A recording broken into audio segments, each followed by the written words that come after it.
Yo, what up?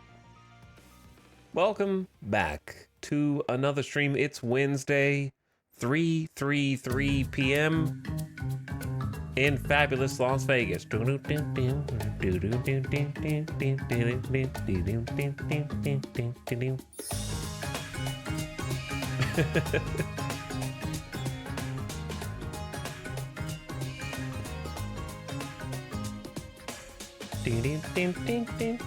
Okay, anyway, we're back after a abbreviated day yesterday. Had to take off early, and now we're back for more factory time. I'm probably just gonna jump in here in a moment to get started so we can pick up. Hopefully I remember to save. What's up, Babonsky? Hello, Dragobot. Thanks for getting a stream sub. Scion Xenos for 19 months. People Riven. And thanks for sharing the sub.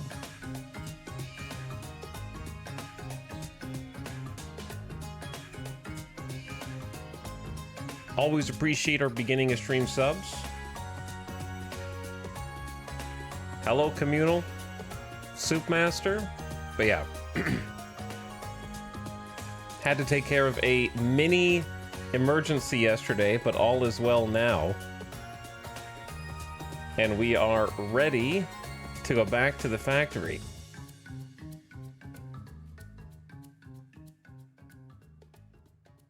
Bonk.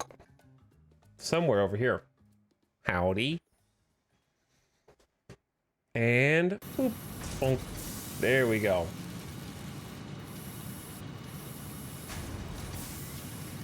I wish that the factory, like, there's a song that plays on the intro screen, but it only plays one time and then stops. And then it's just factory noises. I think a lot of games do that. I don't know why. They'll have like an intro song. They just never expect you to be on the main menu for longer than like 2.5 minutes, like 3 minutes, I suppose. Because they're like, just get in the game or quit. Stop pumping up your playtime, okay? I don't care if you've got 3,000 hours on your Steam page and half of that is just you forgot to turn your computer off. Maybe they have to pay royalties on the theme song, you know, so they only want it to be played once, because if it loops, then you can make infinite money that way. But yeah, we're just gonna jump right in.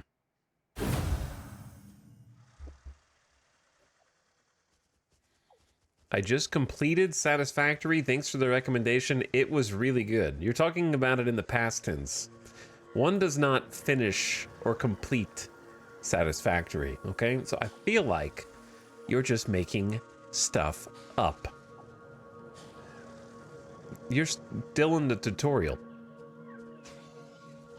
Even if you see the credits, you're still in the tutorial. You can't finish Satisfactory, okay? You have to continue to play until all of the evil DirectX 11 spikies and floating trees are deleted from your save. Listen, I want the developers to take a screenshot of this, and I want them to put it on the Steam page, okay? Because this is what the game looks like. And I can't make it look any different. So we need an accurate portrayal of what you might expect to see when you load up Satisfactory, okay? Put this on the Steam page.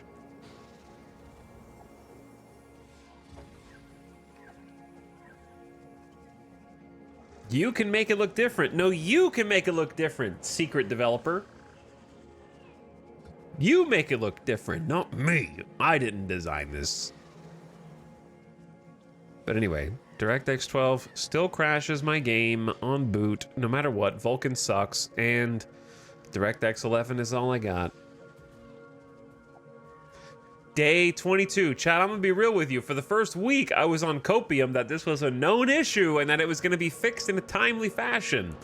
But then when they said that they don't know what's wrong or how to fix it, it was over. Don't you dare interrupt me at the beginning of stream. I just got here, okay? I'm not in the mood for any of your shenanigans. So let's just agree to have a truce just this once. Okay? We can talk this out. I'm sorry for murdering all of your friends and family for DNA so I could get coupon points. But I only killed them because they attacked me first. And I don't mean to, you know, continue that potential stereotype, but I'm minding my own business on this ledge and you're threatening me right now. So I will defend myself if I have to. I never noticed that you had like a fuzzy feather chest until now. I don't like that it has flat teeth. Yeah, that's gonna hurt to get chomped. Okay, now look. I'm gonna move over to the side to go back into my Explorer, but if you pursue me, I will show force, okay? Don't hit and run. Okay. Yeah. Yeah. Who's the idiot now? Bouncing all the way into the crevasse. Anybody else? Oh shit. I'm sorry! Where the hell did you come from? What is going on in this little section of the world, huh? I just loaded in, man. That was my friend. I guess that was his friend. I'm getting inside my car so I can continue talking. I need to blow my nose.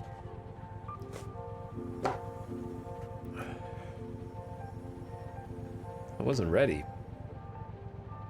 10 years in beta, by the way. I mean, the thing is, it all worked for me in Update 8. Last update, when they did the Unreal Engine update, it all worked for me just fine with DirectX 12. And then update, whatever they did in Update 1.0, borked it. I don't know if it was them or Unreal, and they're just contractually obligated not to throw Unreal under the bus, but somebody messed it up.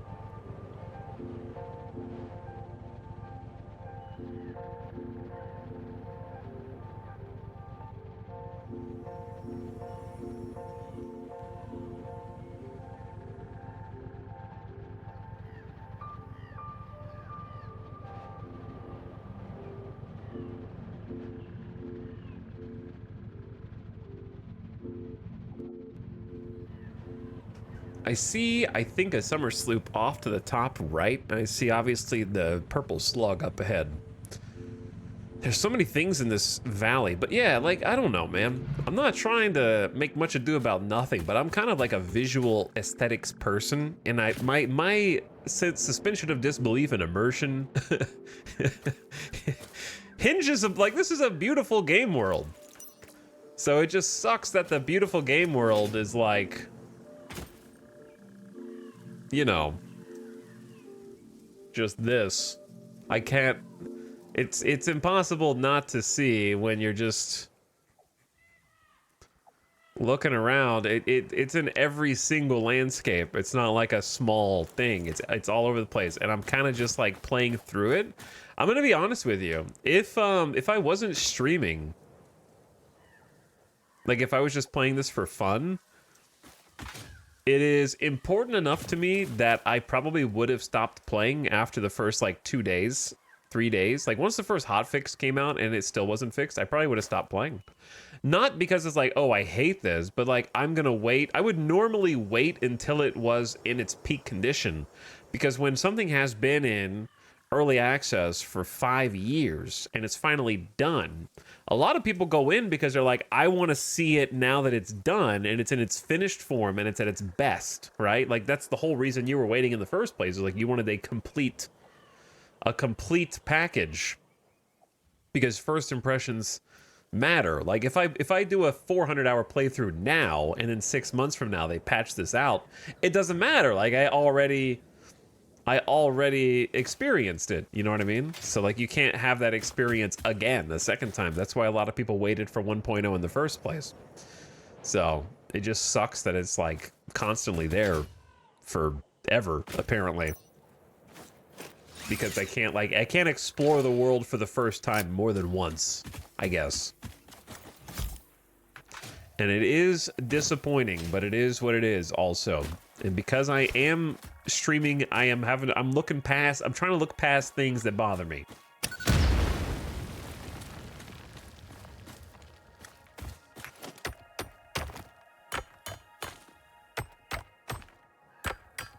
I know what you mean. I'm waiting for the complete edition or whatever they call it of Starfield. You're gonna be waiting a while.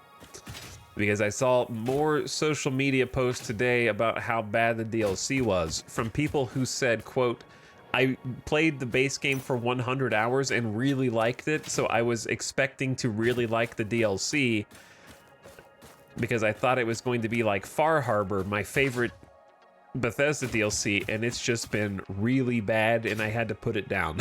So you might be waiting a while because people who liked the base game have said they have had oh. Where are you guys coming from in the dark? There's 2 of them! Oh.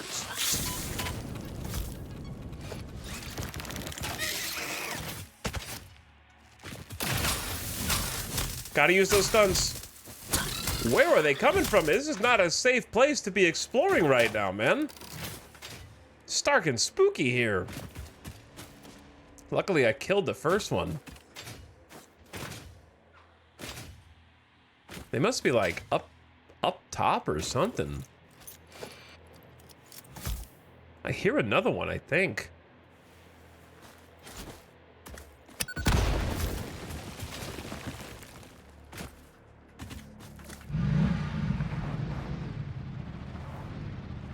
Hello, Mary Skipper.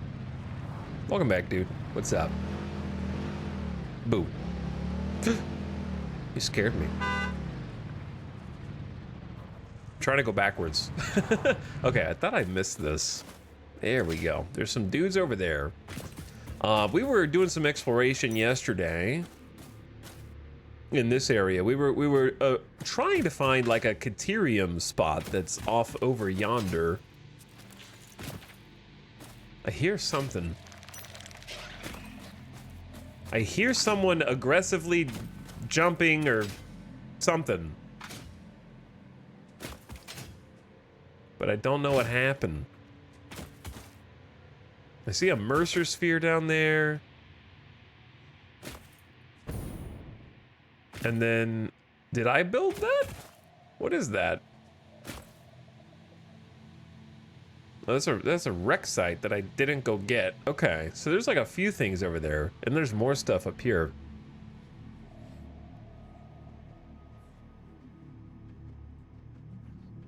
The only thing I've seen on the Starfield DLC is a video of it pulling 500 watts from a 4090 for a 30 FPS cave.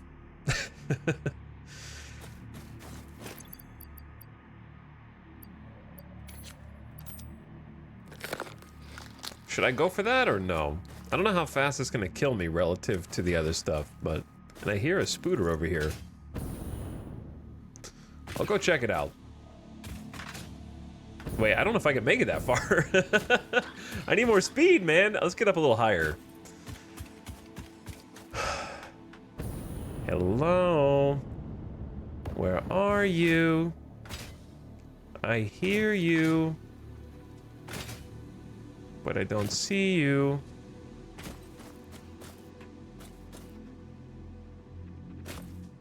I hear you scurrying. This place is not safe. Okay, what do we even have around here? There's a summer sloop vaguely that way. A Mercer sphere that way. I see it.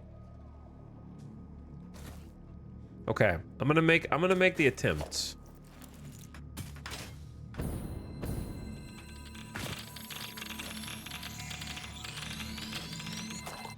Ow, ow, ow, ow. Okay, we're good.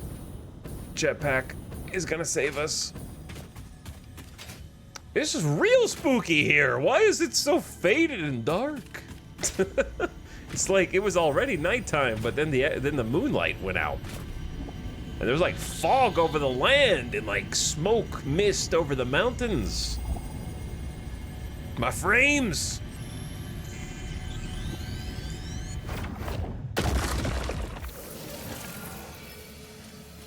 Okay, yeah, I didn't really set out with the intention of trying to get all the like, my FPS over this way is crazy low.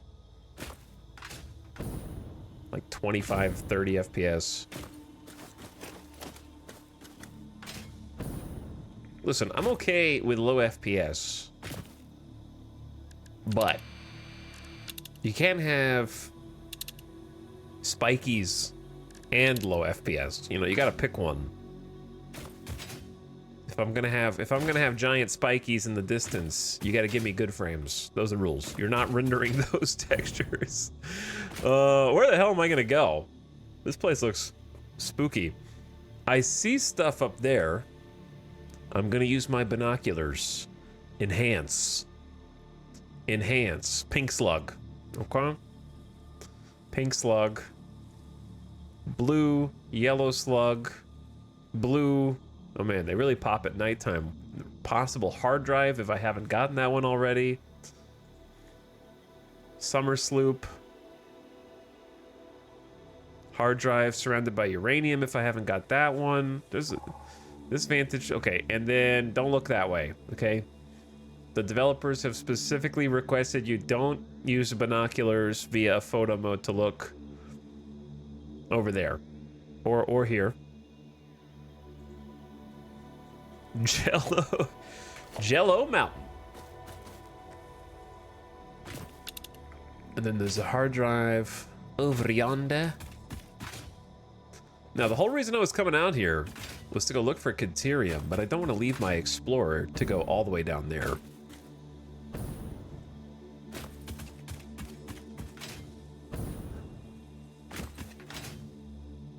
Let's try going this way.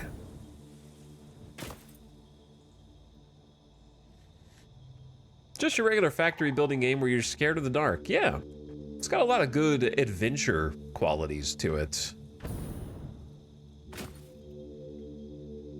Like, Factorio has a sense of impending doom, where your factory is kind of like running out of resources, and also the bugs are getting closer and closer to maybe wiping you out. Obviously, once you're like adapted to the game, they're less of a threat, but the learning curve is definitely like getting wiped out by buggos a bunch early on. Whereas this game doesn't really have that, but it does have that like kind of foreboding exploration, where I think the size and lethality and the quantity of the enemies does still make death a very real possibility even at this stage, because a lot of the places you need to explore smartly, you can't use vehicles to explore them, you'll have to get out. So what that means is, like, even though you're safe inside of the vehicles, because you have to get out to explore, you have to put yourself in a position where you do have to either fight or figure out how to cheese the enemies. Can we make this? Oh, barely.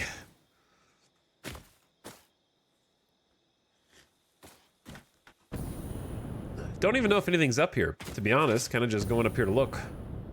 It seems like a platform upon which I would be hiding things. Ooh. Ooh, the sunrise. And the spiky monoliths are, you know, just pretend they're alien fortifications.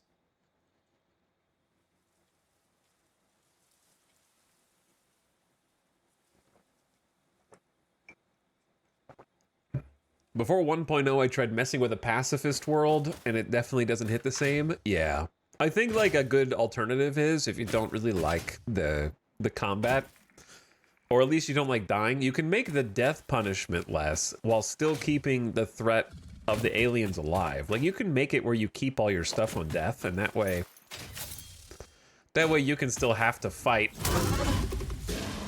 Uh-oh. I may have screwed up here.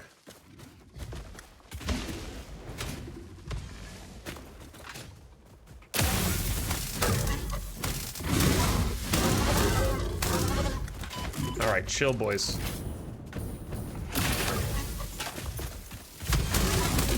That's right, little friendly fire action never hurt nobody.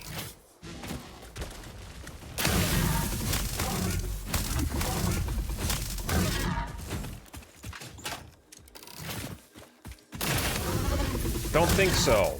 Oh, yeah. I love that they can actually shoot and hurt each other if you position yourself well, where they, like, stay between one another. Keeping inventory on death still means you have to travel back if you want to continue exploring. Exactly.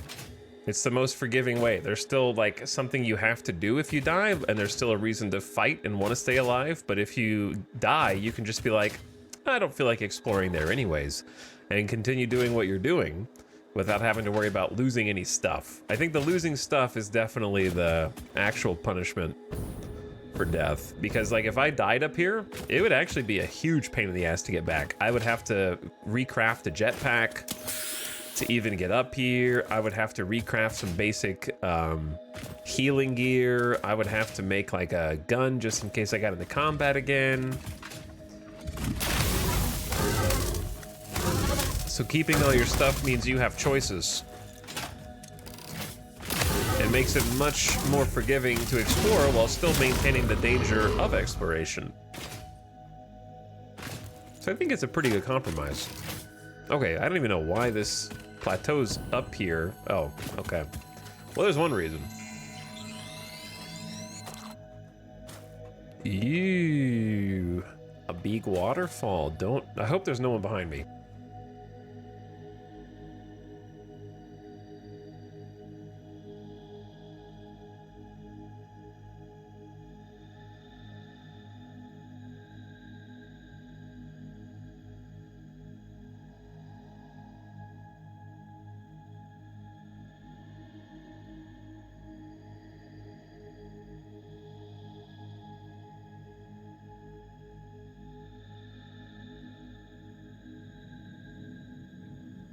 Allergies. I'm allergic to chat, obviously.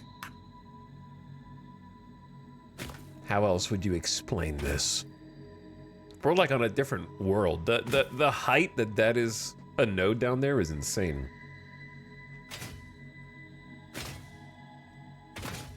All right, let's do a little object scan. There is a Mercer that way. Is it down there? Maybe.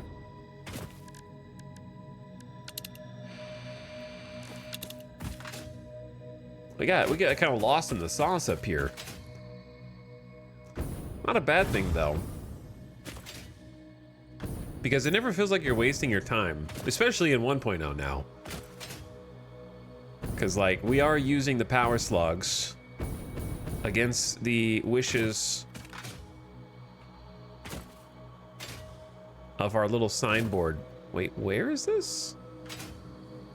Oh, it's down. It's all the way down there.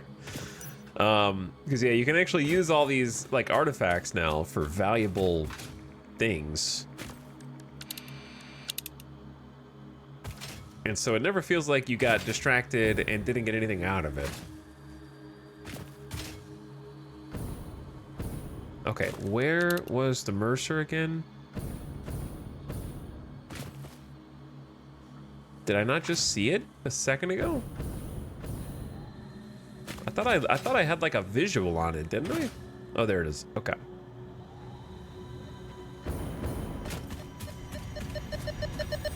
Way out here.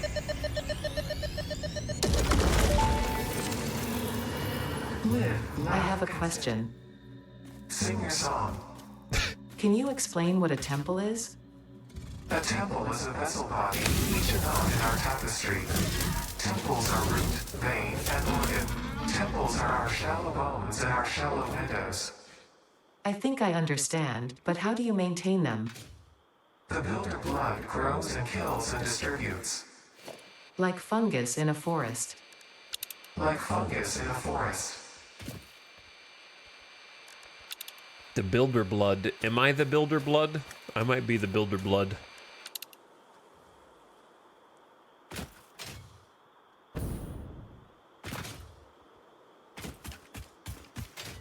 Okay, well, we left our Explorer vehicle behind. I don't like that they seem to be coming to a mutual understanding.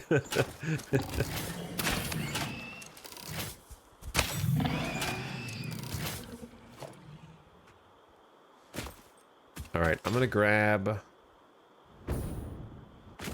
this yellow worm, and then I'm gonna check around here because I think this is the area that, ooh, a lizard doggo. I think this is the area we were originally looking for.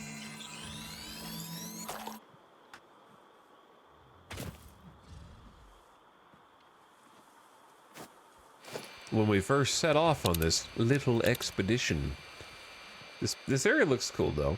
Green jungle foggy with the big scary eggs. Excuse me. Very rude. Oops. Misfire. Ow! Alright, I can do that too. You want to just trade range shots?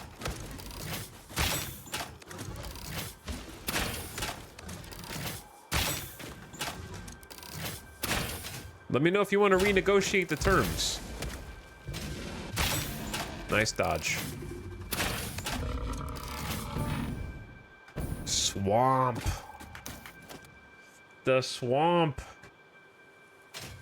Stinky swamp. Looks cool though. So many cool different biomes.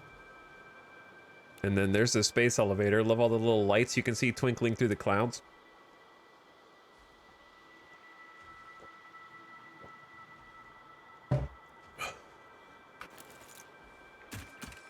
Okay, we're here originally to find this very Caterium.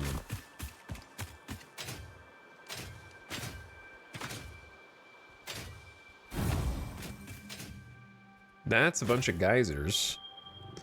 Wow, the next closest Caterium's 1.5 kilometers away. Here's the big one, Pure. The Pure node. Way the heck out here. So I don't want a stamp. I want an actual marker.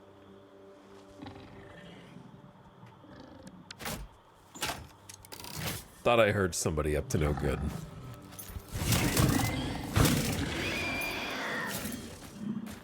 Tisk tisk.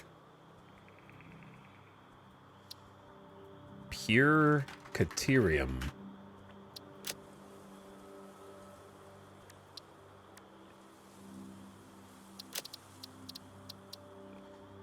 And then Caterium's kind of a gold or copper, so we'll do that.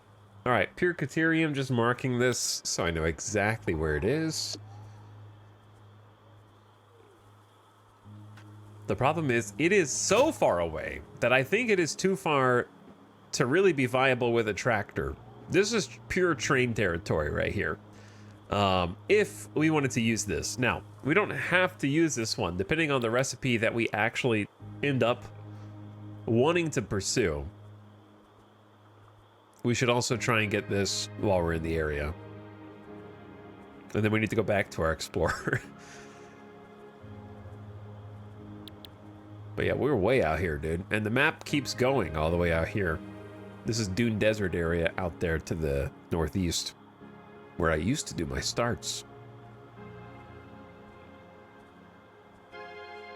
Fun place to spawn in. Yesterday we were doing notes on what we're going to be doing today, ultimately, which is trying to get a motor factory going. So I started taking notes yesterday on what that would look like.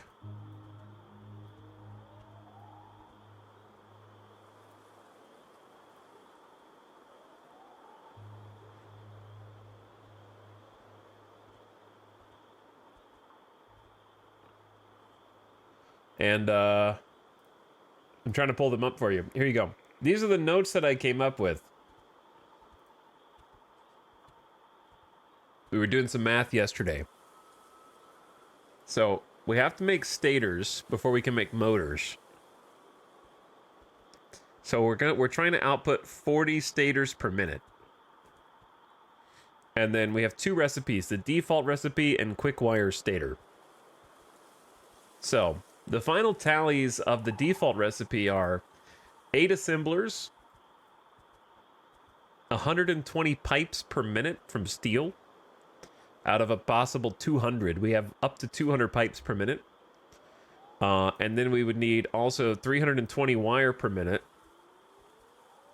which is primarily copper, but we have a recipe that also mingles some caterium in, so we would need a total of 32 caterium ore per minute, if I did my math right, and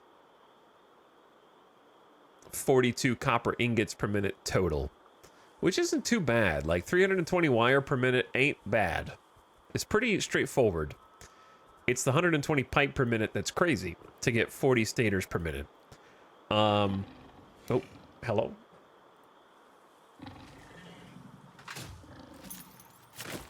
Are you guys...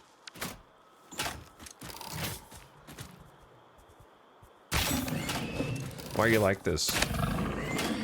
I'm trying to do math over here, okay?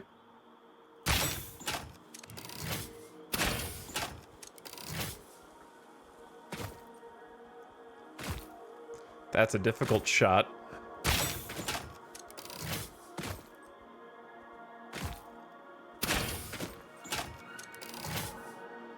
I can't even see him. Okay. If I can't see him, then it probably doesn't matter. Now, the secondary recipe, Quickwire Stators, only needs 80 steel pipes per minute. Yeah, so that's 33% fewer pipes than the default recipe. So you'll end up with a lot of extra pipes for other projects, which is great. However, to make up for that, you have to make 300 quickwire per minute for this same desired output.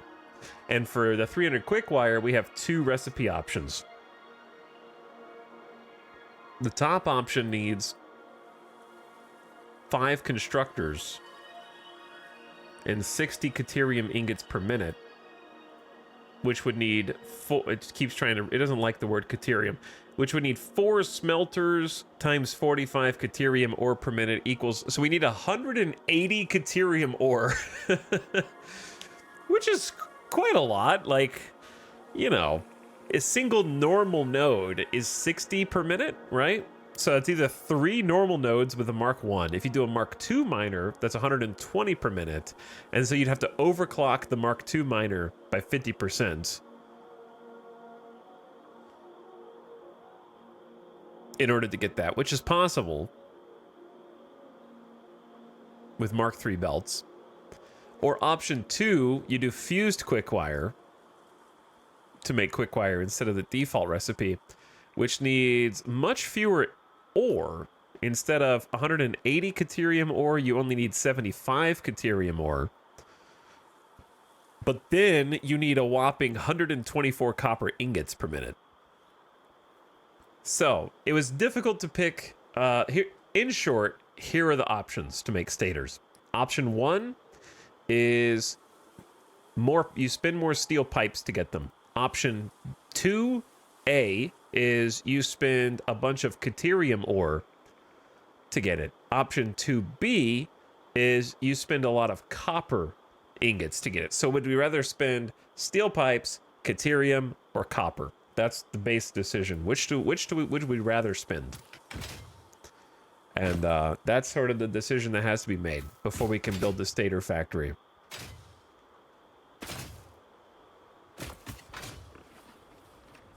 There's crude oil in them hills.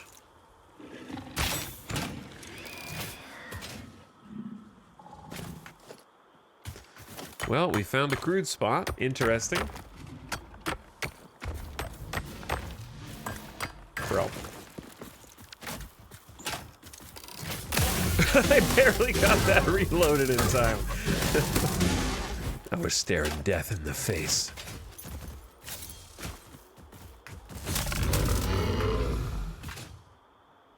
Well, interesting that there is an oil spot out here. Crude oil impure. Crude oil impure. So what's this? Crude oil impure. What's the main one in the middle for? Or is that just identifying the outermost ones? A gusher? Like the candy?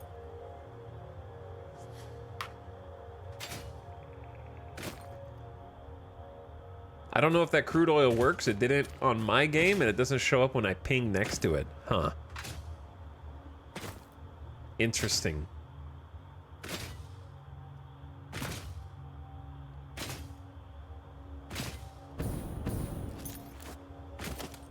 What's up, Crispy? Welcome, people rivers. We're out here doing some scouting. Looking for resources and trying to help make some informed decisions.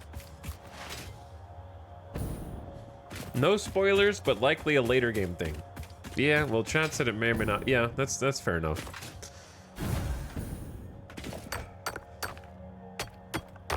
Hello, Silent Storms. Thank you for the 32 monthers. Sorry I missed you a minute ago, but thanks for subbing.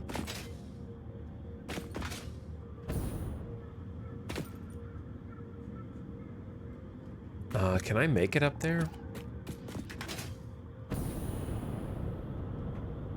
Oh, barely. I just ran out of juice. This is a dangerous road.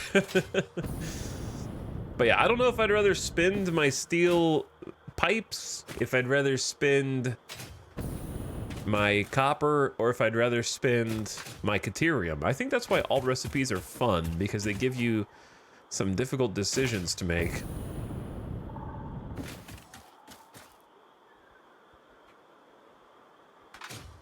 Oh, this is what we're looking for down here. There could be something up there too, but I feel like I started up there.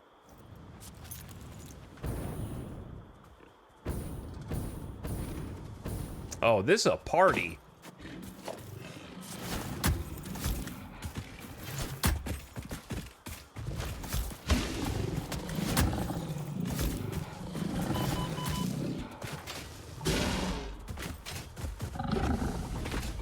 All right, chat. Out. You know what we gotta do. You know what I gotta do. Ow. Oops, that one. I gotta try and get up. Why are they getting stuck on this? Boys! Pathfinding is hard. Everybody get in here. Ow. The big ones are just dumbasses.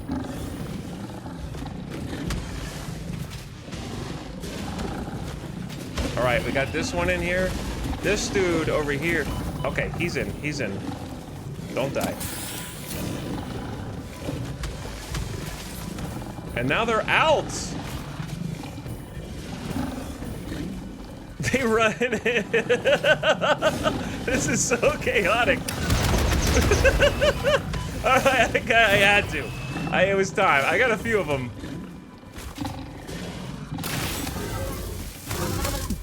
That was probably the best it was gonna get.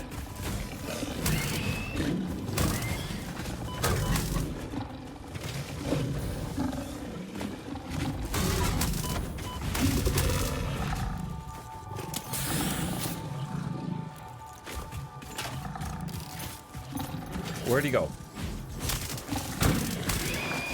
Who's left? There's still three runts? Man, I wanted to get like a multi-kill. Chill, bro. This place is insanely crowded.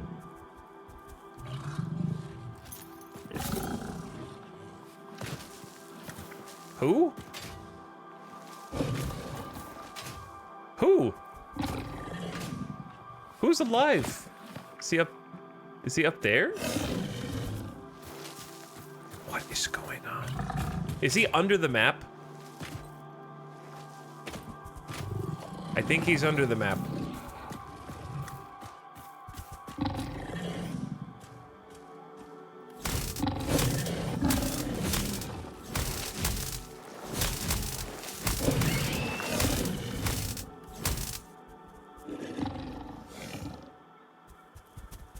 clever girl.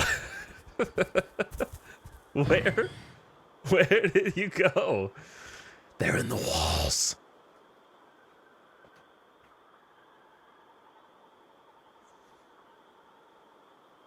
It's quiet.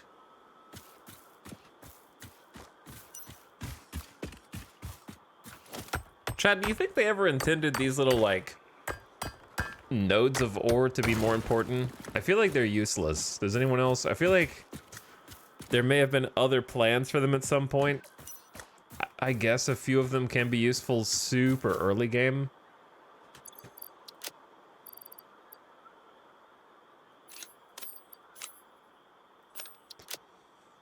They're useful for like 10 minutes. Yeah.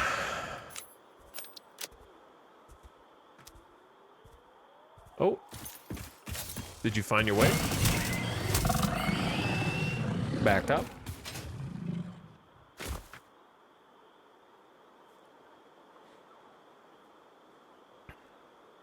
Hello, Providence. Thank you for the tier 1 sub. Appreciate you supporting the stream, and thanks for hanging out. And Dirg, welcome back for 70 months. Is that a Monster Hunter Wild joke? What a great pun. Heavy modular frames, heat sinks, some silica, some quick wire, some electromagnetic control rods. You know, the usual. Not enough space for hog remains. Maybe I upload some silica.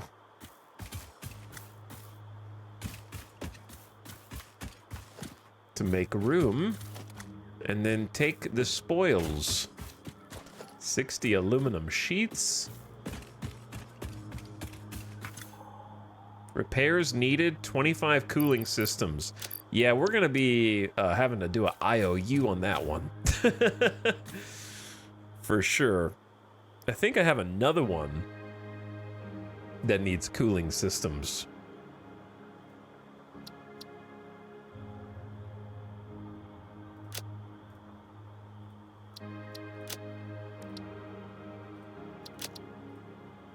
$25 cooling systems. There. That way, I like to mark the ones that I find with actual text, not just a stamp. So I can come back when I have it. I think there's 2 that I've marked now that need cooling systems. So once we get those, we'll have a couple hard drives waiting for us.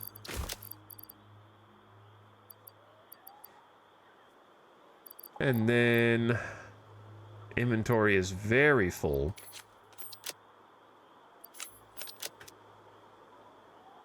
See if anything else is over here, I suppose.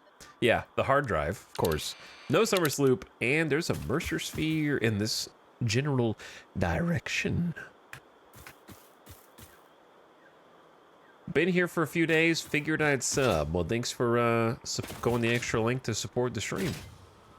And thanks for chilling. Ding, ding, ding, ding. Okay, we're gonna start heading back now. And then we have to make some decisions.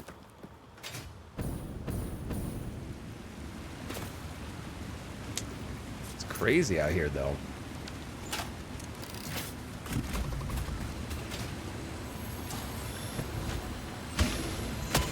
I know. I'm just gonna take it and go. Just go and grab it and go. Don't really want to fight every single enemy on the map. However,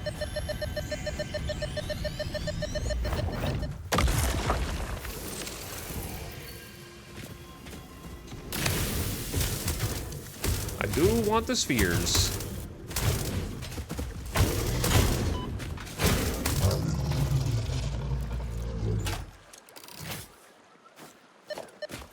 Beep, beep. Oh man, there's another one right here. This is how the devs get you. Object scanner, low key, one of the best items in the entire game.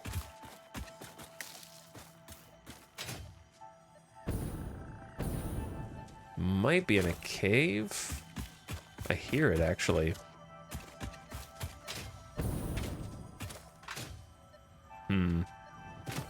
Yeah, it looks like this one's in a cave.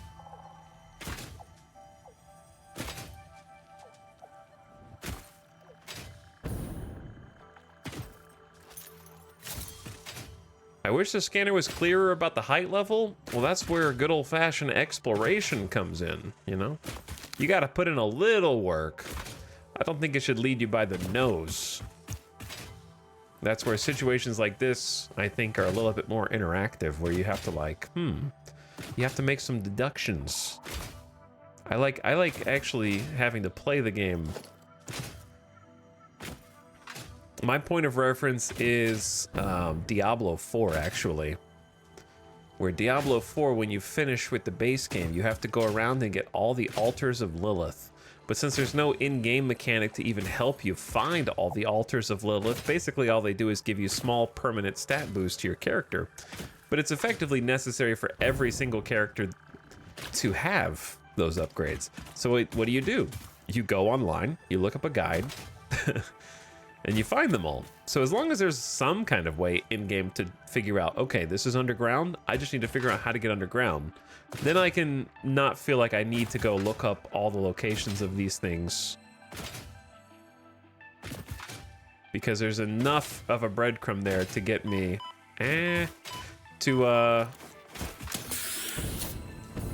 not, ooh, see, like I hear something else too. That's a slug. And all the stuff makes sound effects as well.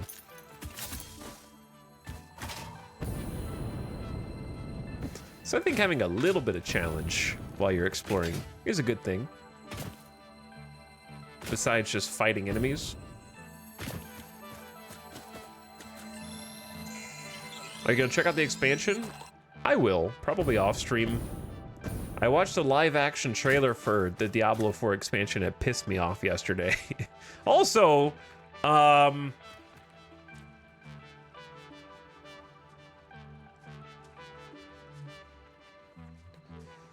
they're having a meeting over there.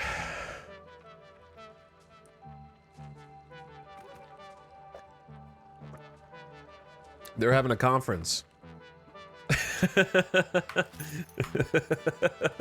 They're plotting your demise. Yeah, how about we don't go that way?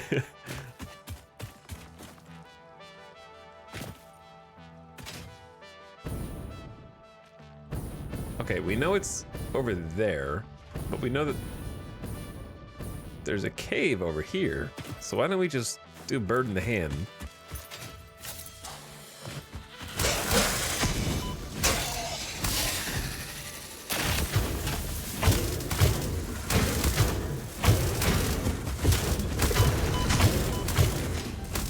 Trying to take out the big one first, because if I can take out the big one first, then the weenies are a little easier. I gotta manage my stun ammo, though. I can't see! Make sure I brought enough heals. I got 13 of these left. We'll pick up some bacon and we can craft some more once we get back. Something's hiding here, probably purple slug. Anybody got a spare nuke? Just yeet a bunch of these over there. And if you can aim well enough, detonate them all at the same time.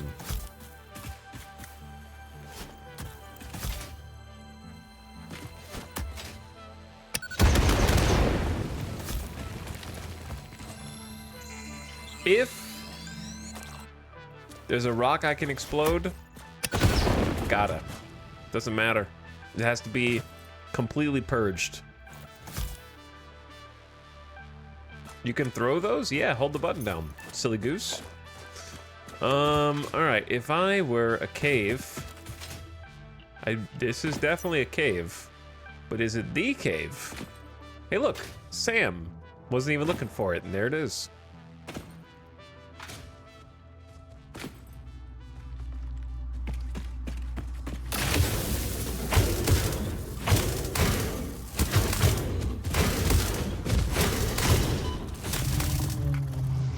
Bully you a little bit there. Sorry, bud. I hear spooters. Definitely hear spooters. Normal SAM node.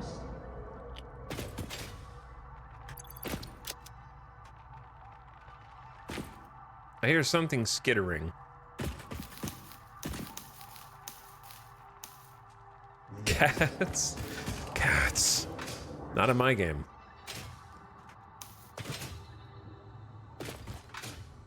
They're probably back here.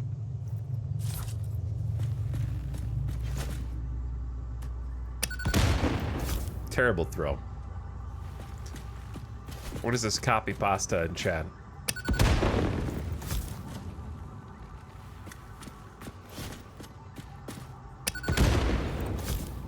Gonna run out of these things, man.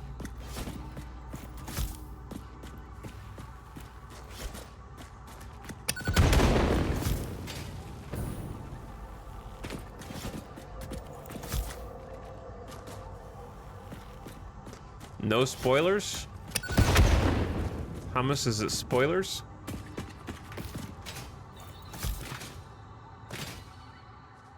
This is a shortcut.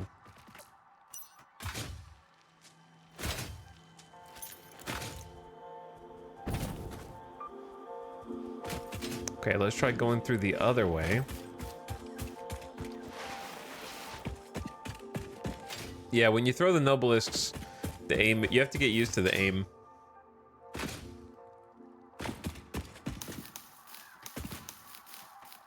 Kind of have to just feel it out. Actually, can we just do this?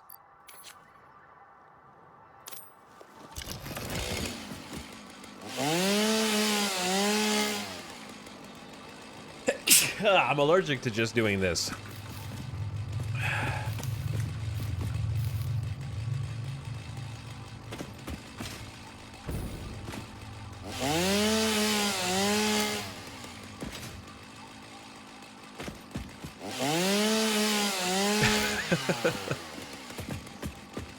If it's true, it's true, Mary Skipper.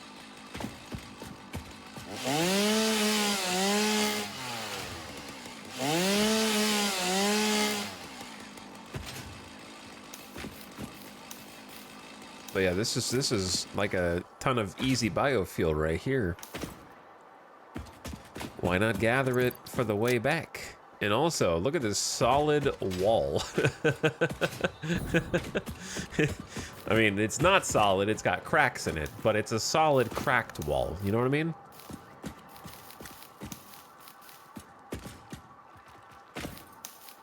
It's probably harboring something dastardly. I don't trust it. Is it keeping me out, or is it keeping something else in?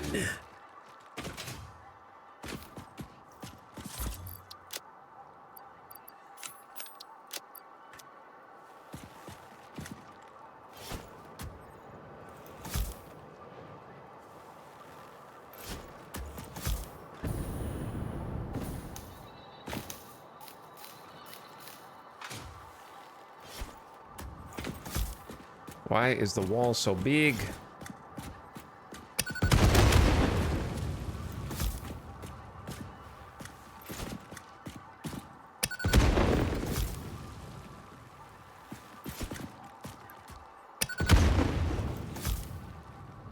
Is this one too? I only have 8 of these left.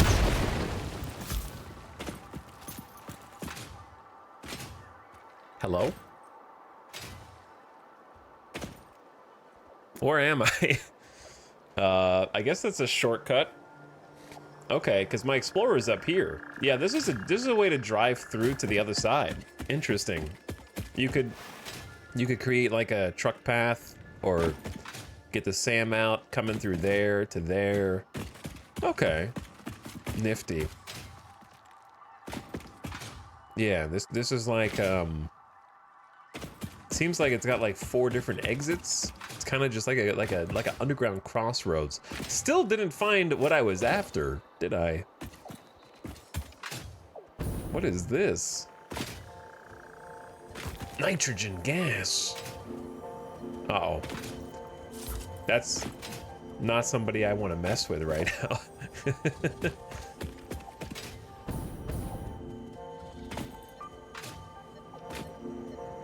Don't tell me that there's another one underground. What? There's a cave under here too?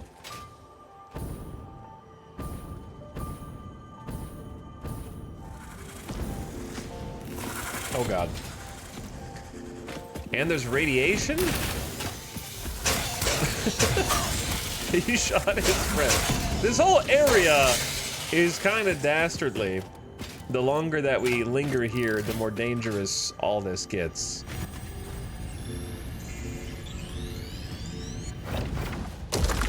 Guys, don't do it.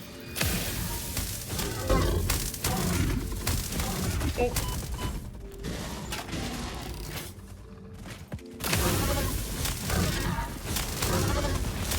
I'm using the other one as a shield.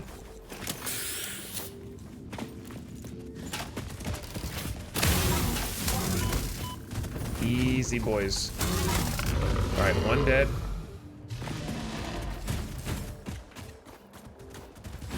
He's too quick. Getting some hits in on the pass. Okay, okay, all right. We're good, we're good, we're good, we're good, we're good. Hey, what's up, Sim? You caught me at a chaotic time. I'm trying to stay alive. Yeah, they got the zoomies, for sure. Thanks for 70 freaking months, man. Heading towards 6 years already. What were we doing in 2018? I was probably playing RimWorld, and I don't know. Not Satisfactory, I'll tell you that. Because it wasn't out yet. How's your afternoon, dude?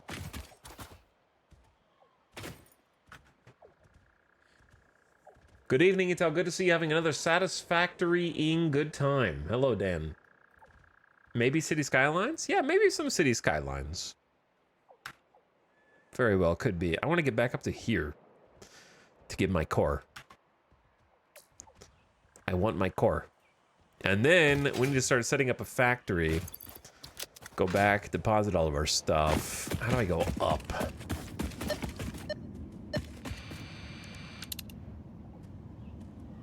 Summer sloop somewhere.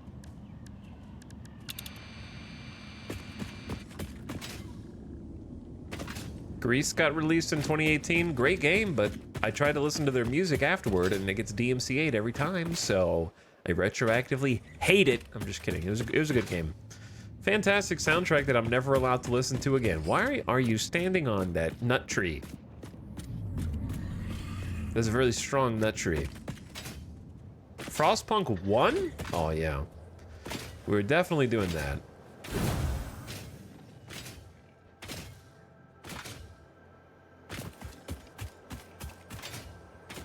'18 had some decent games.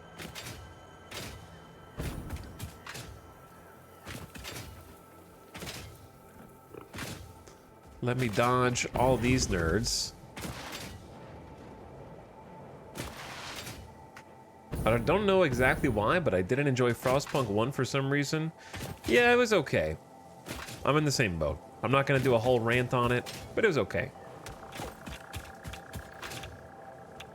It had merits.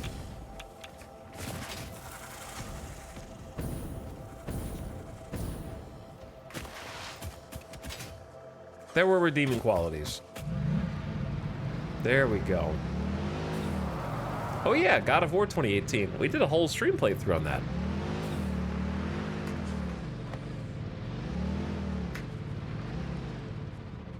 Look, there's a rant cooldown. We've already talked about Frostpunk 1 a couple times recently, so it's on cooldown right now.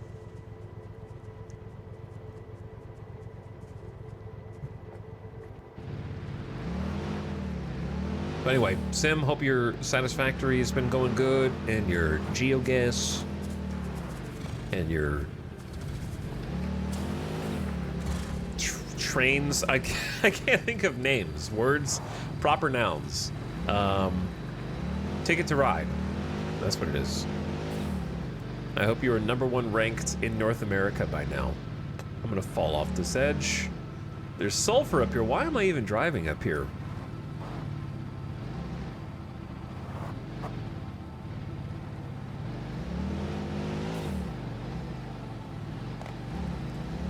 Okay. How do I escape?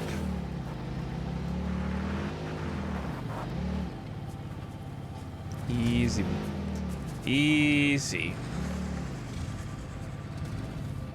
I need to go up there, so I'm probably gonna have to create a ramp, and if I get out to create a ramp, then I have to deal with these nerds.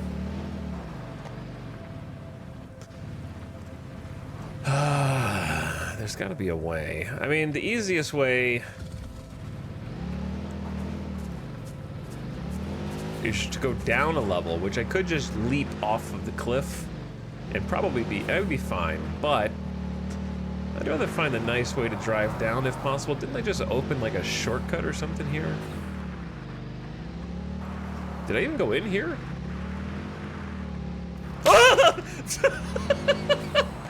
Okay, so I'm glad I didn't go in here because that just spawned right in front of me and scared the shit out of me. Just spawned right there. Luckily, I am in a car.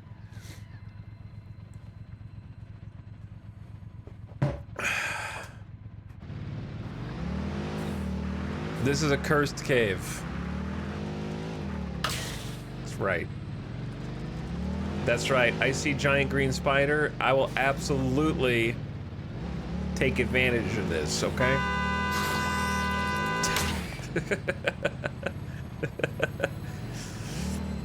Don't flip. Don't flip.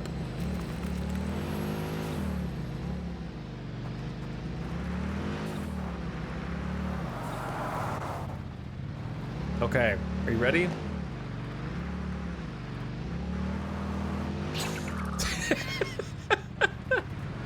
That dude's gone. That dude is gone. All right, I'm gonna go for it. I'm going!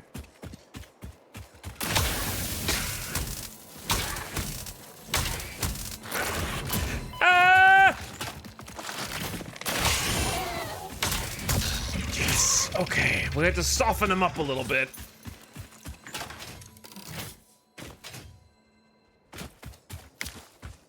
With the car. I don't even know why I'm over here. I was trying to find a way out, and then I keep getting myself into more danger.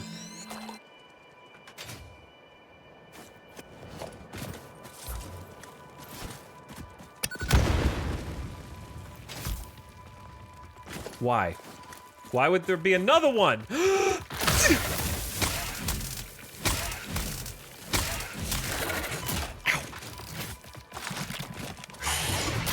No! Gotta shoot him out of the sky here, dude. There's a second, they'll never expect a second one to be inside.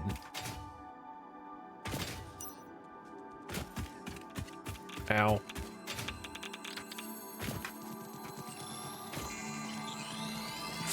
Ah!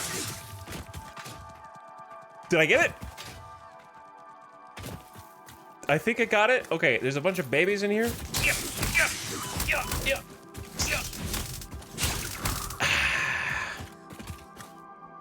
Why does this place suck so much, dude? No hard drive. Yes, Summer Sloop that way? Mercer Sphere that way too? Okay, fine.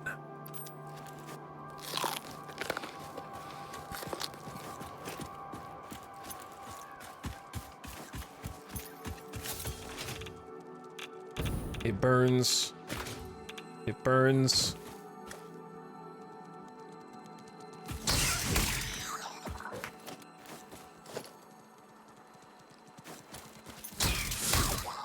They're still coming.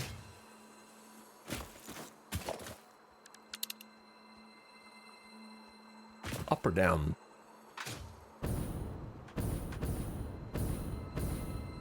I hear a slug.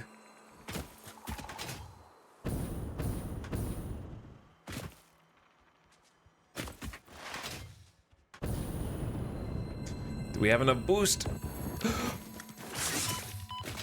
Oh, misfire. Okay, I thought that was a big one. Just a little one. Chat, there's too many spider scares today, man. I didn't sign up for this.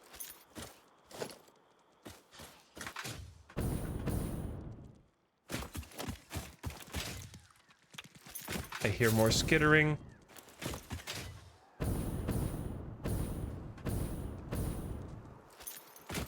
There's just infinity spiders in this cave. Okay, summer sloop that way, not this way. Hard drive this way, not that way. Mercer sphere, neither, well, yeah. Okay, so, is this not the one I just, no, this is a different one that I just marked. We need to go home, man. But I can't, what?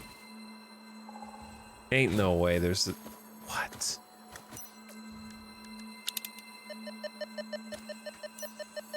Oh, you sneaky. Sneaky, sneaky, sneaky. Hiding into alcove. I don't know, is that an alcove? There's another slug up there.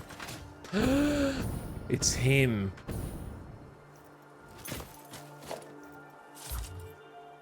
Is that the stinky? Or the radio?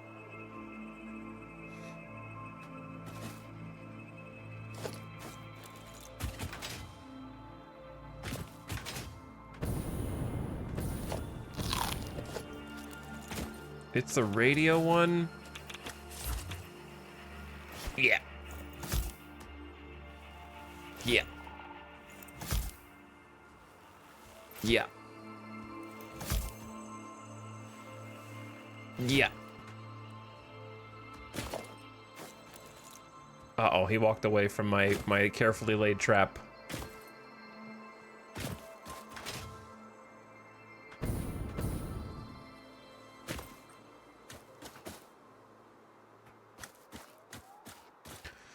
And now we wait.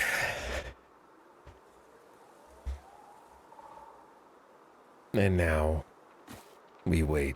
Wait.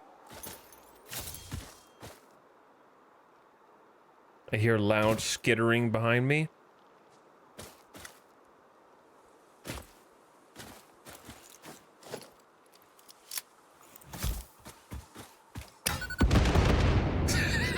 Okay. Okay, he knows. I'm going in!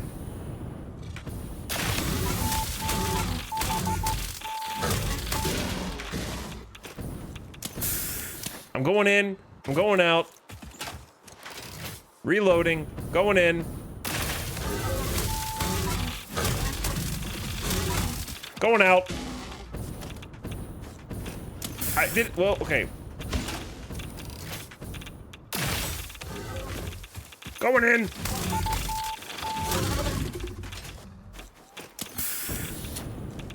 All right, going out.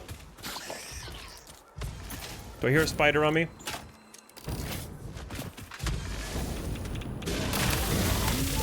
Yeah, take that, you bastard. Okay, all right. Going in, going out. Going in, going out.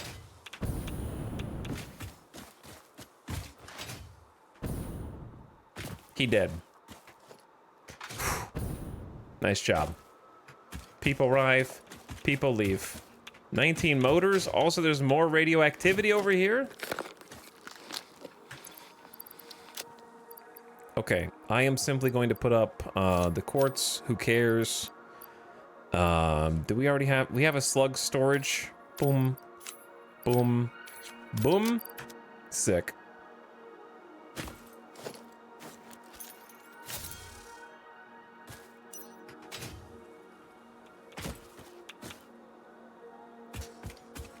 Motors, oscillators. Something cool right here. What's that? Computers? Don't mind if I do. Okay.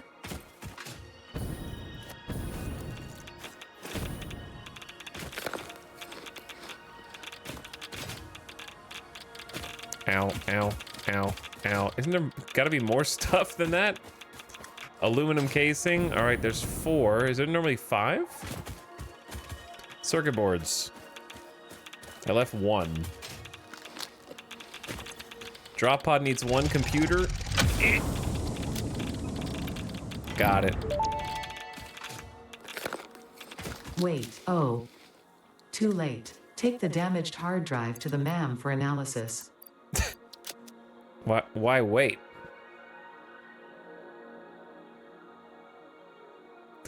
Why would you tell me to wait?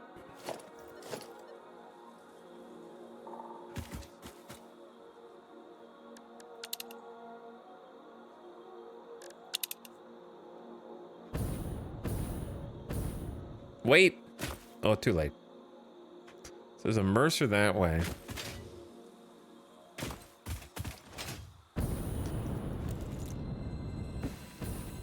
I see you, Spider. Not enough space?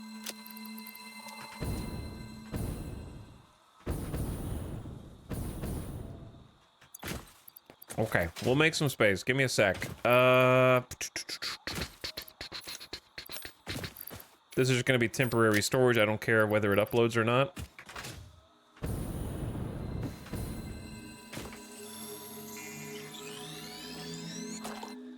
Okay, cool. And then... let's go back to where we were originally looking, this direction. Oh wait, I put my fuel up. That's gonna be really embarrassing in a minute.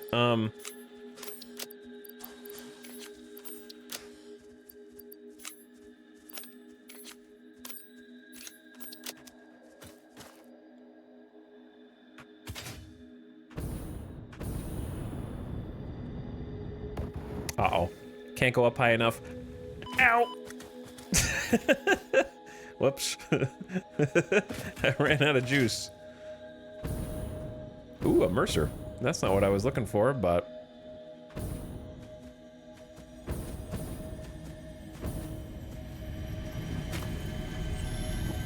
quickly, quickly, quickly, quickly.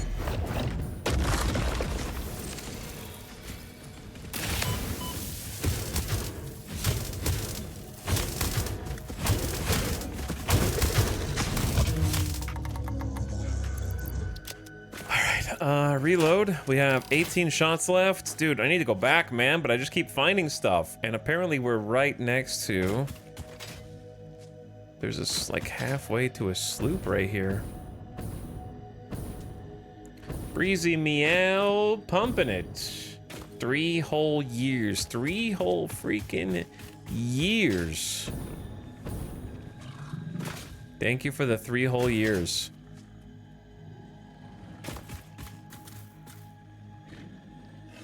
I appreciate the sub for all this time.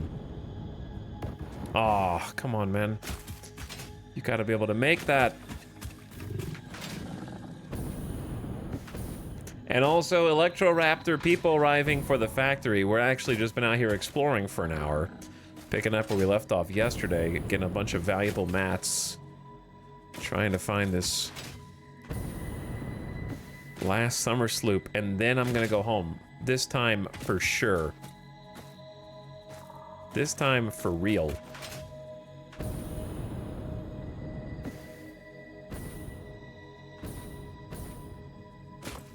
Guaranteed. Maybe. Cool. Oh, I have stuff set up in that biome. Yeah, we have a little spot over there, actually. So we've been here before. I recognize it now. I know more about where I am.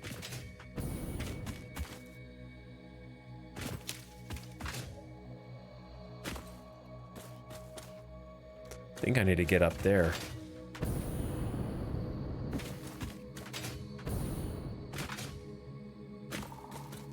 No, I'm getting further away. It's deeper. Whoops. Okay, well, since I'm already up here. Boys.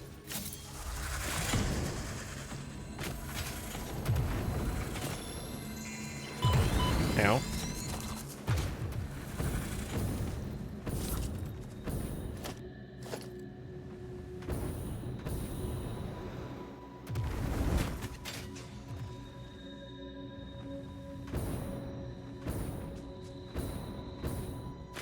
Yeah, it's got to be like in there. Huh, okay, hold on.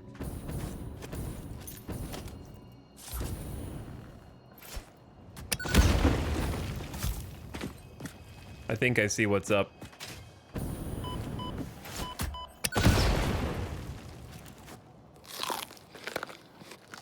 But I need to save.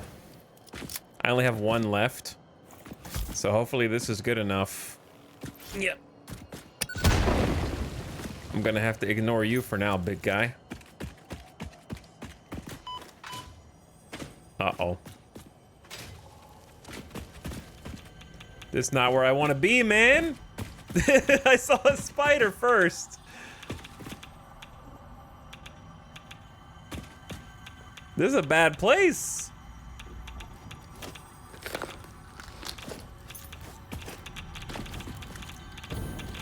Ah! You come out here.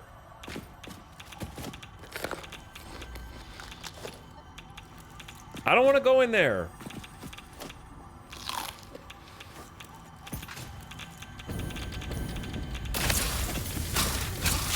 There's two! I'm dead. I'm almost dead. Oh my god. I'm alive! This place, there's two of them!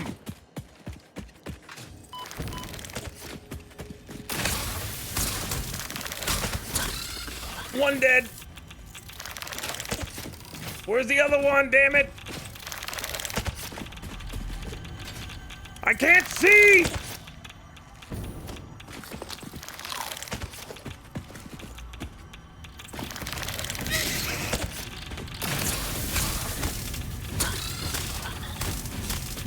Give me the summer sloop! It's so dark in here. Okay, I'm out. How do I get out of this most claustrophobic cave there is so far? All right, I'm free. Now, let me go home. These sloops ain't free. You're right about that.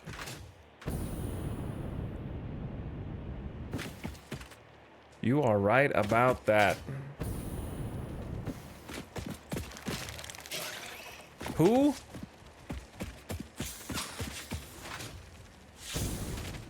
Who? I hear like 6 spiders, bro. They jumping. I don't know what they're jumping at. Ah! Ah! Chat. Chat. We got a problem.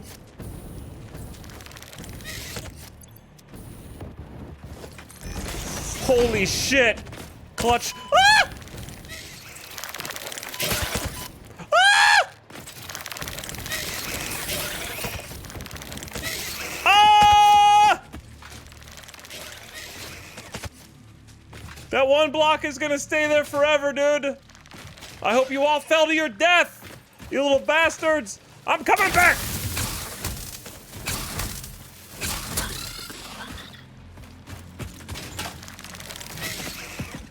Yes, right, you're stuck in the wall, you dumbass. Yeah, get out of here.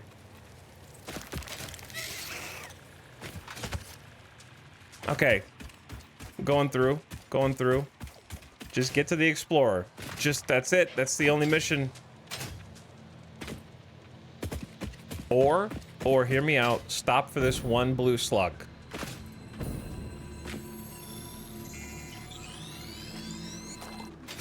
And then see what's in the cave behind it. Because when are you ever gonna come down here again? Where the hell does this go?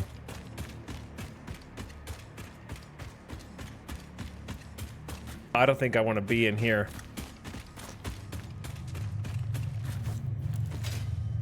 I'm leaving. Nah, I'm leaving.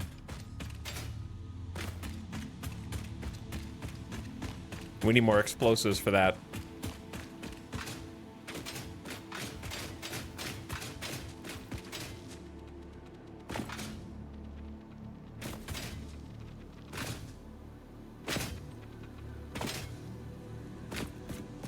Bro, how do I even get back to my car?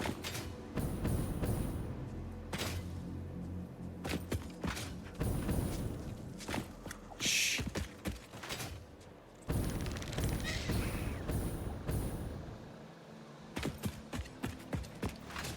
This whole area needs to be nuked from orbit.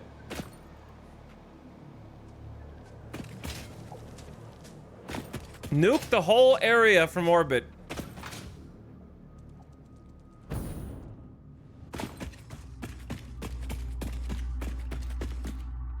I'm too far?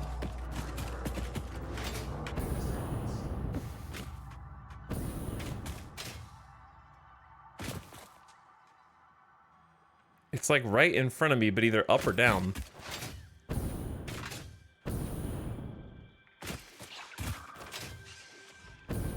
I don't know which. Dude, where's my car?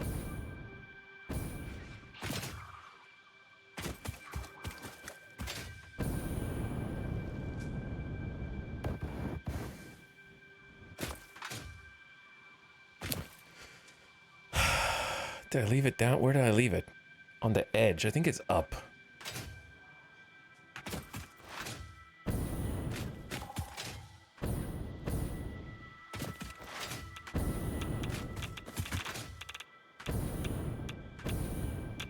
What is this?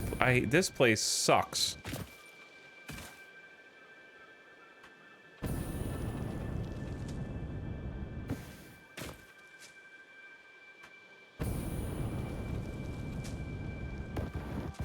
Oh.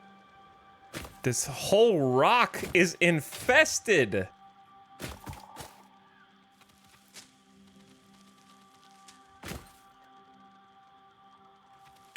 This is actually Shelob's lair, dude.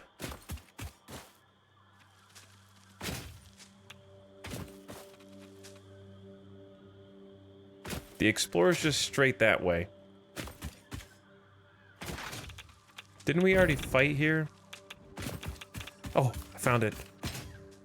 Oh my god, I found it. Yeah! Alright. Whew! Sheesh! Get me out, man. Get me out.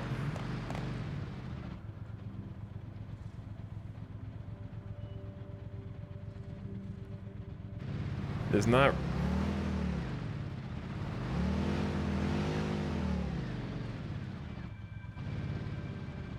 That's a long drop. I think I'll be fine, but...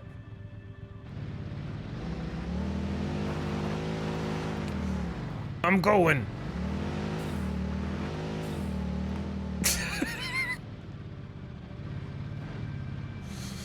Okay, good job. There you go. Now, down to the right.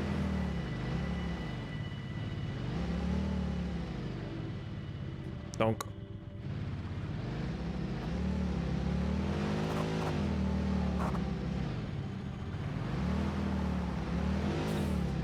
And then...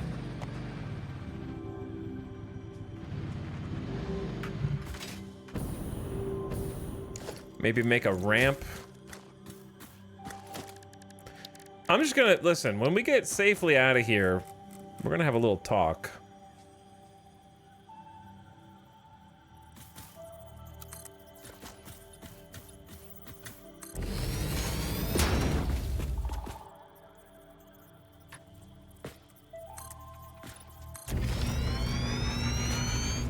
Okay, I don't know how that just happened.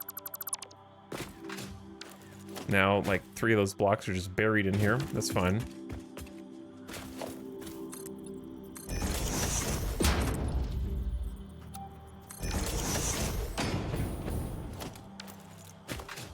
So, out of the frying pan. That's how it feels, dude. Oh my god, don't. Are you serious? All right.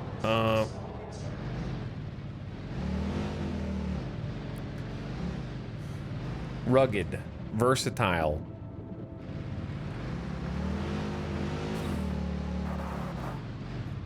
Can't climb over those rocks. Okay, go, just, I'm out of fuel. God damn it, come on, dude.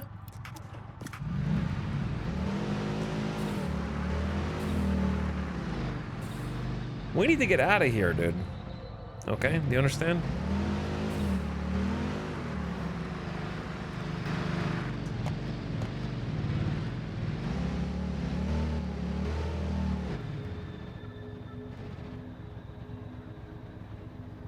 How do you even get down there? Who needs to build? Just go exploring. I mean, exploring helps you build.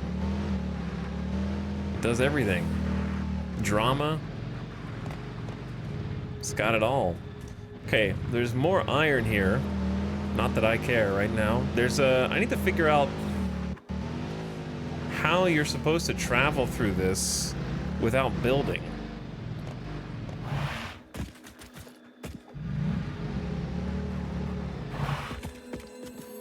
I already put in all the work to fight here.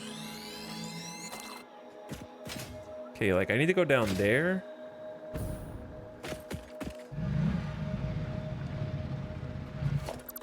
We'll do this the safe way.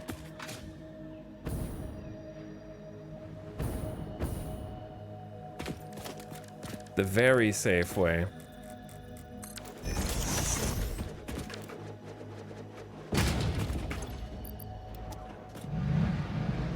Okay, so like if you started down here, how do you go up? You go through this cave.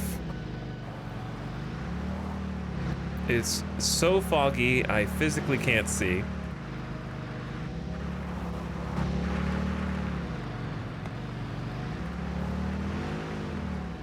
Okay, then you end up over here on this side. And you circle around to the right. Okay, like I understand that. So if you're gonna go back up to the area I was just on, you have to create a way to do that because there's no path from here to go up there, as far as I can tell.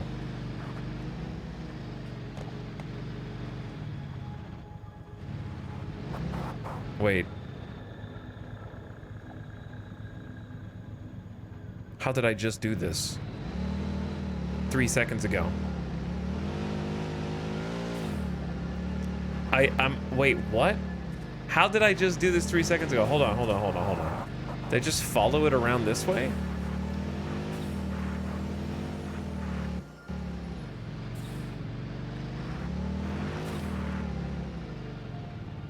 This thing is, oh my. You're really exploring all right. Yep, you're doing a great job, Explorer. I'm really glad that I unlocked you.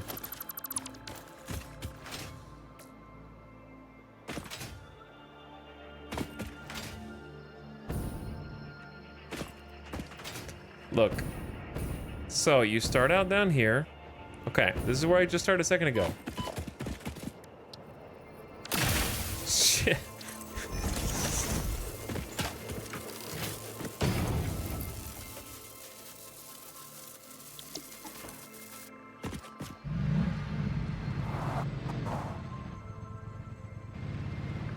And then I went up through this cave.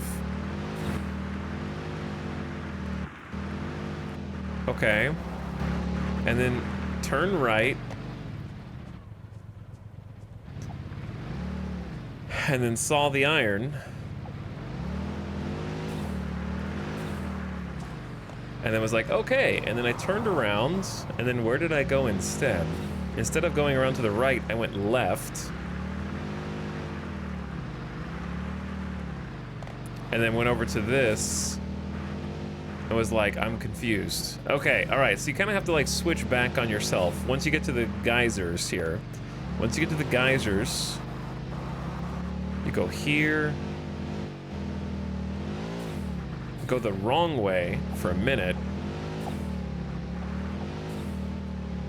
And then once you've gone the wrong way, you look like you keep going the wrong way, but instead you turn left here. Burp, sorry. And then follow it down.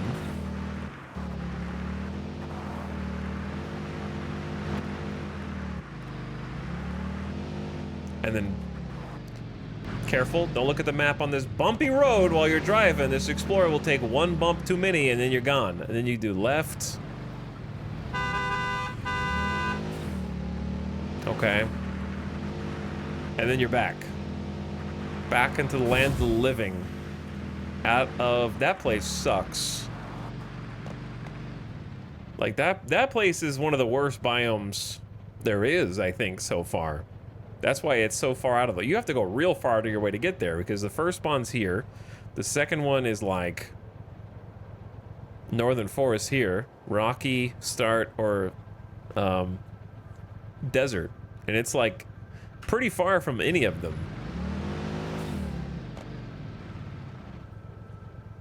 Yeah, and then you just head this way and you're home.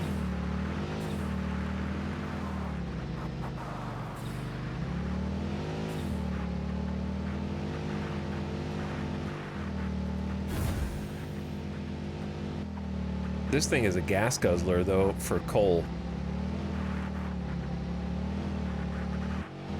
Way more than the tractor.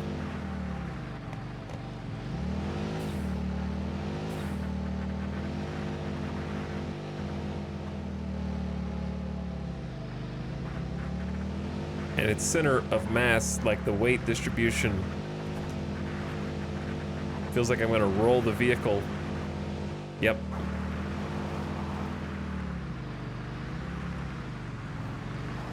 We're finally back. And I just remembered that there's extra storage back here after that whole trip.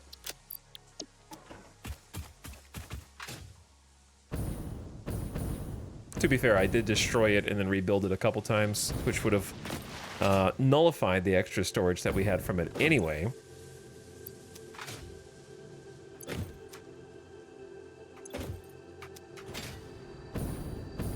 Welcome home.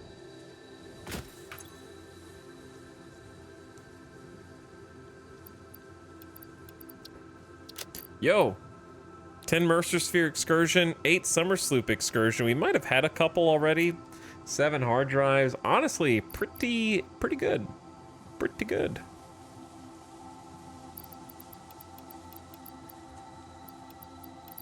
Very respectable amount of loot.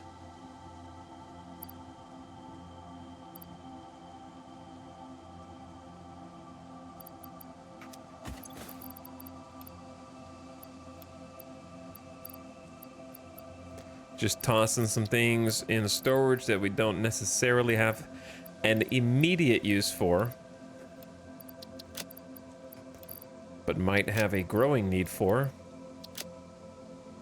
I used to crunch all this stuff into tickets, and now I'm being a little bit more patient.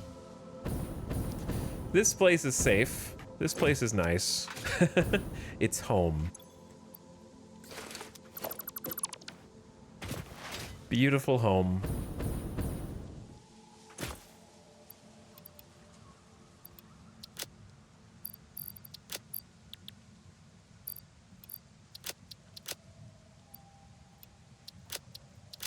Okay, cool. Sick.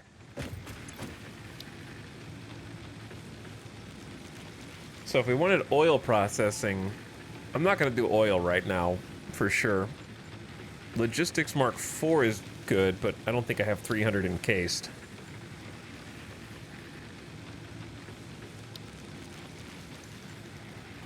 And then we got fuel power gen.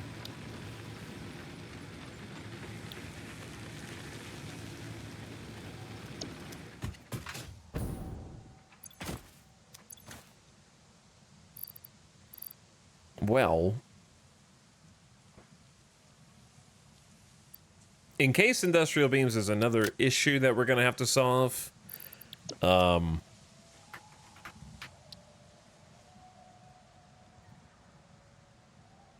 Which is concrete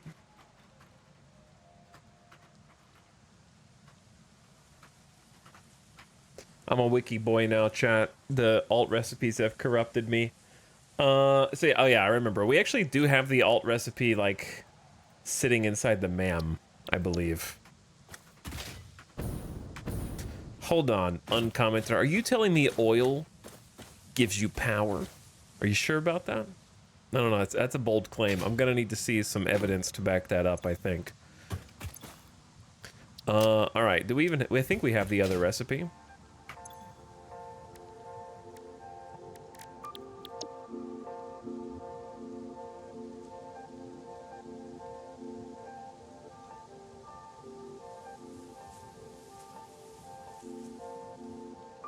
Maybe not. Maybe I passed on it on purpose because I decided I didn't. No, there it is.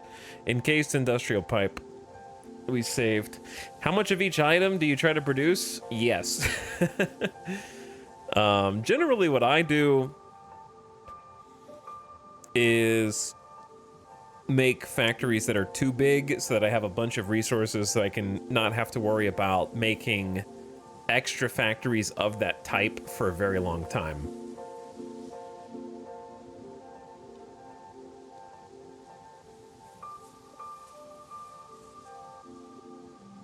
So I try to do too much. That's why my starter factories took multiple streams to get going.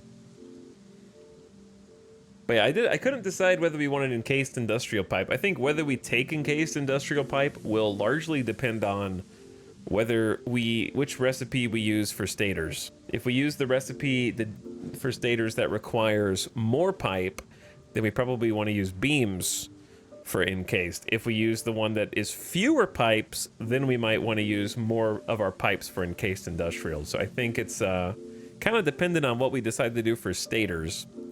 And then this is going to require steel pipe and concrete, both of which we already bring to the steel factory. So it stands to reason that for encased industrial pipe, we just do an expansion on the steel factory using the resources that we already have, adding some assemblers. Because we're already bringing concrete there, we can just make more concrete or bring more concrete to the party via overclocking or what have you from the concrete factory that we already have. Wait, you can make more than one factory per resource? Compact steel's nothing to scoff at, though? Sure it is. I just scoffed at it. Yeah, it's not even a choice. I love first-time chatters that come in and act like they own the place. Who've never been here before. They make great first impressions. And they don't come off like know-it-alls at all.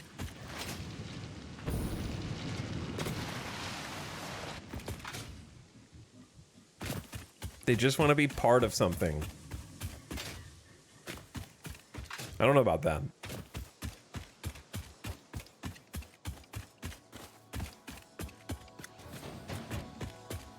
Not sure about that. So...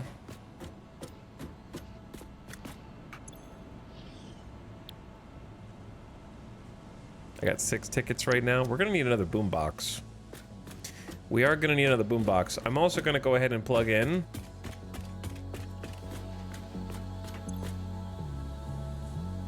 I think I'm going to bring some of the mycelia over here, because we saved up a lot. So let me go grab that real quick.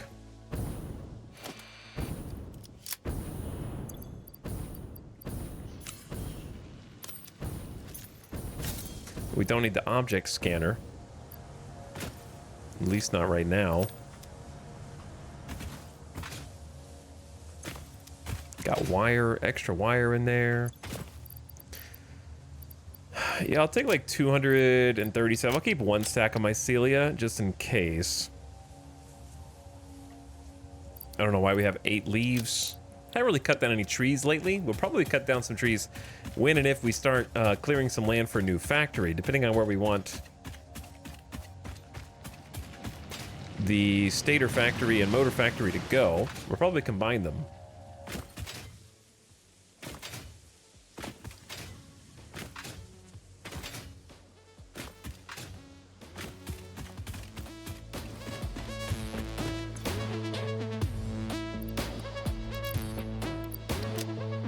In you go.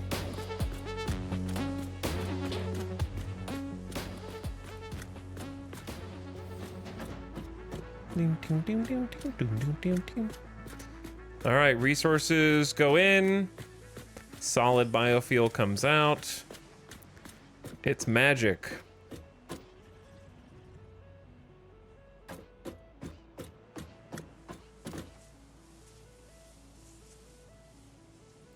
I'm gonna make sure that I actually have the recipes synced up to the correct things.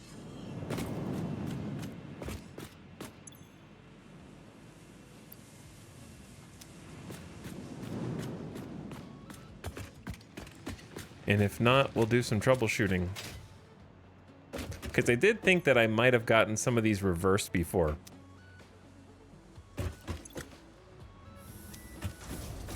There we go. No, they were just on 60 per minute belts.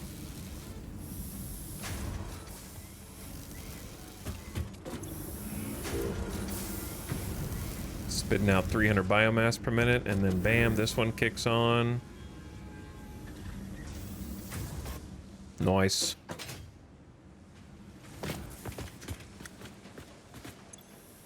And then being belt fed back into overflow. Sick. It's all working, chat. It's all working.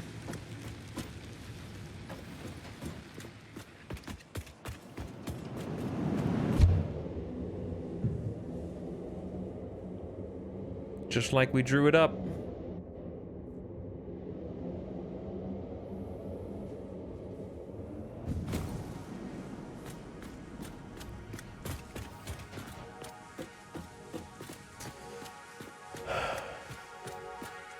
Sick.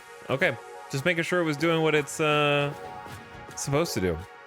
You really done a biomass power plant? Yeah, why haven't you? You can use biomass power plant to carry you through past oil if you want. I'm not gonna do that, but you can. Open your mind. Don't be so close-minded. Summer sloops are powerful creatures. Okay, speaking of, let's go ahead and deposit some of our goodies.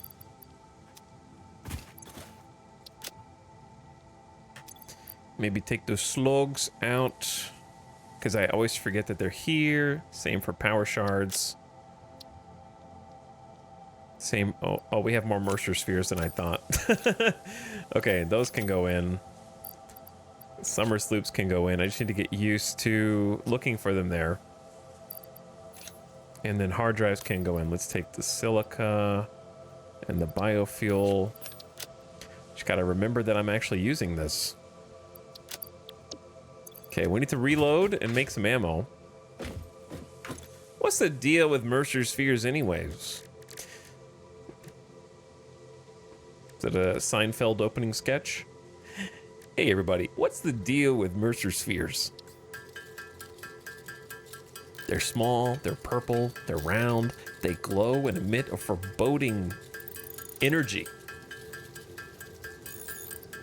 And your AI freaking loves talking every time you pick one up. What's the deal?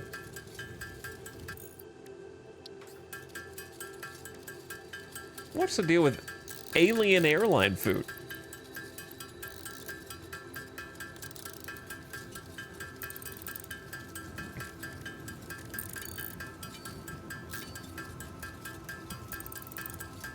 Got a favorite boombox tape? They're all pretty good. They're all pretty good for different reasons. I wish they were all longer, but they're good.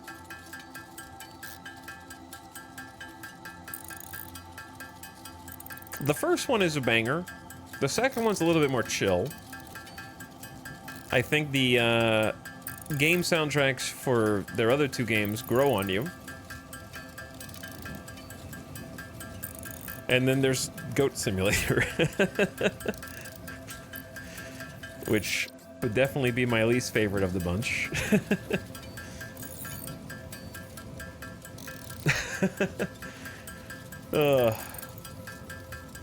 It is what it is.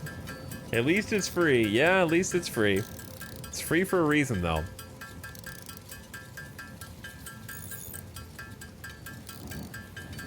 But yeah, make sure we're stocked up on Nobelisks and other ammo. I guess we'll just do the rest.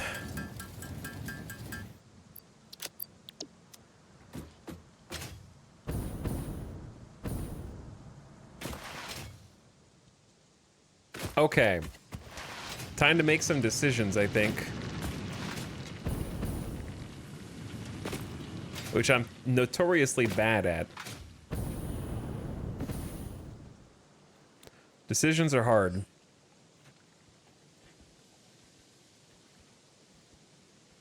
So, we know we need to make stators. But I have 3 options to make stators. Do I want to use some of our copper? Do I want to dip into the copper reserves? Do I want to dip into the Caterium reserves? Or do I want to dip into the steel pipe reserves? Stupid what's taters precious. Just makes me laugh every time. Out of everything, we have the least amount of Caterium, I would say. I have 1 normal node, and I'd have to go insanely far to get more. So I feel like eliminating the option that requires the most Caterium is probably the correct option.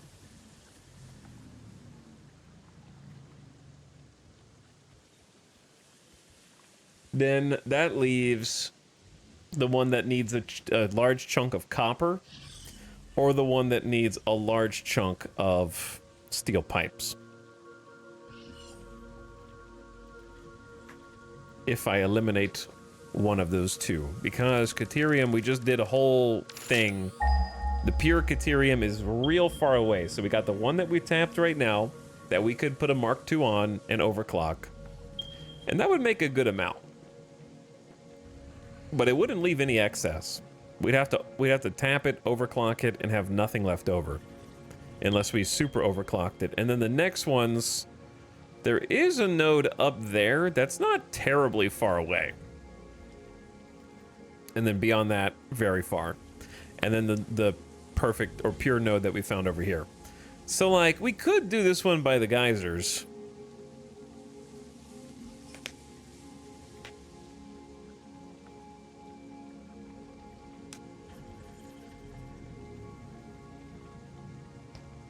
No, I've got all the recipes I want.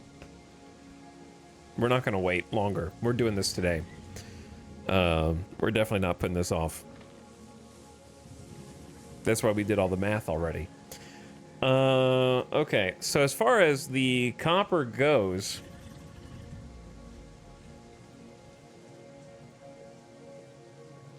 We've got up to 500 ingots. And we're reserving 240 of those for the iron factory, ironically enough, because of alt recipes. So we got about half of our total potential copper, but we don't have a copper factory. We're not making wire or sheets for just everyday use yet.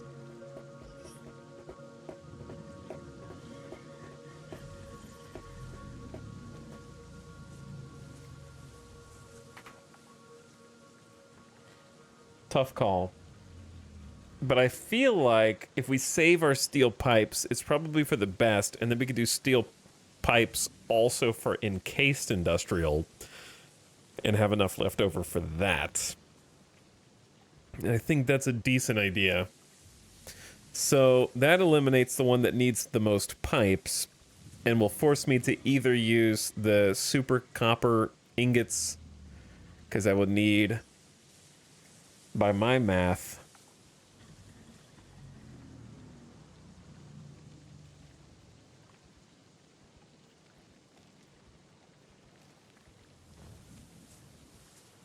did I even finish the math on this? Hold on.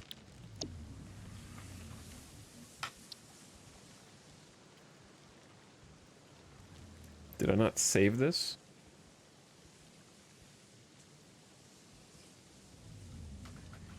Oh, I accidentally deleted it.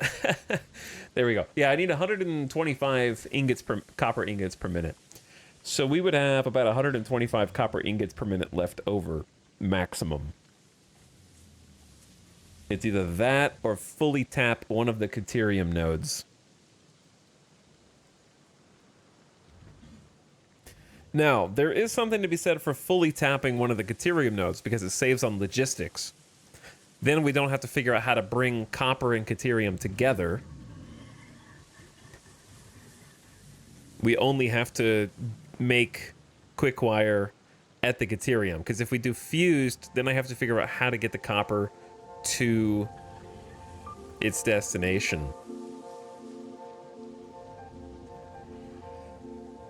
Now, we actually do have a copper node right here on top of the Caterium node, which sounds like a match made in heaven. It was originally what I had planned. However, some of that copper is going into our iron factory to make iron alloy, which is just iron with an extra step.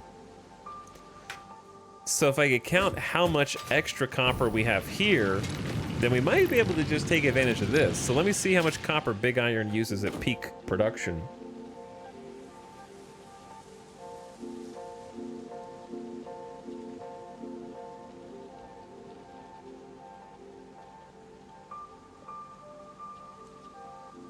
I wish I would have taken more notes.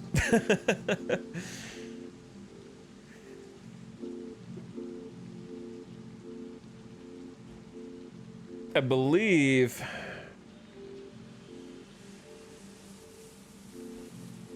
we could just do the math and work it backwards. So mathematically, we are using 15.63 foundries times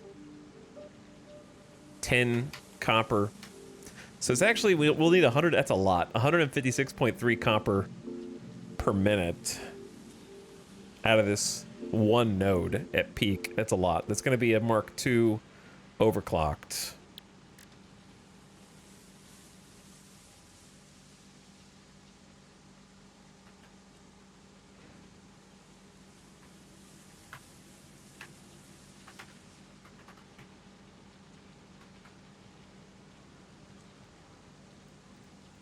All right, let me write a note down. Because it should be 1172.25 ingots per minute divided by 75. Yeah, that's 15.63. Okay. Times 10 copper ore per minute.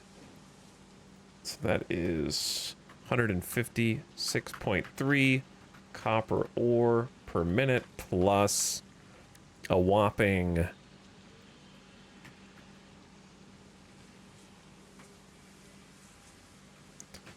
625 iron. 0.2. All right, there we go. Update it. So yeah, we don't really have extra here. Is this copper Mark II already? Nope.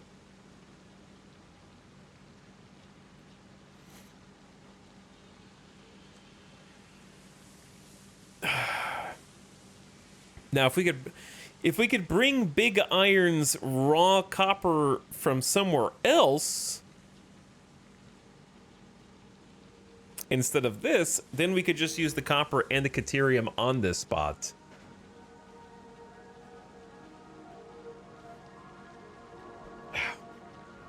But I'm creating other logistics problems because this one's just being belt fed in down the middle right now.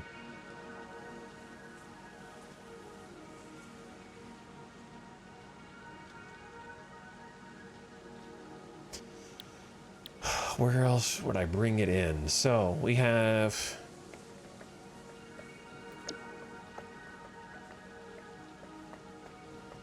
I wish I had notes on my copper plants. I should have written more stuff down because we're using copper alloy ingots times 5. So times 5. We actually might have copper ore from the Snake Way path that we could bring in.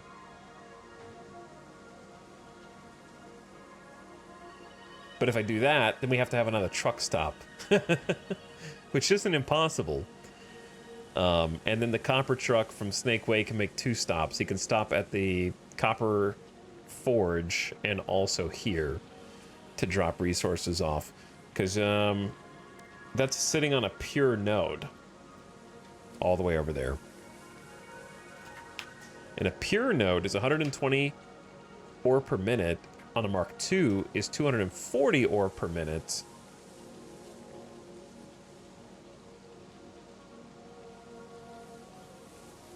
No, we're already using all of it at the... We're already using it all. It's spoken for. Because we're trying to make up to 500 ingots per minute divided by 50 copper ore per minute.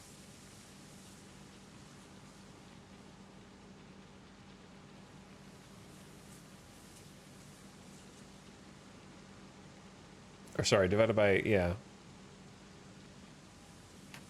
500 divided by 100 times 50 is 250. Yeah, so we're already going to need to overclock the pure node just to get enough copper ore. All right, so we got problems, basically. Is there other copper around here?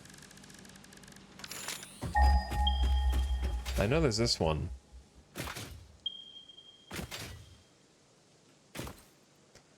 There is this impure node that's kind of smelly. And then beyond the impure node... Ooh, wait a second. There's a copper and a caterium right next to each other up there. Let's go investigate. That could be a good lead.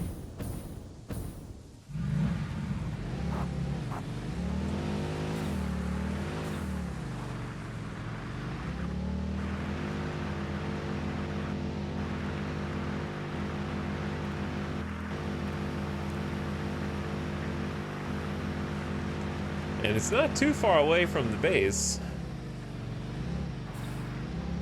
Just gotta deal with this hellhole.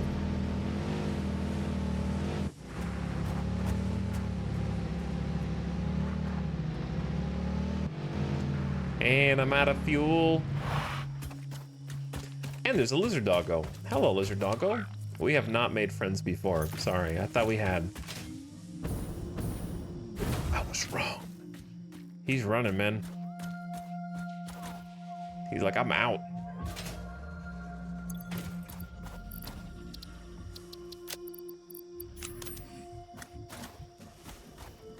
Yeah, come over here. Come over here. I see you.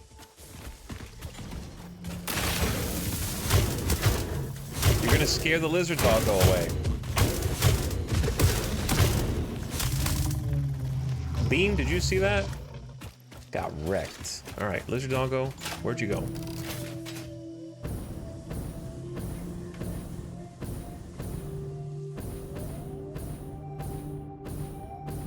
How do they get away so fast? It's okay, we don't have a pin anyway.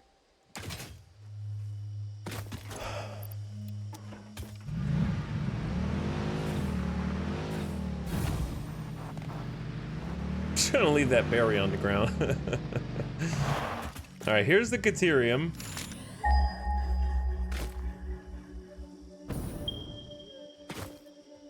And the copper is 300 meters that way. That's not too far, to be honest. That's far enough for either a belt or a truck. I love trucks. Of course, I will use any excuse that I can. And then we set up the factory that combines them out here on site, and then ship that product in somewhere else. Because these are pretty much only going to be making copper wire.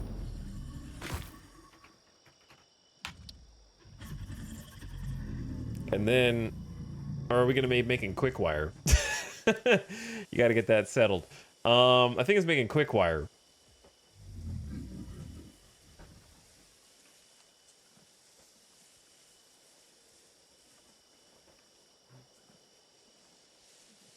And then we have to combine that up with steel pipe.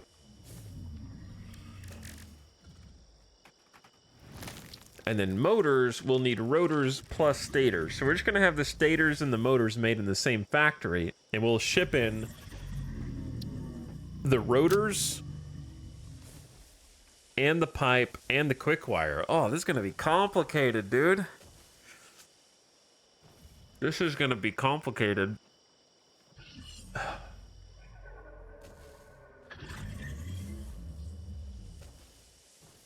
So it would make sense, both of the products are going to be using pipe. It would make sense to make the stators near the steel pipe.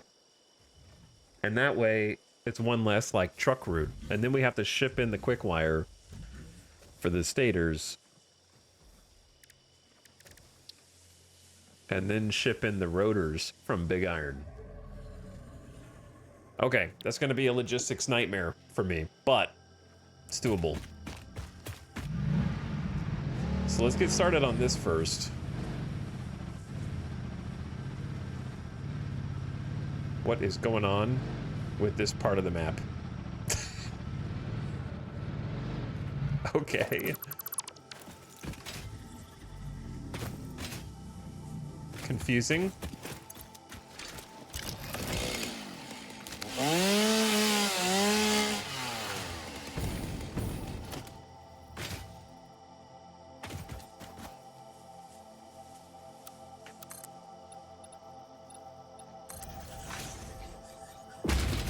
So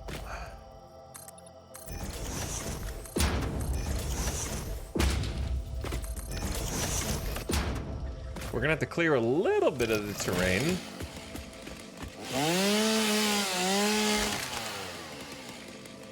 And we need to do a little scouting. I might leave that one up for now. Let's go see. I'll put a building down here just so I know where things are.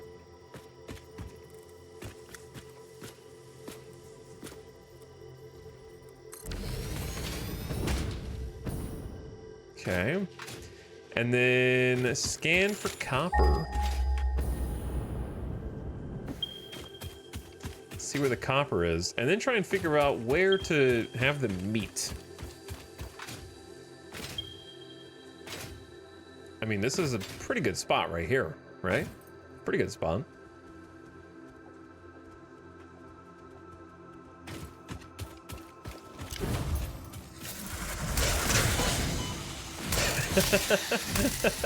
Friendly fire incidents. You have been playing for 2 hours. I have, yes. That was the idea. Okay, might need to clear a little bit of the dangers, which in turn might shave a little bit of the land.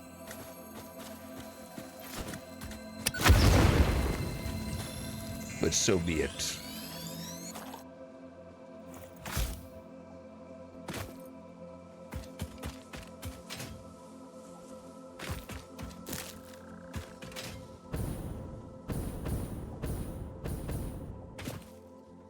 Okay, and the copper is in one of these pits. There it is. Kind of on a slope. And then there's also 3 more nodes. Normal, normal, and normal. Oh, 3 normal nodes of copper. I can definitely see us long-term setting up some kind of train station over here to get all 3 of those nodes somewhere, because that's far enough away from our main base, I think. And it's difficult to reach for a truck. But for now, this is a pretty, you know, we can make this spot work.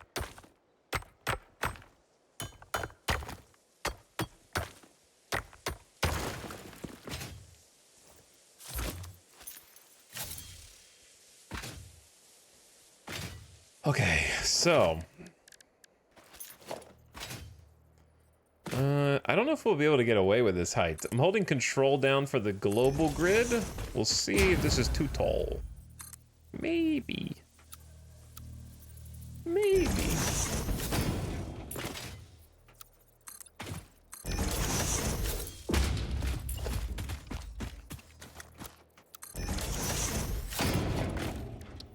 So, pro tip, if you like building minor Mark 1s or 2s or whatever, on platforms and it won't snap, you can try deleting a piece.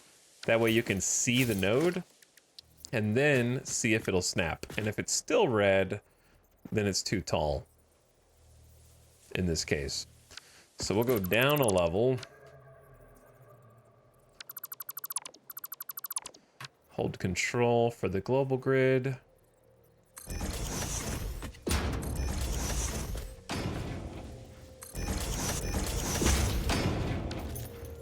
Oh, do I not have a portable? Okay, we'll just make one. It's all good.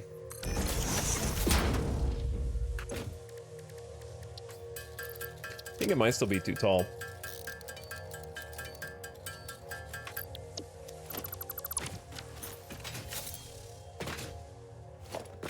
But I'll try again for posterity.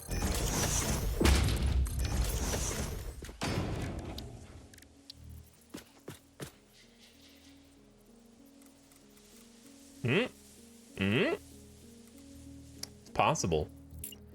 Barely. This is an awkward spot on the global grid because I normally like having my nodes 3x3s. Or a 3x4 or something, but it's kind of like square in the middle of a 2x3, which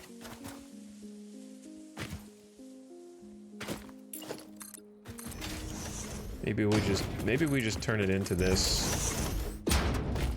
And now it is a 3x4. Delete a spot. I like them being diagonal. I've enjoyed. But if it won't let me, I think it won't let me because it needs support behind it, so we can try just deleting a different piece.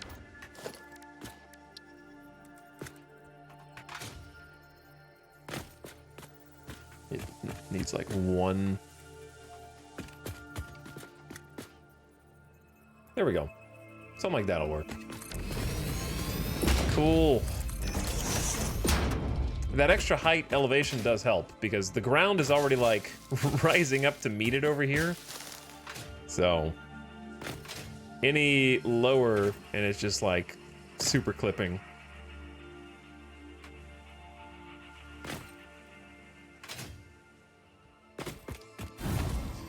Just learned something new.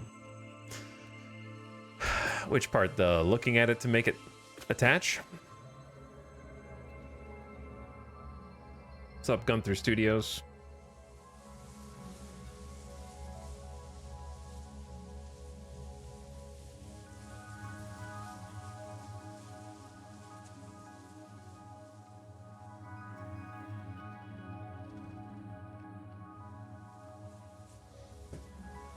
Didn't know you could build them on top of foundations. You can. There's a couple tricks to it. I love watching all the trucks on the map. Well, you're in luck because we're about to make more.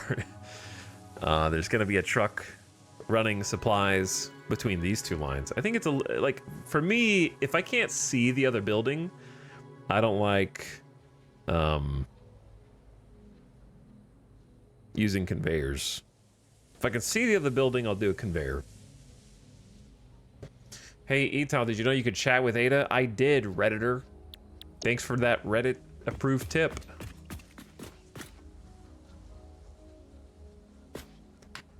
Tell chat to shut up. Nah, there's no response to that, unfortunately. Hello, Reddit.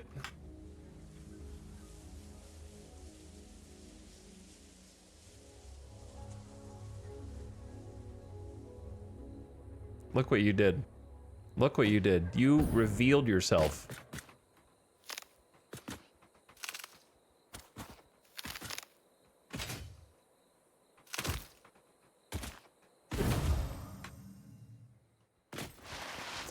Reddit was wrong? No, it shows like a few pre-scripted responses to stuff.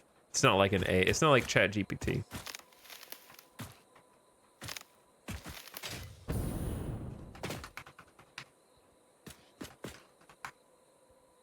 Nah, she's not talking. I'm pretty sure that's how you do it, though.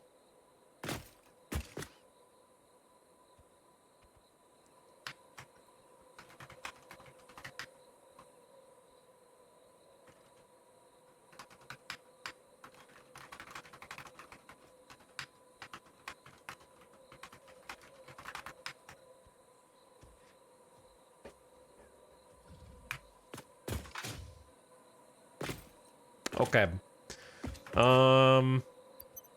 Where was I? Dude, you know what we're gonna need to do, right?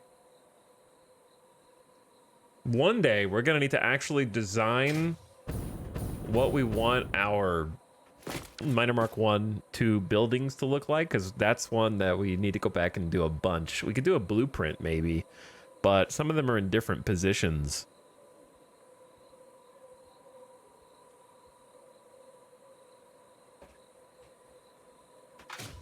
That may not fit a blueprint, per se. This one doesn't really need to be that long this way. We'll cross that bridge when we get there. Ada only talks to DirectX 12 users. Fair.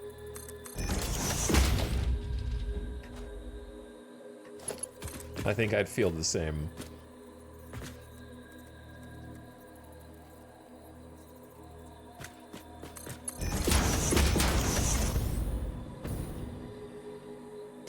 Okay,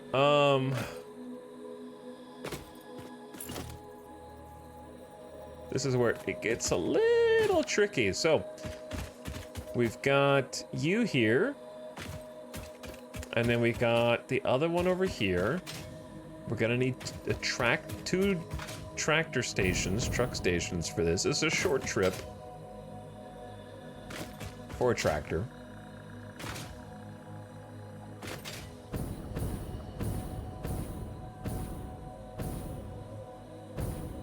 There it is. And as far as like where the factory can go, I was thinking like here's good, but in the future I'm gonna need to use these spots.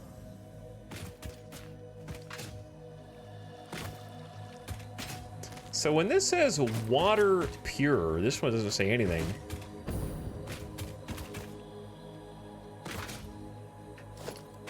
Is this a spot for a water extractor?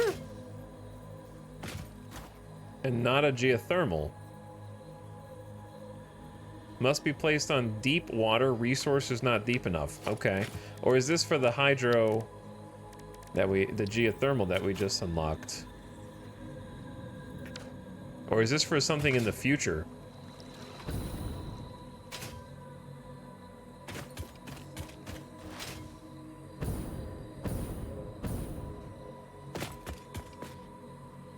I assume it'll be for something in the future. Basically, all I care about is not blocking that, right? So I can't build a factory on top of it if I might want it later. So that kind of rules this area out. That's all I care about. I don't actually care what it does. So I'm just trying to find a spot to build. Let me see, how much are we gonna need for this? We're gonna need... Uh-oh, hello? Oh shit, it's Nuclear Hog. He just murdered. He just murdered that. Oh.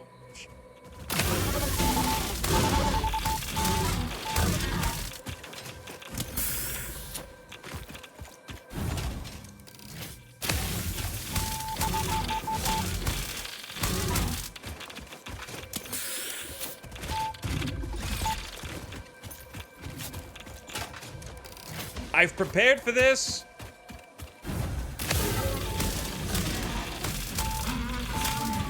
Yeah, all right. Listen, I might be almost out of inhalers, but I did prepare for this. We need to craft some inhalers. They're saving my bacon right now. Oh dear, no, I don't want any of that. Don't want any of that. Pretend like I was never there. So, we don't need that much space, is the thing. You're gonna laugh, but we actually just need, I want to say 2 smelters, and one of them underclocked. Wait, no. No. Okay, that's for the Caterium. So we need 2 smelters, one of them underclocked for the Caterium. We need 3.33 assemblers, so 4 assemblers, 1 overclocked, or 3 assemblers, 1 overclocked, depending.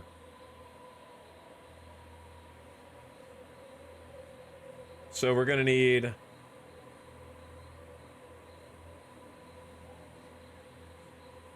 Okay, we're gonna need some copper ingot. Oh, the copper ingots is gonna be the tough part if we do the copper ingot one.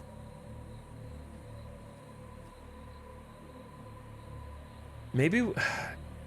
Chat, I feel like if I take a BRB, I'll be able to think more clearly. Let's take a BRB. Did I drive my vehicle out here, or did I leave? Or did I destroy my car? Where's my Explorer? Did I destroy it?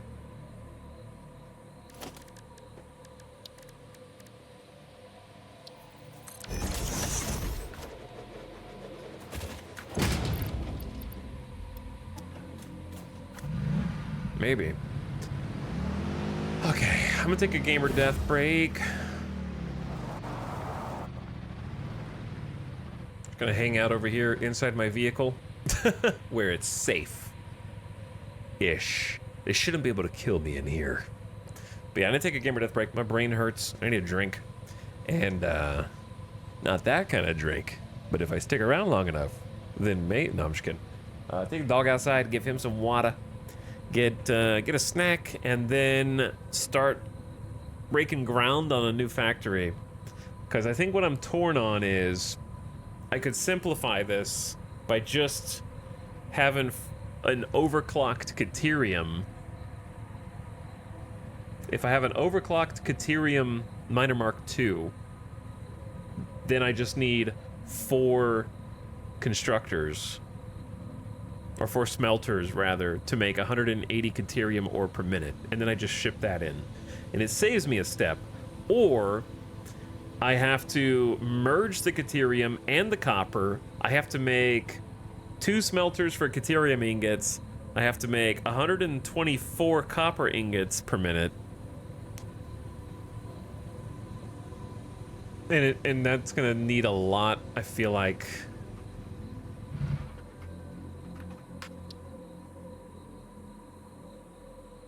That's like 4 copper smelters overclocked plus an entire node. Because I have been doing copper alloy ingots. It's tough. Like, it almost seems better just to use the Caterium by itself. But I came all the way out here specifically. Why can't I turn my camera? There we go. All right, I'll BRB. Thanks for watching. Thanks for chilling. Thanks for hanging out. I will pick a lane when I come back. Burn Heat, also, thank you for the 40-monther. You've been watching for 40 months. Oh, you were getting a Gamer Death update for 40 months? What's up, Burn Heat? Thanks for the tier 1 sub, dude. Appreciate it. Hope you're having a nice middle of the week. We'll be right back.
Look at this picturesque screenshot. Oh, snap it.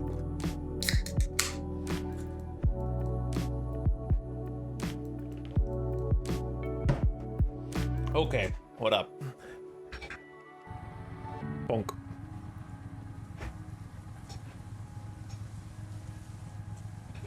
Wrong snap. Not that snap.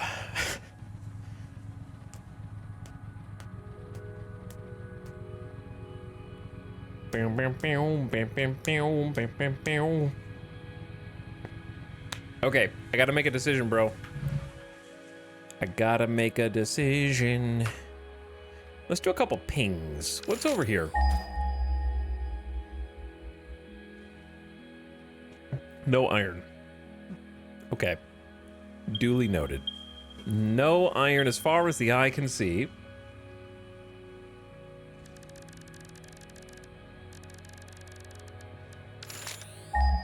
And then copper, of course, is right next to us. But then the next one is where? Way down there. It's the one we've already got.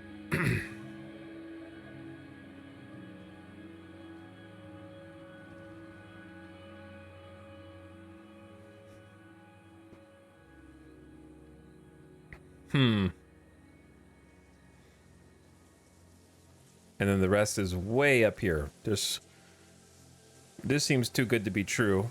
3 pure nodes in no man's land. Okay, well, at least we know where it is in the future.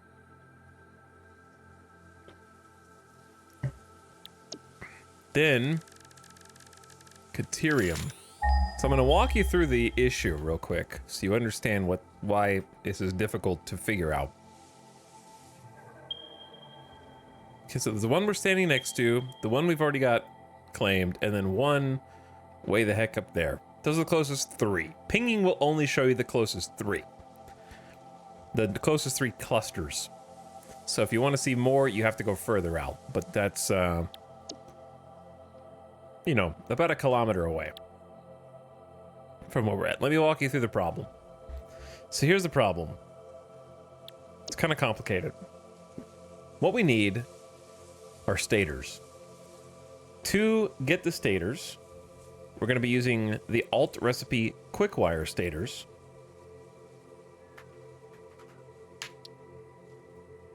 Which requires steel pipe and quickwire to make stators. Okay, easy enough. So we have the steel pipes already. That's done. So we just need quickwire. So quickwire has 2 recipes. Default, Caterium only, or fused, which is some Caterium, a lot of copper, so it kind of offsets the Caterium with copper. And it also makes more per minute, so you need fewer assemblers, right? Now, we're at a location here that has Caterium and copper quite close to each other. So it might sound reasonable to make fused quickwire because they are within 350 meters of one another. So just combine them, right? Well, not so fast. To make the ingots, you first need to smelt the ingots, which this is going to require 1.5 smelters or thereabouts. So I either overclock 1 smelter or I underclock 2 smelters. Okay. Then for the ingots, we need 125 copper ingots. So that makes things a little more confusing. Okay, so how do you get 125 copper ingots? Well, in this case, we don't have iron nearby. So it would have to come from pure 1-to-1 copper. So if I need 124 ingots per minute, then I also need 124 ore per minute. Okay, so we have a normal node, and I just put a Mark II on that, and then overclock it ever so slightly, or just deal with the inefficiency, one or the other. And then you have 124 ingots, but it's going to take a Mark II on the normal node, and it's going to take all of those resources. And then to smelt them, it's going to take 4 smelters. So it's going to be like 6 smelters in total. And then once we're done with the Caterium ore, like we'll only be using 75 Caterium ore in this recipe. So the normal Caterium node obviously has a much higher potential output. If we put Mark IIs on there, the 60 turns into 120. So we'll have extra Caterium that we could use for just having quick wire for our own purposes to build with or whatever. The alternative is just plug a Mark II miner, because like to make quick wire, the default recipe is just Caterium. And doing the math, we'd basically just need 4 smelters times 45 Caterium ore a piece, which is we would need 180 Caterium ore from a normal node. So I would have to take the 60, double it with a Mark II miner to 120, and then overclock that by 50% to get 180. But it takes copper out of the equation. Okay, so you might say, well, that's simpler. It just takes copper out. Just do the Caterium. You already have a node. Just fully tap that node. And then the copper stays available for the future. And then you just ship the finished product with the constructors into quick wire, and then ship that over to your stators, and you're done. Easy. Okay, well, if I'm going to do that, then why do I go all the way out here? Why go to the node that is specifically next to the copper node? Why not just use the Caterium node that we already have over back by our base, which is currently just making quick wire and doing nothing else, right?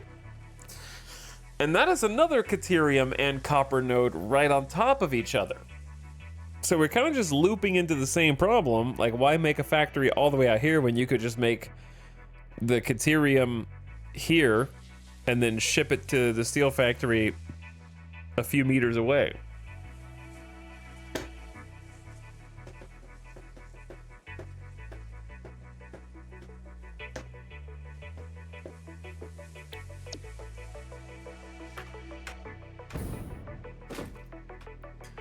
So, long story short, IDK. If it's better to try to combine copper with Caterium for quick wire, or just use Caterium for quick wire.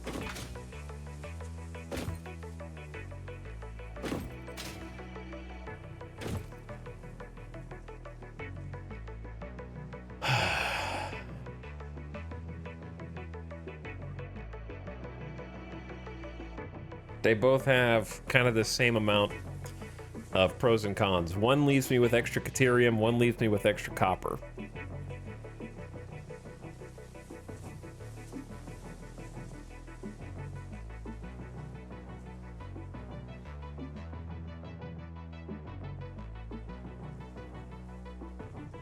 The problem, I guess the Caterium only one, I'm not going to have any quick wire for personal use.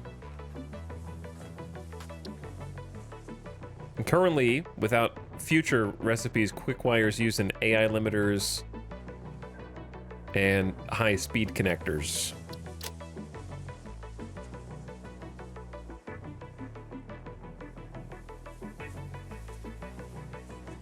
Man, high-speed connectors are kind of a pain, huh? We don't even have a circuit board recipe yet. We will.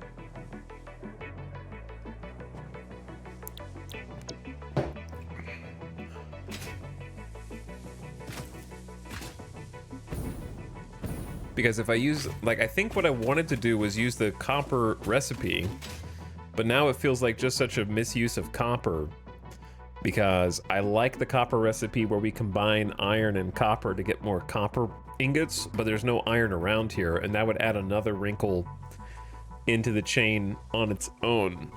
So I feel like I'm just in analysis paralysis mode. The best play, I think, is probably still use these, but not for this.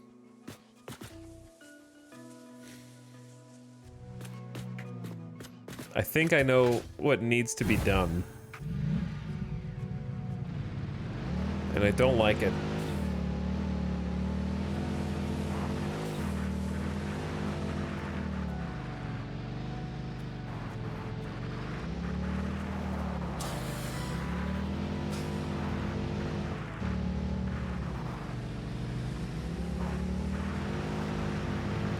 I think it's time to do what we've been meaning to do for quite some time.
Have I been uploading these or putting them in the box?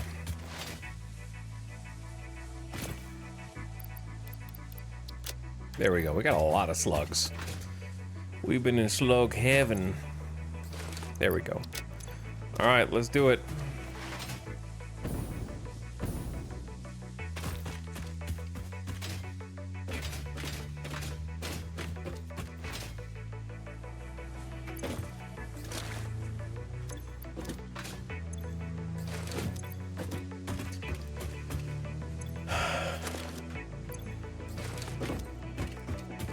Time to say goodbye.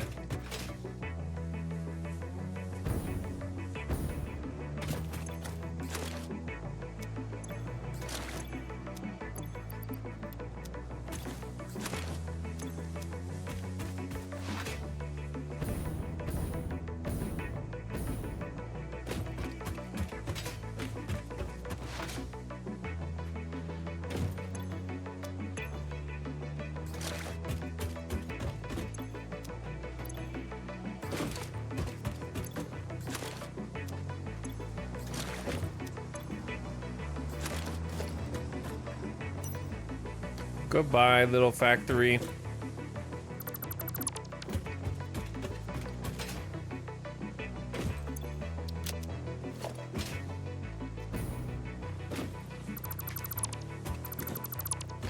It's been fun, but we needed to delete you anyways, probably. You were never gonna stand the test of time.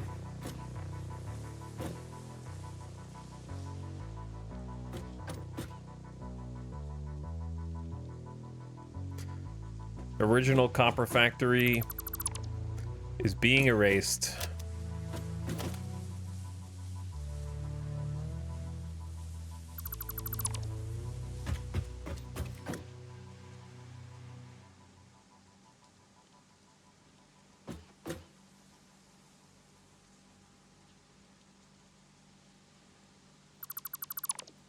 It has no place here.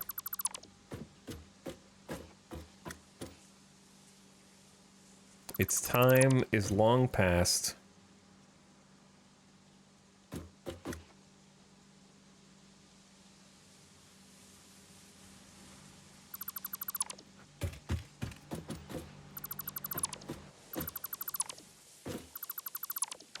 Okay, the reason we're destroying all this is because before the break, we looked over here and we did the math, and this copper node is conveniently located next to this Caterium node.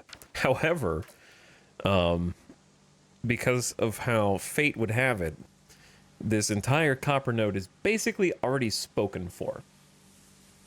Because it's gonna need, once we start optimizing, it's gonna need to supply that factory over there, our big iron factory, with approximately 156.3 copper ore per minute.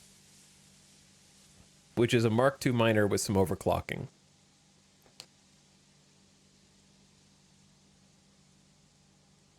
It's going to be like a 20-25% overclock.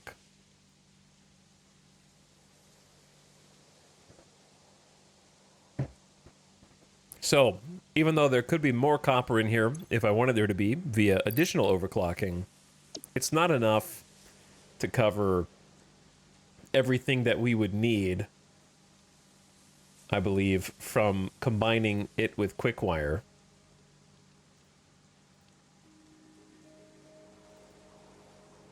Because I would require 124 ingots per minute, which is another 124 ore.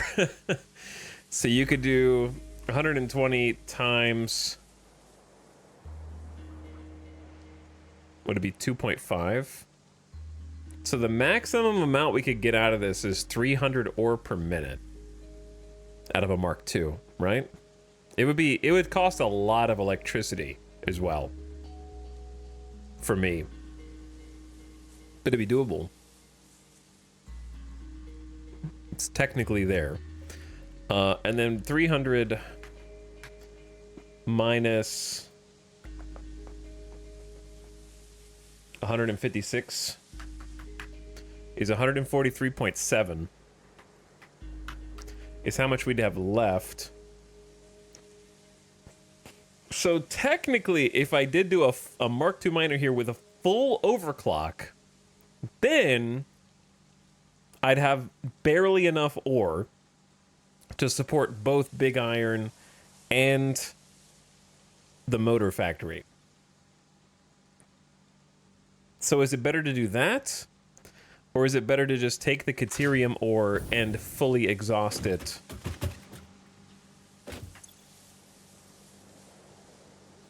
Via overclocking to get it to spit out 180 Caterium ore per minute.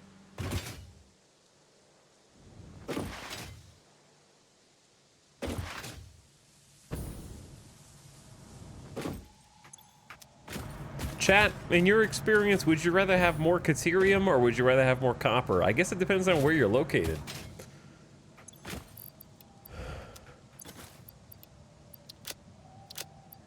I suppose it depends.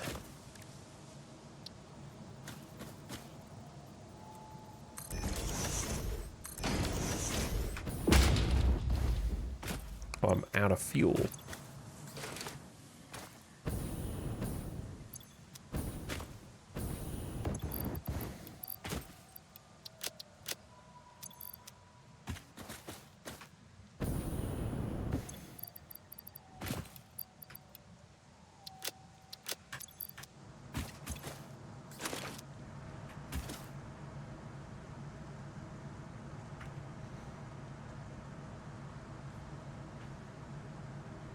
Copper is a dime a dozen compared to Caterium. Copper. In my experience, Caterium is always rarer, so I'd prioritize it.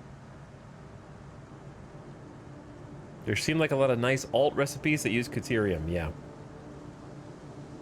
Used to be copper, but you don't need as much of anything in-game anymore as you did in Update 8. They made the game easier. They made it easier.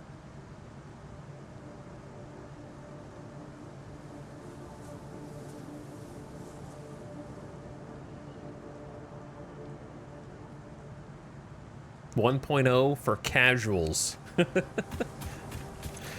1.0 is for casuals. Okay, here's what I think.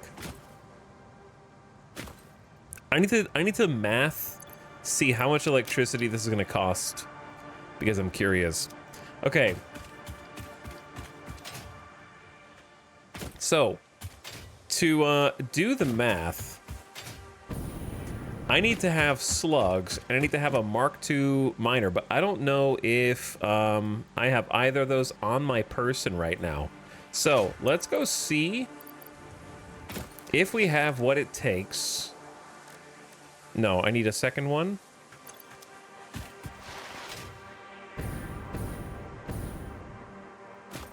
I need a second one. Equipment shop.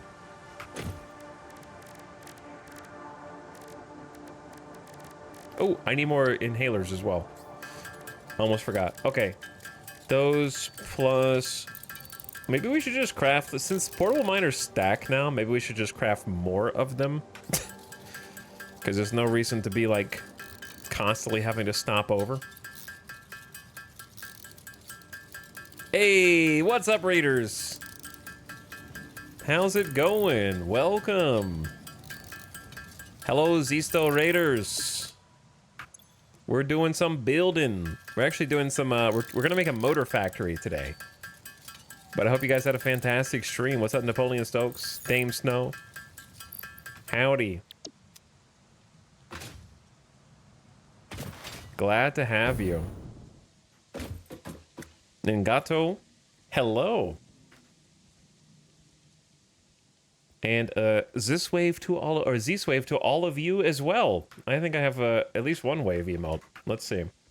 Oh yeah, we got a few.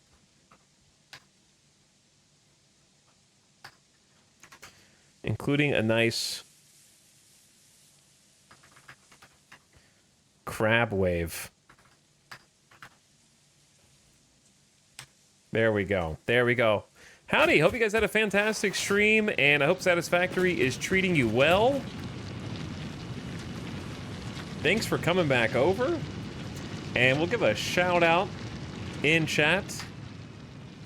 I have to wait 58 minutes before giving Zisto another shout out. Did we already give you a shout out? Okay, we already gave you a shout out. 58 minutes? Come on, Twitch. There we go. We'll do one in the chat also. You can't block Nightbot, can you? But if you're in my chat and you haven't already, please give Zisto a follow. Awesome content creator, been around for a very long time, and has been enjoying Satisfactory as well. Those of you who just raided, welcome to my factory floor in progress. I have a bunch of partially complete things I've been playing for 22 days now, over 220 hours. And I'm still in phase 3. We've only barely finished phase 2. And that's because I keep spending time building things that are too large, like this giant iron factory. And when I'm not building oversized factories, I'm trying to make overly prettified things that probably don't matter that much in the long run. But I'll give you a tour of my most completed factory, which is actually for solid biofuel. This is our solid biofuel factory, and we finally got it 100% complete. It only took 4 entire streams in order to decorate aesthetically to my specifications and liking. I made the mistake of going diagonal. So I'll give you the tour of our finest creation so far, the only complete factory that we have. But I'll let you see what's going on in here. The reason why we decided to go with this first is because it was the first building that I made at the beginning of the game. So I was like, you know what? I want to go in and decorate a building, and why not start with where I started in the game? I eventually want all of my factories to be up to this standard, but it's going to take a while to get there. So I'll give you a tour of this one first. Come on in with me to the solid biofuel factory, Biogen Bastion. Welcome inside. Inside the factory, we have a deposit box for biological material. So all you have to do is put in leaves, wood, or mycelia, and the factory does the rest. It'll take it from there. It'll turn it into solid biofuel and power the rest of our power plants that you'll be able to see here in just a second. This is the staff-only room, where we've got a MAM for some research, personal little crafting table for you, or maybe you need to make some equipment, or possibly grab a little factory cart, though the stairs might make it difficult. Moving on up, we have our hypertube terminal and slug exhibit. So you can take a display of what might be the last surviving blue, yellow, and pink slugs on the entire map. They're not, but eventually they will be. And then, of course, we have fast travel throughout the rest of the factory if you need to go somewhere in a hurry. our factory hard at work down there. Moving into the main construction floor. We've got the magic happening right now, actually, making some solid biofuel with this constructor. And then you can go up here and do servicing or maintenance on any of the constructors. Yes, this is entirely vanilla, Lucky. All of this is vanilla. I don't have any mods. You just got to get creative with your block placement.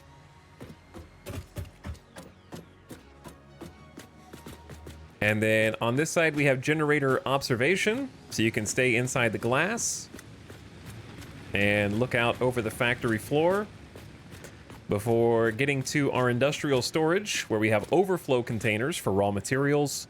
In this case, leaves, the wood, mycelia, and then once crafted, we have the solid biofuel overflow storage, which is full at this moment. So the overflow is doing its job.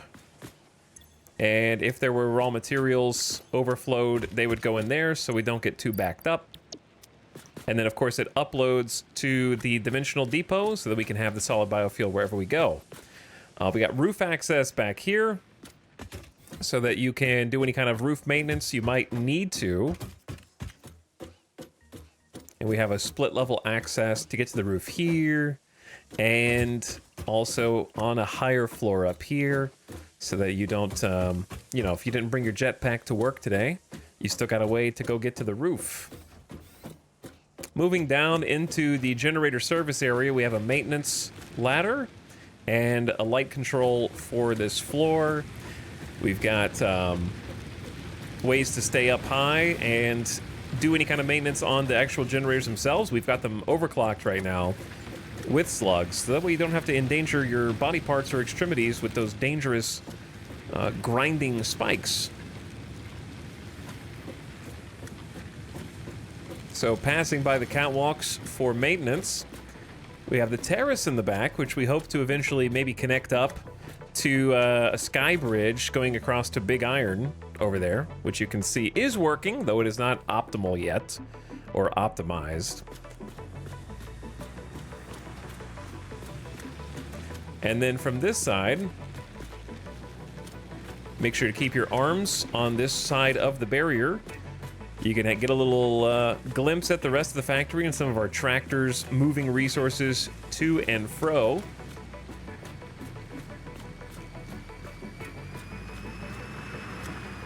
Watch out for the service bot. He's doing his patrol route right now. A mysterious orb plugged into the rest of the station. You're doing great, little guy. He doesn't like when people observe him. And then we got the logistics floor down here, where all of the biofuel is being sorted and plugged in to its respective inputs and outputs. And we've got proper documentation on each of these constructors and how much of everything is going where.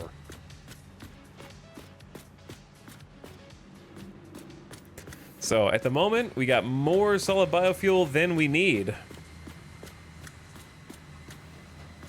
And then, when you're all done, follow the signs to the exits. And you can either take the manual route up or head back quickly to the hypertube terminal.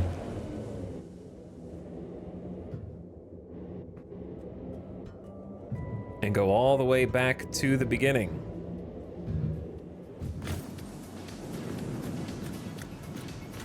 And here we are.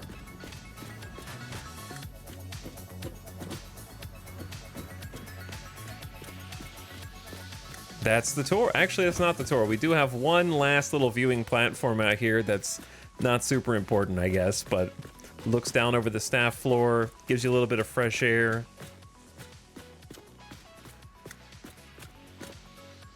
And there she is. Only took 4 entire streams. Now I will take your questions. We hold all questions till after the tour is over.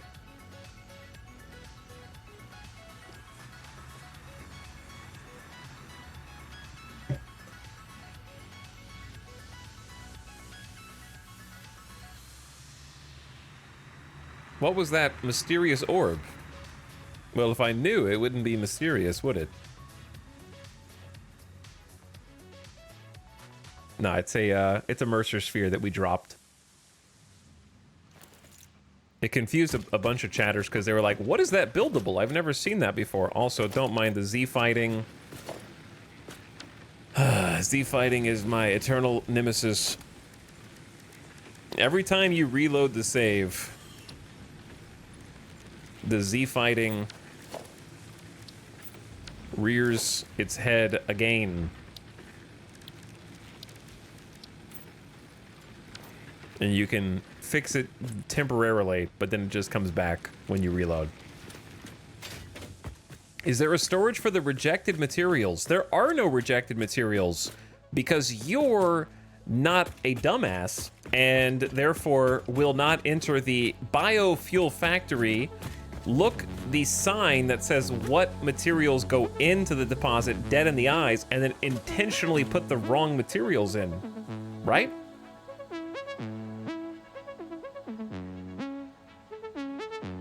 But I guess if you have to ask, then the answer is the same thing that would happen if you put the wrong materials on. That's like saying, hey, so I see your steel factory. What happens if you plug in copper?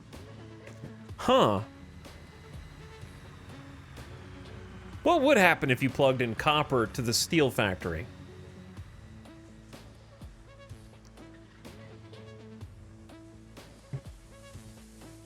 I wonder. How designed, very carefully. But yes, all of this, someone's asking about the barriers. Yeah, they're pretty easy to make. I'll give you the, don't we have a tutorial clip on this already? We have a clip, I think. But here's, I'll do it very fast. 4-meter sign, build, find the halfway mark, build it 1/2 step down, delete original. Build another one, reverse, in the same spot. Half down. Build. Delete original. Take sign. Choose layout. Text only. Delete text. Change background color to something bright. A light that you might want. Control-C copy. Control-V paste. Find architecture. Low barrier. Flip it so that it is aligned. And then it clips, build. Make that a blueprint, and you can put it anywhere in one go. Done.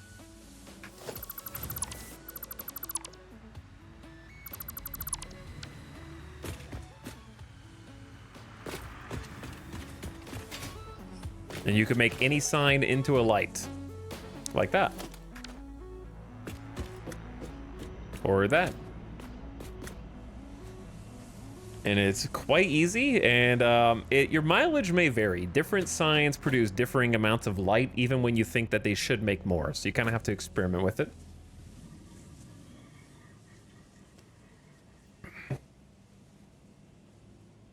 But yeah, Leo, if you're doing your job right, you're never going to have solid biofuel in your inventory, so you'll never confuse it with wood. Because you'll never make it. Because if you do make it yourself, you're wasting. Because if you're doing your solid biofuel correctly, you should be turning raw materials into biomass using summer sloop multipliers to get ×2 biomass compared to how much you're supposed to make. And you should be doing that for wood ×2 into 600 biomass per minute, or mycelia ×2 into 300 biomass per minute. And then, when all the biomass is merged and fed into biofuel, you 2 times it again. So that your raw materials are always getting ×4 final output.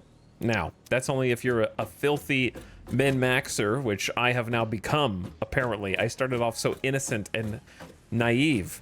But you should never craft it yourself. So, anything that you should be using should come straight out of a dimensional depot and never be directly in your inventory. Therefore, you should never have any in your pocket at all. Should always just be inside of your bag of holding. And then you'll never ever make that mistake. Because you're, again, not a dumbass, like I said the first time. I think.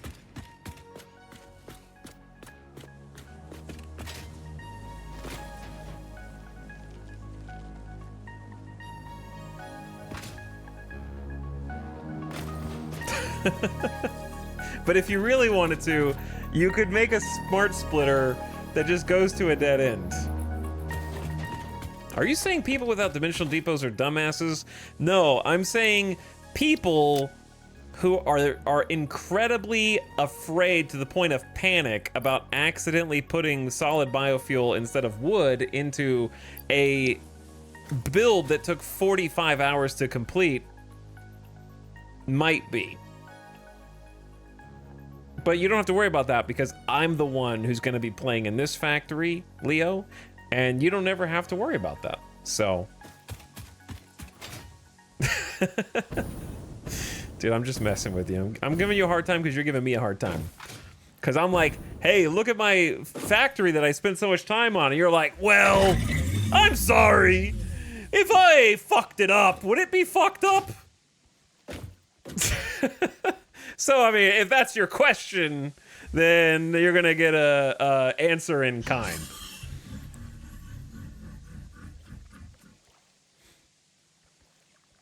But no, if you don't use the alien tech, honestly, I wish I could go back. I honestly think it's OP, and I think it's unlockable far too early in the game. So my actual opinion on dimensional depots and summer sloops is that they should be locked beyond oil tech, personally. But that is a hot take. That is what the kids call a hot take.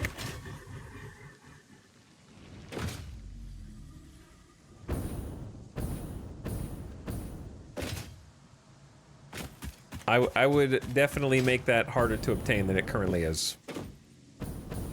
But I have a whole rant that I'm not going to do about that.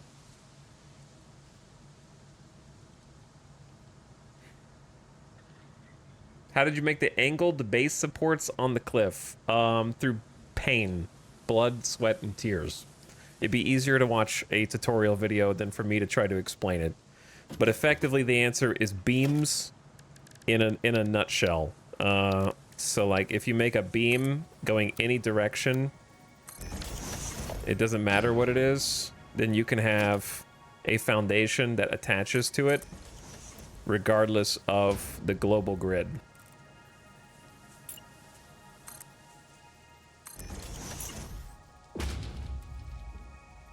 Well, in this case, it's not... You don't really need the beam in this case, but you can use beams for a lot of different things. Like if I had a foundation here, and then a foundation over there, and you wanted to like group them up.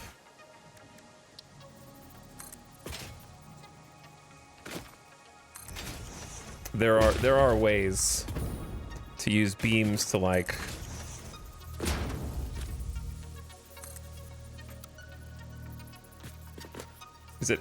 Is it inside or outside on this one? I haven't done this one before, so you're kind of... My mileage may vary. I think I was supposed to go to the middle, not the top. Hold on. I haven't done this one before on stream. I'm supposed to go to the middle.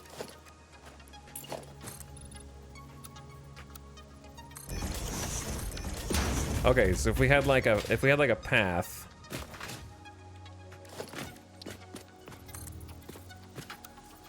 and we wanted to connect these up, and they were not on the global grid, we could do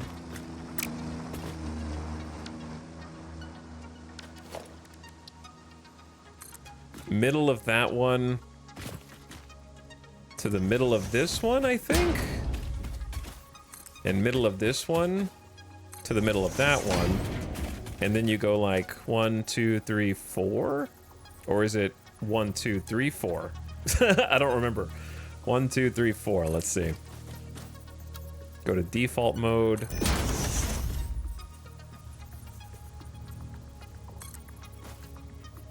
Yeah, I haven't practiced this one before, but you basically just use beams for like everything.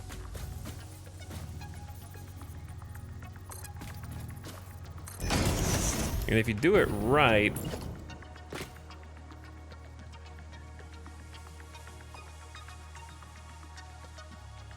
You're supposed to like be able to attach it to one of these 2 points.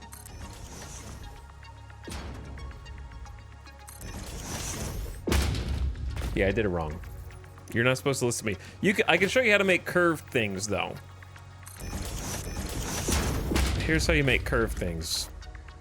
There's a couple ways. The easiest way is catwalk intersection on the opposite side of where you want to turn. So if you want to turn right, put it on the left.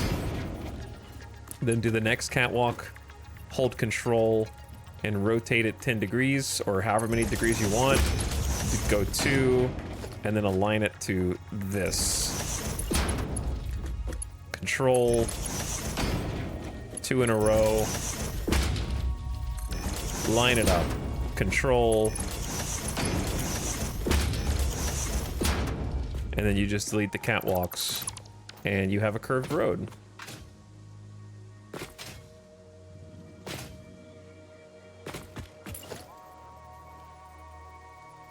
I think it needs to be further apart than this is the issue here.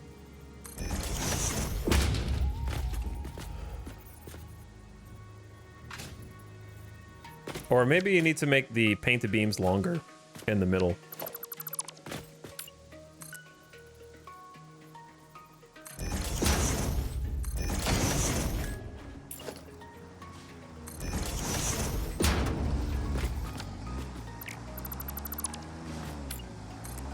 Oh no, I blocked this dude.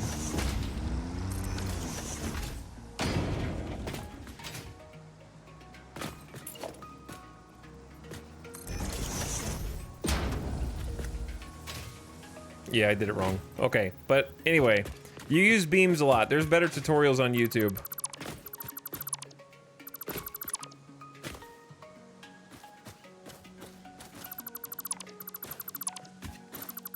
There are much better ones. I can tell you how to curve a road, but I can't tell you how to do the little, like, fix-it lineup thing yet. But I know that there is a way that's similar to what I was doing, but I just did it wrong.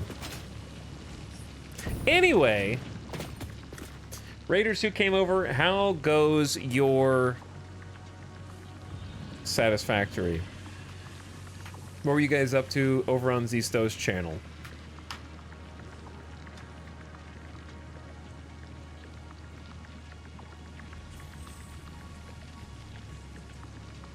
It's in the VOD? Which part? Streamer is not an expert.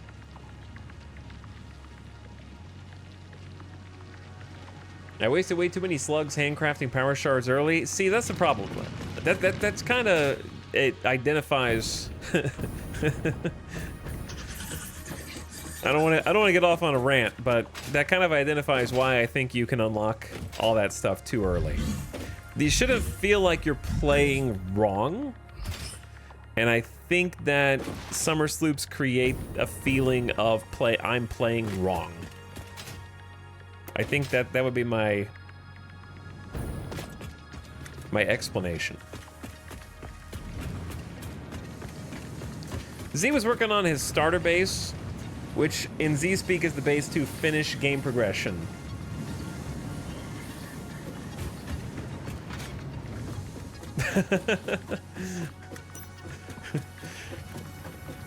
Like finish the whole all phases? Building up stuff needed to complete phase 4. Okay, cool, gotcha. I'm doing the opposite of you, unlocking all the cosmetics at once before doing any prettying up in my base. Yeah, I didn't start doing the prettying up until I got every awesome shop unlock that was available, because I'm aware that more become available over time. But I think I got every awesome shop unlock from phase 2, I would say. And then decided I was tired of waiting because it was just driving me crazy.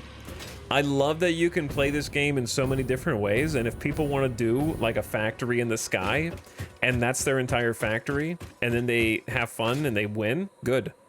But for me, like for my factory, It drives me crazy when I walk through my base like this and everything is, I like, oh, hey guys, here's my work in progress coal plant. It's just 2 floating platforms. Okay, you're gonna have to pretend like that's a done building. And then beyond that is my steel factory, which is also a couple of floating platforms. We started on a highway and then got distracted. And there's nothing wrong with floating platforms. I just like want to make buildings. So I finally had enough. Once I made the steel and got the steel functional, I was like, all right, I need to design at least one building and make it done, or else I'm gonna lose my mind.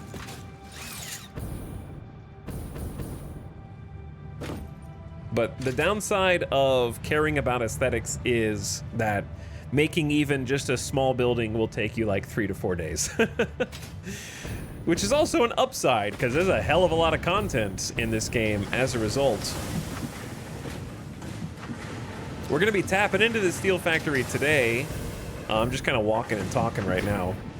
Because we need to... Our goal today is to make motors, actually. So we're going to try to make motors. I like to ban foundations, only build on terrain. See, I'm the total opposite of that. I refuse to build unless it's on foundations. And I have been doing that since 2019.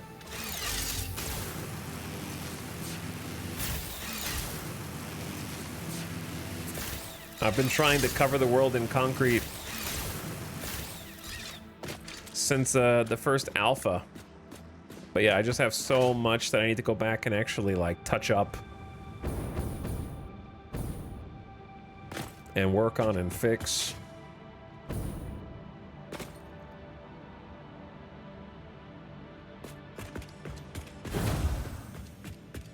I want the Sims with a little production on the side. The Sims? I don't know if I want the Sims. My buddy is rushing phase 6 and I'm taking it slower. In phase 4, making a little city. Making a little city's fun.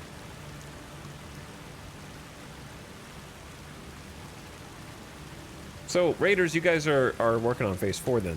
Yeah, I'm so far away from that. You're well ahead of me. Though I guess that was obvious when I said I was going to be making, trying to make motors today. The good news is we're already making rotors. I made it to nuclear and my factory is becoming confusing.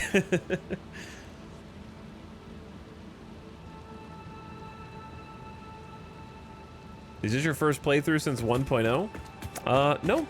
We played Update 8, but I didn't get super far. We did play Update 8.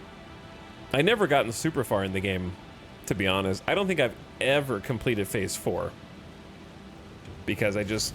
Once I got to that point, I was like, well, there's going to be an update anyways. That makes me want to restart my factory.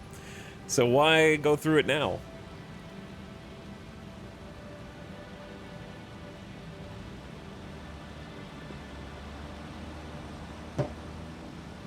Why bother?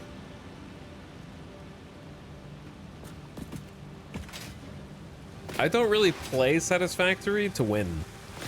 Some people, I think, their main drive and motivation is to get to the end. And I think it's great that you can do that. For me, I would say it's definitely a case of journey, not the destination.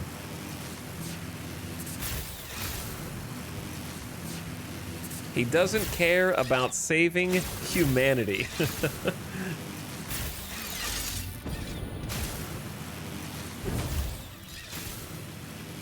If it was the same way, I get to oil muck around and stop because everything was getting wiped soon enough anyway. Yeah. Now that 1.0 is out, though, I don't feel that pressure of, oh, it's all gonna wipe again in a minute anyway.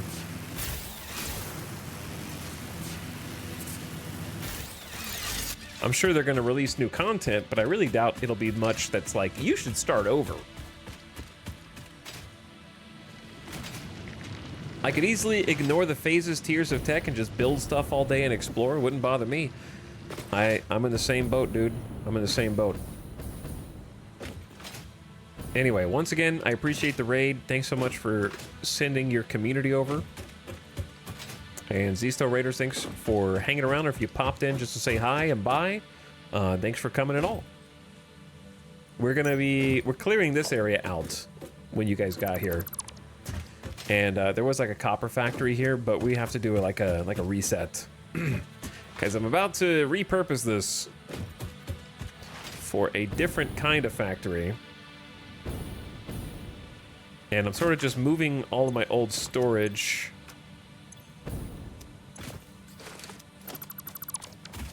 to make way for it.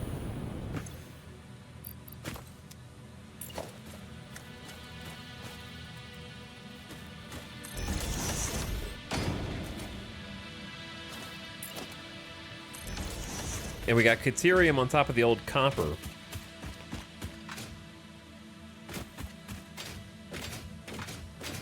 But yeah, I'd love to check out Zisto's build. But I feel like you are normally streaming at a similar time as me. And I normally do most of my stream watching. My free time is unfortunately when most people are not streaming.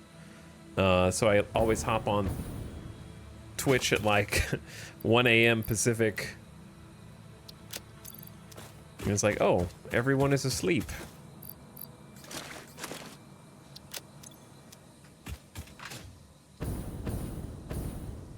Yeah, I'll have to check out YouTube as well. I don't really watch a lot of YouTube gaming content. I probably should watch more.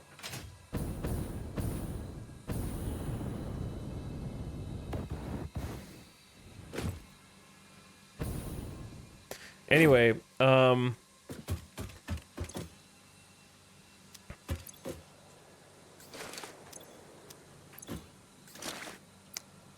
you guys need to go.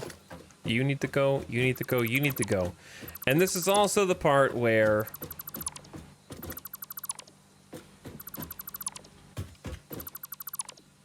I can say, Leo, if you're still out there, you are in fact not a dumbass. Because I misspoke. And no, it does not use fuel from storage. Though, I think it should. So my bad. The Dimensional Depot can be used if it can be used while handcrafting, it should be usable in all other circumstances. Which I don't think is a controversial take. Tox, did you Let's Play a Banished on YouTube when it came out years back? Yeah. I did. I definitely sound completely different now because I'm like 12 years older.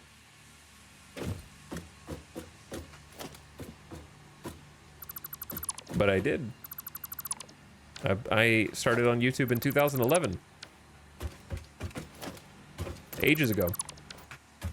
I was just a kid.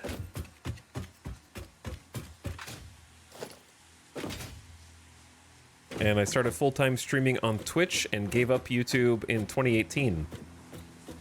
Though maybe one day I'll be back. Who knows? Never say never.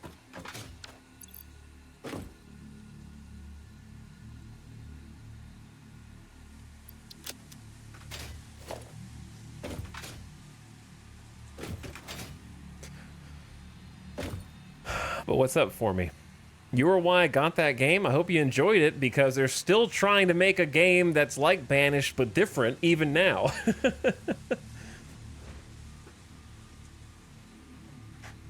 They're still trying to recreate Banished, damn it, and they never stopped.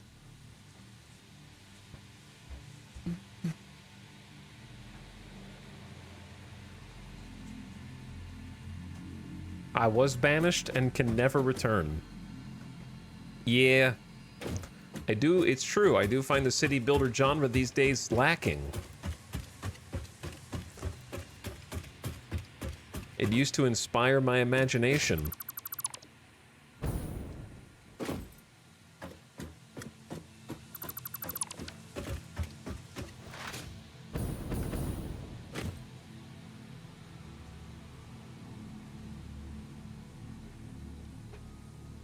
Manor Lords is Etal's fave.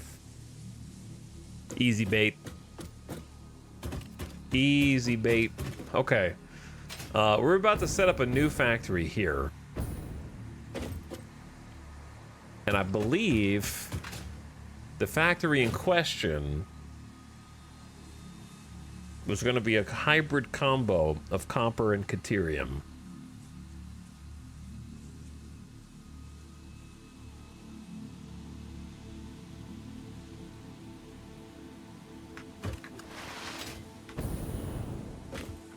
And it's not going to be huge. It's not going to be massive. I probably need to take some notes on what's supposed to go in. But it is going to require some logistics because we need to get the resources from here and the rotors from over there to the steel beams over there. And that's going to be a fun challenge.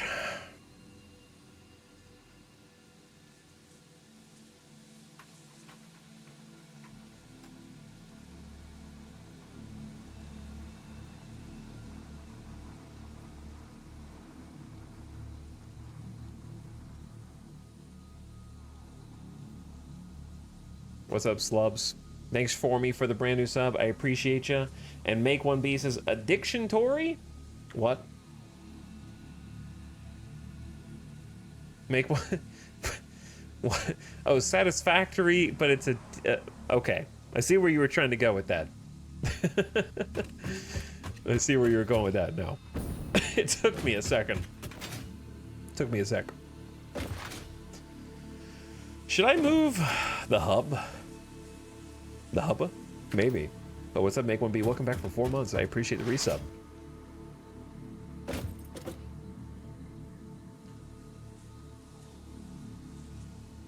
Had to Google, but Timberborn interested me. I don't want to. If we talk about city builders, I'm just going to end up hating on everybody's favorite games. So it's probably better if I just say, I think that I outgrew the genre for the most part and leave it at that. And also, shout out to the one great modern city builder, Farthest Frontier 1.0 is the only one I'm looking forward to. I think it's still in early access.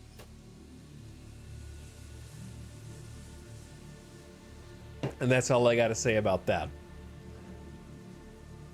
Etal hating on everyone's favorite games, but that's the content I came here for. Well, you're not going to find it in Satisfactory, because I think Satisfactory is Game of the Year. Easy. Easy.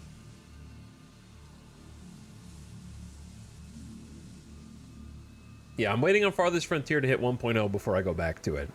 I want it to be done. But when I played it at early access launch, I loved it. Yeah, Workers and Resources, I know EJ loves Workers and Resources. That one seems like a good one. Was City Skylines 2 any good? I think City Skylines 2 players just talk about how they went back and started playing City Skylines 1 again. For the most part. So I believe it fell into that pit. Potentially. Okay. I think I deleted the power to this. Whoops. My bad.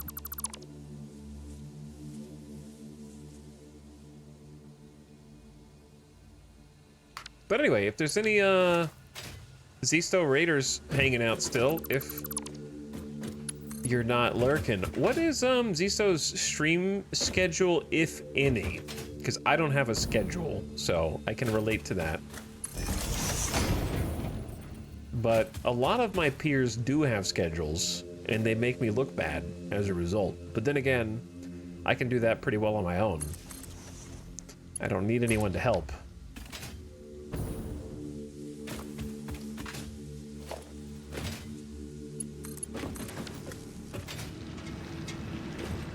He streams Wednesday, Saturday, noon EST to late. Gotcha. Yeah, I could probably catch some of that then, because noon EST. I'm usually waking up at around 11:30 or like 11 to noon PST. So usually get up pretty late because I go to sleep at like 4 a.m. Okay. Copper, I'm sorry that I accidentally disconnected you. Now, what we were getting ready to do was to try swapping this to a Mark II. And I wanted to see how much power it would take.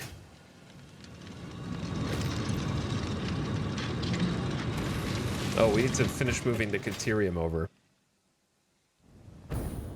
And then get my regular inventory back.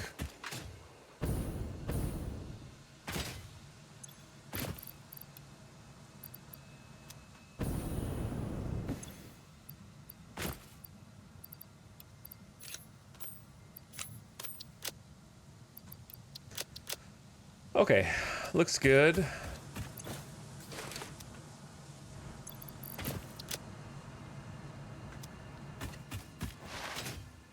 Finally able to see you build from scratch and see you work the initial design.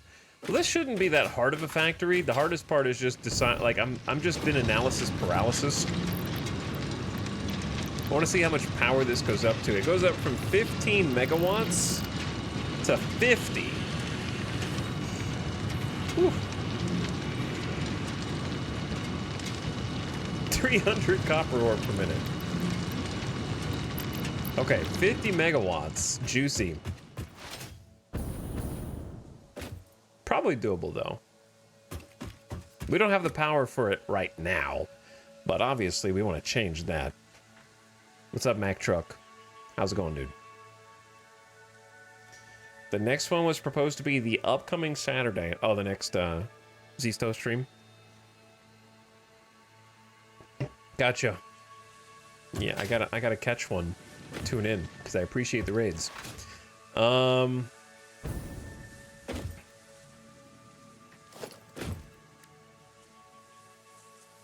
I know he's been around on YouTube for a long time also. We've been like 2 ships passing in the night, probably in the early years. They don't make the OGs anymore like they used to.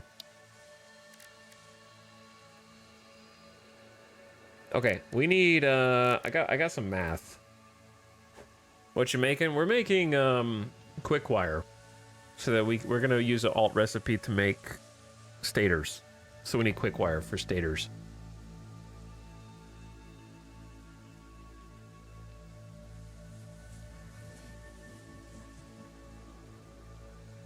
And I had some notes. I'll show you what I'm looking at so you can see. I like taking my own notes. I don't really like using I like that third-party platforms exist, but I enjoy doing my own notation and paper napkin math to try and figure stuff out. So we're basically pursuing this. Quickwire stators. Now, this particular factory is probably not going to be the motor factory itself, though it could be, and that would save us a step. But the motor factory would require at least 5 assemblers for stators, which isn't a ton of space. It's big, but it's not huge. And then 300 quick wire per minute and 80 pipe. So we'd have to get the pipe over here. We'd have to get rotors over here. And we could make the quick wire on site. Okay. Then we're going to try doing fused quick wire, which is 3 1/3 assemblers. So either 4 and underclocked. I prefer 3 and overclocked, because then you can have a single splitter split 3 ways instead of having that awkward. Well, if you do a 4th one, then you just have 1 splitter split twice, right, to load balance that, if you cared about load balancing it. Load balancing is going to be hard because you're feeding 5 assemblers And if you want to try and load balance for 5 assemblers, you've got to do the recursive feed, which I always find obnoxious. We can try, though. So I need a logistics floor. I need to figure out how much space we want this platform to take up, because I want a tunnel underneath it for trucks and tractors to be able to go through. So that needs to be at least 3 blocks wide for future-proofing purposes. And it's kind of on a cliff over here. Okay, so what do we need? For fuse quick wire, we need 3 1/3 assemblers, or 4 assemblers and underclocked.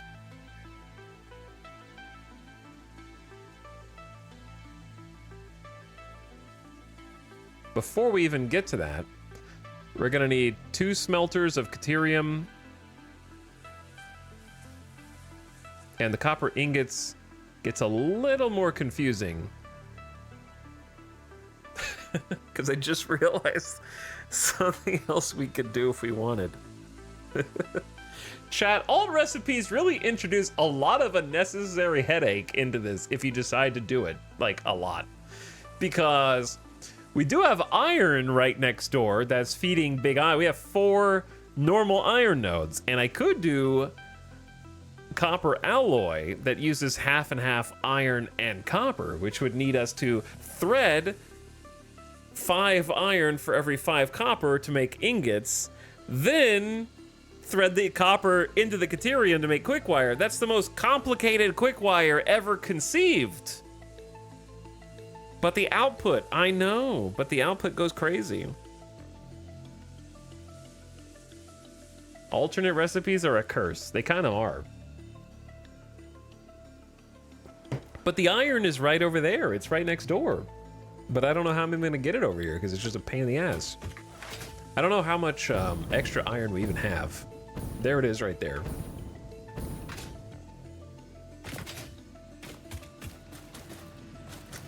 Let's see how much iron we're using. I took notes on this. So, of the 4 normal nodes,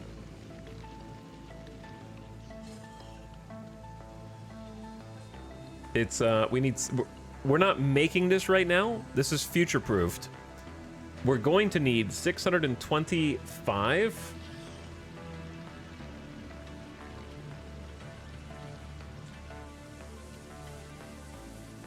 Hold on. We're using iron alloy ingot over here to make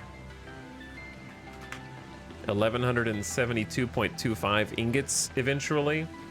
Okay, divided by 75 per minute times 40. So yeah, 625.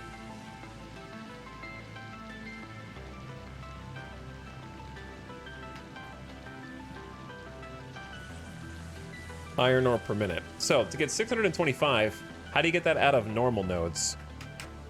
You need 10 normal nodes. Yeah, we're gonna use all this iron once we spool it up. Because it's gonna be 120 times 4 is 480 times overclocked 50% is 720. So if we overclock these like 30-40% on Mark IIs, we're basically using everything we've got over here without overclocking, so I don't really have a ton of wiggle room. I just got done swapping my metal plates from iron default over to the forge. My brain hurts. Yeah. Yeah, that'll happen. That will happen for sure. Okay, chat, let's ignore the alloy recipe and just use the damn copper. And we're still doing copper quick wire, okay? Let's just start there. Let's start there.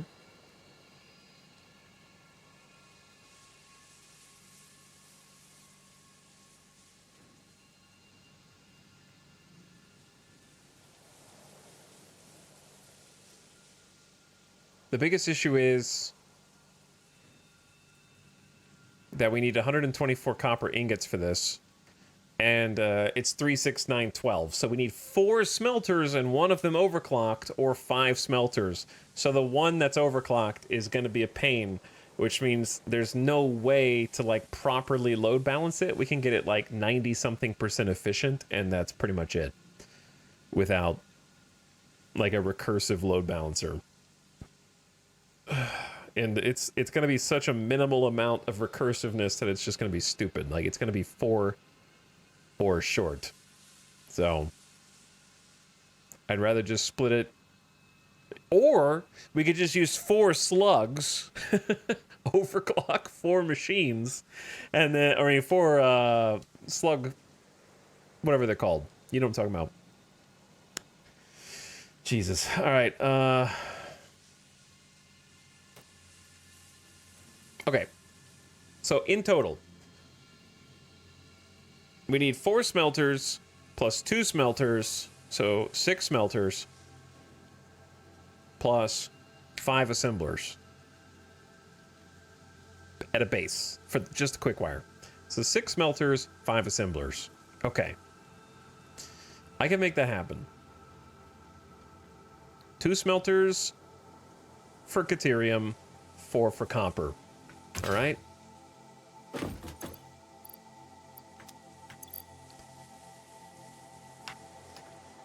Two smelters for Caterium, 4 for copper, 5 assemblers for quickwire. Notes, use them. Notes, use them.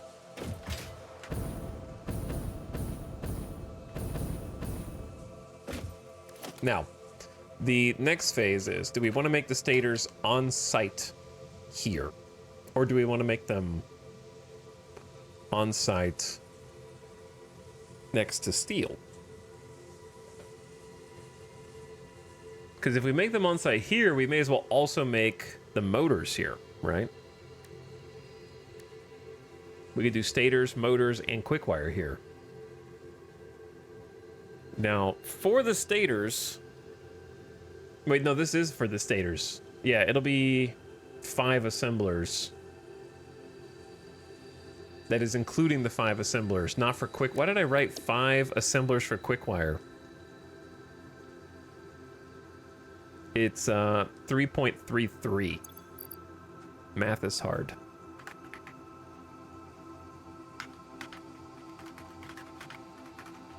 Five assemblers for stators. Okay. And then how many do we need for motors?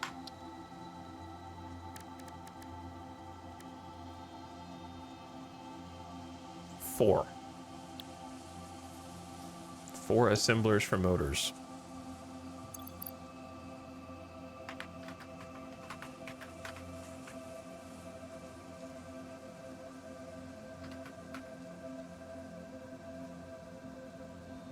All right, I need to math out. It's not exactly 4 for copper. They're going to be overclocked slightly. I'll come back to that. So there we go. That gives us a nice little total of how many total buildings will be required here. And it's not insane. The insane part's going to be the logistics of getting everything where it needs to go. So let's just get an... This is not going to be like actual placement for stuff, but let me get an idea of how big these buildings are going to be once we start throwing them down. It's going to be like here, here,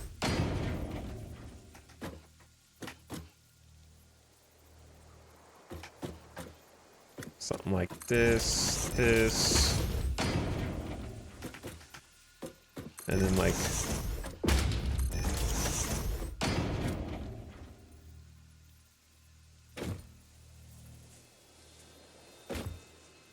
Because that would be 2 smelters for Caterium, 4 for copper. Put the Caterium in the middle. And then it's going to be like 4 assemblers for quickwire. These, again, these are not real positions. I'm just trying to get a mental idea of how... I don't put them like right next to each other usually. I usually leave some space, so I'll pick an arbitrary amount of space. And then assemblers for stators could go up a floor, and assemblers for motors could go up a floor if we wanted. Or we could do this inverted and like kind of like we did steel, and start the like ore processing on the top floor and the final product on the bottom floor, which is kind of 200 IQ. Because then you have easy access for the motors. But then you need a lot more lines kind of going up to start feeding these things. So basically, would I rather have the raw ingredients going up to a top floor, or would I rather have the other logistic things coming in? I think it'd be smarter to try and elevate the quick wire to the top floor. So like quick wire, stators, motors. Because then we get a cool thing where when we're bringing in rotors and we're bringing in steel pipe, we feed those in at the bottom logistics layer, and you can have like glass floor, and you can see all the like conveyors bringing in those higher tier products. And then it gets fed back. And this is still going to be elevated. So this is going to be like the first level of the platform from like maybe this height. Because I wanted, can I even build trucks now? I can if I research them. I want to see how big a truck is, because I know it's like kind of large. But I think trucks are 300 encased. I don't have these goods. Yeah, I think I spent all my encased on something.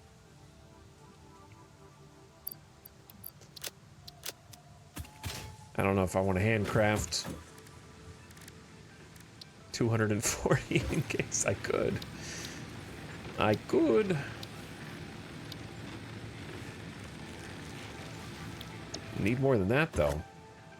That's a lot in crafting. I'll make my own. Chad, there's too many moving parts for such a small factory. I need to move my damn hub again. I keep moving it.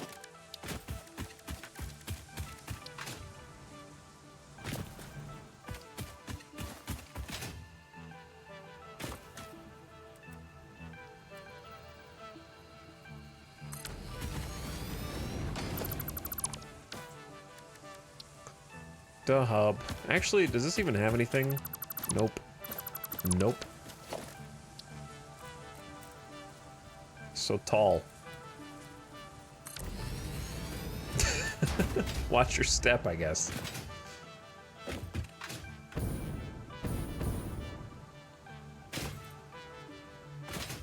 Maybe we can just like... Surprised you don't have a sanctuary for your hub? Yeah, there's gonna be like a central command building type of thing like you're talking about. But that's in the distant future. There we go. That'll work.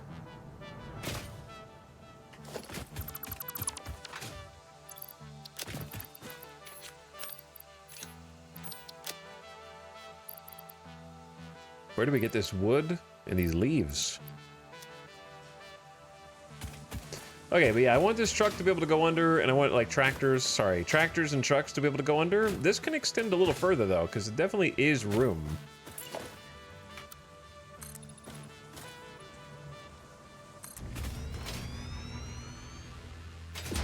Though it does run out of room like here.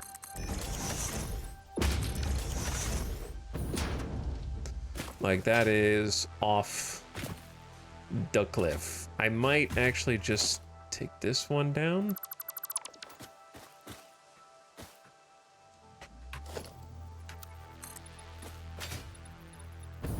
My nemesis.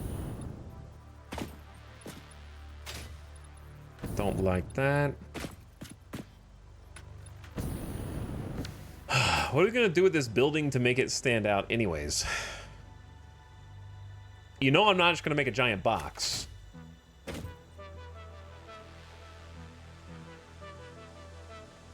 That's almost gonna be a giant box. It just looks like a big sand crawler.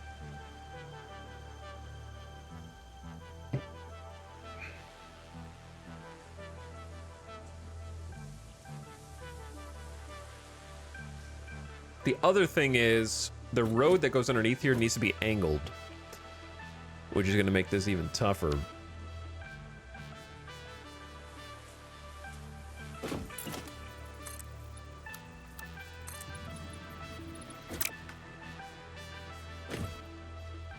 Okay, let's overcomplicate this a little bit.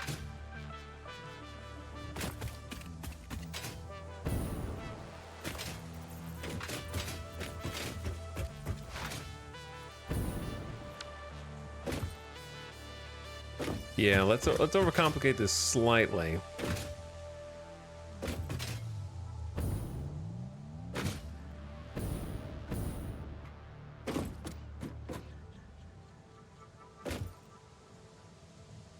Because the build is going to be vertical. It's going to have multiple floors, right?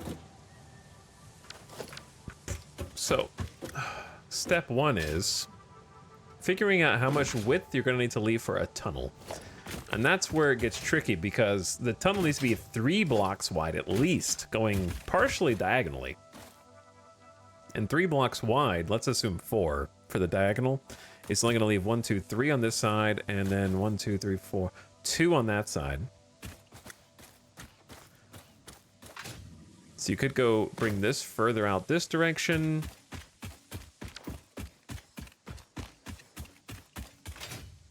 It's obligatory that the motor factory be in the shape of a big motor. I don't know about that one, Chief. And then this is like just slightly too low to match over there. So what if we just said screw the current height? And we either need to go up 1 more height so that it doesn't clip through the ground here. But if we go up 1 more, then this is too low. Okay, I can fix that. I can fix that. Let's bring this one up. Let's bring this one up 2 meters.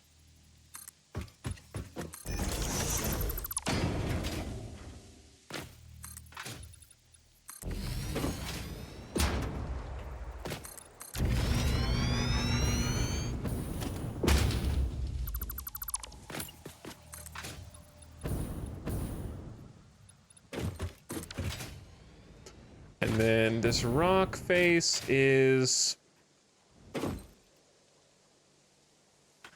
probably something we're going to end up covering up. I think building over to here is fine.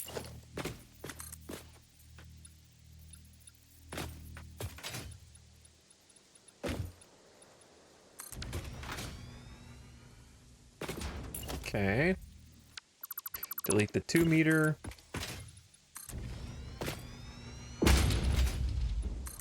Zoop. Zoop. Zoop. Zoop. Zoop. Zoop.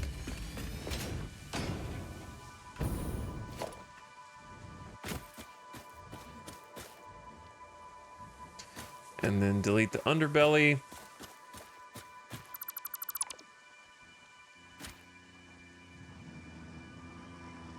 Raising it up is good anyways, because it gives us a little bit more space down below here to make a solid foundation ground. And this will be where the logistics layer starts.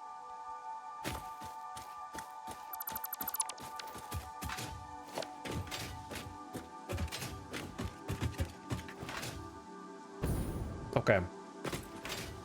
Next, we're going to ditch this and this. Grab catwalk. Make a turn.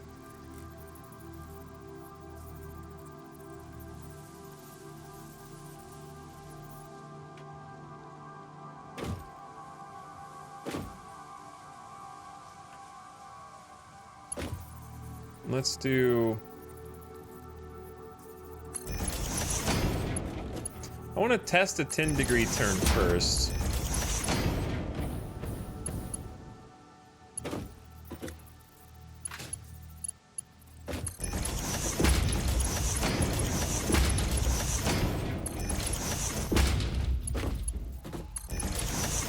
out real far.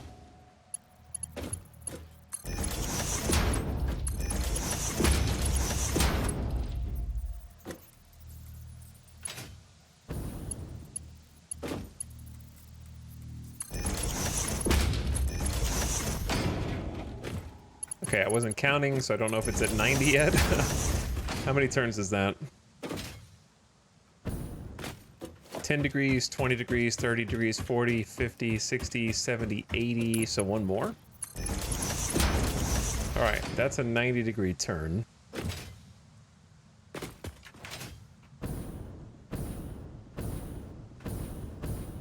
Now, I'm gonna try building it and then kind of look at it from below and see if we got the angle to match the ridge.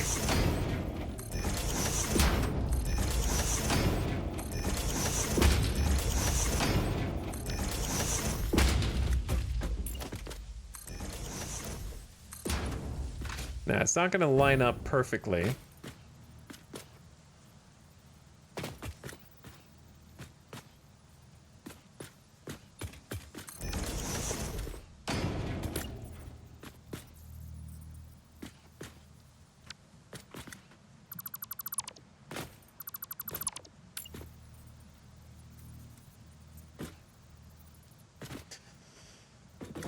But there is a way to make it line up. And now I need to know the trick from earlier that I didn't know. Or that I did a bad tutorial on. Alright, let me look from underneath first. Before we try and go that extra distance.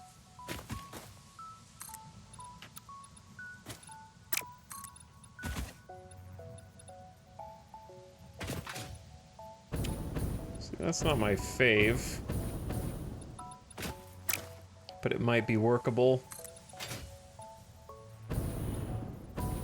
You can have it kind of tucked in.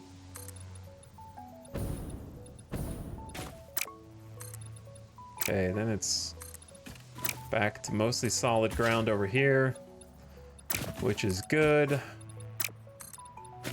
while still getting pretty close to the edge.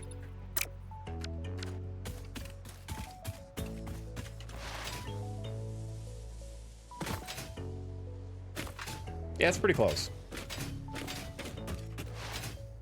So, how do this thing? Time to learn. So if we have an edge here and we want to go to that edge over there, how do we do that? I'm pretty sure I watched a whole tutorial video on this and already forgot. It's freeform to the corner.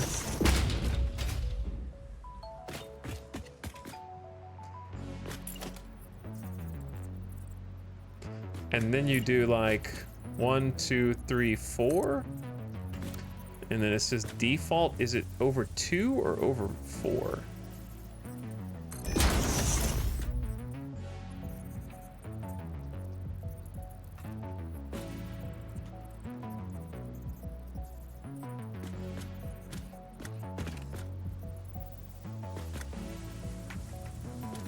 Maybe it is this, and then you just use the arrow keys?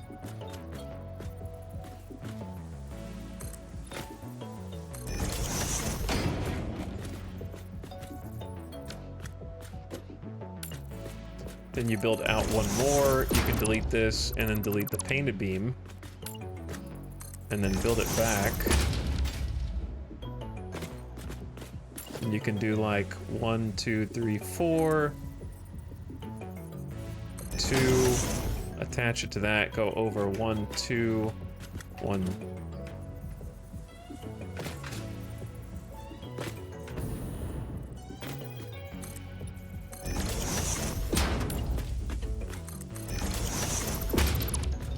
Looks good. Bam, connecting two disparate edges. I figured it out. Okay, the knowledge was in there. Do I need to do that again to show you? Or...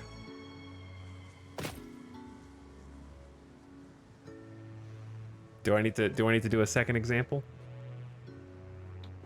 It was a YouTube tutorial I watched like a week ago.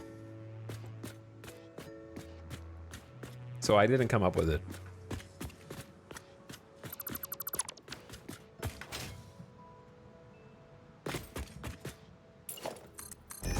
It's basically just a way to connect two edges that don't line up. And it works real well, as you can see.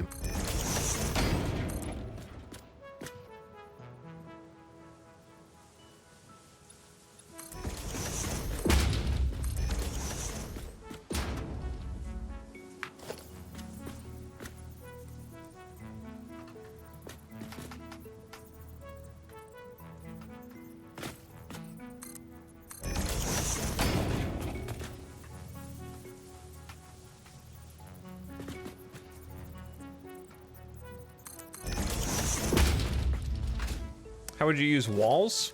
Well, that's why I did a 10-degree turn. Whoops.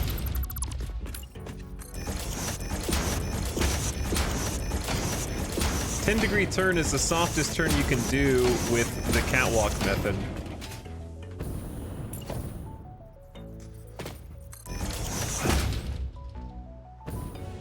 So as you can see, it's quite nice.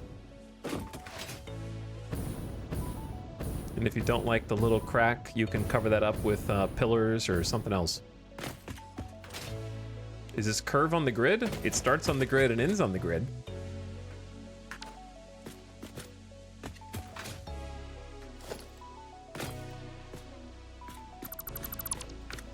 So I think that's gonna be... Now, I could round it all the way out, but I kind of don't want to round it all the way out.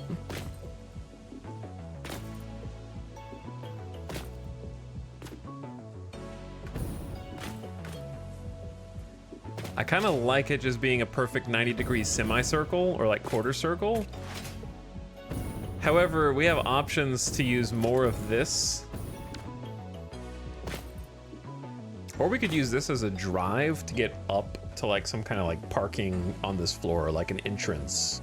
Use that for like a entrance over here, entrance over there.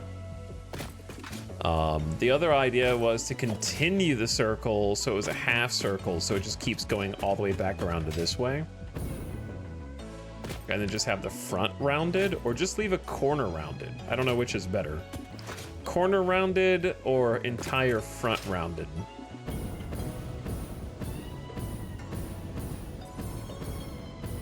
The problem with the whole front being rounded is it kind of messes up my plans for a tunnel, maybe. Because it's going to give us less space, because the curve starts here. So it would be like starting here.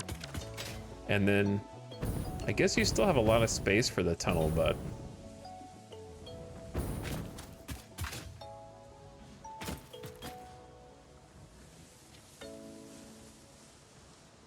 Okay, chat, you want to hear a stupid idea that might be really dumb looking? What if you did a quarter circle on that side, and then when it goes up a floor, it's a quarter circle on this side? No way, okay. But then it would be overhanging on the other side, I guess, and then that was the whole thing we were trying to avoid in the first place.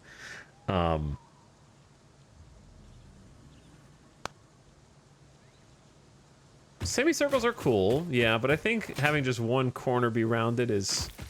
Or what if you did a semicircle, like a quarter circle on that side, and a quarter circle on the back side? But then that messes up the bridge. I mean, the tunnel. Damn. There's got to be a nice in-between answer here. Because that would be a cool shape for a building. If you rounded this off. Let me see how many blocks it takes. So if you start it... Starts here. So it takes about 1, 2, 3, 4, 5, 6, 7, 8. And then it's straight on the ninth one.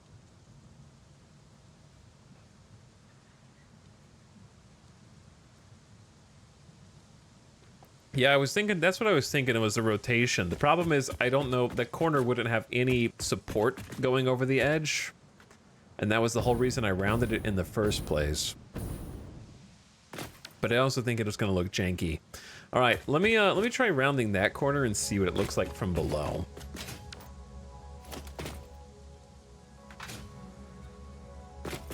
So it's gonna take 1, 2. Okay, hold on. In terms of actual distance from the middle, it takes 1, 2, 3, 4, 5. So 5. So we count 5 from the back. It's like 1, 2, 3, 4, 5. So it should start over here, I think.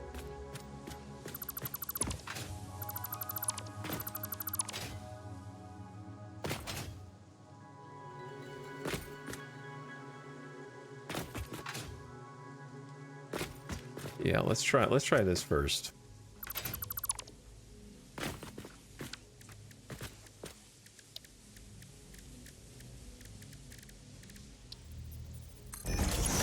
So we want to turn right, so we do catwalk on the left, 10 degrees, 1, 10 degrees, 2, so that's 20, 30, 40, 50,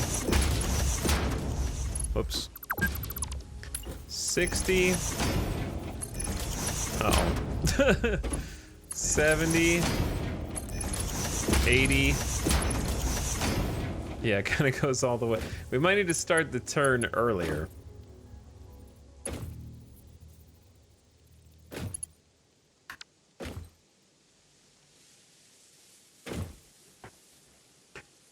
For this to make sense.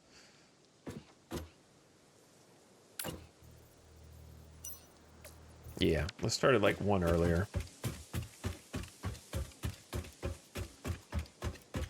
What's the trick to rotating the foundation 10 degrees while keeping the ability to snap? What I'm doing right now.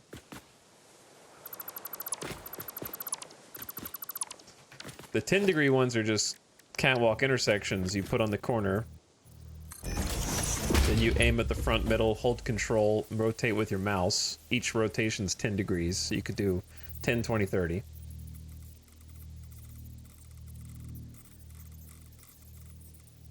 So then once you have 10 degrees, you click, stop holding control, make another one, start holding control, and it should have maintained the 10 degree. If it snaps like this, then you need to go on the other side of it. And like it needs to be, you need to cross the plane and look at it from the other side and then hit control again, and then it'll start letting you do that again.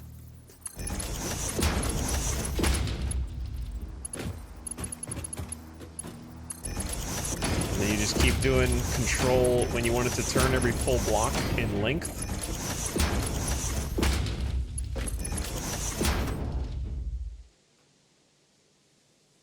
"10 degrees is the minimum turn for this method. There's another method to get 5-degree turns, but it requires more work.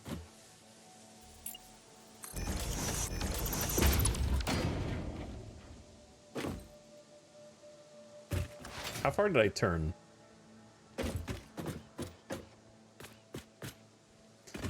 "10, 20, 30, 40, 50, 60, 70, 80? Okay, so just delete that then.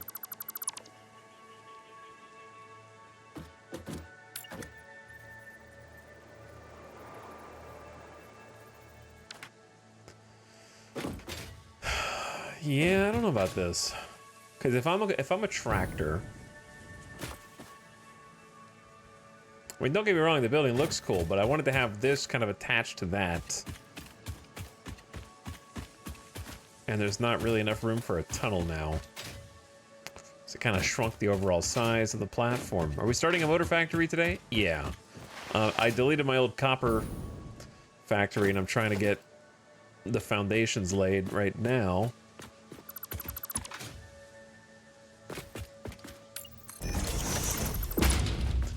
But yeah, it's not the, you don't want to turn the foundation. You want to make catwalk intersections. starting on the opposite edge of where you want the road to turn. So I want to turn right, so we start on the left, front left, and then use the catwalk intersections as a rail.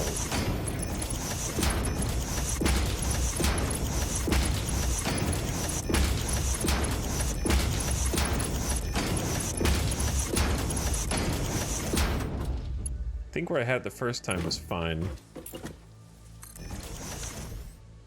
Okay, so then once you've got your rail, then you come back with the foundations and just line it up with your rail, like this.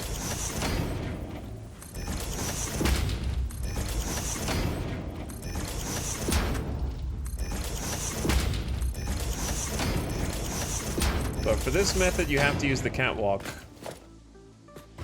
intersections.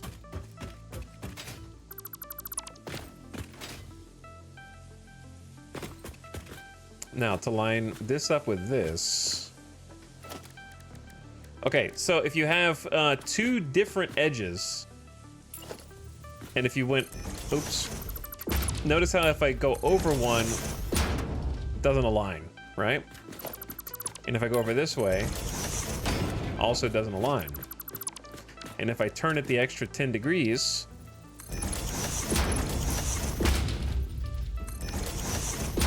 also doesn't align. So the trick with this is, if you want two different blocks to align, you do beam right in the middle edge corner of the outside on one side, go to freeform build mode, and then just attach it to the middle corner outside edge of where you want it to connect to. Then you do a painted, you do like, it doesn't have to be painted, I guess, but you go 1 space, 2 space, 3 space, 4 space, back to default build mode, and then go over 1, 2.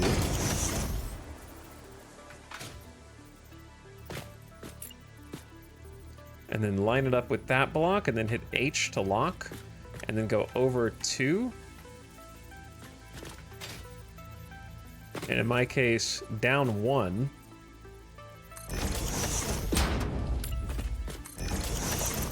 Create a reference block so you can delete the beams, build it back.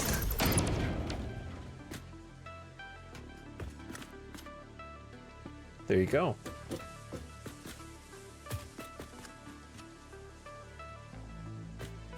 Now, if you have a larger gap, you'll need to do it differently. So it's similar, but like if it's a larger gap, like it's hard to make up an example.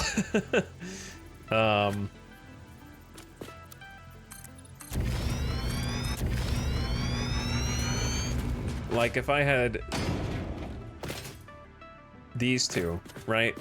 And I wanted to line these two up, then I would do painted beam. If you're using larger than 1 meter foundations, you need to go to the middle of the foundation, right? So if you were using like a 4 meter,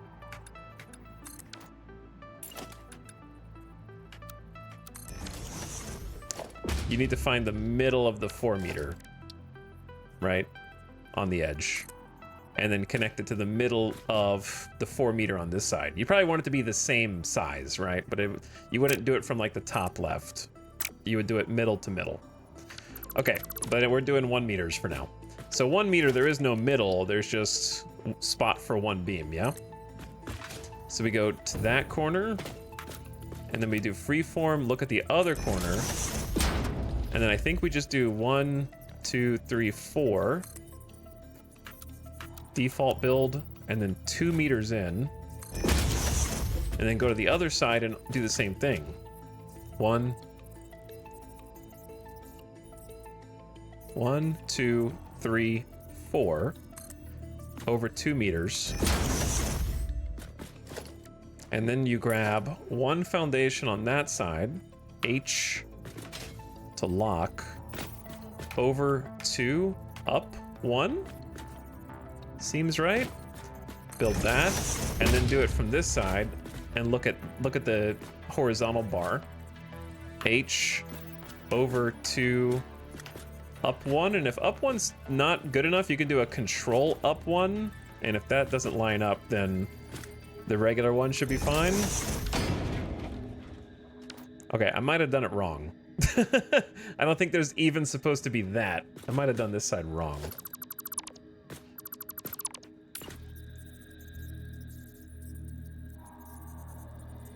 Because I think the 4 spot is right here.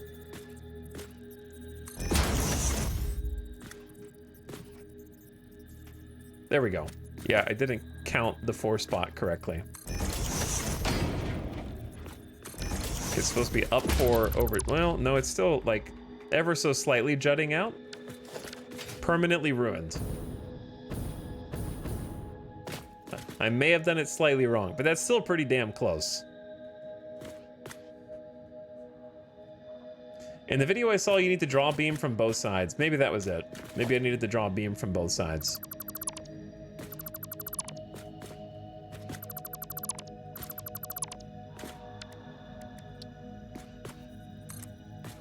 But I think that you do that. I don't think you need to do it from both sides unless you're trying to make a 1 wide or 2 wide road or something. Because we're not trying to make a road.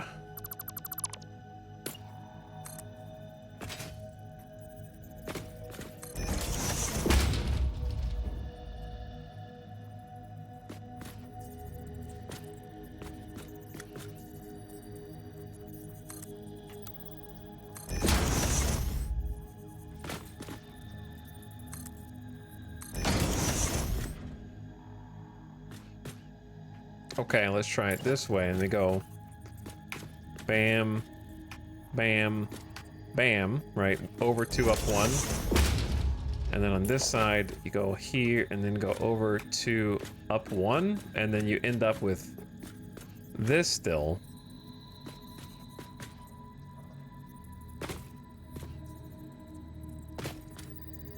It comes out the same.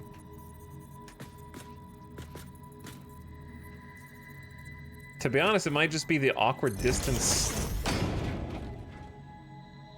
Both beams on the long side, but 1 from each platform. What does that mean? If you're attaching it to this beam, then the inside beam doesn't do anything. Do you understand?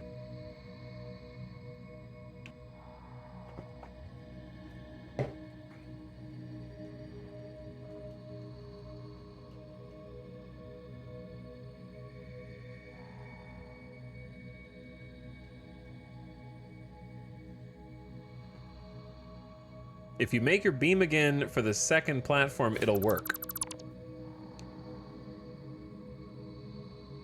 What? Chat, what are you guys talking about? You have to do 1 from each side so that it's even.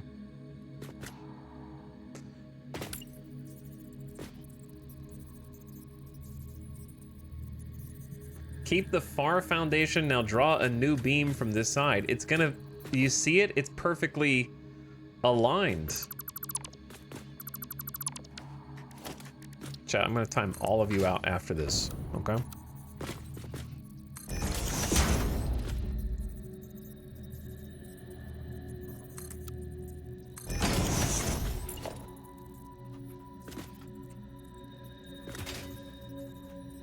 I'm gonna time all of you out. Do you understand?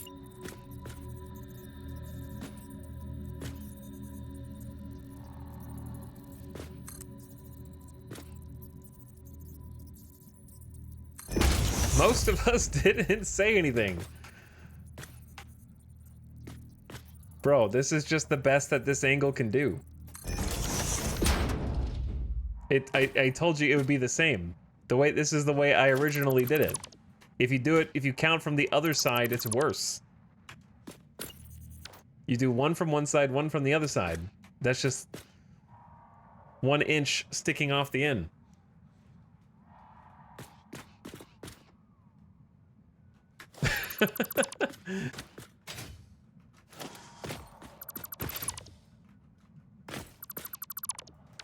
Humble apologies. Thank you. 1 chatter apologized, okay? Where are the rest of you?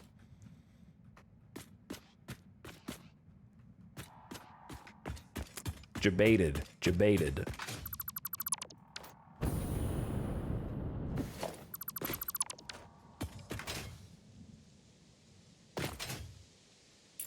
Anywho,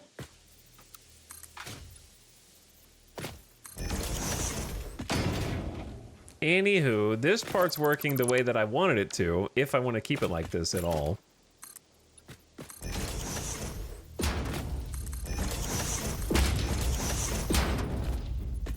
Got him. Jebaited.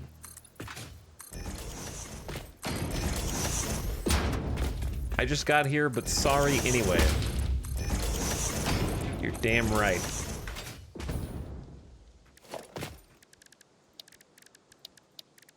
You were wrong, but now you're right.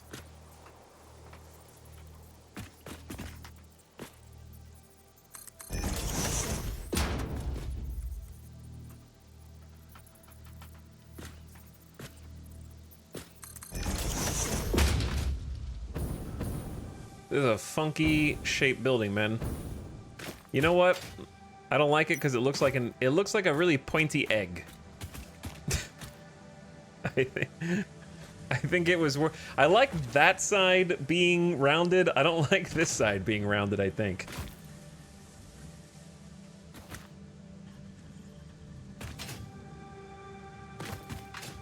A teardrop.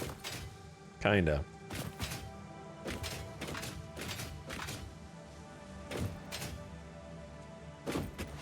A map marker shape. Like, I like that one a lot because it matches the terrain.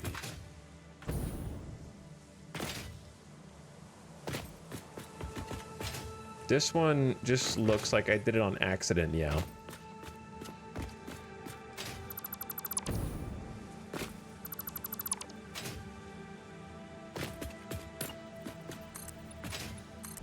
The first corner edge looks good though. What if, new plan, oops, that's not right. What if we keep what we got here, but we clear this tree and make a giant, like, circular tower turret? I don't know. What if we just make like a big round tower turret on this thing?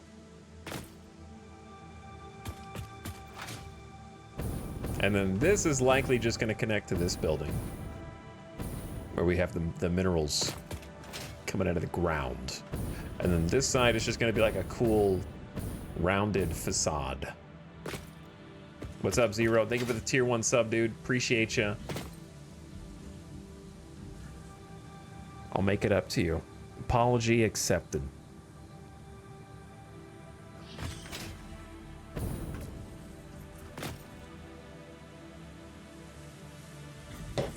Okay, now that we got a basic foundation out,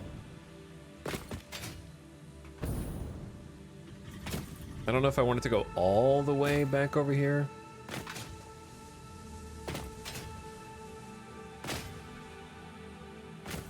Yeah, I guess it's fine.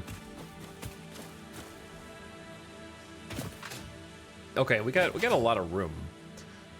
And that's fine too, because I think having like a lobby area would be neat in this one. Now, for the bottom floor, if we're gonna go bottoms up, then we're gonna have 5 assemblers on the bottom floor.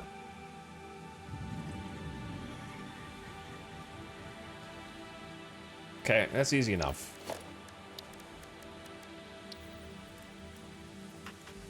This bottom floor is actually gonna have quite a bit of space. And that's gonna give me room in the future to make like an actual display, a lobby.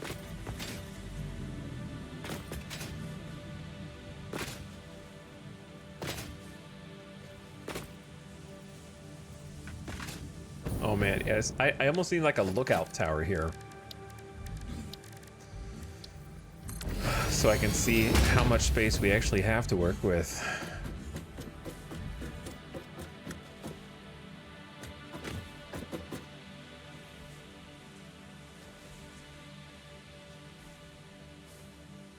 I was wrong! I know, Terminator Pig, I know, but I'm glad you know now.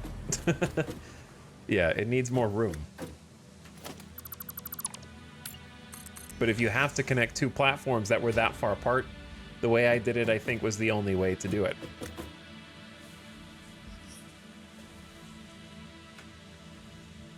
but it's okay.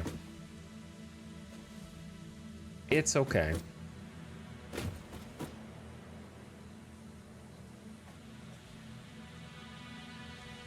Thonking.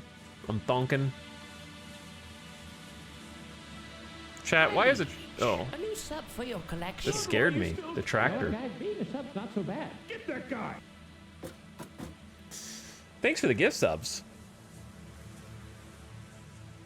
Bukma, Aztec, Tora, Momo, and more. Hi, Nylai. Thanks for the 5 gift subs, dude. What's up? We're doing some factory build planning. We're gonna hopefully have motors in tonight, but you know, we'll at least have stators and quick wire, if not motors. Because you know, building the whole factory thing here it's a lot. Maybe we don't need to go up 3 floors, because how many assemblers do we need in total? 5 just for the stators.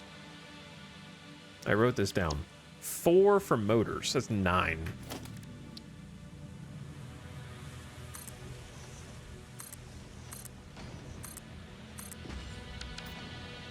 Hypothetically, see how much space it takes up.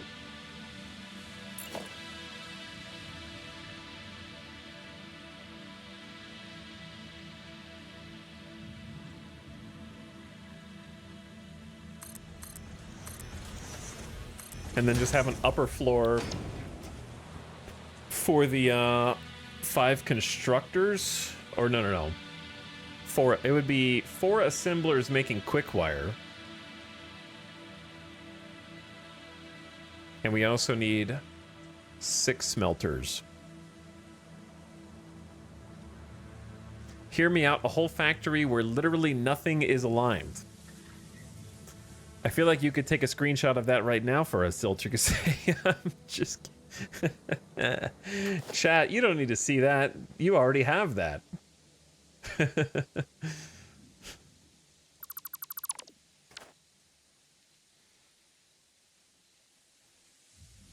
The factory we have at home. Okay, I'm gonna take a gamer death break.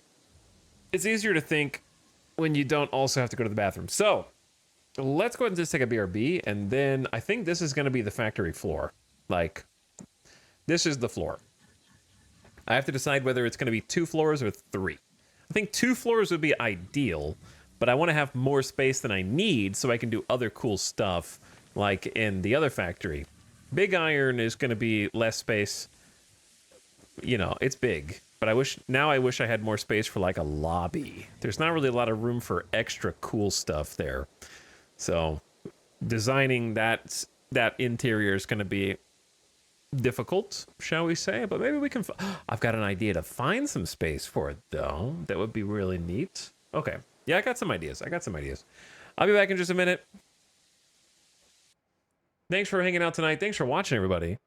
It's time to start planning. We've already been planning, but it's time to put the plan into motion for stators and motors and quickwire after this quick break. BRB. Can you make a pipeline junction vertical? Yes. Use a wall, put a wall down, and then try to align the thingy, the junction to the wall.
Yellow.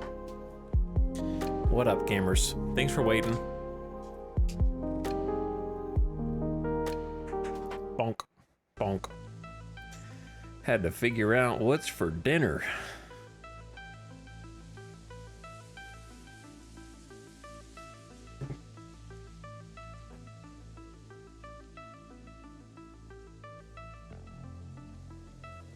Why are you guys doing the triangles? You're doing the triangles.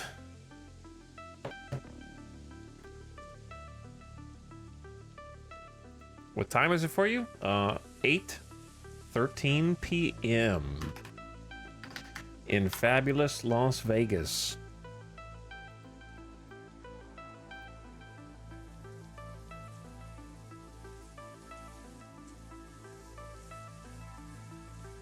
Okay. Let me try and fix these lights so I don't get a headache. And then it's time to start organizing. Now, if the bottom floor is gonna have assemblers, I've learned my lesson about 3 to 4 meter high logistics for those assemblers. And I don't think I'll be making that same mistake. However, there is something to be said about localized logistics. What I mean by that is, if this is going to be the logistics floor, and we're anticipating hiding the spaghetti,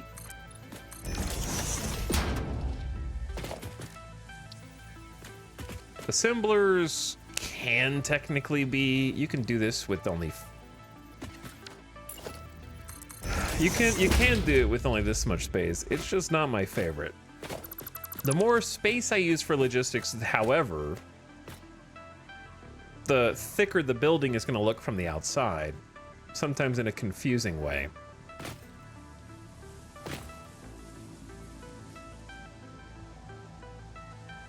So let's think about where the entrance to this building might actually be. It might actually be over here. There's going to be 2 entrances, effectively. 1, 2, 3, 4, 5. All right, so there's 5. I kind of want to move it away. I think, let's say that this is going to be the entrance, like somewhere in these 2 blocks. Could actually have a 2-wide entrance.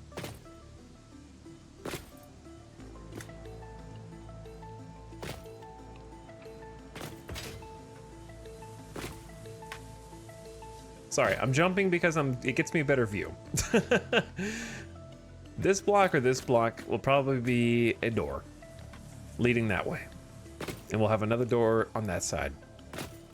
But this is going to be like the main entrance, quote unquote, that you see from down here when we have a highway. And then it'll go like a ramp down there. It'll break off. There'll be a road. It'll break off, go up, maybe a little parking space. And then you go into the building proper. So to go into the building proper, imagining like a wall here.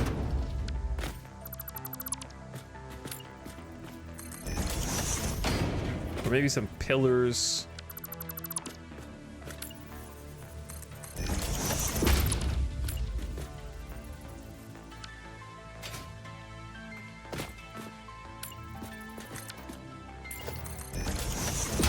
Okay, so clearly that's not going to work.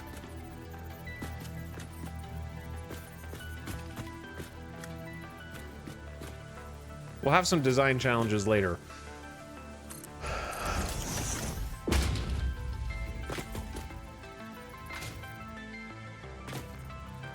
Okay, yeah, let's say this is the entrance. It's not going to be a door, but there'll be something over here. Yeah. Okay, it's coming. I have to make a mental picture first. I gotta make a picture in my brain.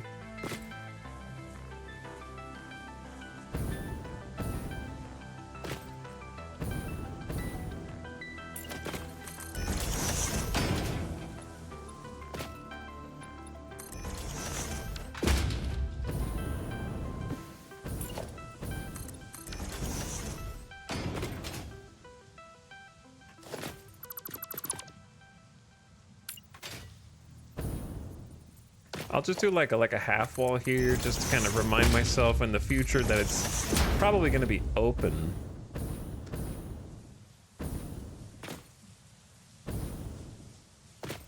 Imagineering. Guys, how do you make a default color for buildings? You do. Have you tried... Are you talking about like a default material or a default color? Because for a default material, you just click the drop down, choose material. For color, you just change your default swatch by editing it.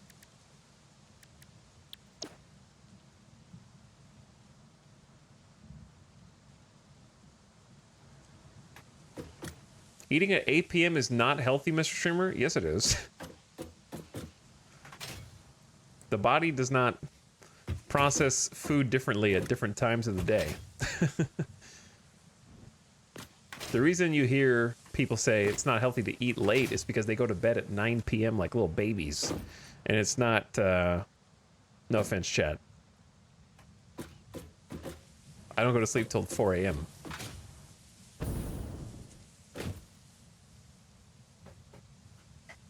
And also, if you eat before bed, listen, doctors don't want me to tell you this, but who cares?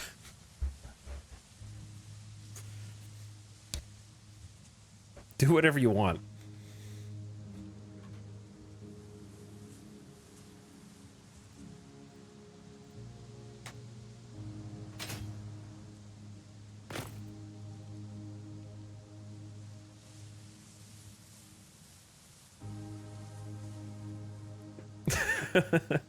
Doctors hate him. Probably.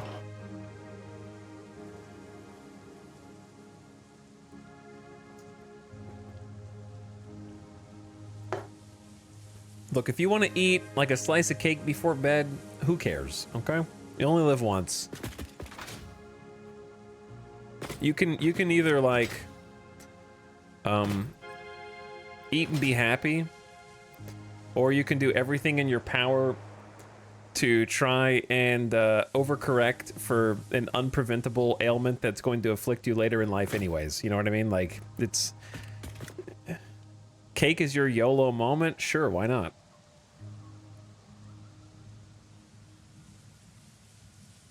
Like, oh, I ate so well. Damn, man. I stopped eating it before 7 p.m. my whole life, and I still got insert WebMD illness anyway. I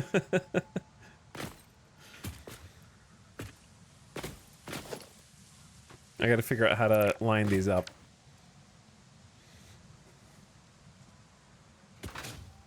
Listen, my ancestors fought and died so that I could go to the pantry at 1 a.m. and eat a cookie. Okay? Do you understand? Someone somewhere down the evolutionary chain has to be the one to take advantage of what everybody else fought and died to achieve. You know what I mean?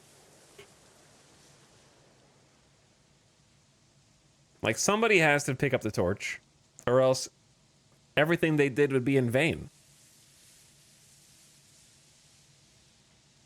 Now that I have the power, like, ancient humans would have looked inside of our refrigerators and thought otherworldly, mystical magic. They would have thought that they were literally dreaming, like in a walking dream, okay? Instead, they woke up and they scrounged for, like, roots and berries so that I could eat a double stuffed EL fudge at 1:30 a.m. and then decide, nope, I'm gonna have two. What's the project being worked on? Supposedly it's gonna be rotors and motors. I mean, we have, no, sorry, not rotors, stators and motors. We already have rotors. Cake factory, hell yeah. Cake factory. This is gonna be the cake factory.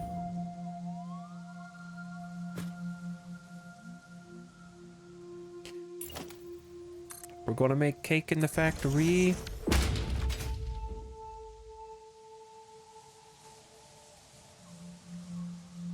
Okay, so what if we had like a floor here and then the logistics floor?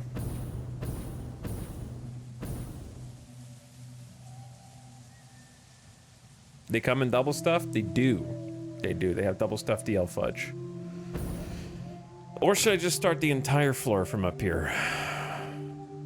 There is an advantage in starting the entire floor from this height, which is then I can have the logistics go wherever I want. Maybe that's better.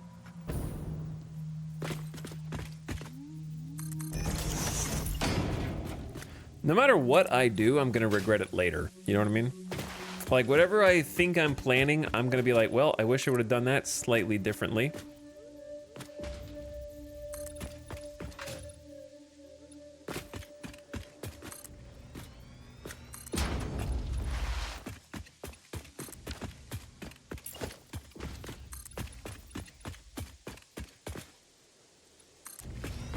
No matter how much future-proofing I think I'm doing, I'm gonna wish that I'd done more.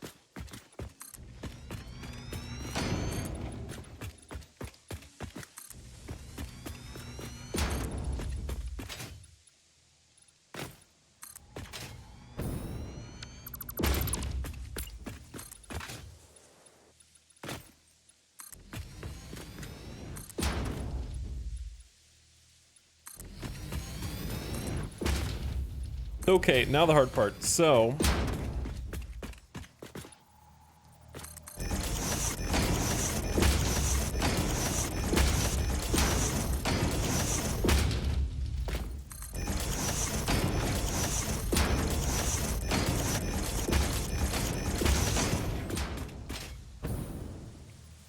do you think you'll ever upload the save so chatters can look around? Probably not. But maybe.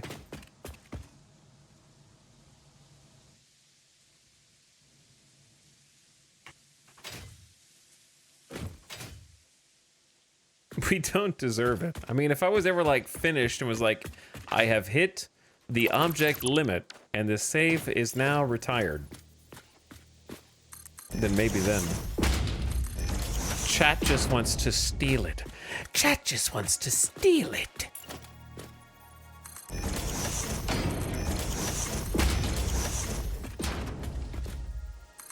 But maybe. How do I know one person doesn't want to steal it?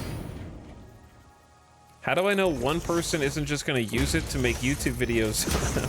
I mean, but maybe people do that. Look, when I made YouTube videos before I quit in 2018, people would copy my video, re-upload it, and pretend to be me. So like that was happening before I quit YouTube.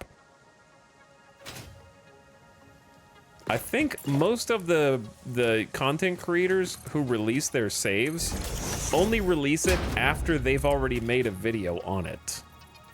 So like the coverage has already existed. Or have already made their top Reddit post on it. Or whatever the case may be. Does that make me paranoid? Sure. But just because you're paranoid doesn't mean they're not out to get ya.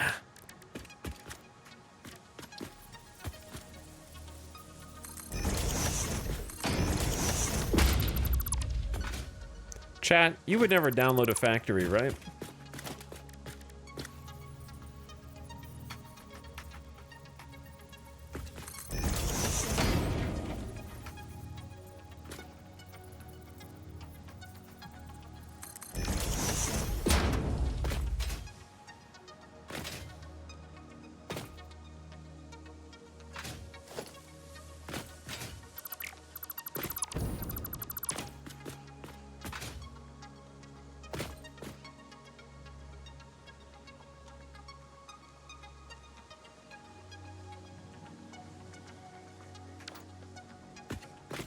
Okay, I'm thinking about leaving this open so it could be a little bit more grand of an entrance.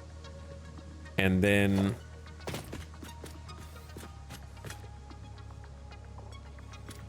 I don't know. It's a tough call.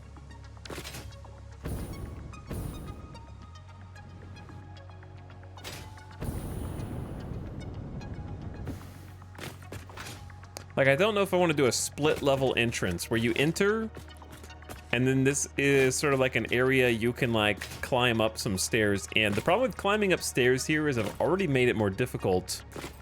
Like this would have to be a 2 meter because one stairwell, you could make your own stairs. That's true. You could make your own stairs. Does joining another world mess up your achievos? I don't know. I'm not sure.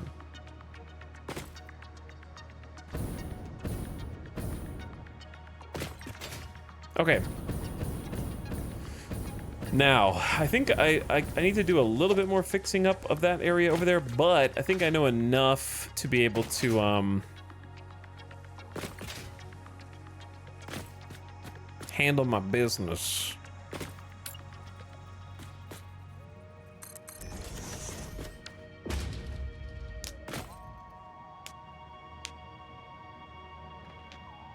And in this case, business is getting the first layer of buildings down. So I feel like I want the final product, motors, to just be down here and like basically just have too much space to work with. And that's fine with me. Like having too much space, it'll make them look a little bit more, this area will be a bit more grandiose. Tip, future-proof your build so you regret the decisions regardless. Accurate. So if we wanted the motors to be standalone down here,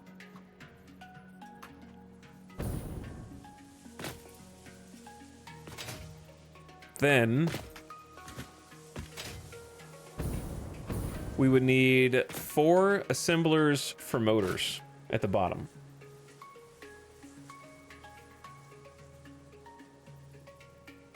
And we also need 5 for stators.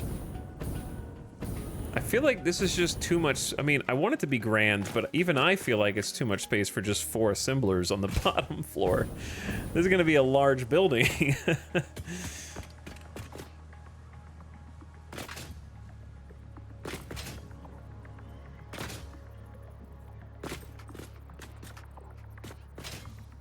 Because like even if you give them a ton of room going across. 1, 2, 3. 1, 2, 3. There's 4 spaces behind. Okay, so you go to like there, and then it's gonna be 1, 2, 3, 4. 1, 2, 3, 4. Yeah, okay, so it'd probably be somewhere around here. There is a way to get them dead on in the middle.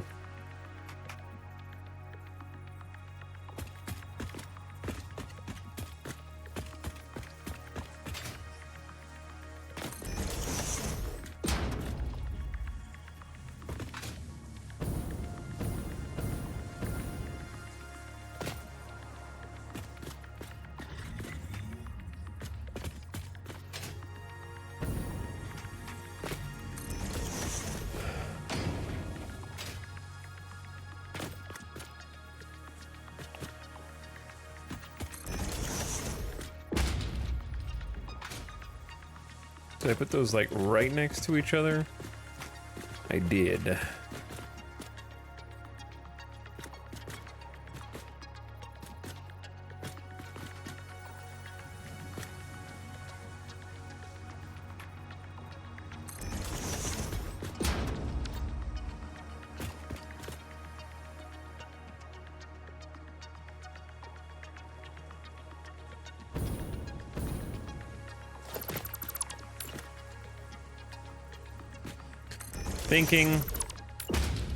Thinking. Yeah, I don't like that. Okay.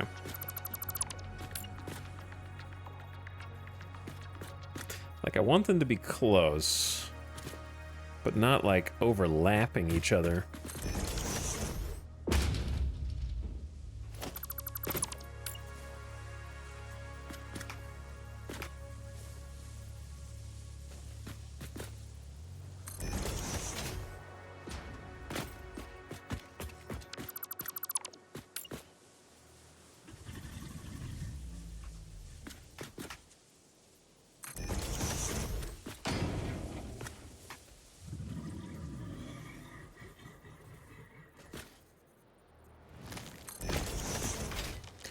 Okay, if those are the only 4 buildings on this entire bottom floor, we would have to do, I feel like, a lot of decoration down here in order to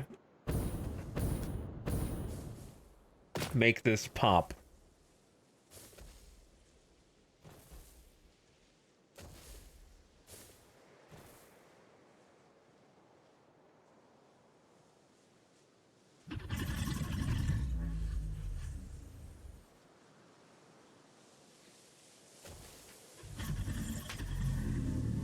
What are you guys talking about? Yeah, DirectX 12 crashes my game on launch, correct.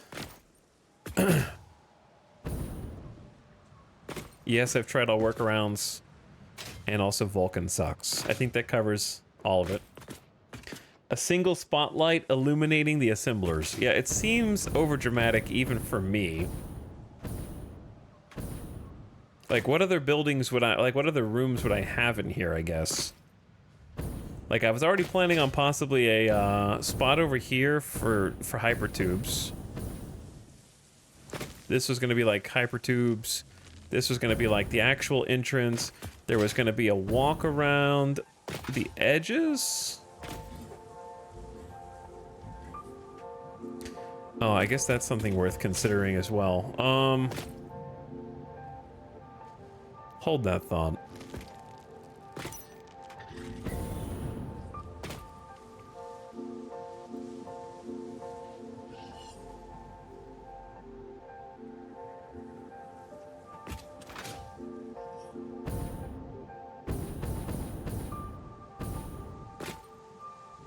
This is gonna look chunky from below.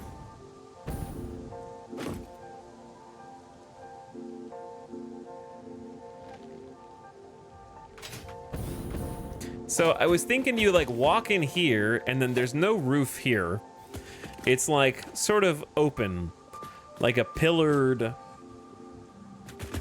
balcony, so to speak, as you walk around the outside edge. But the thing I keep running back into is if the buildings have to be elevated and the logistics floor is here, then when you walk into this grand entrance, there can't be any windows here because that just looks straight into the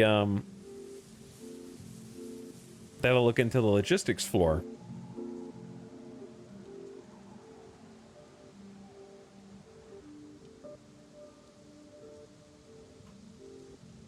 And then same thing over here. Like, I was thinking about doing like a split level thing, but I don't know if I like the assemblers being up much higher than the entrance. But then again, if I go all the way out here, we don't need this much logistics.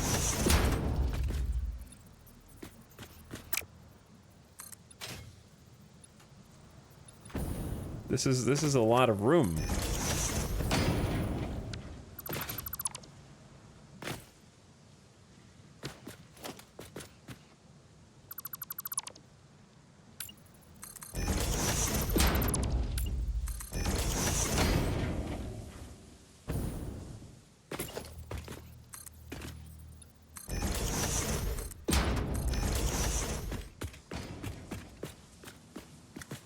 And there's going to be a ton of space for, like, logistics that I don't need, and I feel like I'm just being wasteful.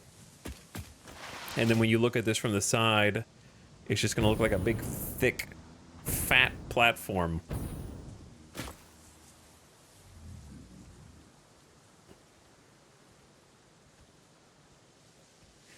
My computer is too good for DX12? Maybe. This is the part that I struggle with the most on any build. It's just once you get like the foundations down, the rest of it's easy. Like for me, once I get like the actual final copy of what the base of the build is going to look like, and then the logistics, the rest is easy peasy. This is the hard part to me, mentally.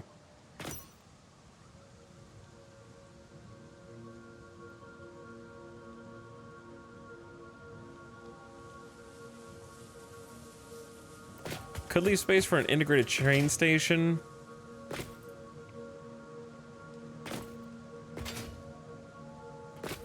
I just don't think a train needs to go through this building. It could already pull up next to the side or underneath if it's tall enough.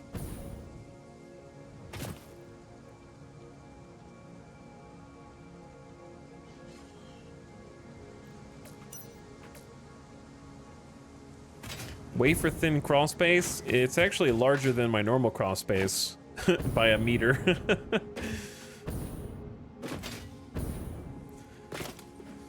This is the crawl space. So if I did it right, it should give me room.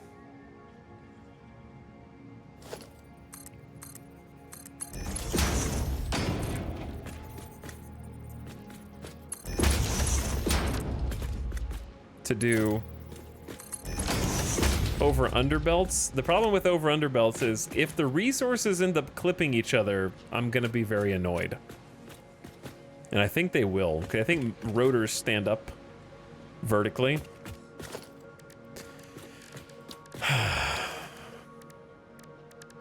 We can go ahead and test that out now, though.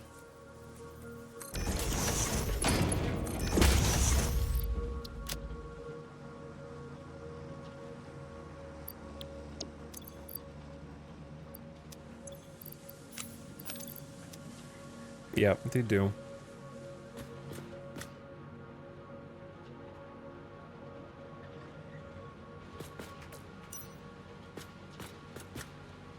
Tragedy. Tragedy.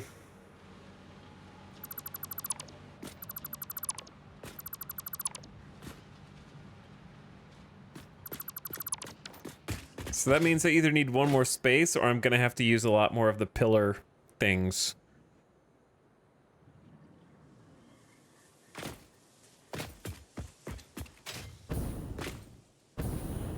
Pain.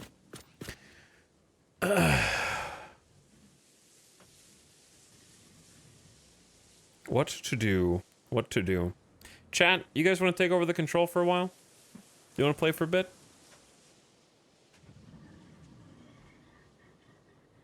You guys want to just, like, go do some exploring or something so I can ponder this?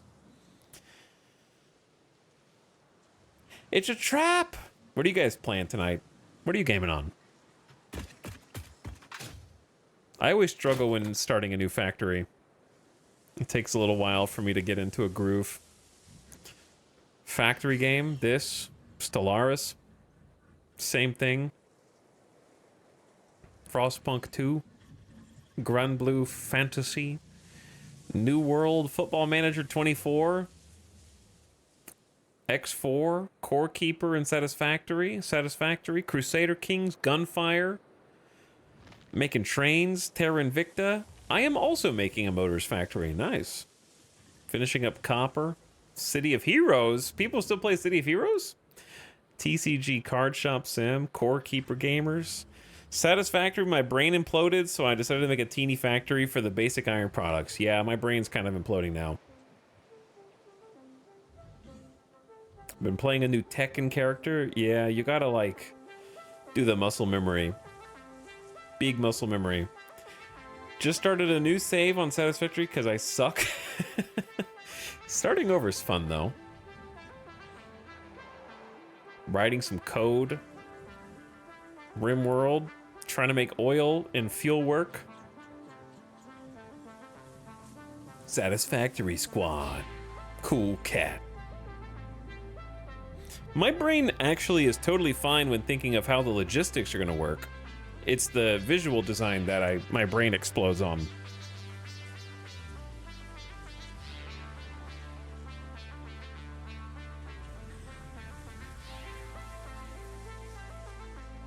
Can't say it enough, factory in the distance looks so good. Hey, thanks, dude. Just started over because my factory was pure chaos. Stationeers gamers. Painting my nails, that's kind of like a game.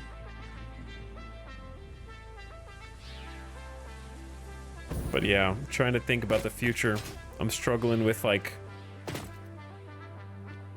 wanting to be hyper organized versus having way too big of a logistics floor where this is going to be super thick. The super thick logistics floors annoy me. But then the thin ones make crazy spaghetti. Yeah, my logistics are all planned out. The resources are done. I already know what I need, and it's not that complicated. 4 assemblers, 5 assemblers, 4 assemblers, and then a few smelters. Easy.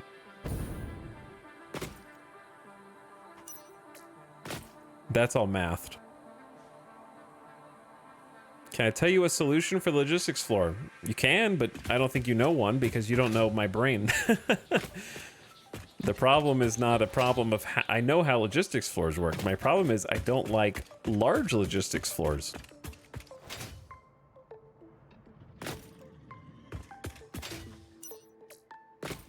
because it makes the outside of your building look incredibly thick. And on this one, we actually solved it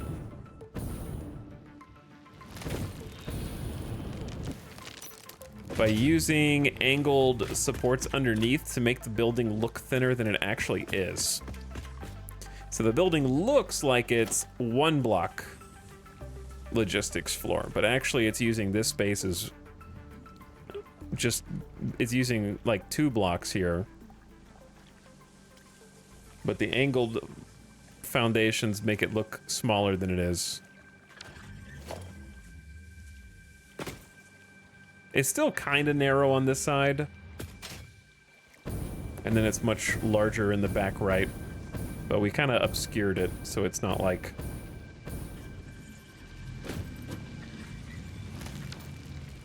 Like, I'll show you what the logistics floors in this one look like. Because they start off quite... We had the form fit to the terrain. Also, one sec.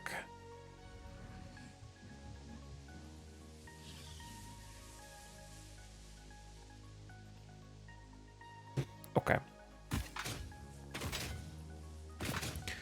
We had the form fit to the terrain, which was an extra challenge. Do you see how the terrain raises up in the back? So making this one, I kind of created like a landing that's at level with the grass, right? So you don't feel like you're climbing up 50 steps to get to this. You're just like, ooh, look, I'm in the building. And then you go up, and kind of unknowingly, you're now standing above the logistics floor. Which is here. Just kidding, that's not the logistics floor, that's just a display. The actual logistics floor is down here. There's 3 different ways to get in here.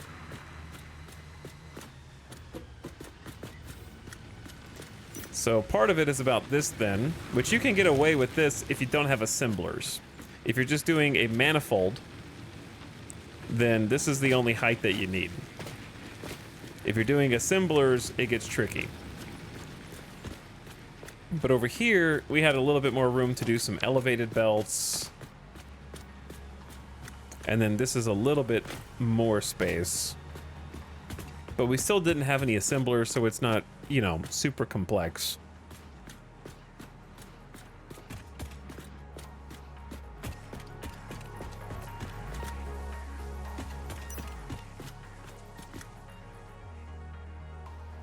And I also have an idea of what to do with this space now.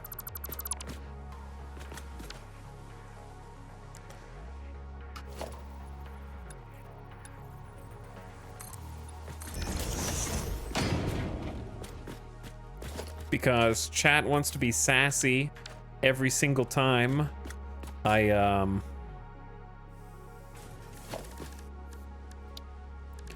do a tour, and like, well, where does the wrong resources go for when you're stupid and put the wrong resources in? Okay. I'll show you. They'll go over here. Okay? Because there's nothing else over here anyway.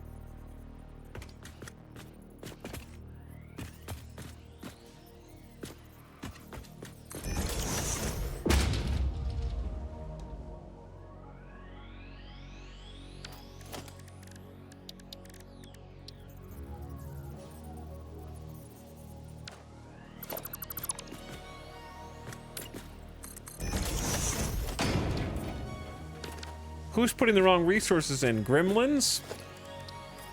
Every time I give a tour, someone in the chat is adamant that you could accidentally put the wrong resources in and gum up the works. So we're gonna create an idiot-proof feature.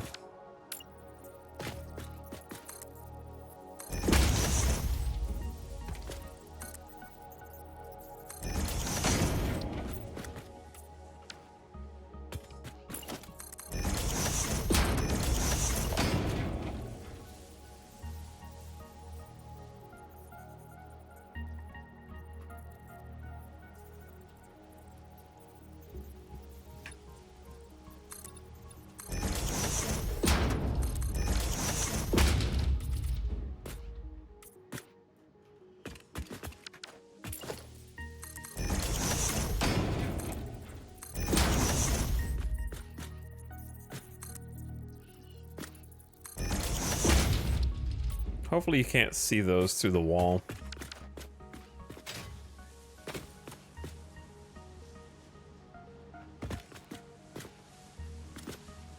Okay, so to do this...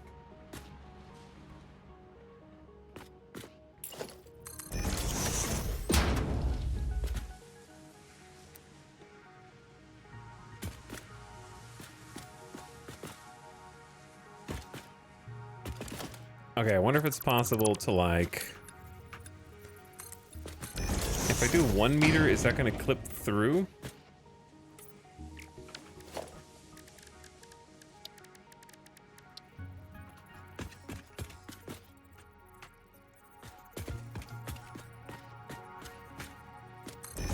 If I did a little 1 meter ramp here.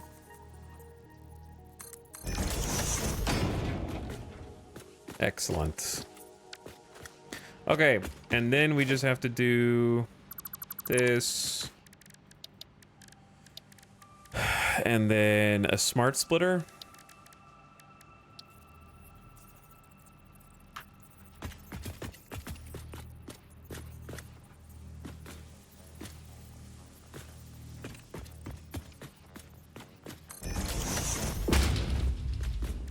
And then bonk, bonk, bonk, bonk.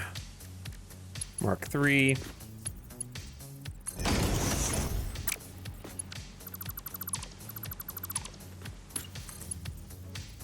Did I do this backwards? Whoops. Entrance from the front. Ding.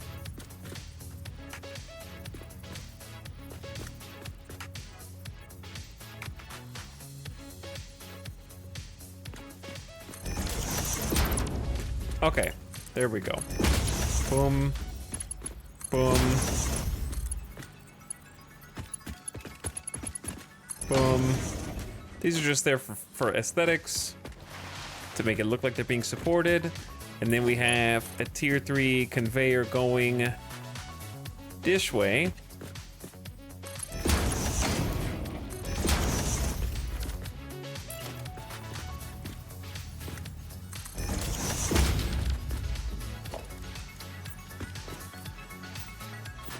And then we have to repaint because it doesn't remember the paint.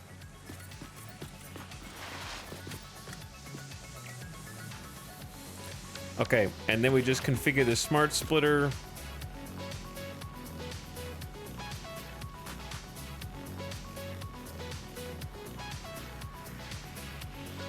Actually, this is... Chat, what does any undefined mean?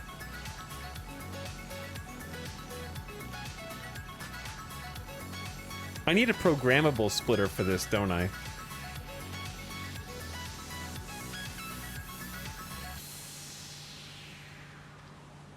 Yeah, I think I need a programmable.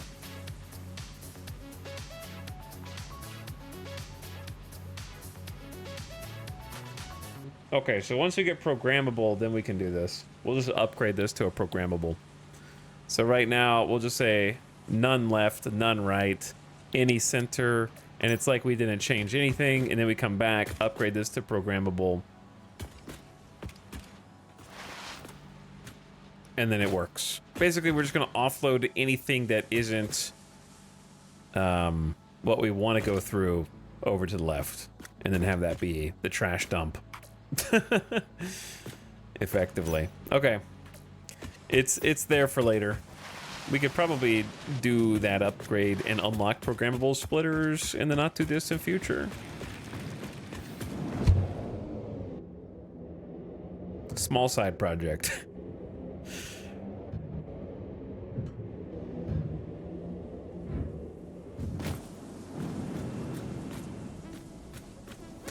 Okay, anywho. Motors are hard, chat. It's hard to plan. It's tough to plan. I like this split level design that we ended up doing, but I don't have to copy it on every build.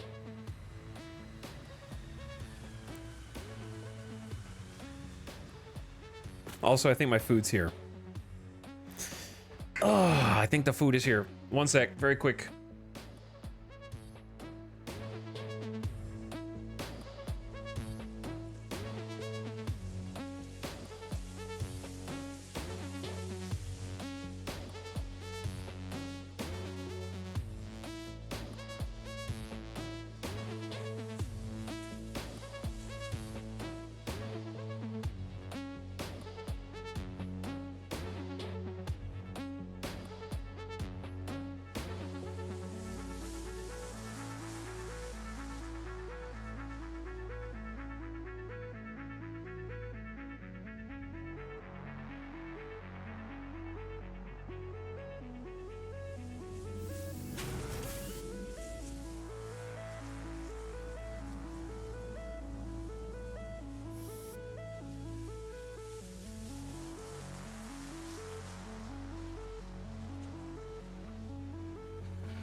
Yo.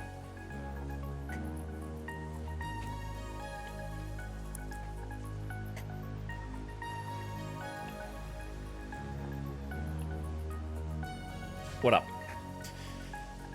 You want to see the goods?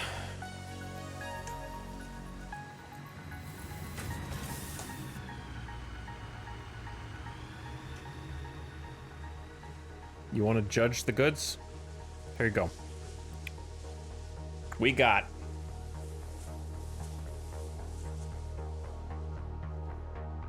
I know it's a little dark. We got orange chickens, egg rolls, beef and brock,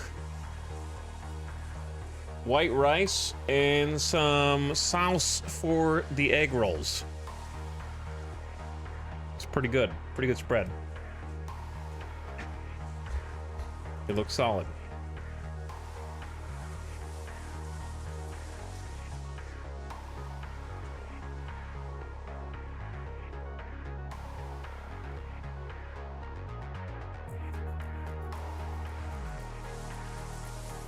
Crunchy.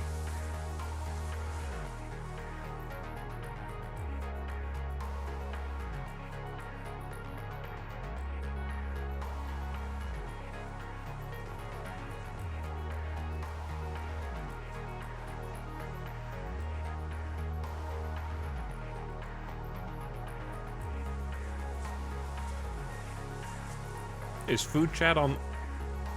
Food chat's always online. You just have to summon them.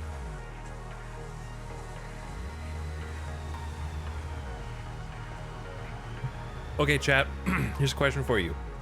Whenever there was the opportunity to put down a spicy level, 0 through 5, what is your spicy level?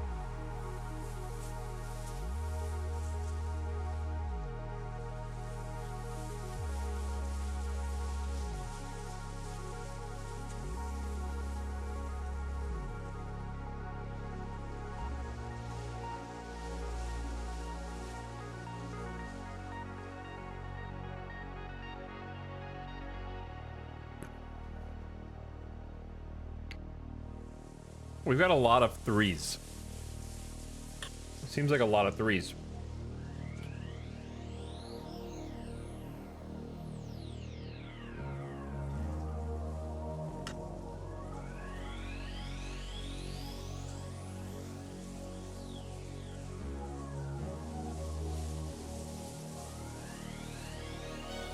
To be honest with you, I think Vegas is built different.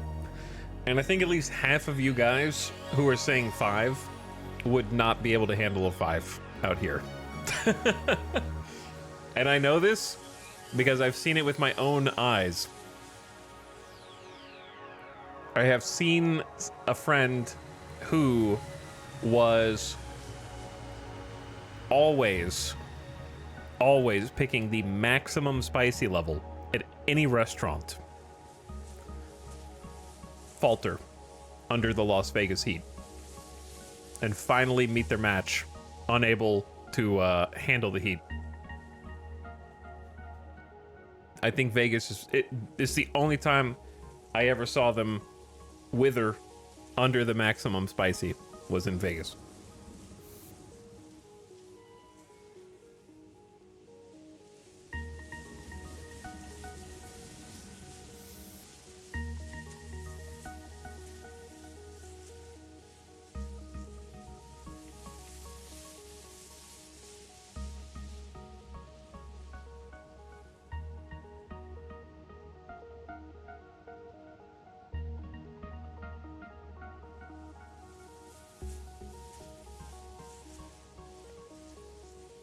IRL Vegas food tour.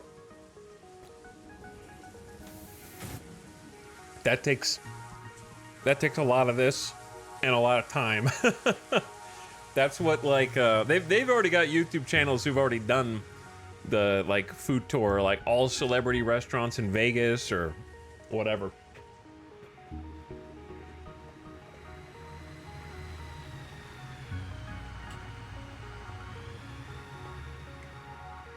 Like all the best restaurants on the strip. It's like $100 a person. or 150. Like Ramsey's steak used to be like $90 a person. Now it's like 140. In like the last 4 or 5 years. Foodflation, man. And then my old favorite restaurants that I don't go to anymore, that were just your like cheap eats. Even the cheap eats places, portions went down, prices went up. So it's getting rough out there.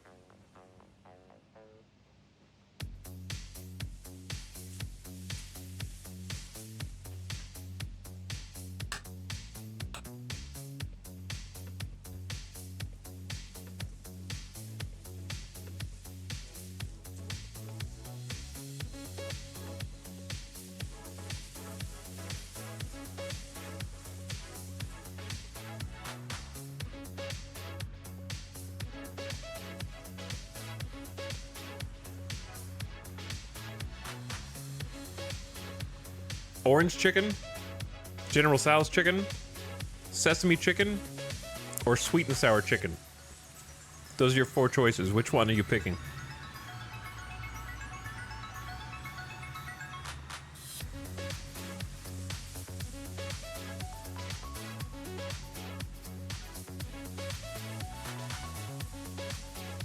The General always.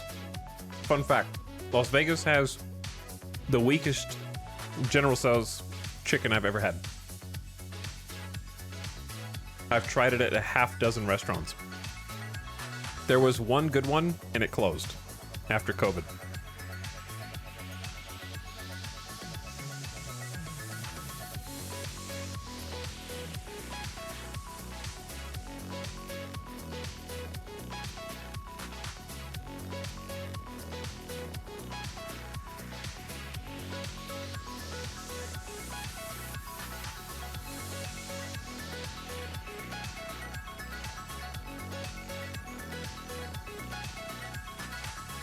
Chat is mostly a... They were General Tso's at first, and then they turned into sweet and sour. There's a few orange chicken holdouts. I love orange chicken, but its lows are really low. I didn't think, I think the orange chicken lows are safer than the General Tso's lows.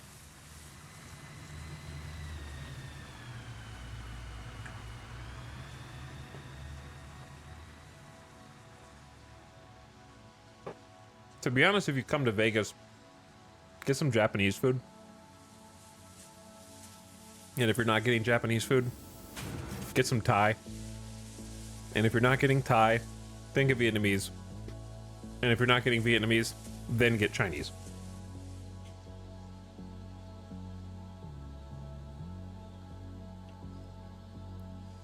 That would be my food rankings.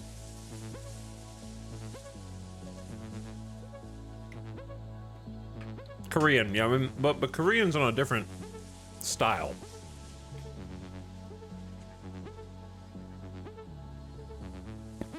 Like, Korean is not on the takeout menu here. That's on the, you're gonna go sit down at a restaurant and you're gonna like cook it yourself or have somebody cook it for you in front of you.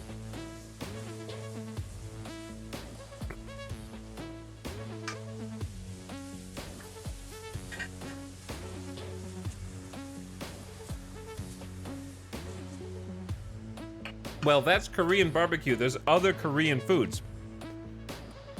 Like I said, in Vegas, we're talking about eating in Vegas. Vegas has amazing Korean food. And it's all at sit-in, dine-in restaurants.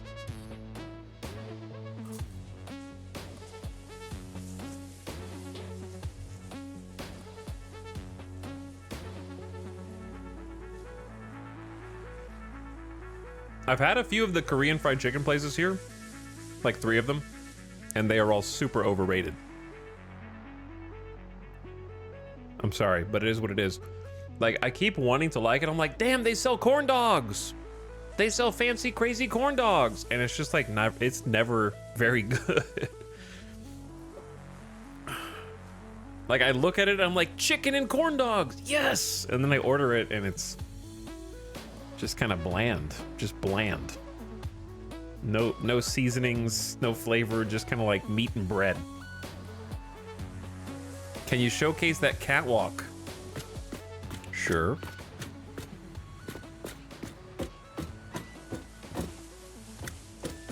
It's not much of a catwalk, but... Excuse me.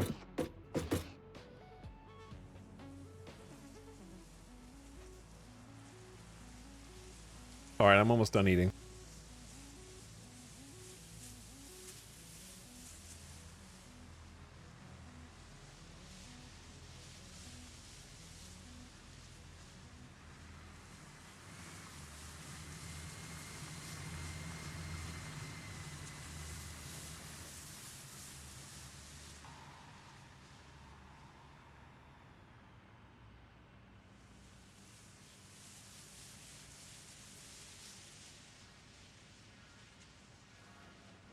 Chat's still on the slaps. We still slapping. Yeah, like a good bibimbap is that how you say it, is good. But to be honest, it's really easy to make a bad one. So I've had like one good one for every 4 attempts, I would say. When it's good, it's really good. But it's like it's too easy to be lazy with it. Because like it's like, oh, it's supposed to be leftovers. And it's like I still want it to like taste good.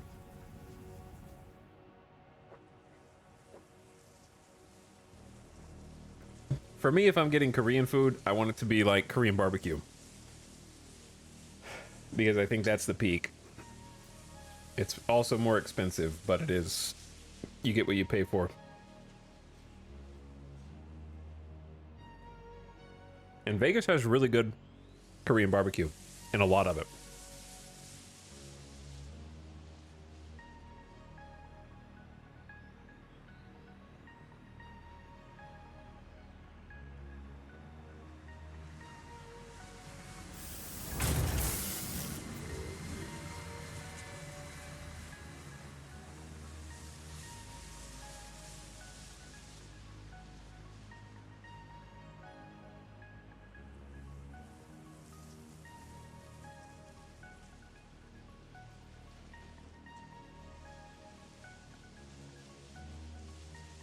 That was good.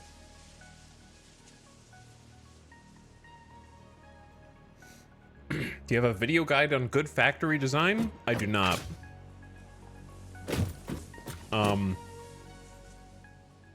It kind of just comes out of a place of being obsessive. Like I don't make it because I have a vision of what I want. I just see things and I go, that thing bothers me. How can I make it in a way that it doesn't bother me? It's like there's like a tick in my brain. And then I just keep like softening the edges until it doesn't bother me anymore. So I don't really have like a guide or like a way to... It's difficult to explain. Yeah, there's like 200 hours of streams, that's true.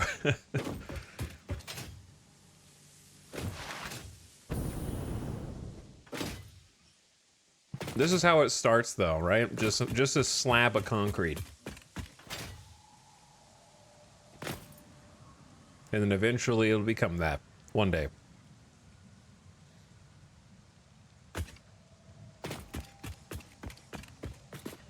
But we were trying to decide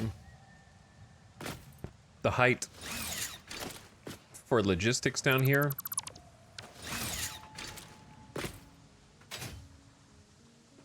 And I also need to decide how many assemblers I want on the bottom floor, because I was gonna do just the ones for motors, and then kind of have like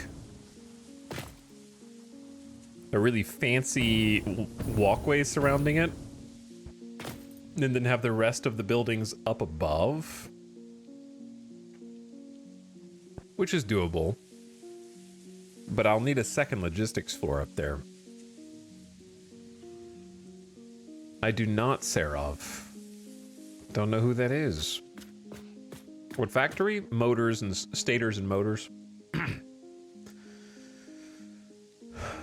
So far, all we've got is this with a rounded corner on the one of the four corners to conform to the kind of rounded rock face.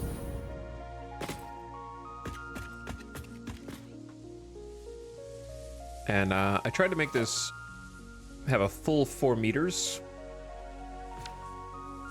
but I'm gonna need one more.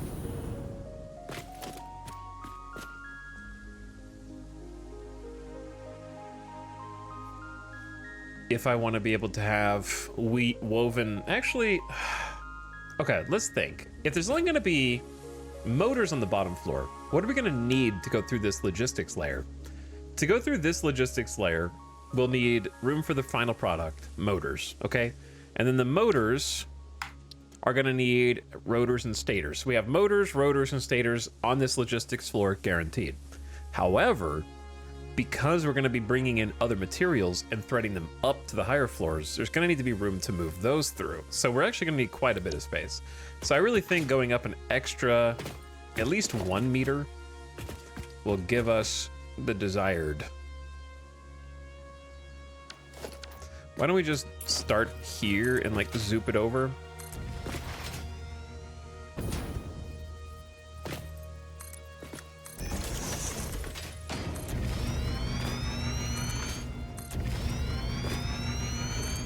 And then just delete the layer that's underneath. And I think that extra meter will let us kind of weave over under much easier.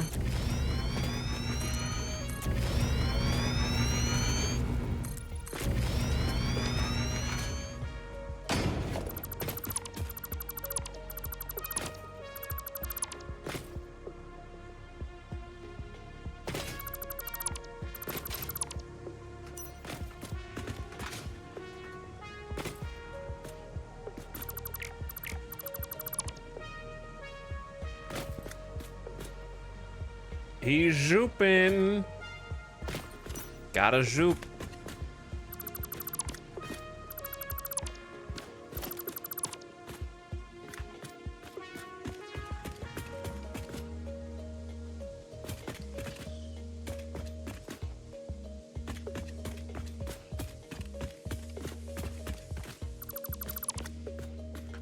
Okay. Go back. And forth. And back.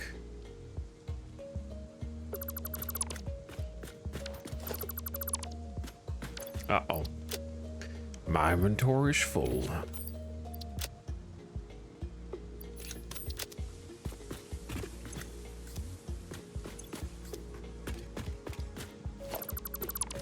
There we go. Okay. But yeah, if we go for one more.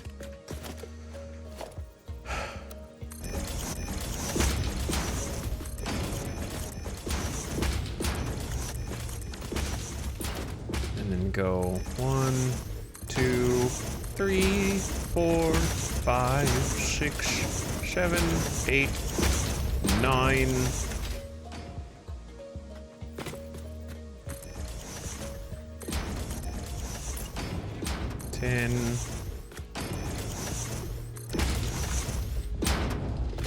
And those are aligned. There's just a wall on the outside. Cool.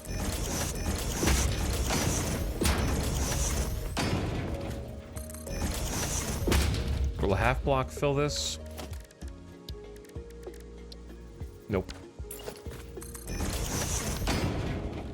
Actually, you know what would be better? Hold that thought. On this interior layer.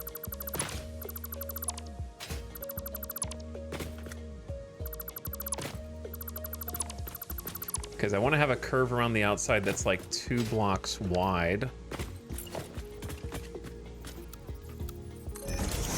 In which case we should pull this from that instead of the other way.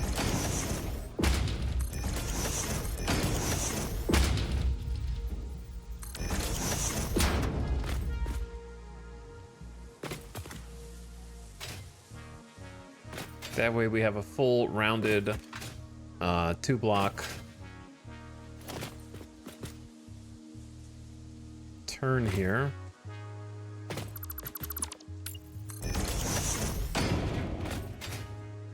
Okay, cool, cool, cool. That way we have room for a wall, which I will definitely want here. Ow, sorry. Neck. Okay, now we close this up.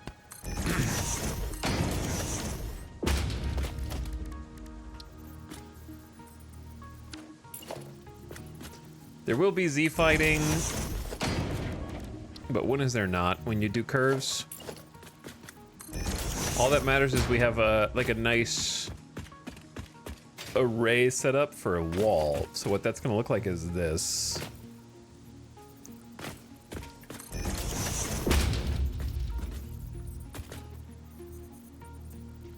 If I can find the right hook on point there.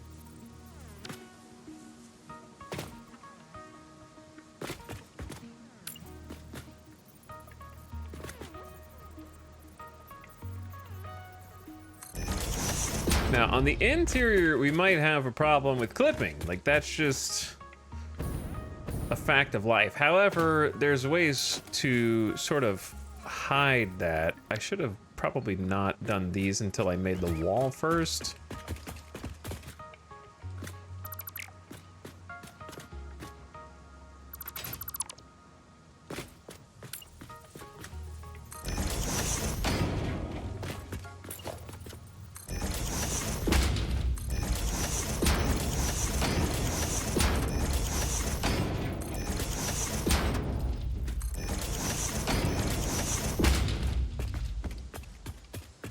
However, if you just do it enough, it looks like it's on purpose.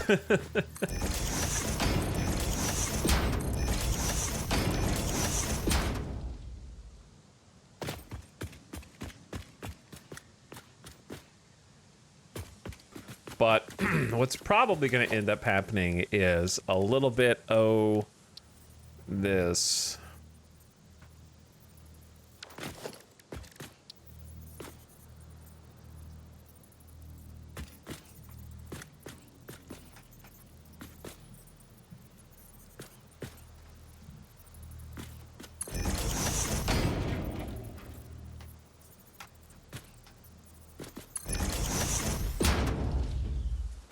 Oh man, I thought we had clipped these together successfully before, did we not?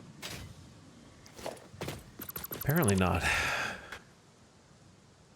But yeah, we may have to get creative. Are you gonna have like a glass skywalk between factories? I don't know.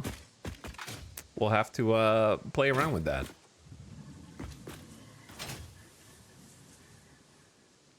One day in the future.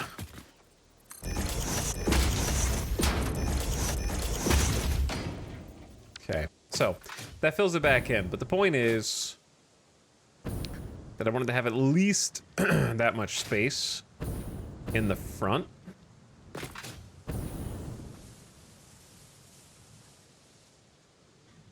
No matter what else sort of happens.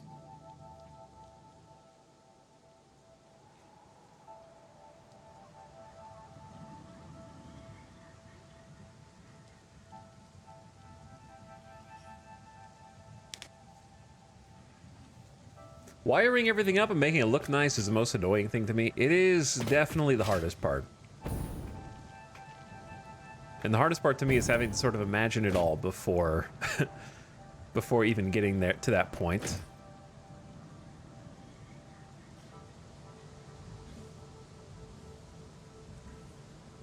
There's a lot of things we could do at this stage.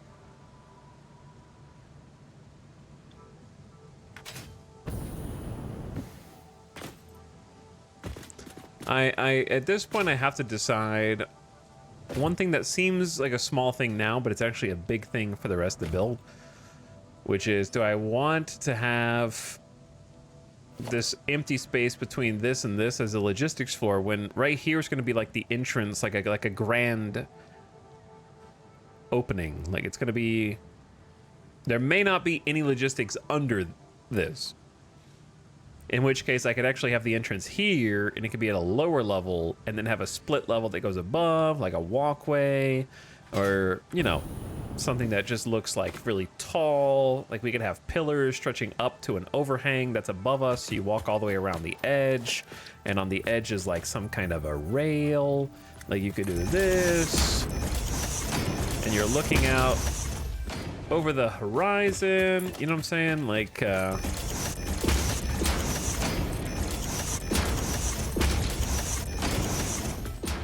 you're out on this big platform, and you can see the rest of the blue crater down there.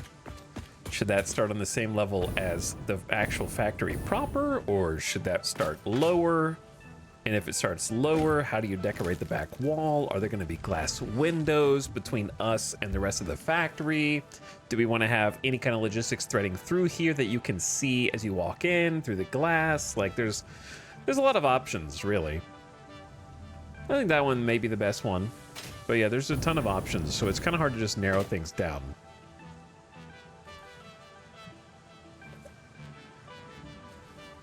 But let's assume that there's not going to be any factory unless it's inside of here, which I think is very reasonable. And if there's only factory in here, I would probably want an elevator walkway on this side.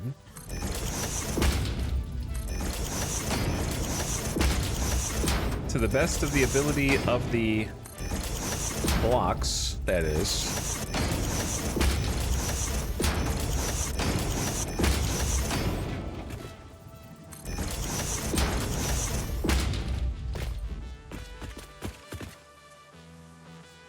And we're just gonna have to ignore Z fighting.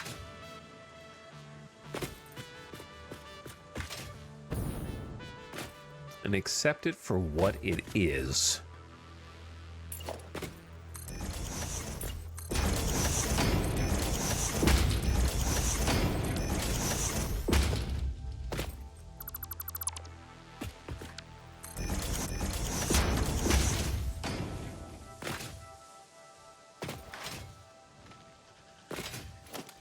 Okay, this is still 5 blocks long, which is pretty good.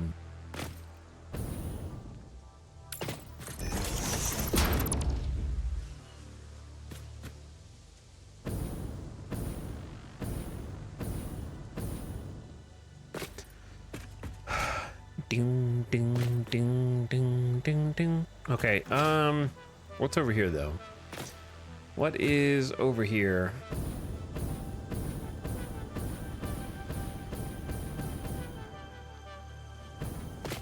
The jetpack, giving me the jetpack was a mistake. Well, what's over here is Caterium and copper. So perhaps what's over here is a nice level connection. Pretty sweet. And then from this level connection, maybe we also route the copper. We divert the copper, send it up and in. Turn this where it's kind of facing more to here, because we're going to need copper and Caterium to sort of go up to the top level. So I'm thinking we use this little extension almost as a like a clear elevator attachment, so to speak, where we have. I know I'm just speaking in tongues right now. Like, I know what I'm saying doesn't make sense to anyone but me. But I'm trying to give you visual aid where there would be like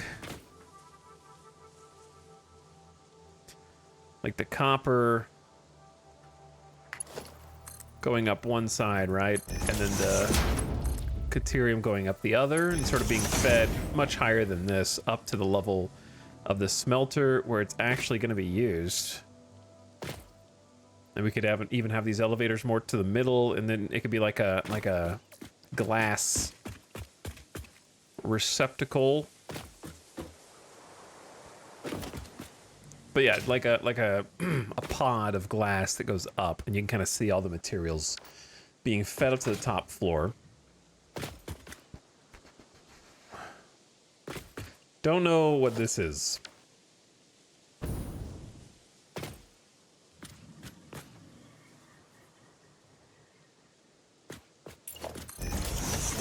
Maybe this does go across?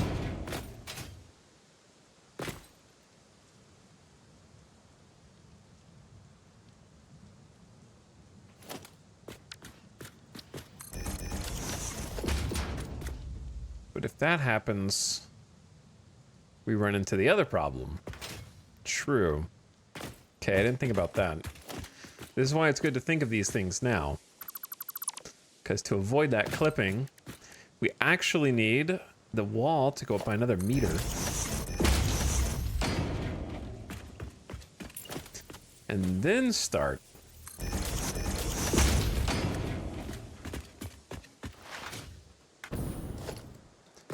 Which means this little subsection needs to be rebuilt real quick.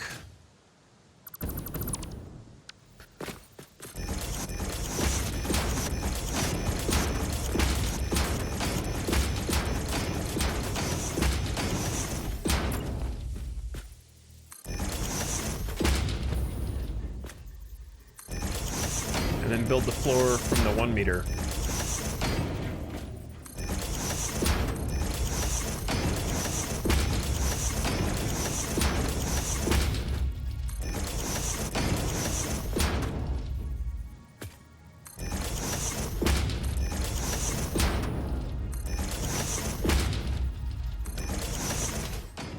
Did I mess this one up?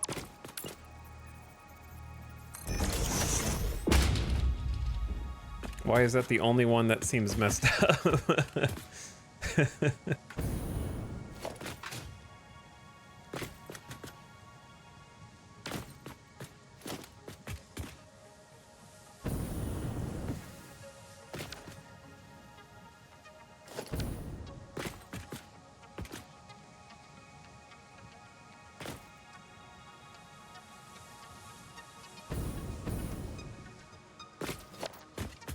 They're all kind of funky, actually. I might have done something. Did I do something?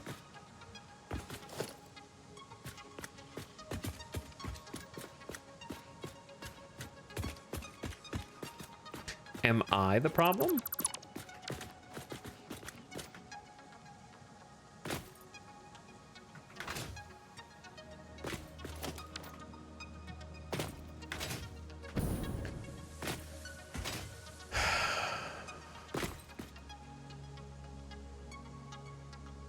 Hold on. We gotta get this right. Hi, it's me. Oh, you're the problem? At least someone's taking responsibility.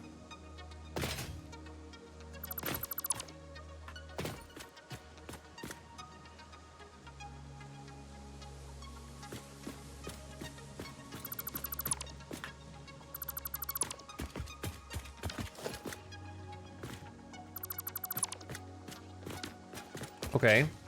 New plan then.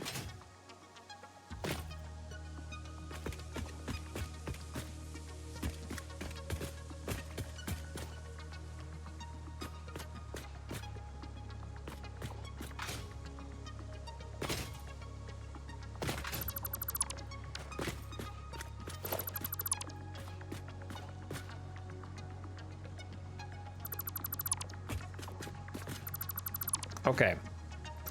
New plan then. Let me just go in one more from here.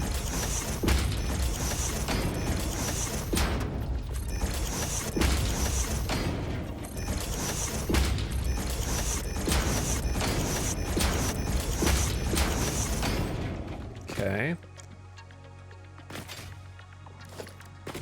Then try going up.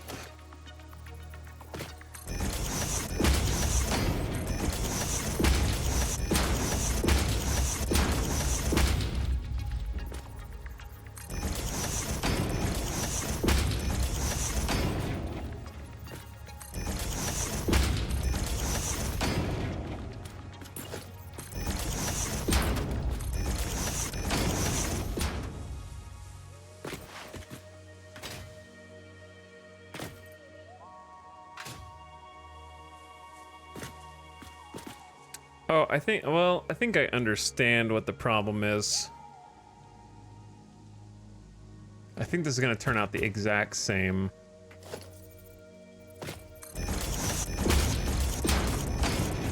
Because the angle looks like this from below also. It's just covered up because it's clipping into the blocks that are outside of it. Which makes sense.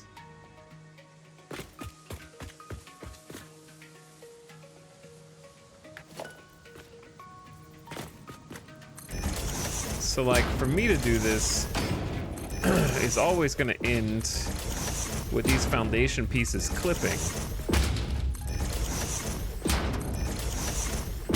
Unless I decide not to make this rounded pathway. Because it's not going to be properly rounded. Because it's always going to look like this.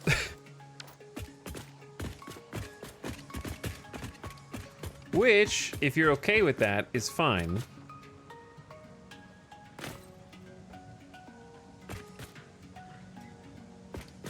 Lockjaw Jones, I don't think I do, dude.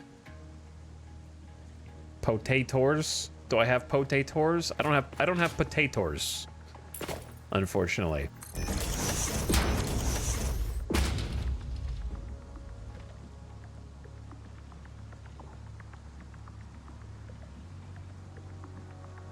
But anyway, what I'm trying to do, Sax, is have a wall here. And then an interior walkway that's on the inside that overlooks the factory pieces. So the inside curve is maintained, but the outside curve is normally clipping into these blocks.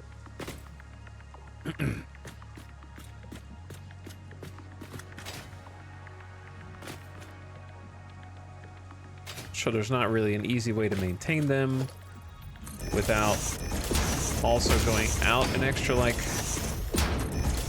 block chunk, which would soften the curve. But it would still be messed up. Just less.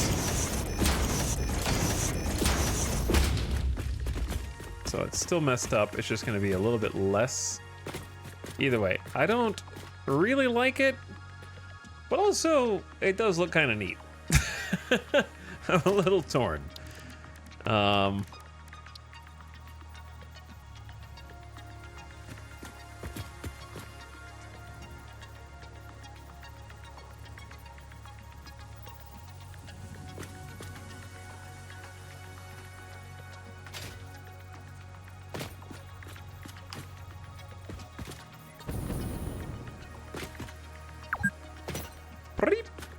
You've been playing too long.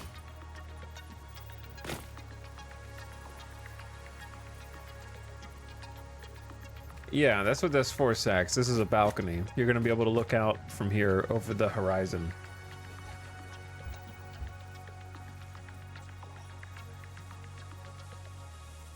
But yeah, pillars might work.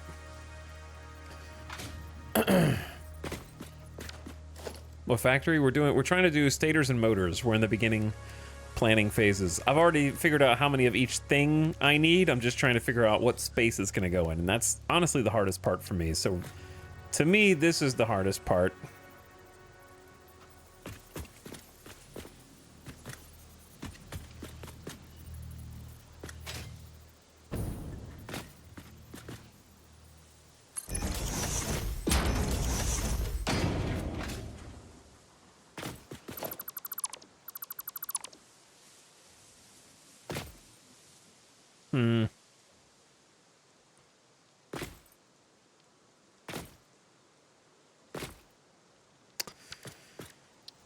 I'd rather solve this now than later.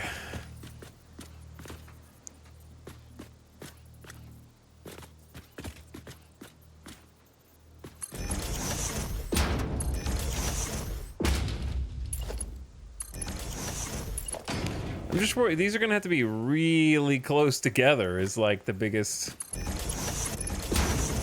And they're going to look goofy. That's like so close to each other.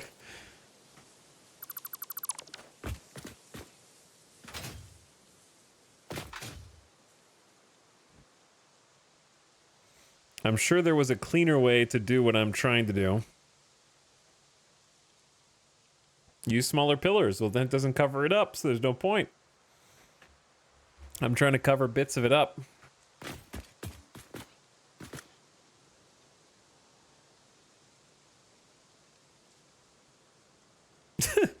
Just put 50 signs. It's easy, man. But anyway, what's up, Meal Bob? Yeah, you probably missed us finishing that factory over there. That's our current pride and joy.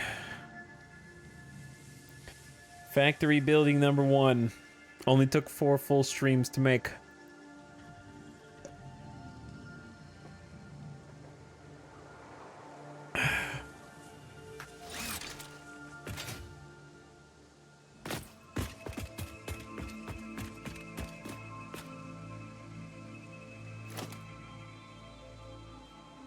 I used to be a Chad Phase 2 streamer.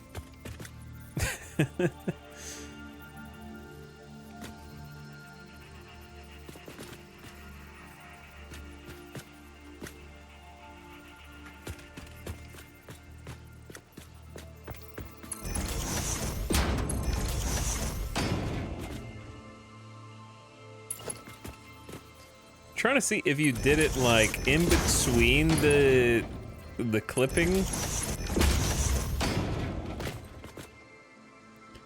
then it makes it almost look like it's more on purpose.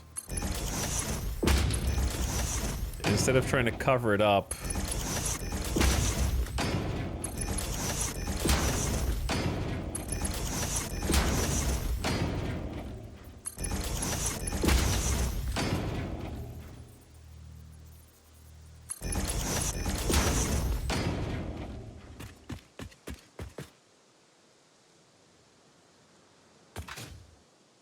I guess you might have an issue with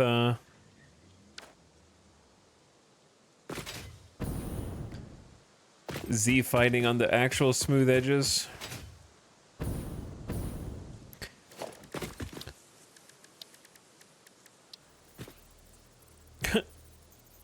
Classic.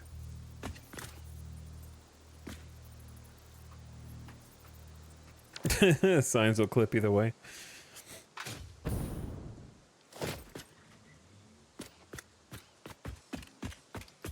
But the problem you're going to have is the pillar on this side goes perfectly under, right? So touches the floor, touches the ceiling. But if you go above that, since this pillar is clipping through the ground in any form or fashion, it's shorter by default, right? Like you would have to do this and place it above for it to be equidistant, which would solve the clipping problem. But if you wanted to bring it out further, then you run into the height issue again, where that pillar's kind of shorter.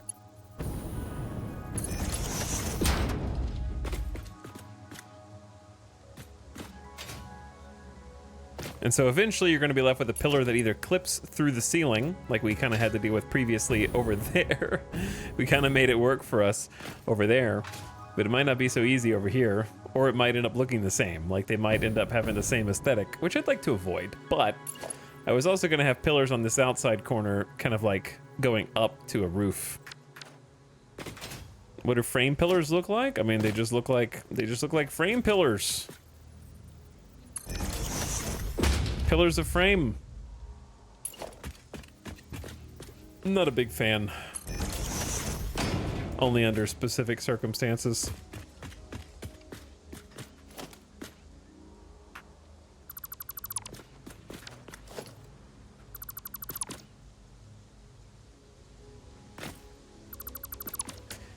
I think we just leave this and figure out how to deal with it later.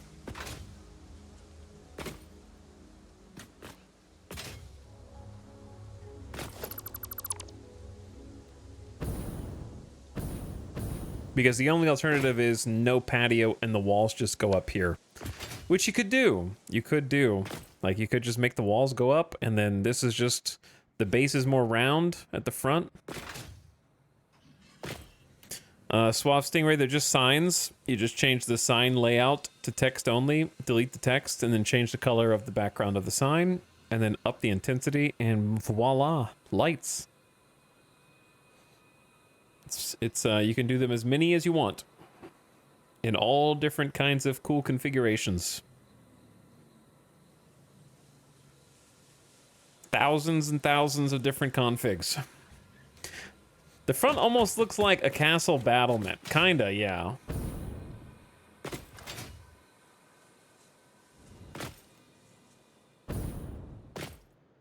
Which, maybe that's not a good aesthetic. Maybe it is. Maybe it would be better if we just had like a nice round wall that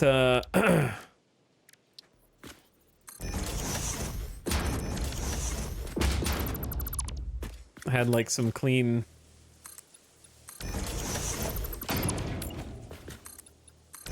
front glass or something looking out over instead of the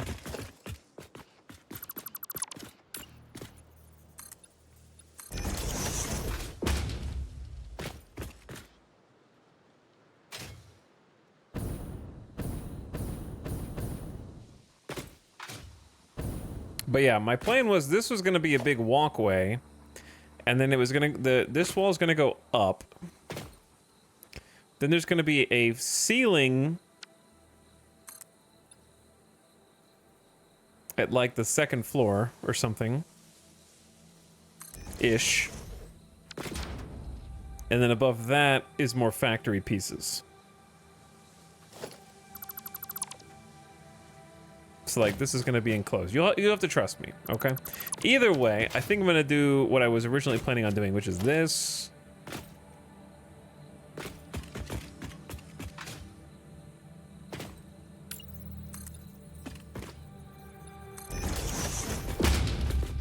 Out to there. Maybe a staircase.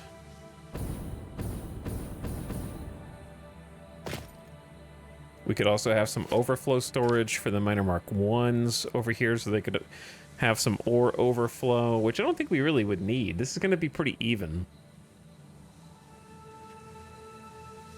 Last stream, someone said they imagine your next factory would rival the Sydney Opera House. Uh-oh. Oh, dear.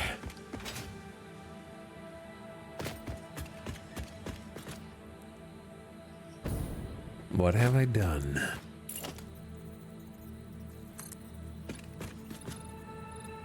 How big do you expect this build to be? We're not gonna do the final detailing on this one. I just want to get the motors up and running. But to get the motors up and running, I have to imagine what the building will eventually look like, and so it takes a while up front for a future payoff. So in between these two, for the motors, we only need 4 assemblers, which is quite small overall.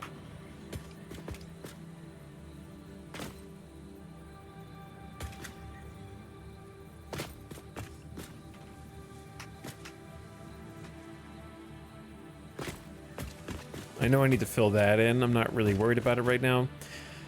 Now, each of these is going to be taking rotors and stators, right?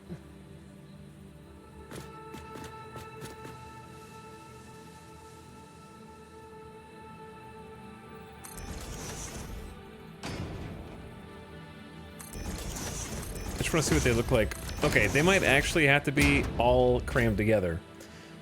And that's fine. I think that can look good too. Gives me an excuse to do it.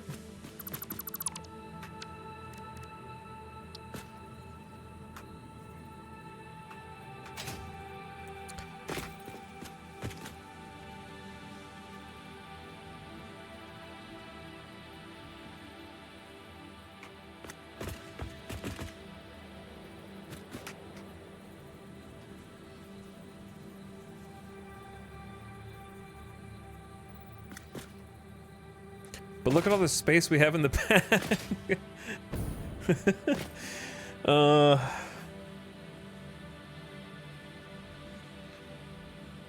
Maybe this should just be a 2-floor building instead of a 3-floor, and we just cram the other 5 assemblers back here. So 4 assemblers up front for motors,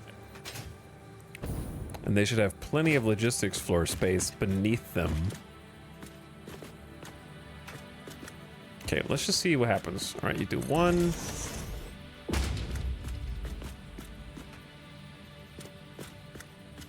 2, 3. That's really close to the edge here. But is it close to the edge in a cool way or an annoying way if you were up here walking around? Maybe we push this one like 1 more to the left.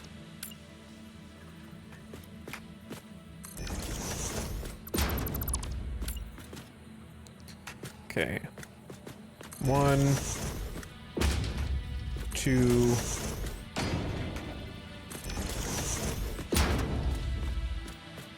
That's a little further away, so you can't just reach out and grab the electric cable.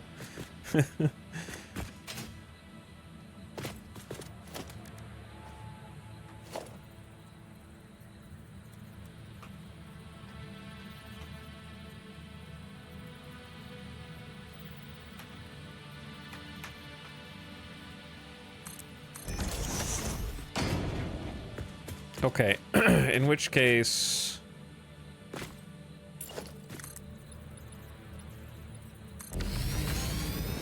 we box these in here. And then maybe we use this back area for...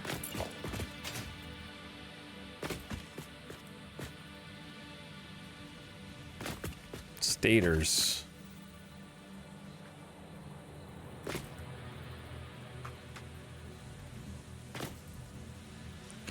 But I want to be careful that we have enough space for both of them. It's going to be whole, and then...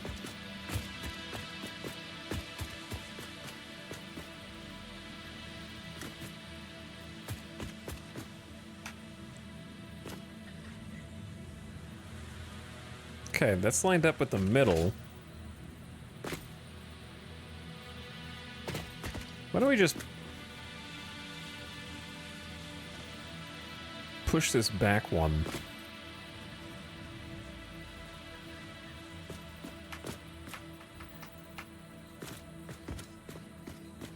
I'd rather them have too much space in the middle than too little.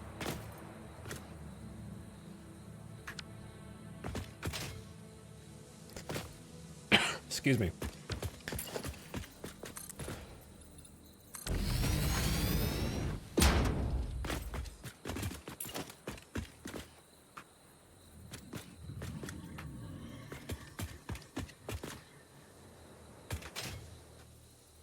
But then there's only one space for one wide walk around, which is still a reasonable amount of room.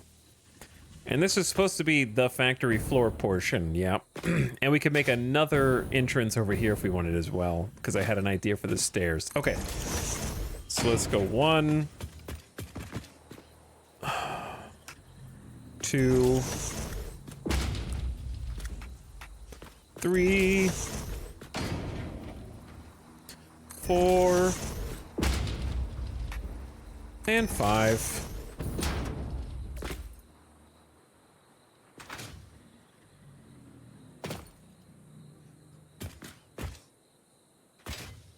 Okay.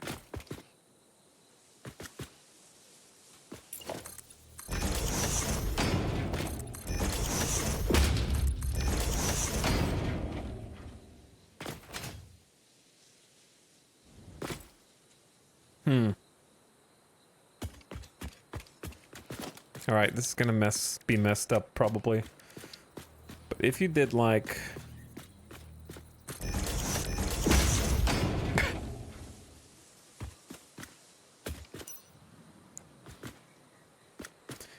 Do you think if you masked this...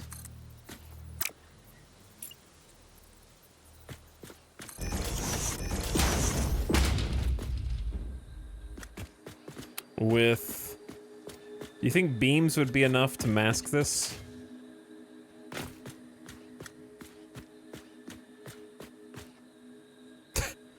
where it overlaps.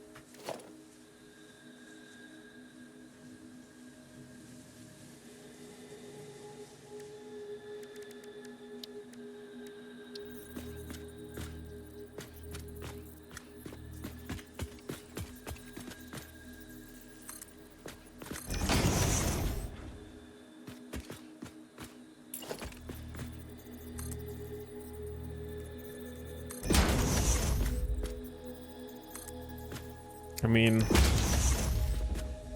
it doesn't look great. Maybe you have to aim it at, I mean, it's still... We could cover up pieces of it.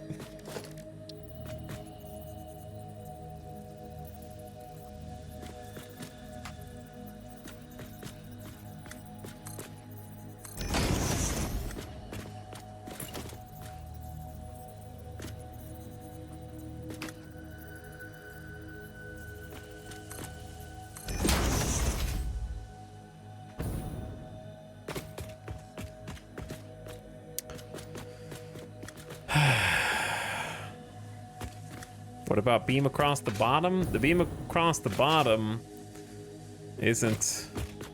The bottom's not the worst part. The worst part is these, like if I just made this whole thing into windows.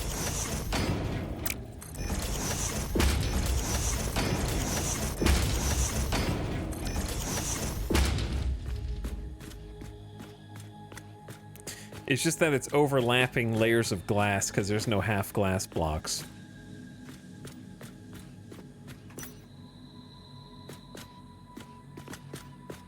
Double paned. It's double paned. If you look from far enough away, it doesn't look like a problem, basically. When you get close, you notice the flaws.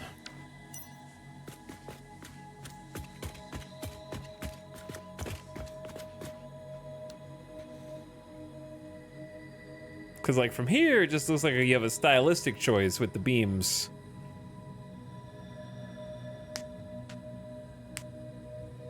I think it's fine. Well, fine isn't good enough here.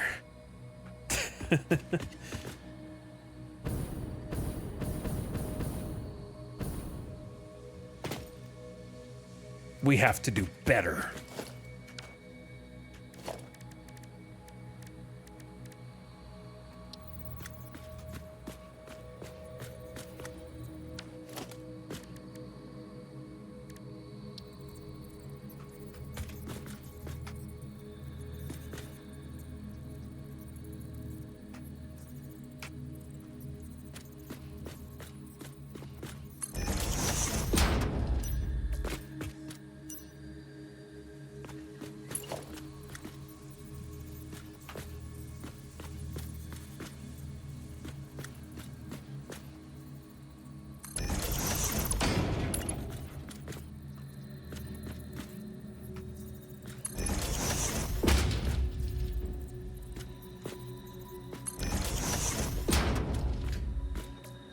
Now we're talking.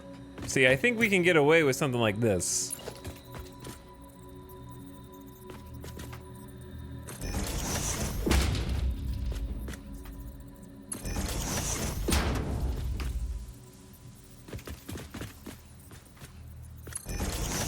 And just do like a little...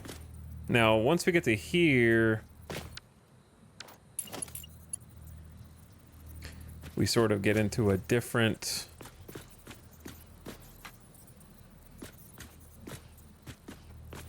I can't go between that at all.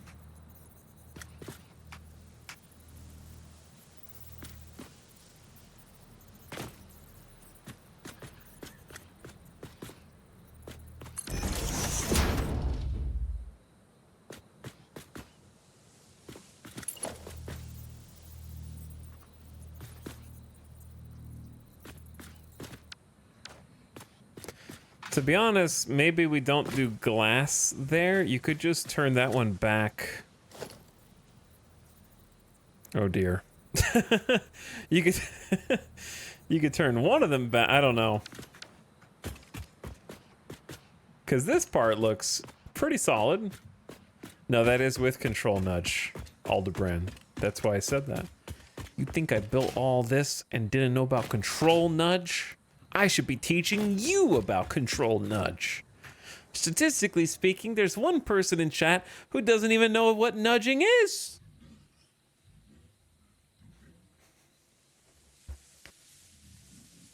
Me? Is that you, farming purse?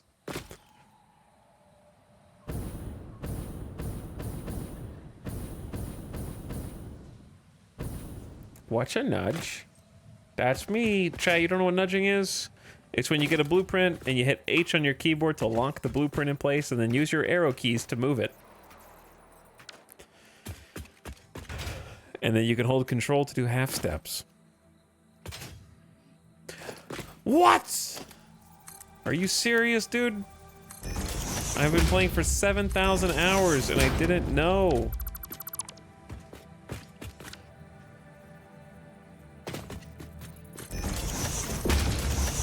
Okay, I'm starting to think my plan for this is bad. Now, that's not to say that this is a wasted effort.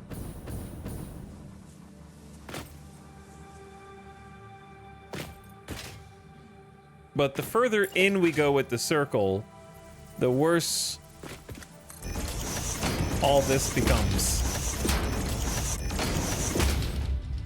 Yay. You're doing it. The further in you get, the worse the walls will get, basically. So this is living on borrowed time right here.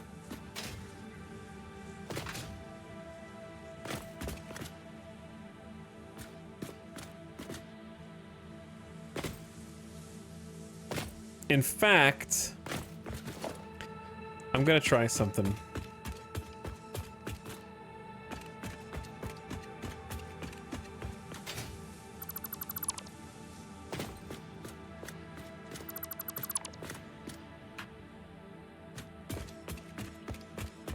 I got an idea. Problem solving. This has all just been testing anyways. Okay, so here's the idea. We just make a different semicircle. Via a half and a half. And then a hole starting from this point. Okay.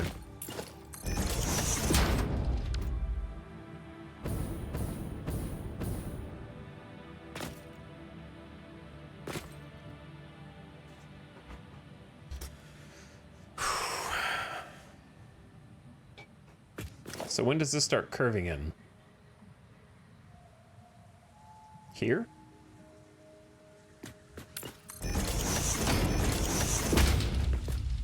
Yeah.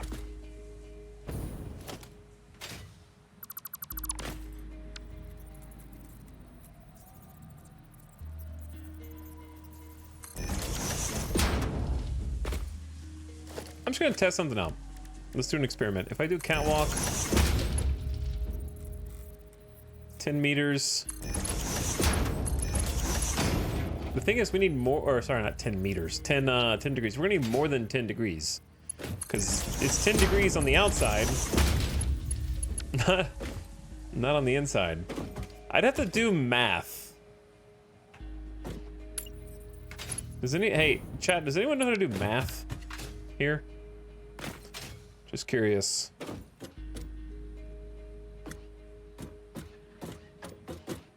Are you guys, you done any math before?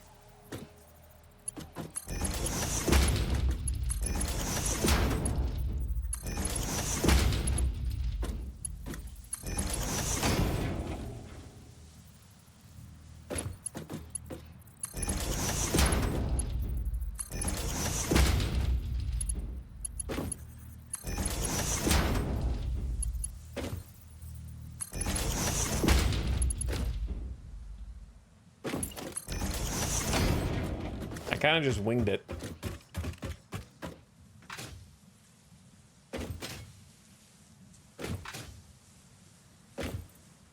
So, straight, crooked, crooked, crooked. Wait. Okay. So crooked, crooked. Or sorry. Crooked, straight, crooked. Crooked, crooked. Damn, okay, my brain's not working. My brain's not working. Let's just build. Let me look on the outside. I'm trying to like follow the edge, and it's a little closer in some places than others, it seems.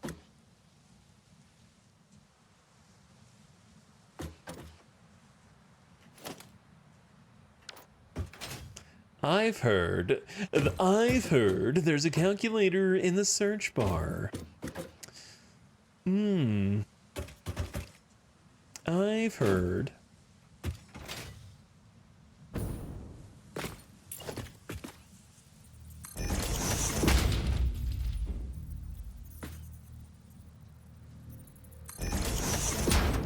Would you believe there's a calculator in the search bar? Swirling my wine.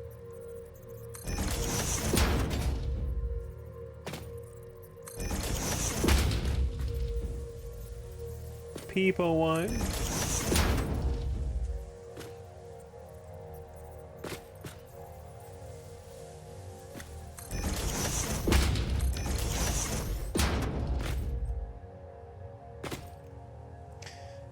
Yeah, this was a mistake.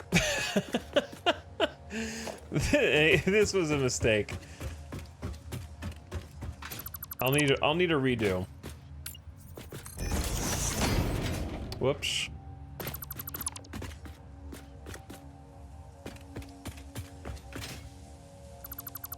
What I'm trying to do is not really possible. Has that ever stopped me before? See, curved floors are totally fine as long as when you make the outer layer of the curved floor, you just build the wall from there.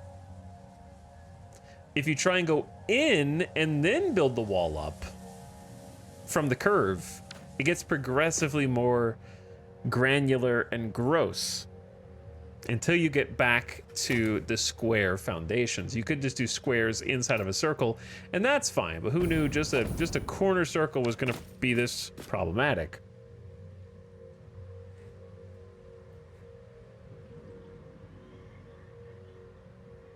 I'm not sure what you mean, Oofta. I don't know.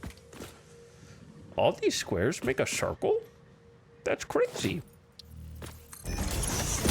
It is crazy, chat. It is just crazy enough. It just might work.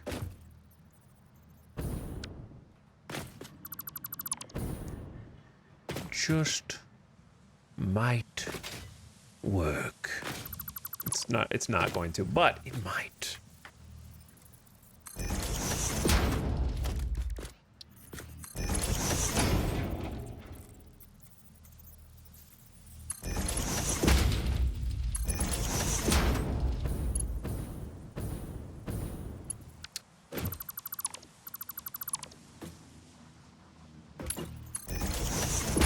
Okay, yeah, this is sad. What if I just do... If I do 5 degrees, then it's not enough blocks, right? Because it'd be like... 5...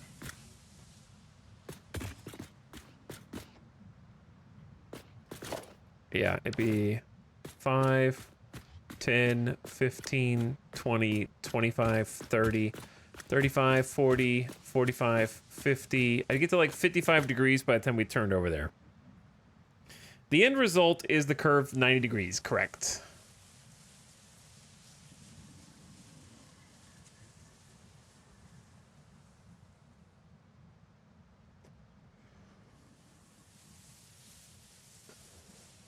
Just individually curve each tier of the circle for perfect granularity. I need to individually curve. 90 divided by number of blocks equals curve angle.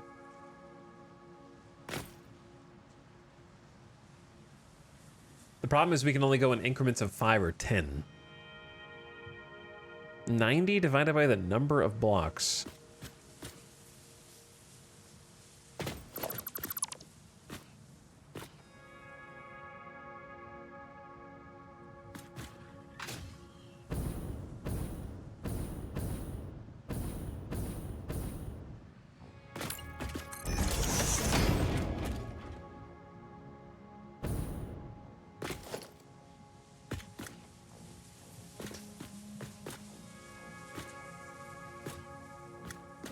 Okay, so like let's say this is where the curve starts, and we go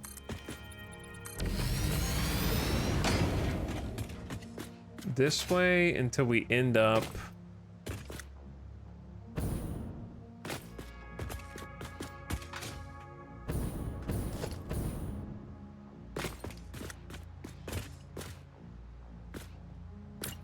the problem is I can't even end up in the, okay, because it's not even a solid number of blocks here.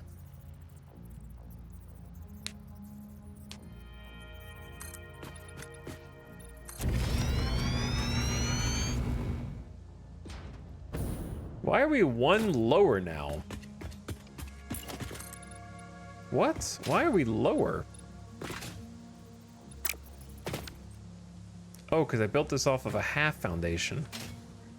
Okay, well that doesn't matter. Let's see. So, 1, 2, 3, 4, 5, 6 and a half. 7, 8, 9, 10 and a half. Like it's the counting is not obvious because of the stupid shape of this. You see what I'm saying? That's why it all falls apart.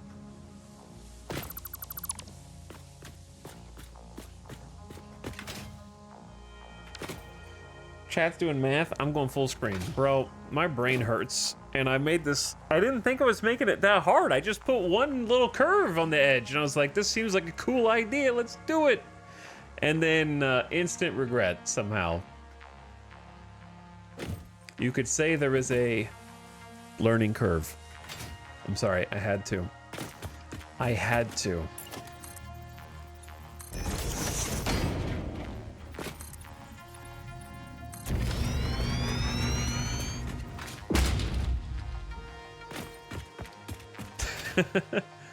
Let me get my protractor and graph paper. Please do.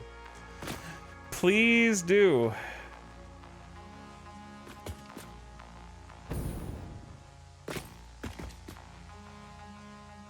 Chat, you guys got... Are there any mathematicians in chat?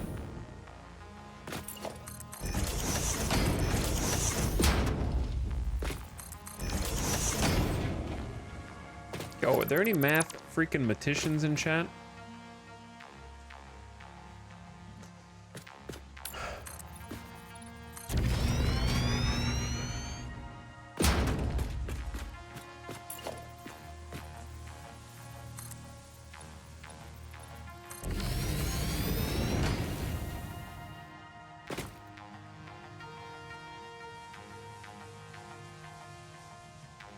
I'm an engineer, not an architect. Okay, so let's say we don't do the half block so it's less confusing.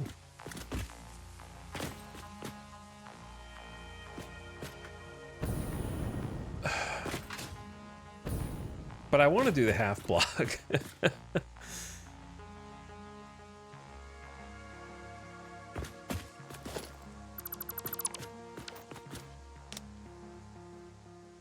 Get a center point freeform beam from the center point.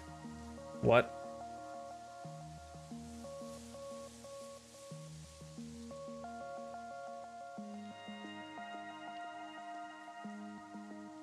Hold on.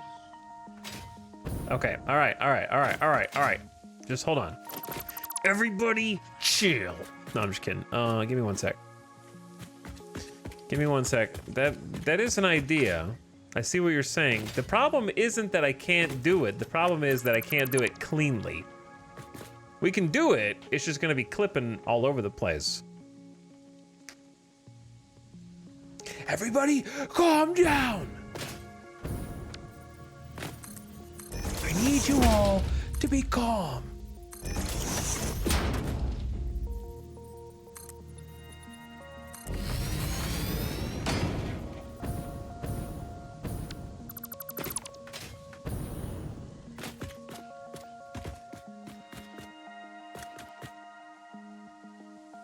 I'm trying to remember where the heck the curve even starts on this side. Does it actually just start right here, or did we start it here? The first curve is pretty subtle. Okay, I think it's this block to this block.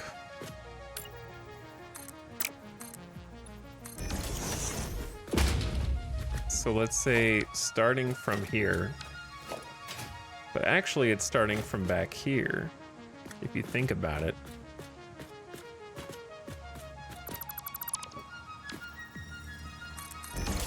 Should be starting from that.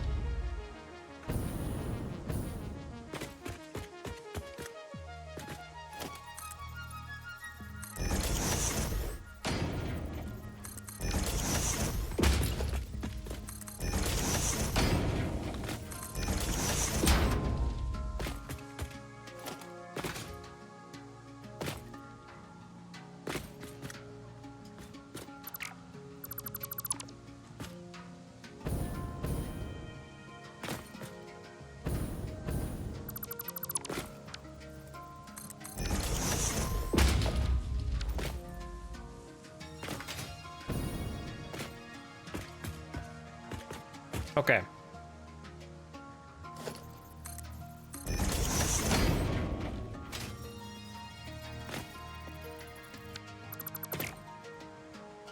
So.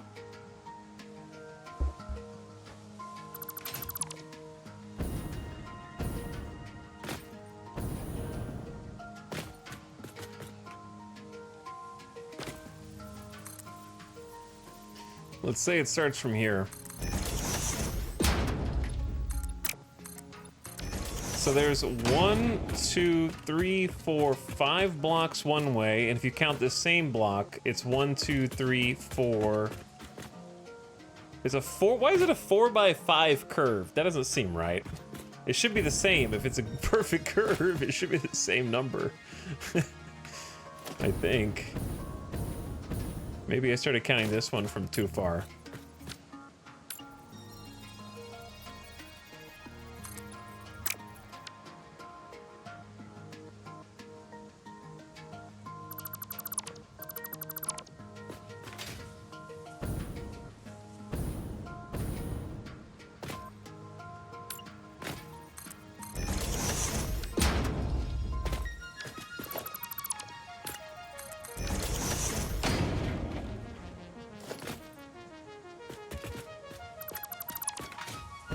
Okay, let's say it's gonna be a 5 curve each way, right?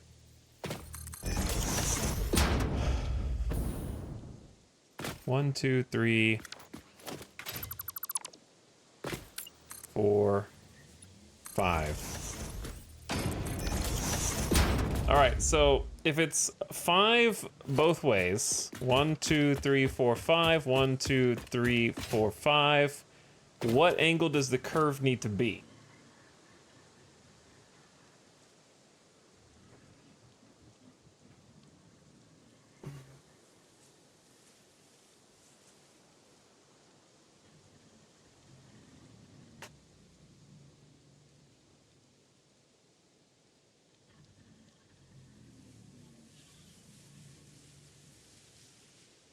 $18 degrees.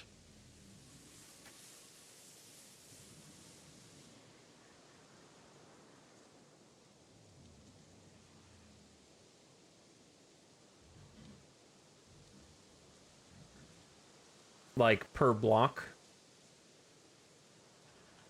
So basically impossible, but we could get close. We could do 15. And then one of the final one can just be, like the middle one can just be 30. Because it would be 3 times 5 is 15 to get the final. 15. 6 blocks at 15 degrees will make an oval.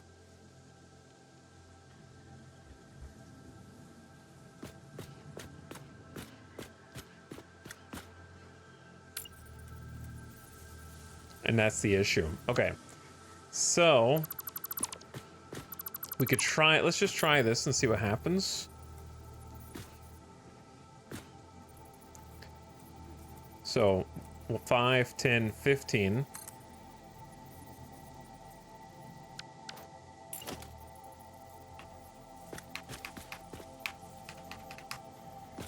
Four over, 4 up.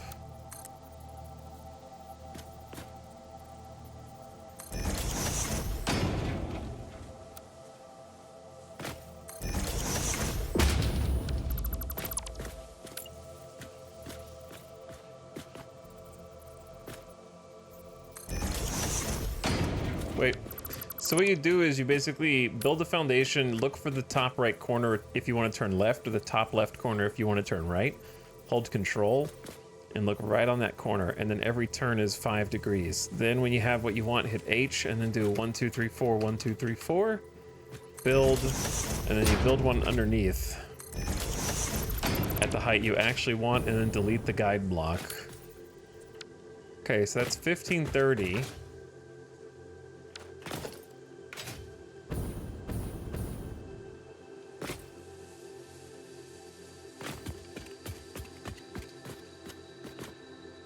This is 1, 2. So this is 1, 2, 3, 4, 5. So we start from back here and do the same thing. First you have to line it back up, and then we want to turn the other way. So we go 5, 10, 15. H. 1, 2, 3, 4. 1, 2, 3, 4. Build.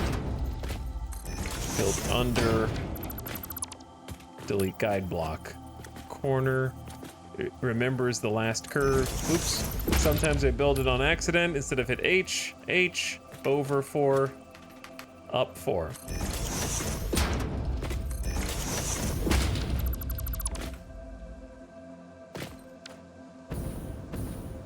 So I'm already at a 60-degree turn. Overall, we've already gone 15, 30, 45, 60.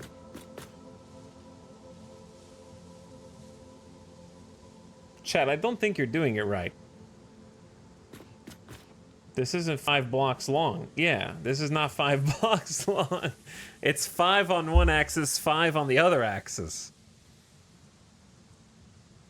So I think chat had a good idea, but the wrong idea.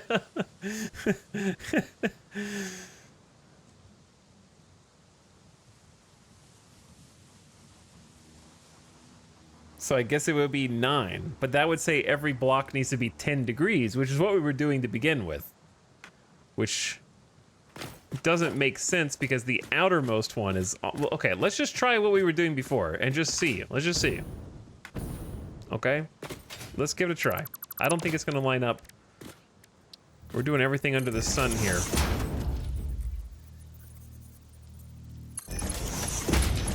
$10 degrees. Oops. 20 degrees, 30, 40.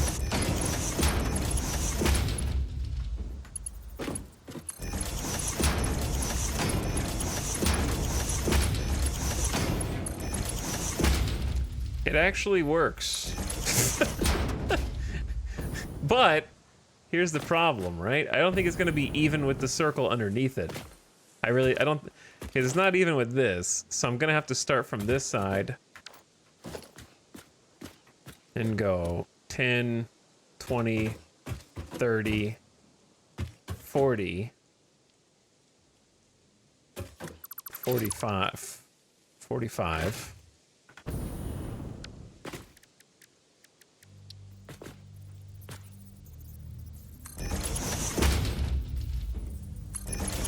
$10, 20.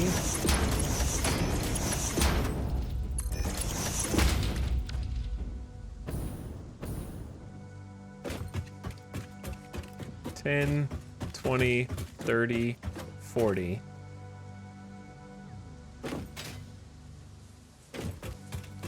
$10, 20, 30, 40, 50.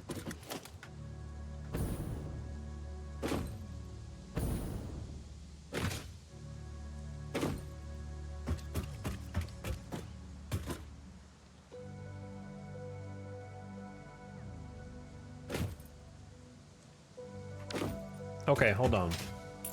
Let's just see what this looks like.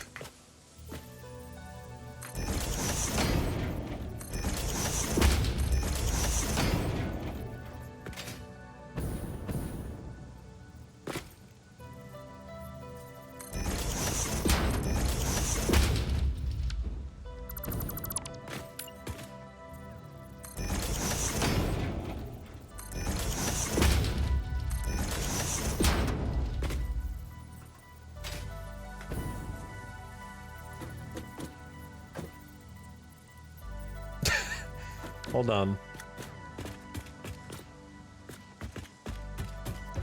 I'm worried about what it looks like from beneath. I feel like it doesn't line up with the circle that's underneath it is my guess. It'll look fine from where we're currently standing.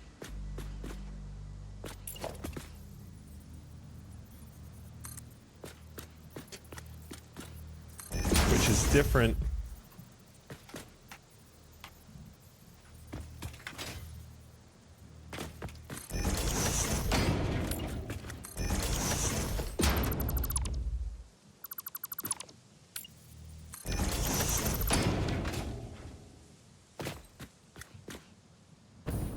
Pretty smooth.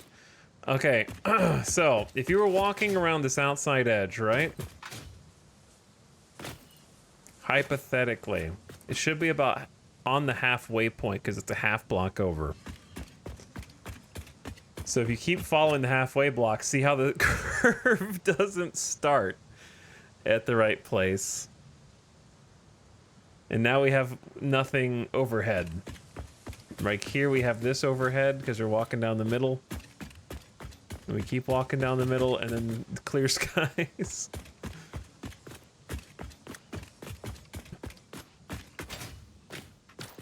Yeah, it doesn't follow the outside edge. All we did was just do a different 10-degree circle.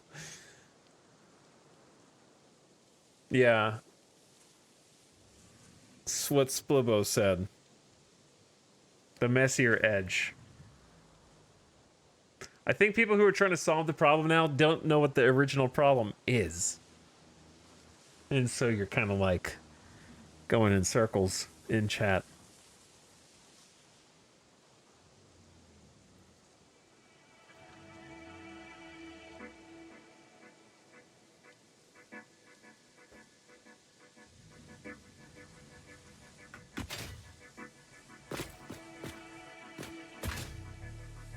I think the problem is you trying to create circles. Oh, I can. There's no try. You can. You don't have to work. Oh, hold up.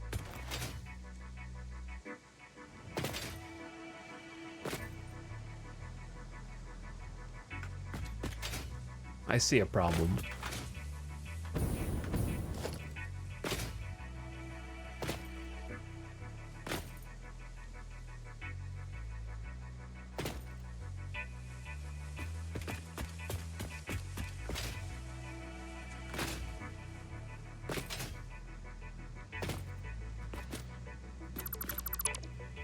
I definitely see a problem.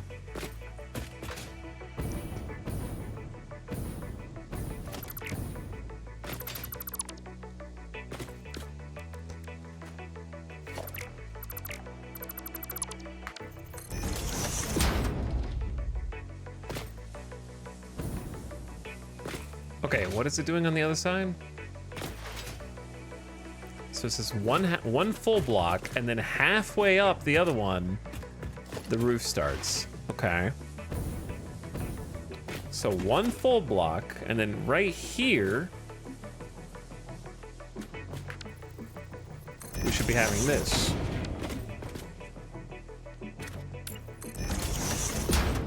And then right there is where the original curve starts.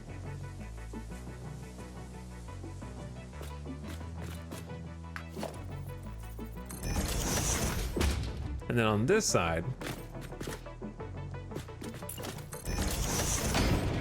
you go up one, and the original curve also starts there. So we're starting in the same place. So let's do the math differently this time. So I'm marking the starting block. So this is gonna be 1, 2, 3 and a half. By 1, 2. Why is it different?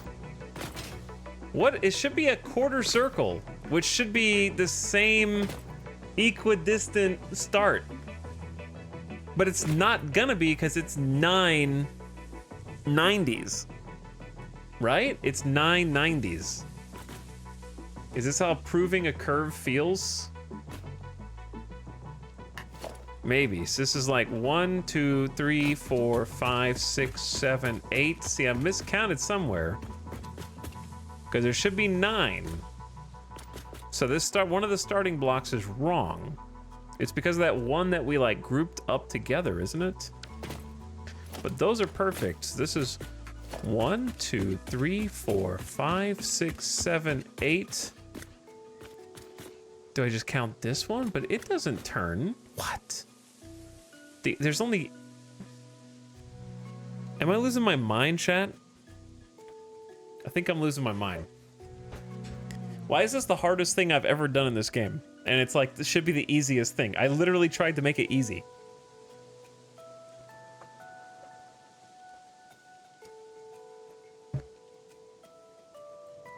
Is it actually an 80-degree turn?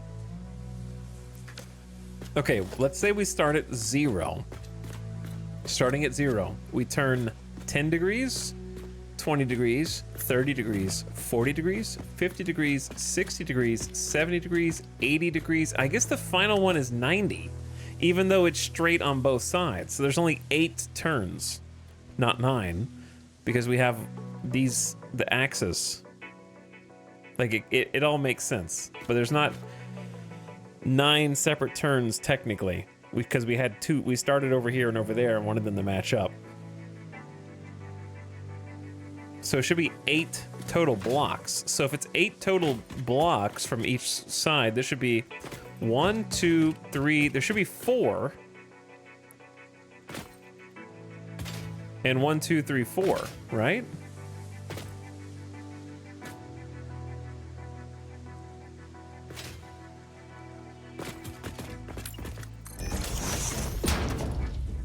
So we got 1, 2, 3.5, and 1, 2, 3.5. Okay, so we got 3.5 and 3.5 on both sides.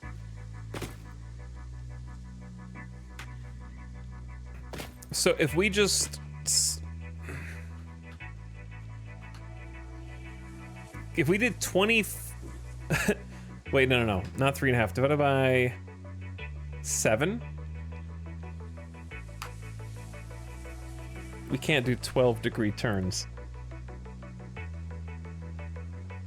What if we did a 10-degree turn, a 15-degree turn?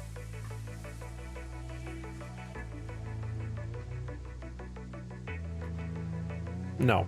Okay, I was trying to see if you, like, okay, what do you do? 15, 10...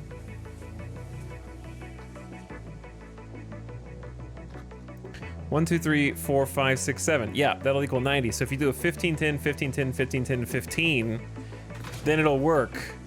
And it might be the best you can do. Hold on, let's try that.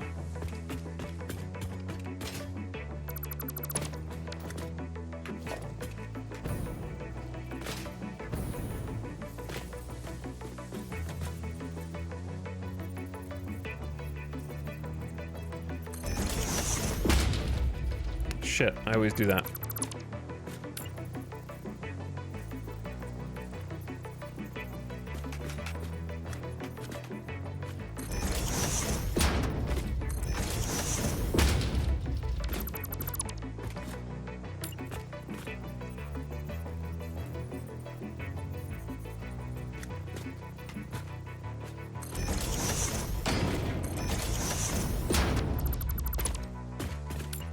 Okay, now 15 again.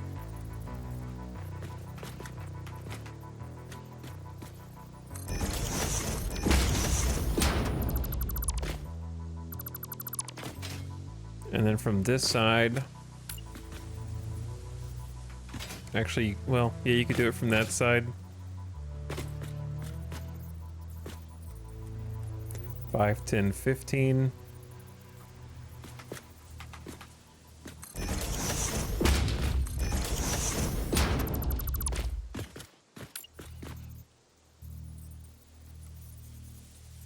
Now a little bit less.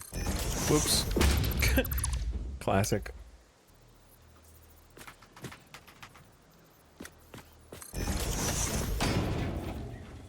And then one final 15.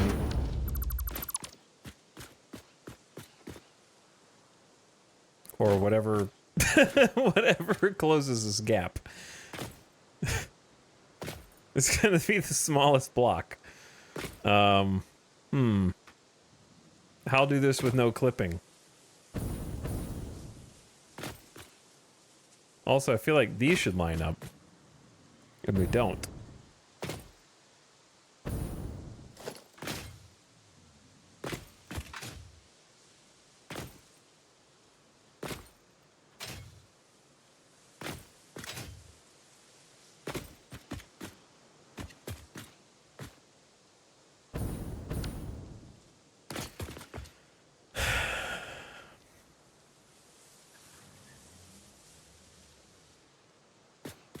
They are the exact same distance away.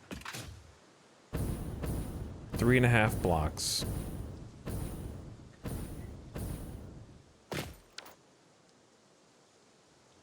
Starting from the same points. Maybe you just hide it.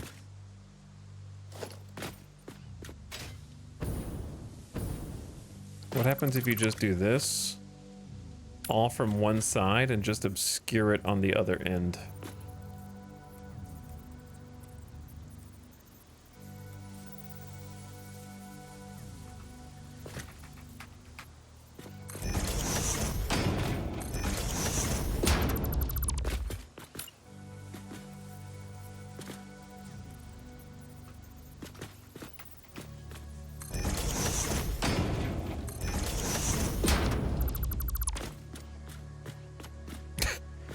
Going pretty far out here. Yeah, that's why there's a problem.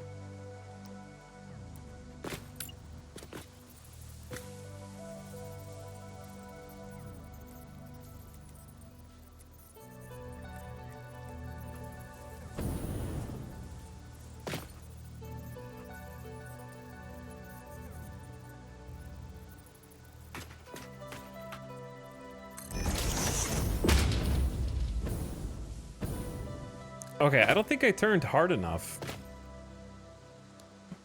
1, 2, 3, 4, 5, 6. Because there's only 6 blocks. Did I overcount? 1, 2, 3, 4, 5. I don't think that there's... Let's just do it for 6. Chat, how do you get to 90 in 6 blocks?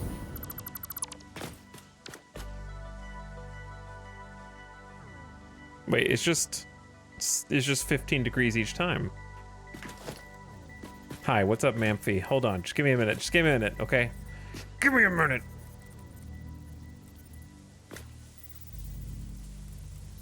Hi. Do I get a prize? I read your comment. That'll have to be good enough. But I thought of it myself, too.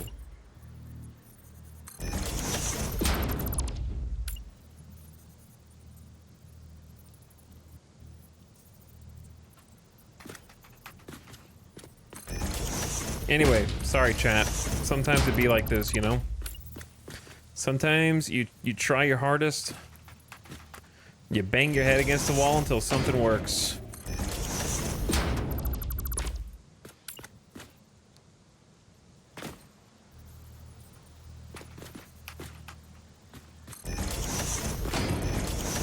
Good luck, I believe in you. Thanks.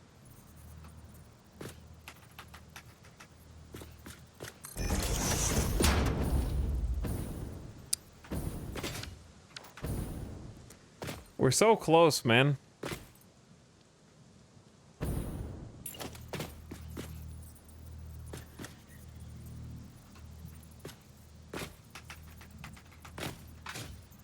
But we're off by this much.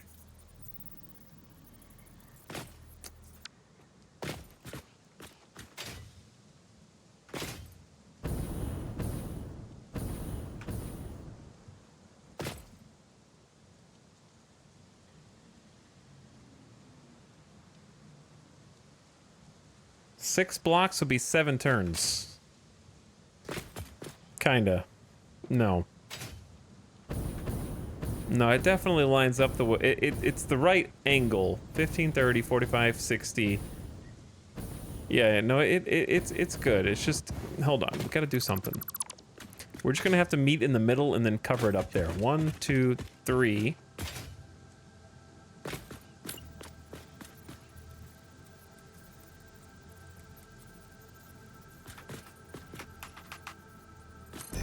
Four.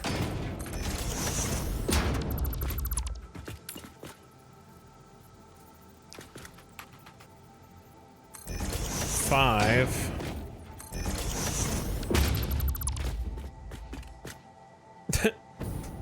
And then something's off with these, and I don't know what it is. They're both starting, this is starting from a half block on this side, and this is starting from a half block on this side.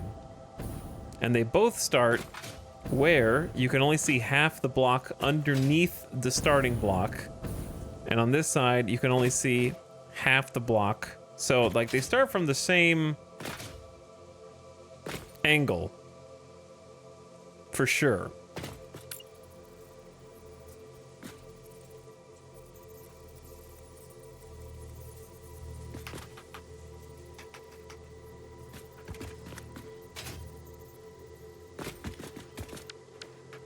So, let's just, I think this is too small to do what I'm trying to do here.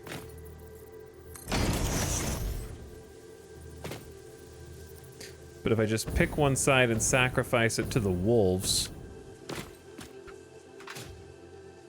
we can get what we're trying to get.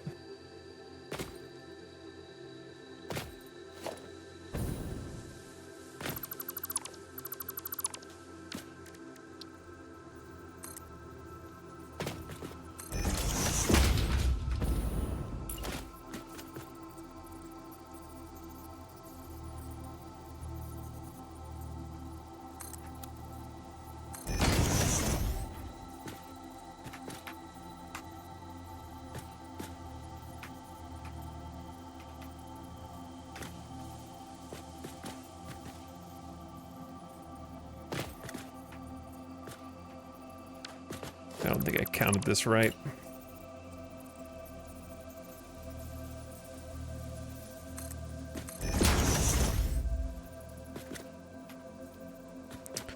Yeah, I'm not counting something right. Plus, this needs like 2 blocks to go over.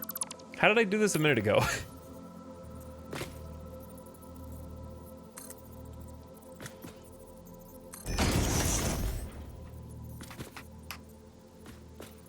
Okay.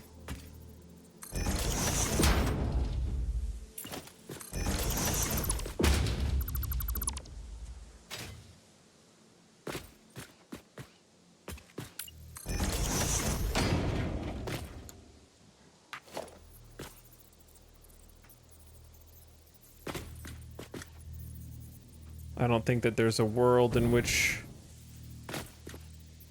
these align without problem. This is the best. I genuinely think this is the best it's gonna get.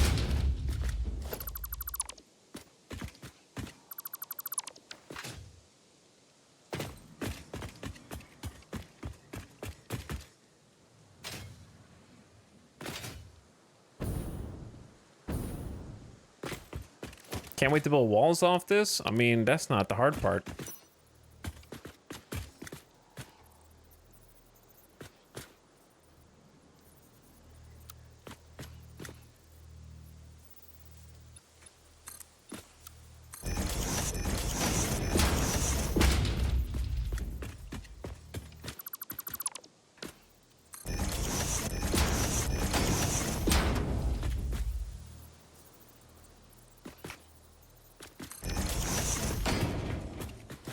It's pretty solid, dude.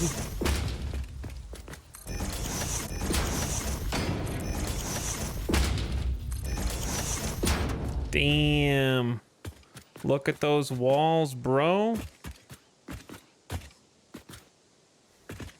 Look at those walls. Just a little crack. That's nothing. I can put like a single beam up there.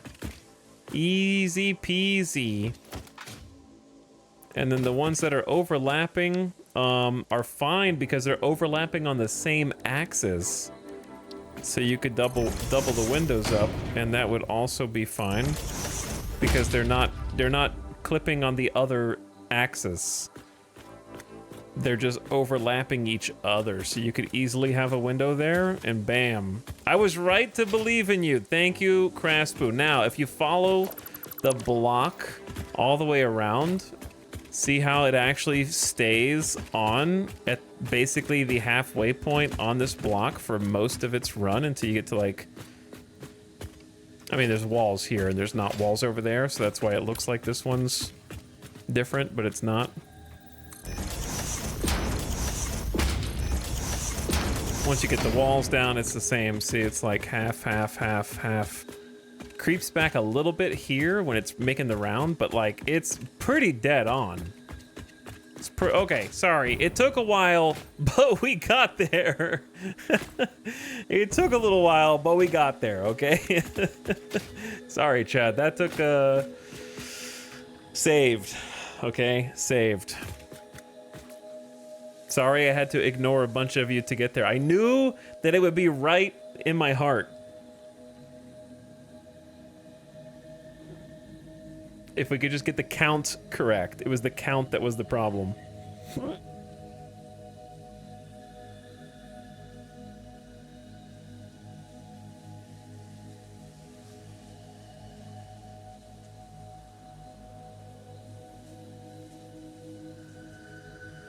I freaking love beams. How'd you get the concrete? It's in the awesome shop. So if you get tickets, you just go to,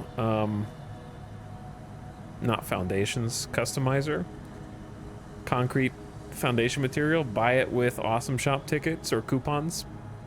And then once you do, you can change materials by hitting X or just clicking on customizer on the build menu. And then you have concrete. Or you can make it your default by choosing the drop down and then picking concrete from there. There you go. That's how you do it. Chat, we are so back, dude. We are so back.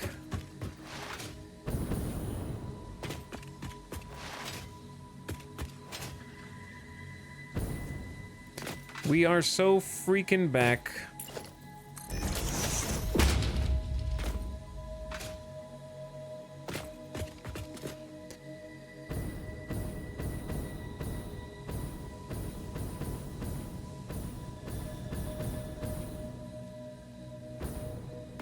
Yeah, the concrete foundations do have a different cost. It's true. It is true. There is a downside to doing this the way that I did it, but it's too late. I'm gonna keep it now. Which is, there's no way to do a door frame here, so I guess I'm just not doing a door frame. That's fine, it doesn't need one. Okay, I like it. It looks cool. Now, the reason why we did all that is because when I inevitably put walls on this outside, they were clipping with each other. It doesn't matter if they clip on the same axis here like this.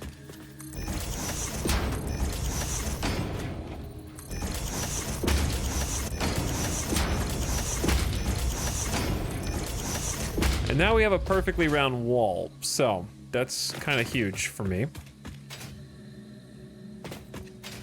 I just had to plan that out for the future.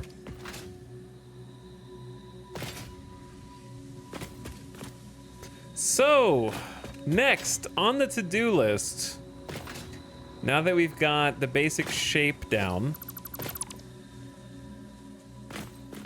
which is good.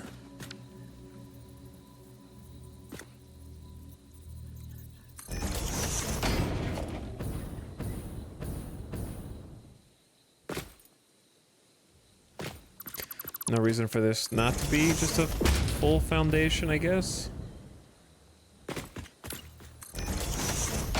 Bam. Okay. We are so, chat, we are so back. We are so freaking back. No, but seriously, this is much better. This is much better.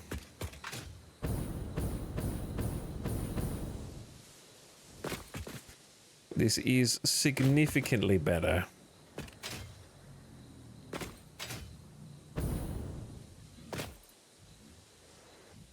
I'm trying to think of ways to get down here. Ladders would be also fine.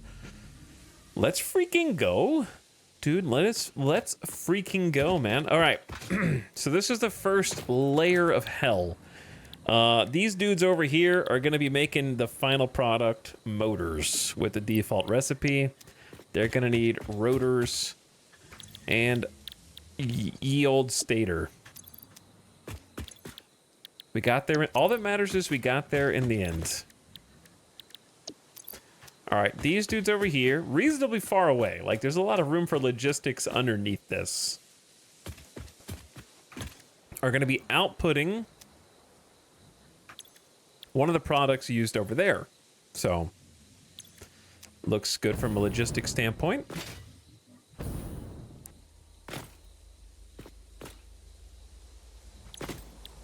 In this case, they're going to be making quick wire stators.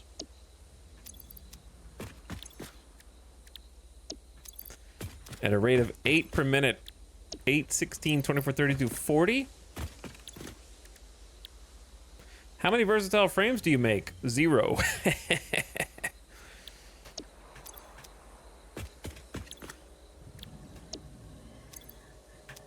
None? At present. This is the first factory we've even attempted to build in 6 days, besides the decorative biofuel over there, that we can do another tour of if you guys want in a little while. But we're making progress right now, so we got to get that progress while it's here. Okay, so this is going to go up a level. And a level in this case is going to be reasonably tall.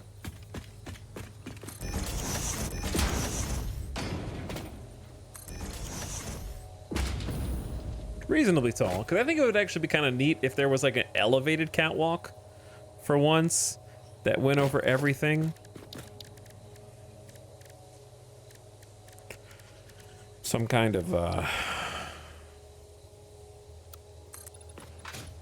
like that's pretty tall, right?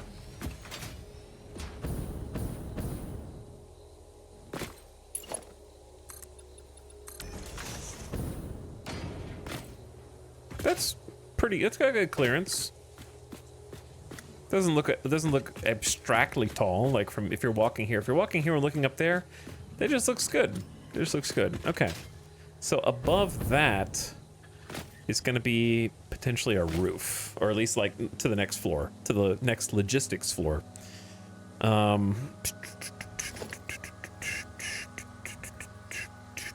Okay. The difficult part is I have to plan for windows and whatnot in the future.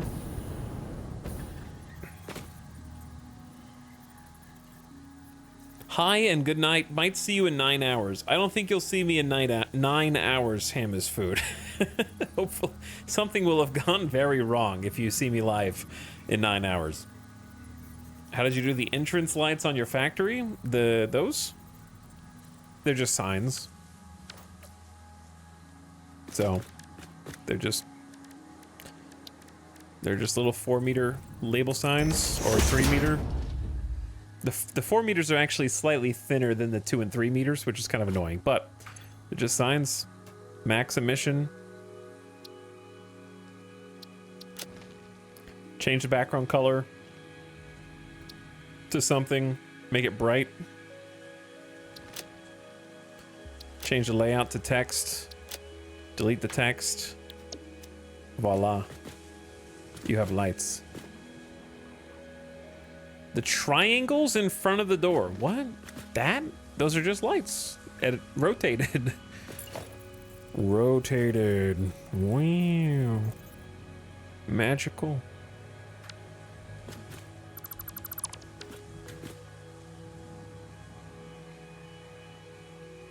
But yeah, we don't make any versatile frames here yet, but I would like to. I would like to.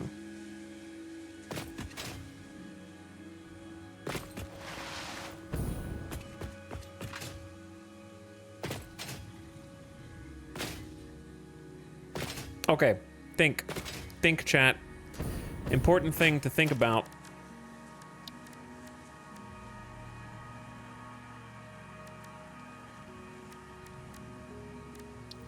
Important things, important bits.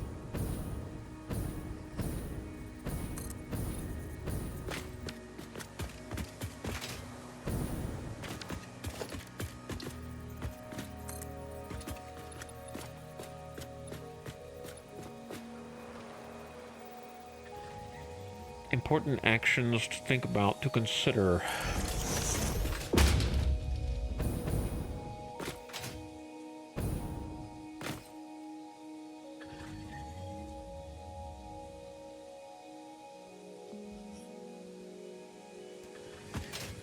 Okay, what if we planned for space between each window? Then this floor would need to be taller.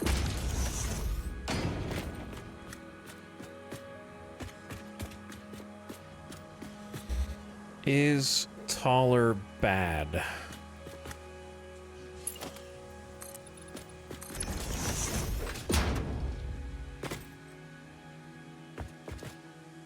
Probably not. That would just raise the catwalk up like 2 meters compared to that.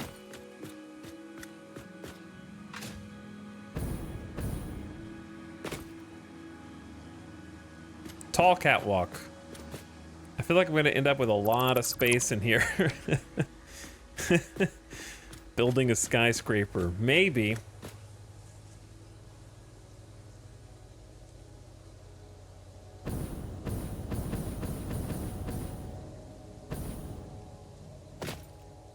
It'll be pretty big, but we got big iron over there. It won't be bigger than that, I don't think.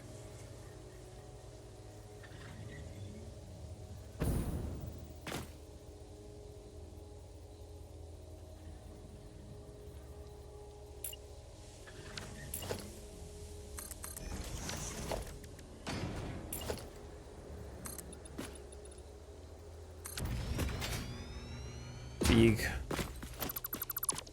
Big. Too big? Maybe. Chat, am I dreaming too big? Or just right? I guess it depends. I really don't think this should be taller than big iron. Can I even get up here with the jetpack? Barely. It's gonna be but the thing is, it's not as tall as big iron. It's just already hovering up above the ground.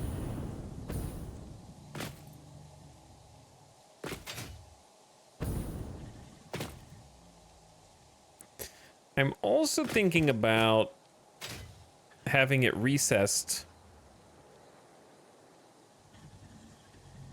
a little bit. Because I like when the assemblers are kind of sitting in their little pit and you kind of walk around the outer edges. I think that's cool. So maybe we do the same thing up here. So what do we need up here? Well, we have the 9 assemblers at the bottom. We're going to need 4 assemblers for quick wire. And then 6 smelters. That's it. No, we need some constructors. No, we don't. Do we? No, we don't need constructors.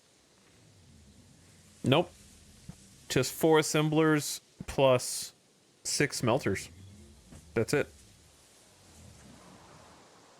Should be easy. Okay. If it's so easy, then freaking do it. It's easy, Chad. It's easy. Okay.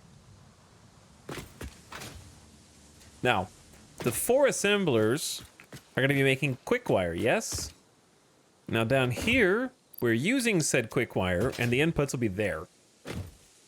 So for smart, we have the output of the assemblers facing the direction that we're going to need to feed them in afterward, yeah?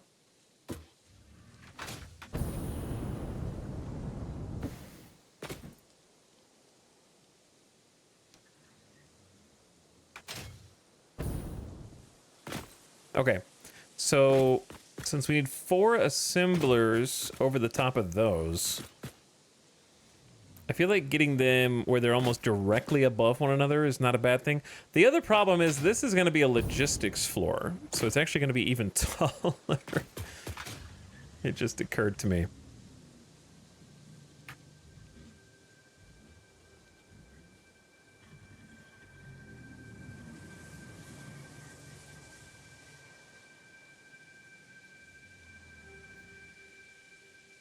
We're making progress, though.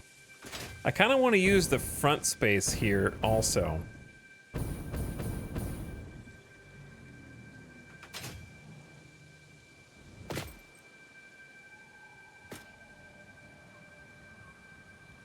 Okay, I like the idea of doing something split level.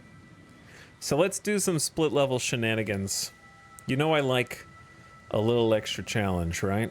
So let us imagine. The windows help me visualize.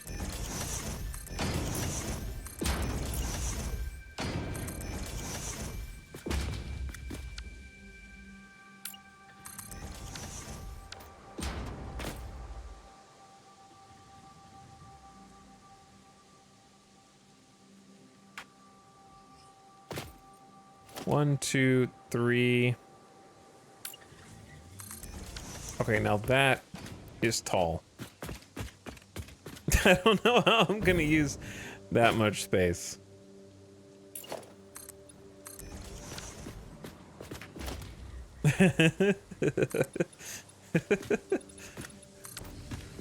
Now that is a roof. Where does the highway connect to this one? There is no highway yet. But on this one, there will be an underpass. So, a tunnel that goes through here. So, if anything, it'll be built on top of the highway. I think I gave us enough space from the top of the logistics, or the bottom of the logistics floor. But yeah, I'm anticipating an underpass.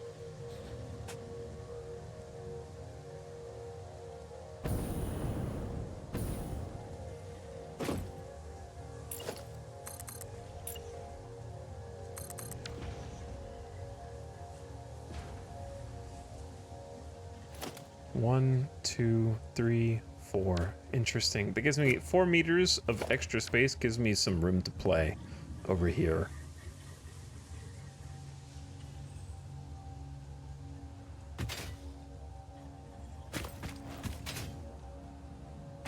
Okay.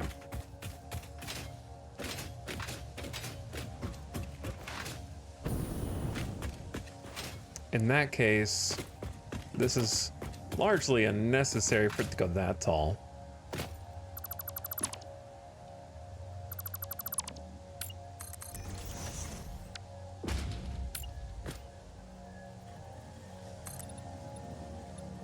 And that'll match up with the half block. Okay, now I don't need it to be that tall on this side. I'm actually thinking about sloping it downward,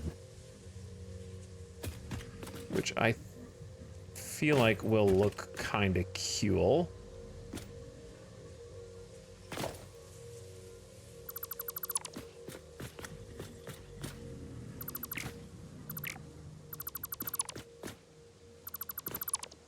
Starting here. Okay, what if we do a 2-meter down slope?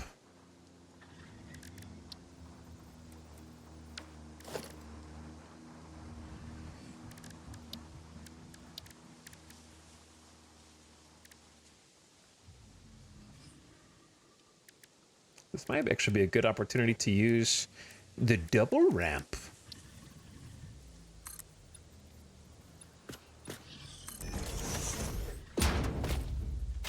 And that takes us down. Actually, that's not even very steep, is it?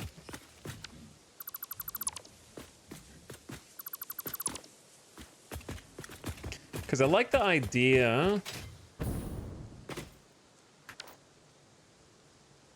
of having like a roof over this. You could build on top of that roof.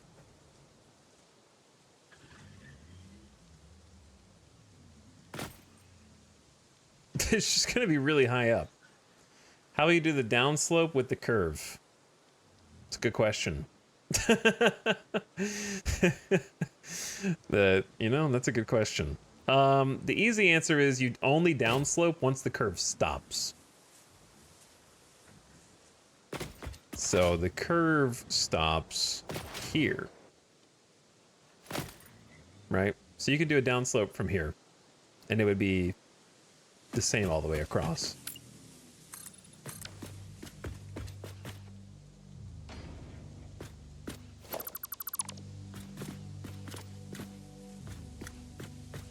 Starting at that block, actually, I think.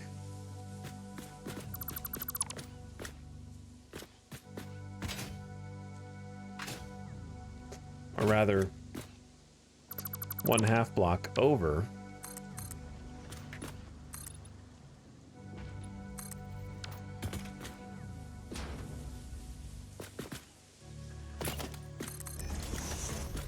And if I look down at the middle here, I should be looking straight up at the middle. Correct. So yeah, from...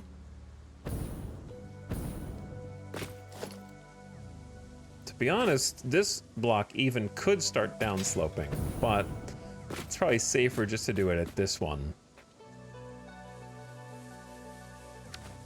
And so what that would look like is... a zoop. I don't like using the double, because you can just create your own double, and sometimes you want to have space underneath to build solid blocks.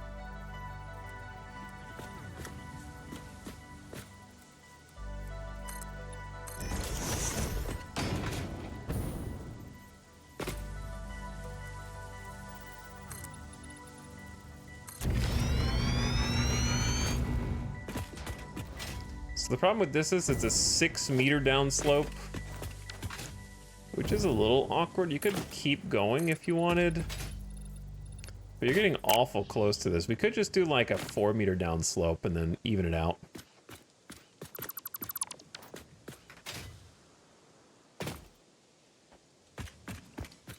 Because even 4 meters is like from here to there. Okay, it's like 5 meters, but still.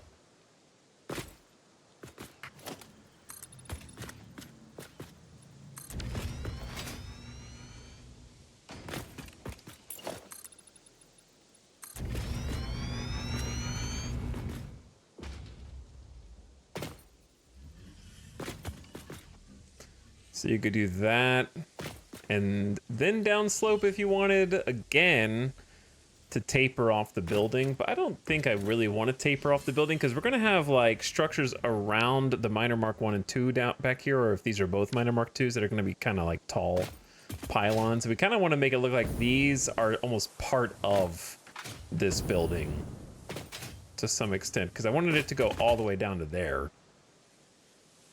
So I might downslope part of it in the future, but that honestly is not a problem for that is a problem for future me, for sure.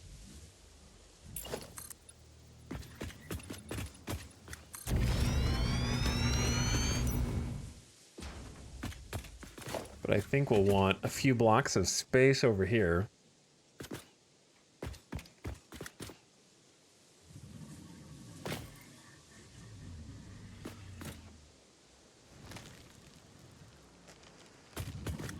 And then build on that.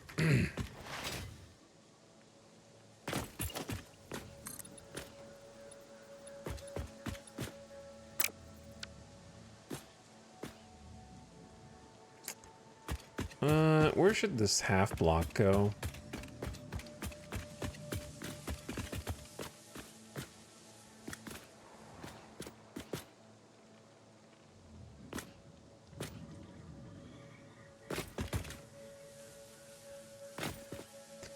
Why is this half block here? I guess because this is a half block in. So you should probably do the half block here.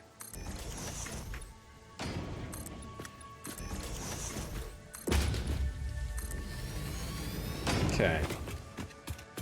So at this stage, we just have to draw the walls up.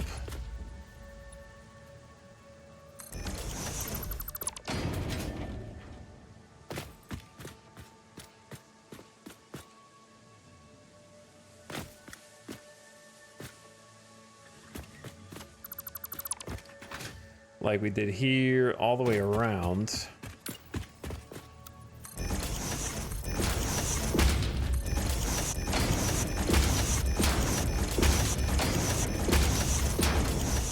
Okay, in a window, just for placeholder.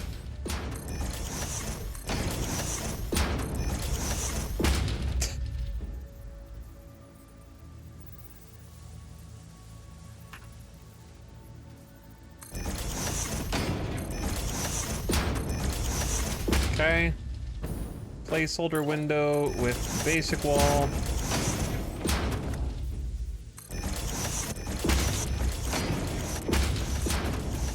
Then placeholder window.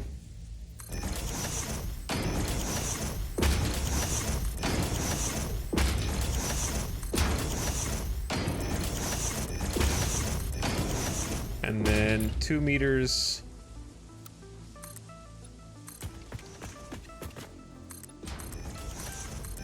Of basic wall.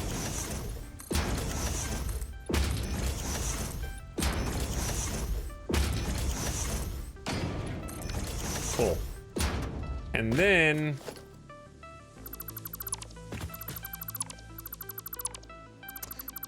get the 1 meter to go out from those. And it should be even with the one below.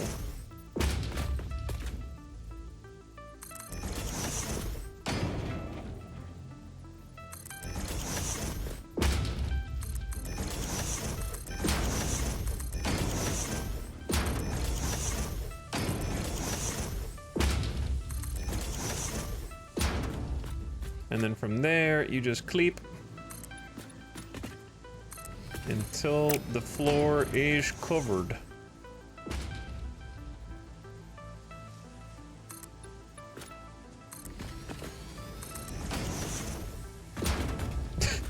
The tiniest empty space.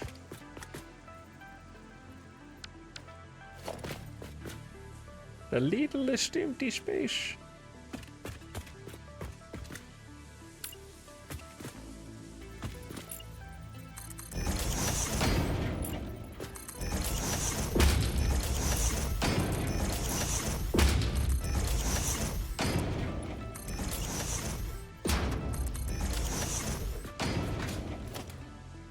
Okay.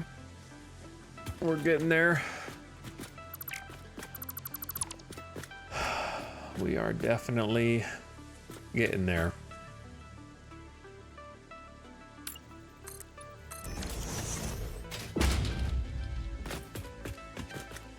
It's gonna look like an airplane hangar, almost.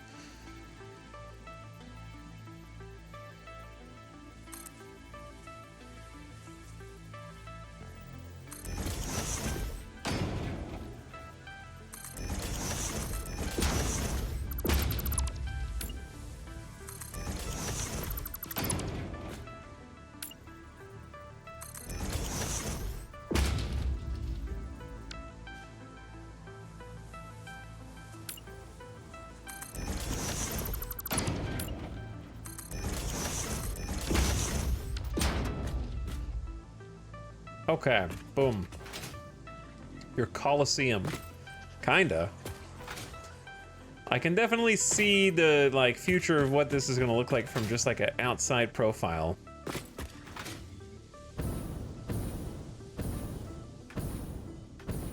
can kind of start to see it coming together now, slowly. Looking good. Took a while to get to this point to figure it out, but it's getting there.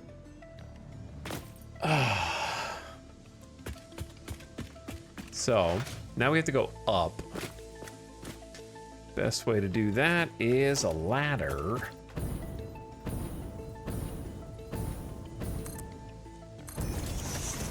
Which wouldn't be a bad idea to just build like out here anyway. Okay, and then up here. Huh.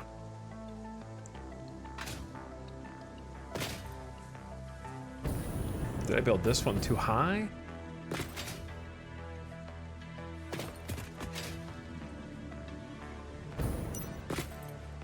It is a different layer. Huh. Well, it should be even with this.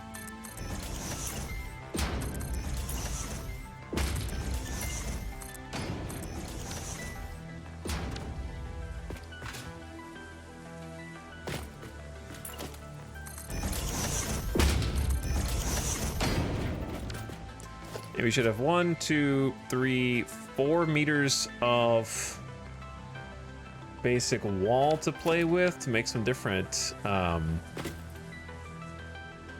window combos.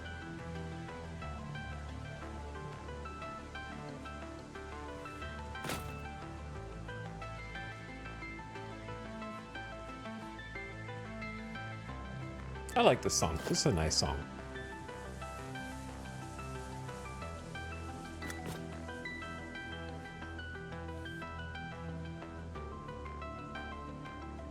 I might add a 4th. Maybe we will raise these ones up 1.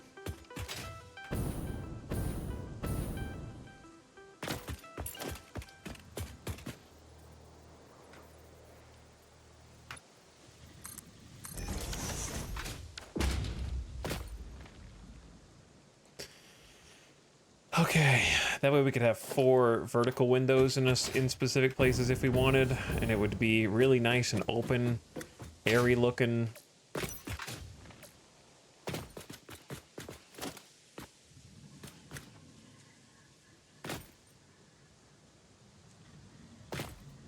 Okay, real quick.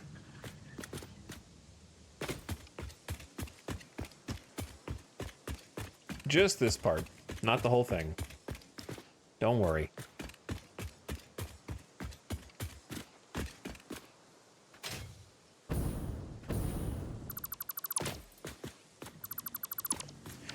Tear it all down and start over.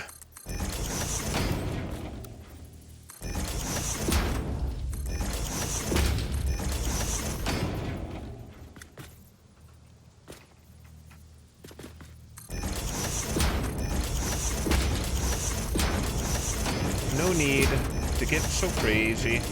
Dude, build it higher! That's the whole... Okay, hold on. That was the whole point. That was the whole point of this. Sorry.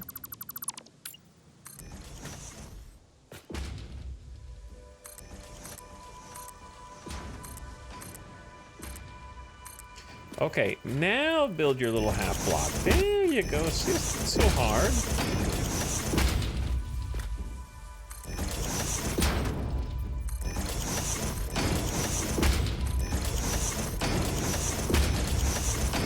Okay, now build your inside block.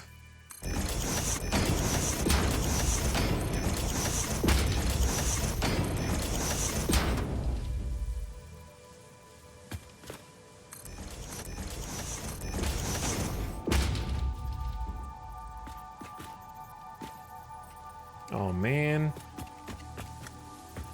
Oh man. The tiniest gap. Oh, it's so small. But it's still there.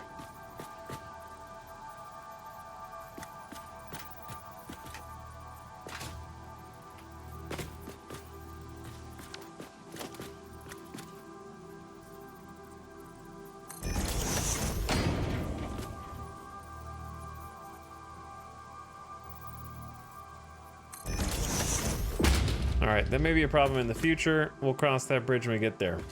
2 half foundations. Hold on. Can you tell me, Knight Rider, what 2 halves create in a given thing?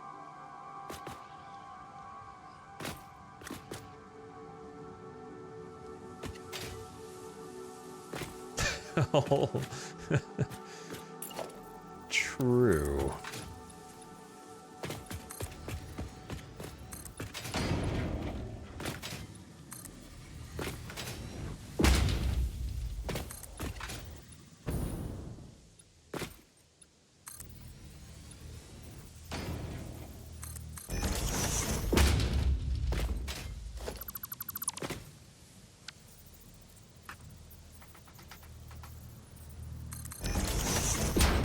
Okay, well, we got ourselves this interesting sloped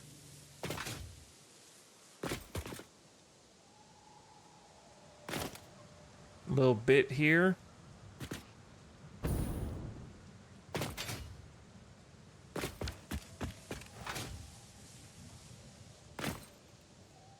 But yeah, my point was, if a whole block won't fill it, then 2 halves won't fill it.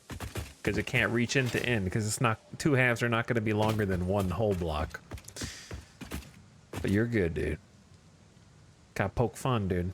When the opportunity presents itself. It sounds like the Mass Effect map theme. I guess I could hear that. I could hear it.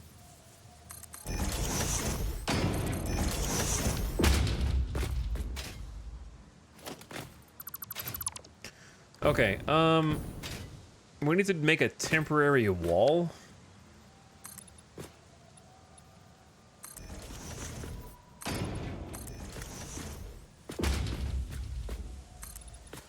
That we're planning on deleting.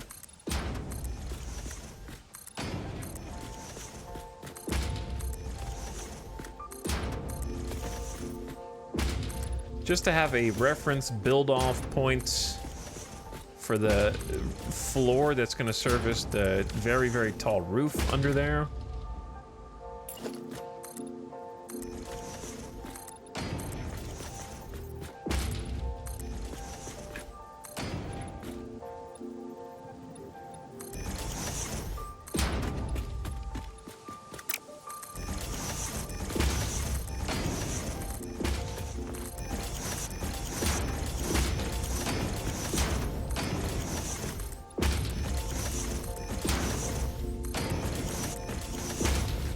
Okay, and then we go to these foundations, start moving them in.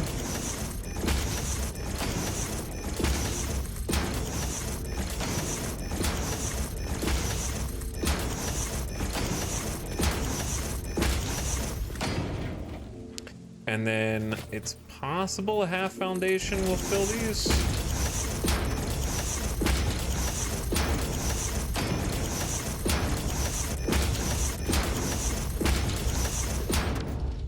With some exceptions.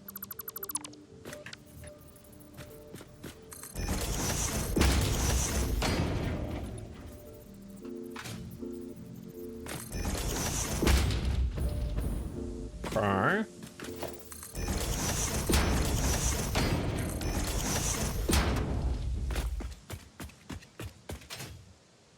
What's this new building? Hello, Robot Mystic. We're working on a very tall... it's gonna have windows, don't worry. But, and this is not even gonna exist. It's a big building for motors. It's quite oversized for what it needs to be. But, it's already got some of the bits and puzzle pieces in there.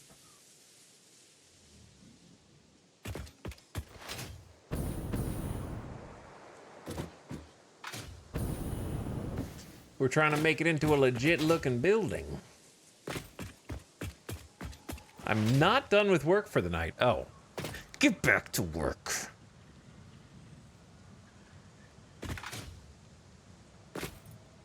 What are you doing here, then? Okay. If I was a logistics floor... if I was a logistics floor for 6 smelters and 4 assemblers, where would I be? Where would I be? Where would I be? Well, here's the issue, right? The ore is going to be coming in from this side, so it just makes sense to put the smelters on this side, I think.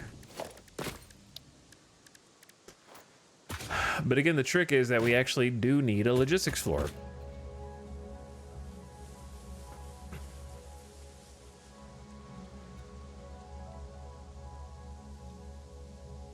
But if we do it right, we could probably just do 4 meters on this one.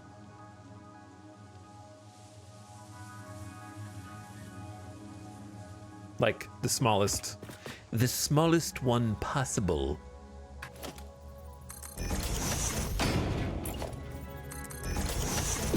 Okay, yeah, that's 3 meters. So we definitely only want like 3 meters for the smelters.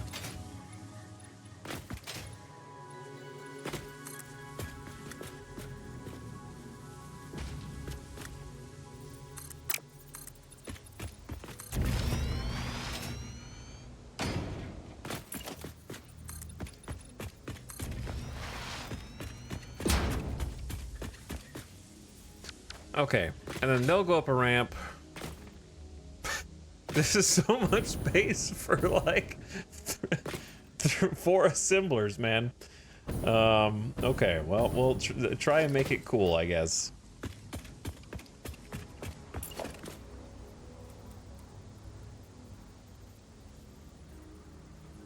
See, now here, I think we're gonna want to use the double ramp. Because here, all of the available space that we can save. Wait, I guess it'd be a 4-meter one, yeah? Oh no, yeah, it's gonna look like this. Ugly. Disgusting.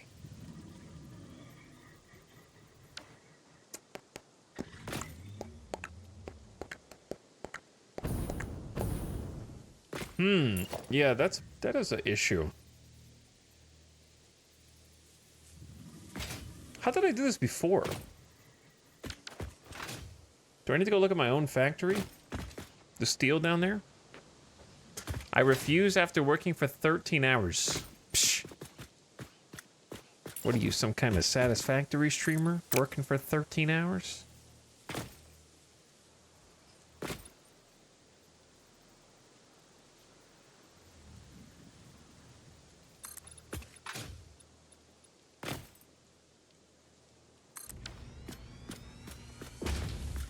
You could just go up one straight away,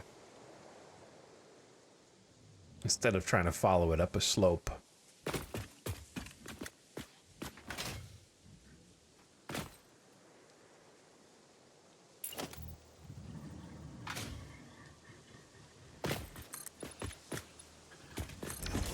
How tall is this? So the assemblers are only gonna need ingots, caterium and copper, which we're going to be making here. So if we separate them well, then they won't need that much height to get their product out of here and where they need to go. It's going to have to get merged at the end and then sent down to here. Yeah. So it's going to be spat out on the other side and then looped back around to these guys, which is going to be a little difficult. Like, we're going to have some resource elevators somewhere. I think we could do it in like a cool, tasteful way. Especially if we add a little chunk to the building back here to do it, because we want to have like a cool grand entranceway on the rear side.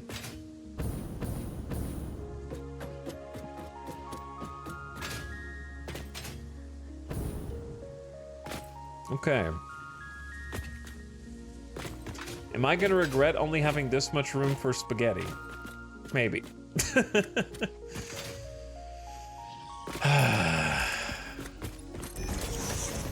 Such is life.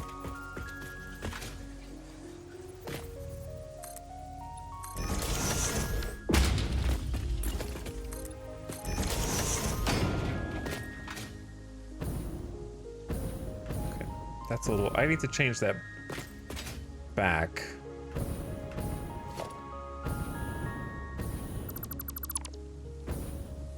Because that's not how it's supposed to look, and it's confusing me.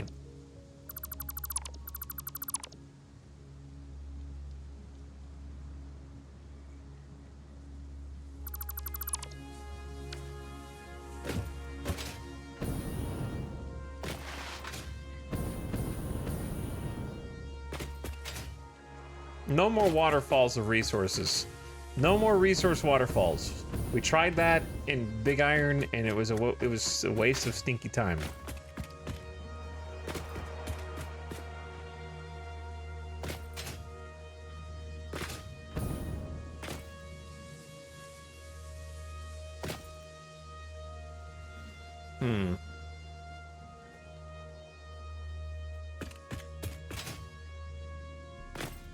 Like, I don't know if I want this to go over like this, because...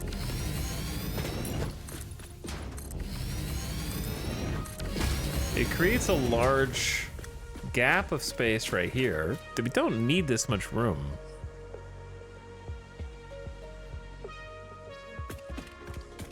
And then we're back to this on the other side. Plus, the ramps are just difficult to handle.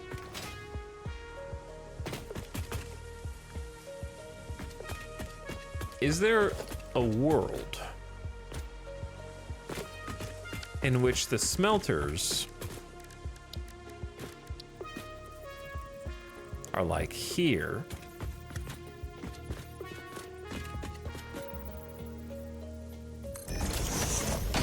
and they're outputting their resources through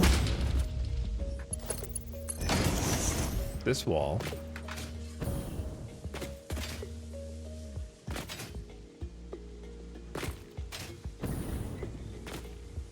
Or even, what if there wasn't even a wall? No, there still needs to be like a spot for logistics somewhere.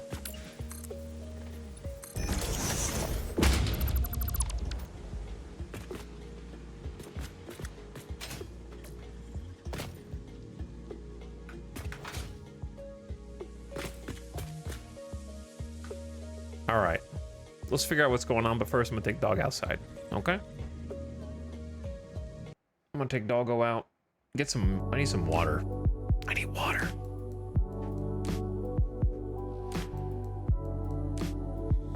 Have you posted a summary of your thoughts? My thoughts are 2 thumbs up, please get it. Oni. I have been enjoying it. I think you would too. Thanks for hanging out tonight. Thanks for watching. I'll be back in just a minute, chat. And then we'll see what we can do with motors, or at least get it primed. I'm gonna try and get some things rolling though. The base of the build is coming together.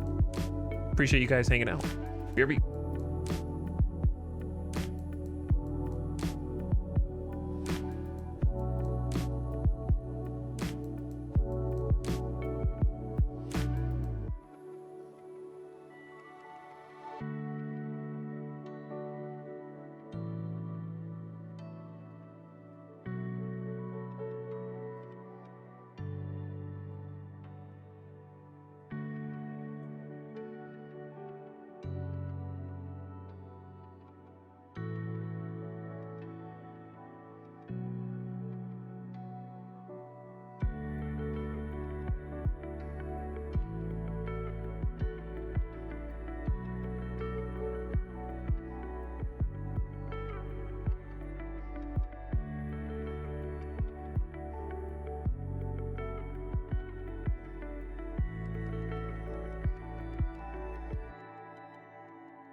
Hello, chat.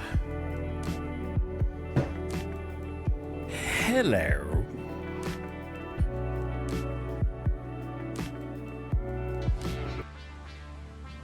What are you guys doing right now? What are you doing? Ken Sintet knows what they're doing. 15 months up. Thanks for the 15-monther.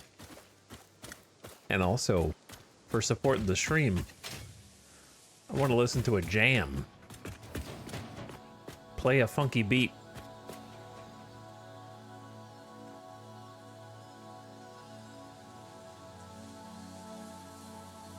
It's thinking. There it is. Been building a museum. Nice. Tore down my basic iron factory and trying to make a new one. Always. Drinking tea. Ew, gross. Just kidding. What's up, Sweeborn?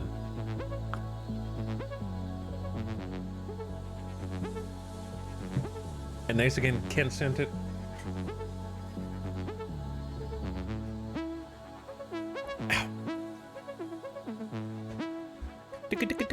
Why'd the light turn red? Oh, that's the sun. That's sunset. I see. Maybe I should buy another boombox so I can take one with me on the job.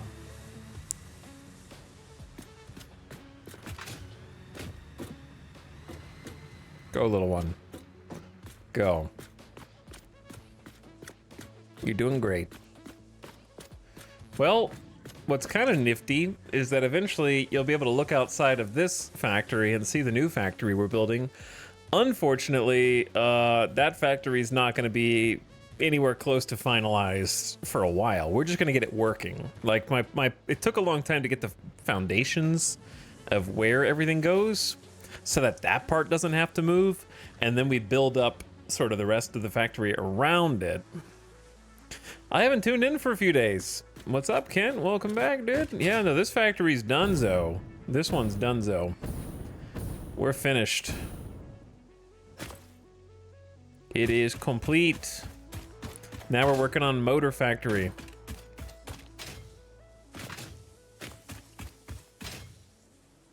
I guess this is really the only thing that I would change is how this connects. I hate clipping power line.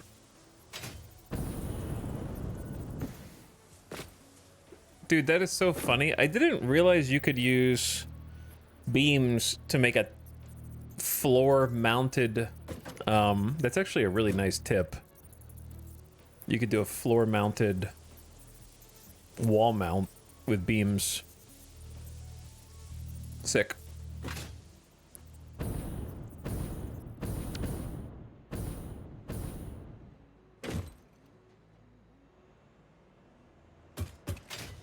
Where's the double? Where does this start? What does this connect to? Why is this here?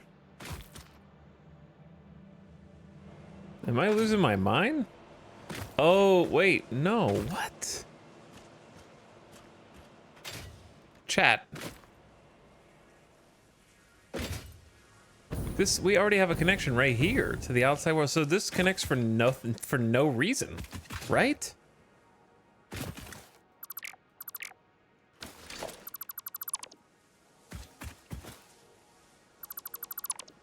This doesn't connect to anything.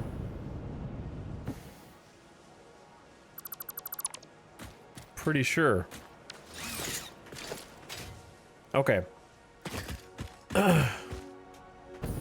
Yeah, because we have this double outlet that leads to the outside world out here. Okay, anywho, just forgot to delete a couple things, apparently.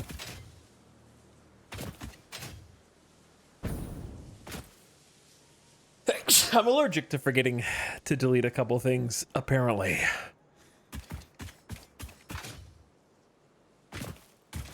I should put some more, like, don't fall down here. Little barriers around the outside. Careful. Watch your step.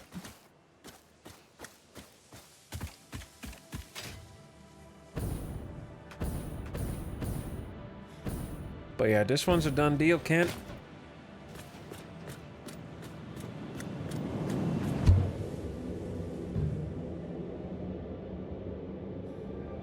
We even got interfactory fast travel.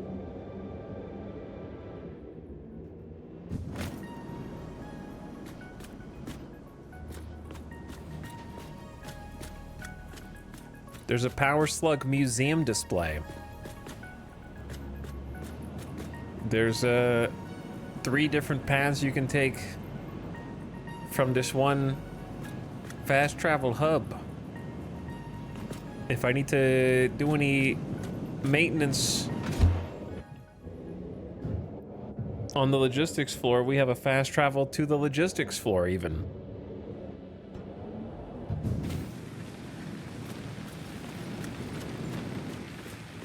Spooky down here though.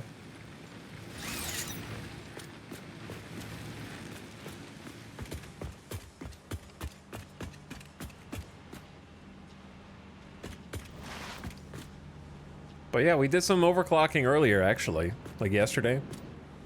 Did a little overclocking here. Have you bought everything from the Awesome Shop? I haven't bought the trophies or anything that's unlocked in later tiers. But I bought everything from, like, Phase 2.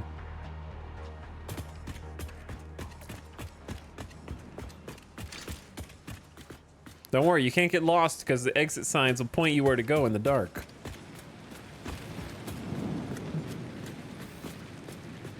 Gotta follow the signs. And they'll get you out.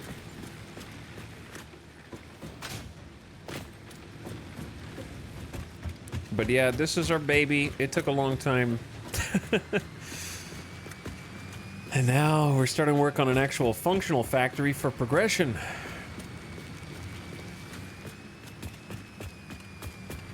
People happy. Hi, Cutie Wasp. Thank you for the People Happy sub. That's very nice of you. Are you going to use a similar design system for each factory or change it up each time? A lot of things will probably stay the same, like using signs as lights, and they'll probably be, ow, ran over my toe. They'll probably be synergistic visually. It's kind of hard to, like, I made this with not imitating a style. I just did what I thought looked good, so it's difficult to change what I think looks good, I guess. Was that a Mercer sphere? Shh. Don't tell corporate. Or maybe they told me to put it there. But I'll probably use a similar style, but I have to imagine that it'll turn out looking a little different each time. Especially with different color schemes. But this is the only building that we have done. But I'm sure there will be crossover thematically.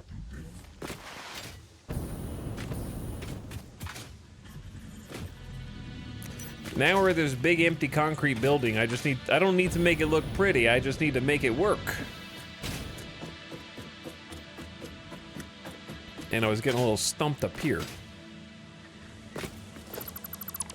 Because I know we're gonna need 6 smelters, which is not a crazy amount. It's not that bad. Chat. Quick question for you. How wide is a train station?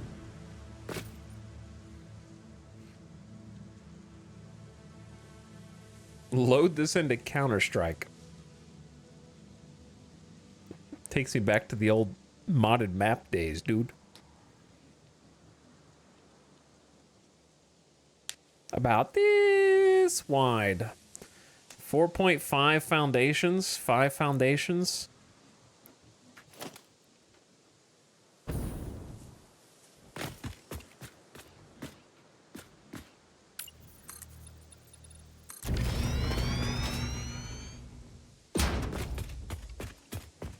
We got 4, 4.5, and 5 are the current guesses.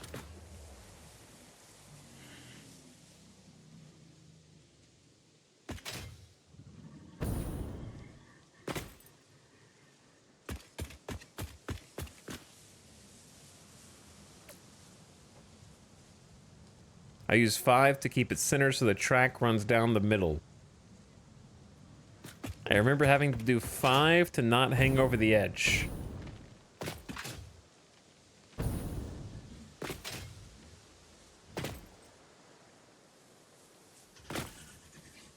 Okay.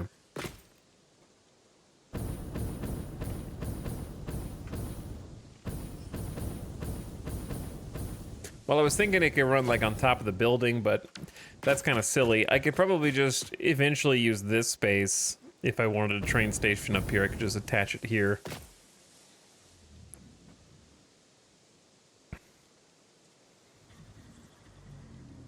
Yeah, I just put the Mercer sphere there. There's the Novas.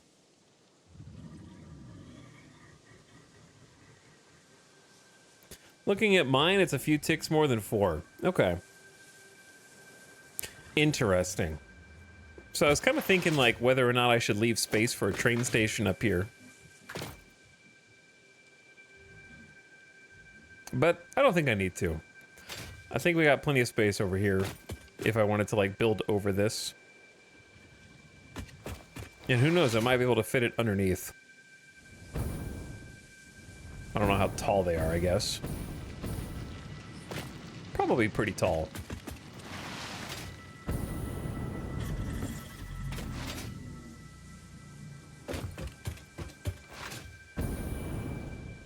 Because I don't know if I want a train to come pick up just some motors. It's pretty much all it would be here to do. It seems like overkill.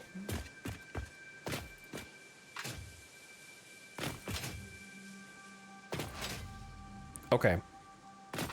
I'm not stalling. I'm just I'm not stalling. I'm just stalling. Okay. Okay. Do you understand? Do you understand?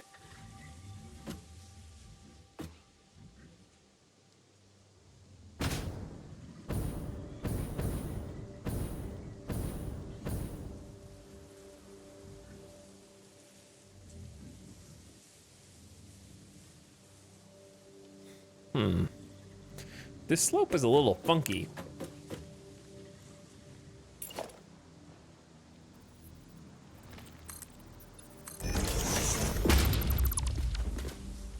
Because if you do a regular ramp, to make it look like a ramp underneath,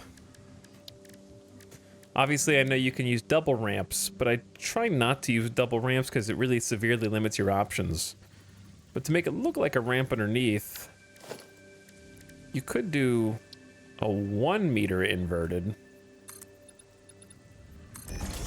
But then if you want to do a 1 meter here, then you can't. You have to do a 1 meter block, then another 1 meter ramp,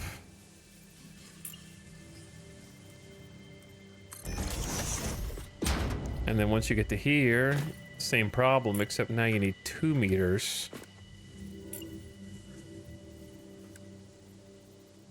No, you need 1 meter, and another 1 meter, and the final 1 meter.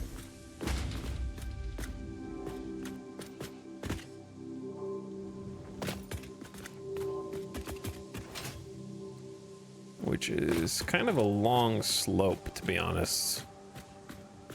It doesn't look terrible.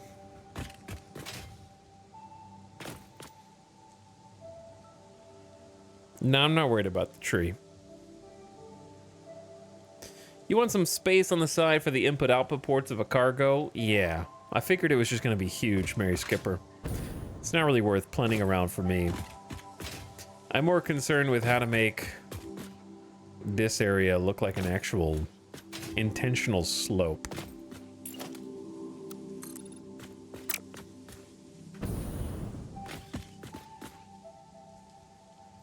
Or whether that's something I should even be concerned with.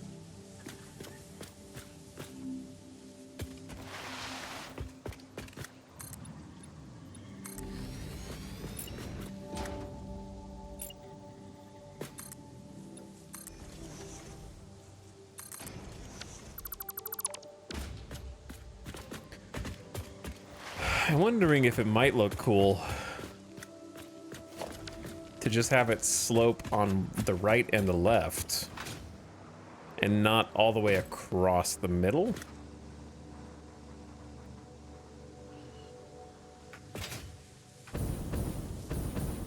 I like it.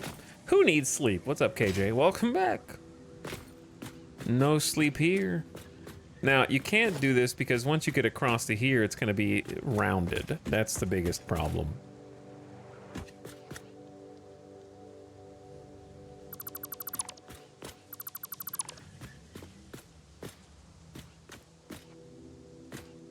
This is the block where it stops being rounded, so...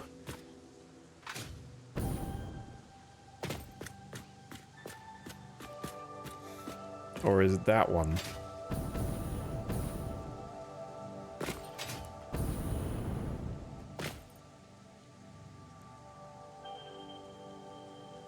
I'm allergic to not knowing which block it stops being rounded on.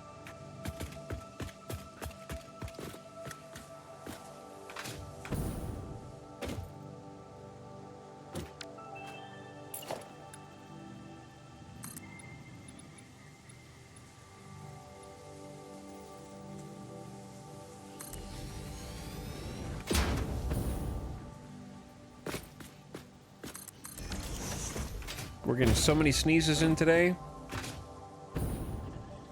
So many freaking sneezes, dude.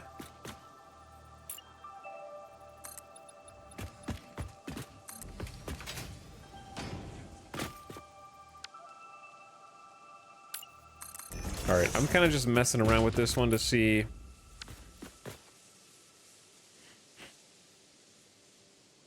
if it's even worth. Does it look better or worse when it changes the slope angle? Or about the same? It kind of looks worse. It looks like a rounded beer belly. Nothing wrong with beer bellies, but in a building, it looks like the roof is sagging. Like there's water above it or something.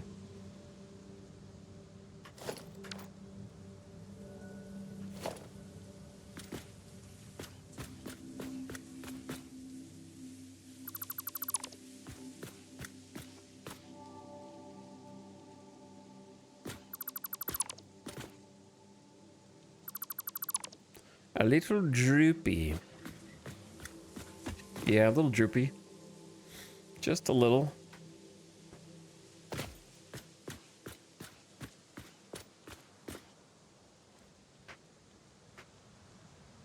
Okay, what if... Let me get rid of this real quick. And also that.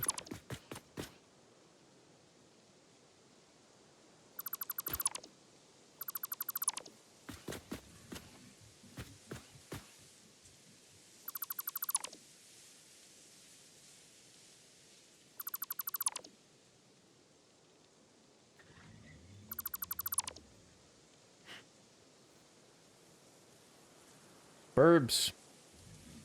Or something. There's something flying in the air. But yeah, curve foundations are good, KJ. It's just sometimes it's hard to math it out. Hi. What's up, agent? How you doing? We're doing a lot of work for a very not a big factory. But it's going to look cool eventually. This one's only got one curve, but it actually turned out to be much more work than I expected, which is typical of Satisfactory. All I'm trying to do is figure out... Okay, what if I did double ramp? 4 meter from here.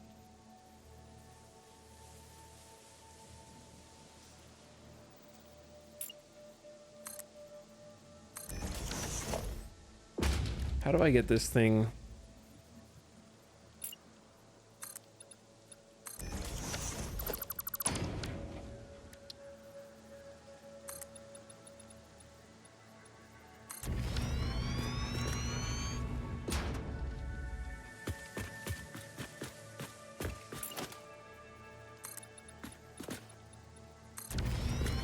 Okay, I wanted it to do like the little dip over this walkway.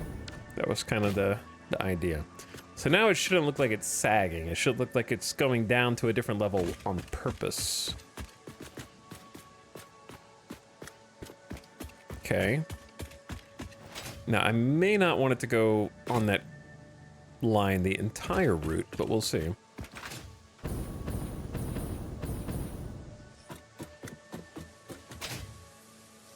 So then up here, we have a secondary problem, which is this lip is a little bit higher up.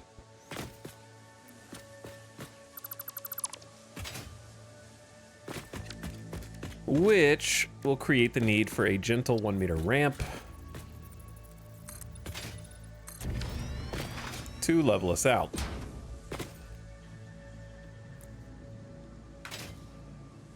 Now, this is going to be largely invisible because it's going to be part of the logistics floor.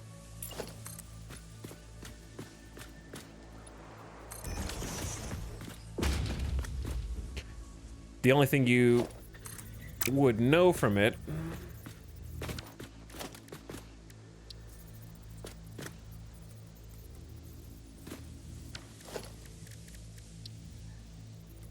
is you'd be able to see the maybe conveyor belts if you went under.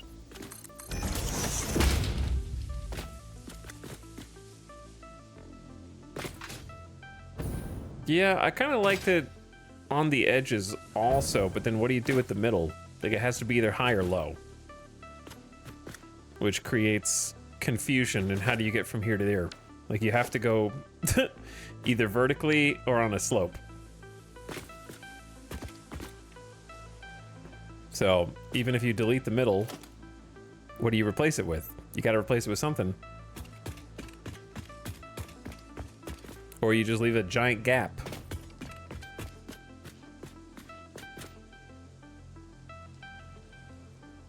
Which is similar to what we did in Big Iron. It would have a similar opening in the middle.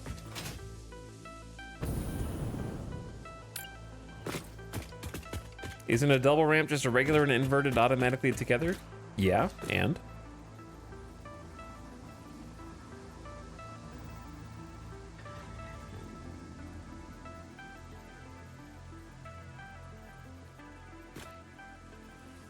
I don't know, I have no idea where you're... Okay, anyway, I don't think you know what I'm talking about. So, I'm just gonna continue on. From this side, we need a half block.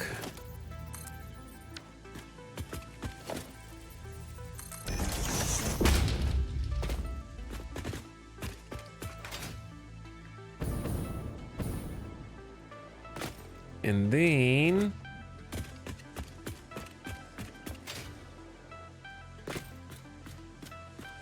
Wait, I can't do a, a 1 meter. Unless the 1 meter goes from here to there. Which is difficult. Because it shrinks the amount of space that I have for my smelters back here.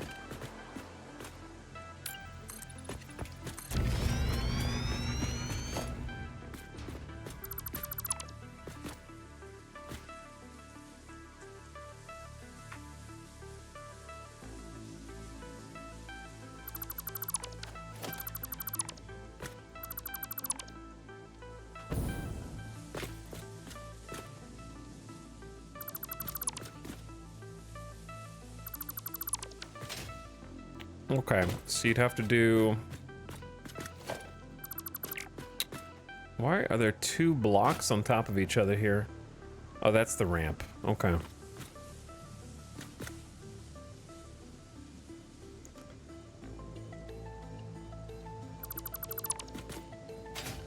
Pain and suffering.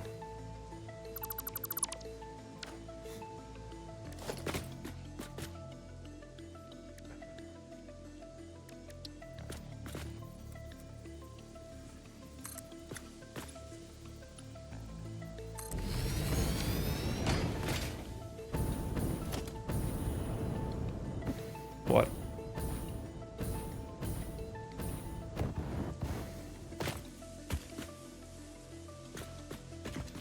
Is it not 4?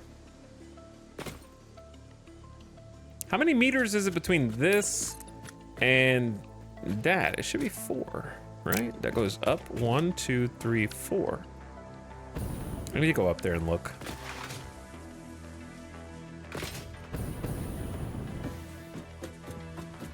It's if it's clipping through.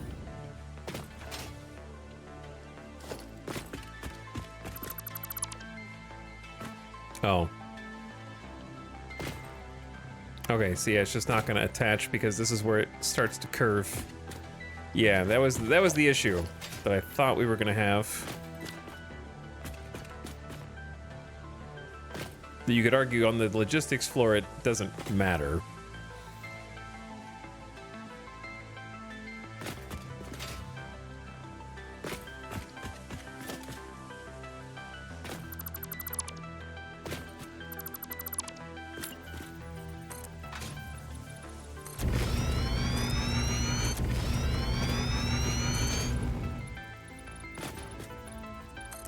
Bro.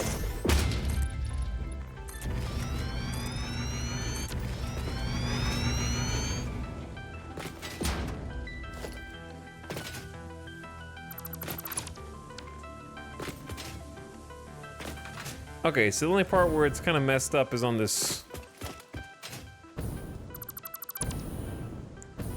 side over here, where the curve kind of began.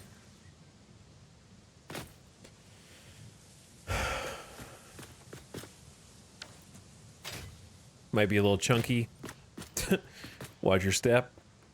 I mean, it could just be a little step. This is going to be logistics, so you probably won't see it anyways.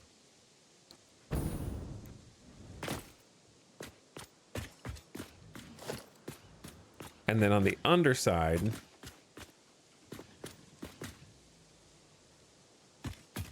you delete to here.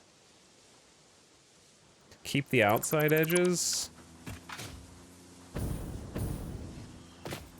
And then you get your little outside edge. Now, to keep the outer edges as ramps and the middle as somewhat flat, I guess what you might do is bring this in one, and then bring this in one. Creates that offset look. And then if you go in two, do you have enough room for like a window there?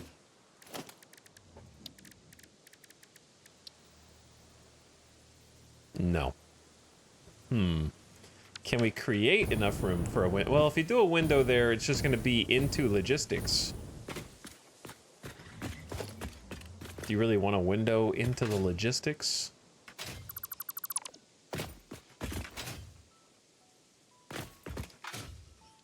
It's going to be kind of ugly. Or you can just leave this open.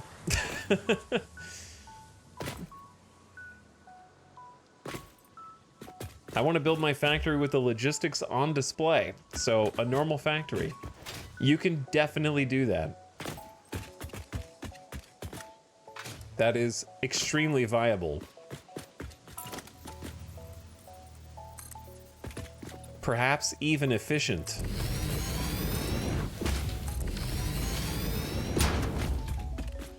I think you'll find that you absolutely can do that.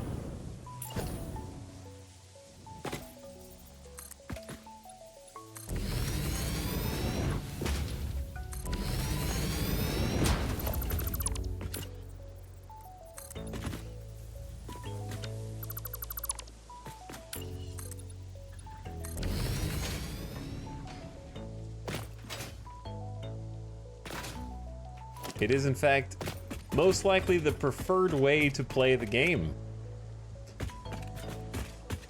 So you're in luck.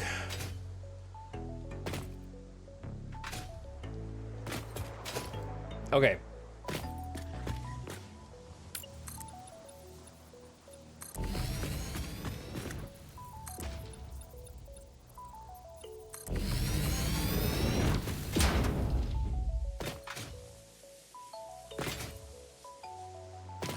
So, sure, why don't we imitate the style that we've already done over at Big Iron by doing this. Now I need all the walls.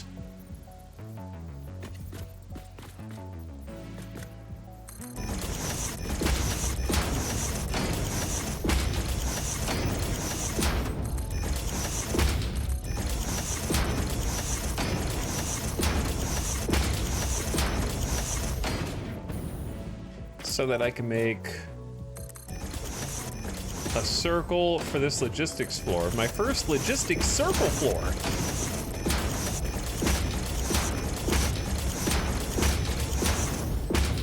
Wowie, what a treat. Okay, that should be good enough.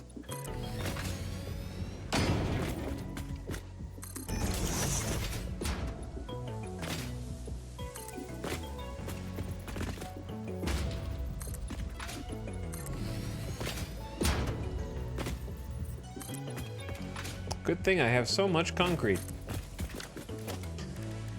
And good thing we have a constant uploading of more concrete so I can just keep using it.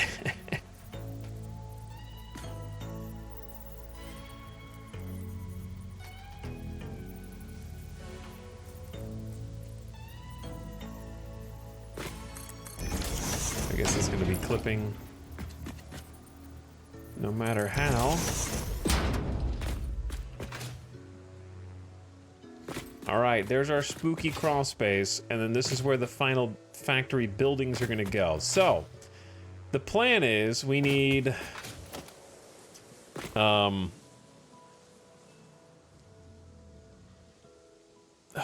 do we need? We need 4 assemblers for quick wire. And we're gonna need 2 smelters for Caterium and 4 for copper. So the 2 Caterium smelters are going to need to each split into 2 lines. And then the copper is going to need to be split into 2. So this actually is going to work out quite nicely for us.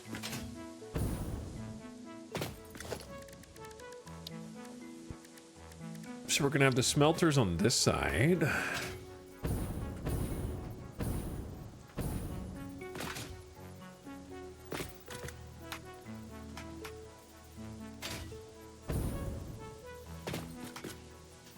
Right there looks pretty good. And then we're gonna need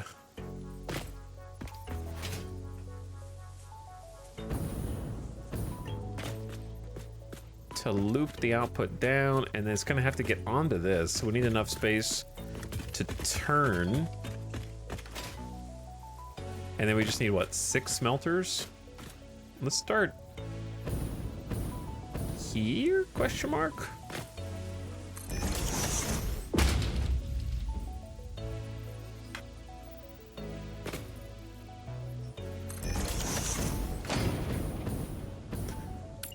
I don't know if that's enough space. Let's see, middle of the 4th one. 1, 2, 3, 4.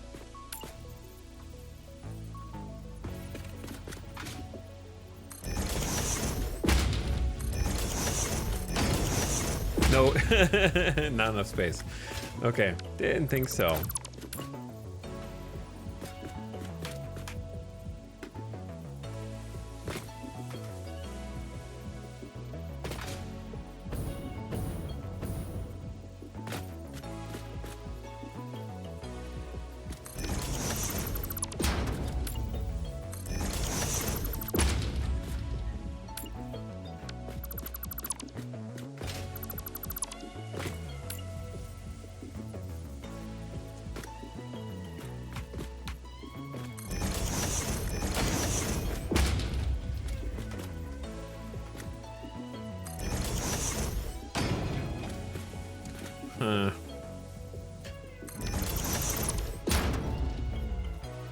There we go.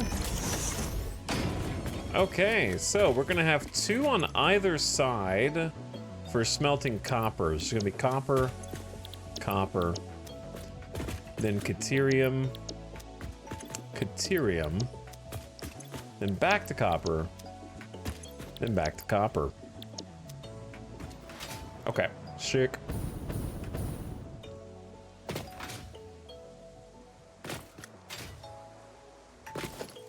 And then we need, what, 3 assemblers? It's really not, no, 4 assemblers.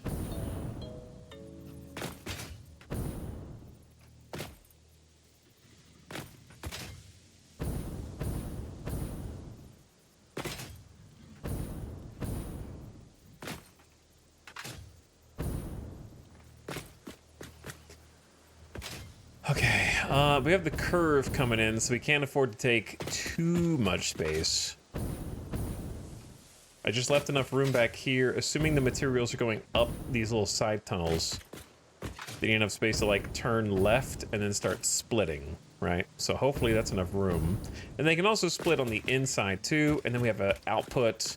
We'll have 2 blocks for output underneath in logistics. So if we were doing 4 assemblers... If I put them all side by side, let me see how much space that leaves us.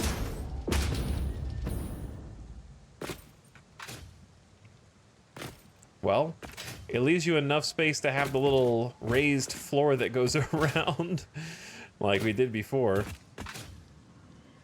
And then you'll end up with kind of a lot of room back here for, I don't know what, maybe another raised platform like this behind it. I don't know. Feels like there's going to be a lot of room up here. And maybe we're going to run out of room here, because this is going to have to feed down.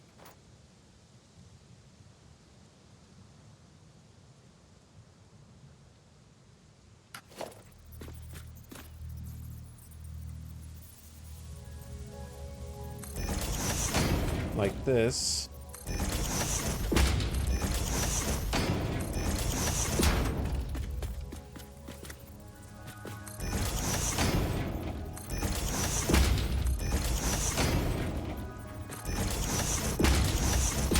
And these are floor holes, so we can thread elevators of materials to and fro.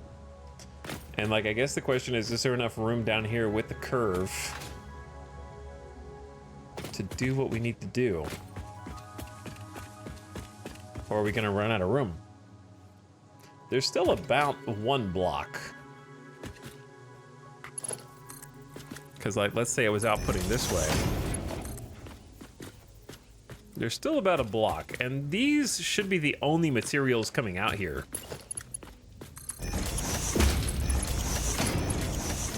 In this case, it's going to be quick wire.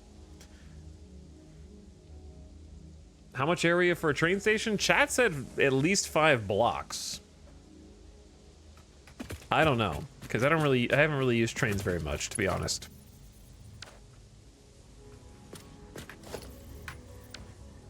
So how much is this going to be? 300. There's going to be 300 quick wire per minute. So I don't even have a belt fast enough. We will. I can just plan for Mark IV. This is a tractor stream here. Yeah, we could just merge these onto a Mark IV belt and plan for that.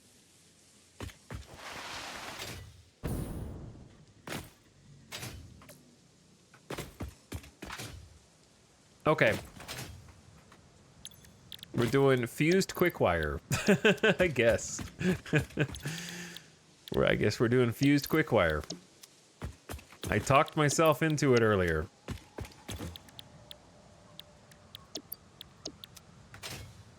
We'll have some space over here.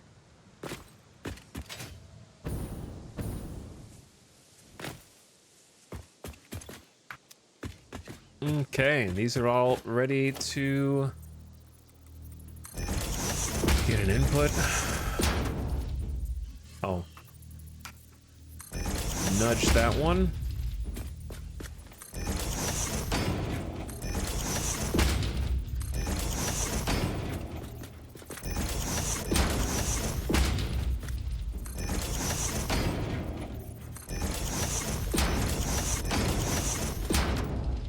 Okay. Inputs and outputs. That one's pretty straightforward. This is where it gets complicated. And then having to feed that main resource down to here. And then we have complication number 2, which is we also need to bring rotors in here. So the rotors are over there in that factory. So how do they get over here? And then stators need, for our purposes, 16 steel pipes per minute. And the steel pipes are over there. So how are they going to get over here?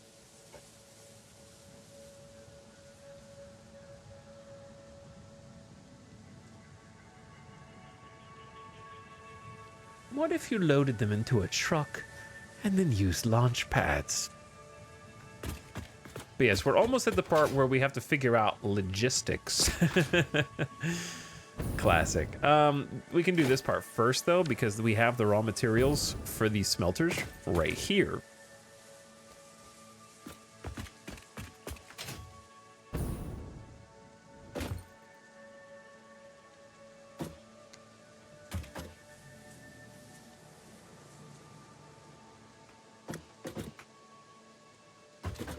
Launchpad truck is clearly the only option.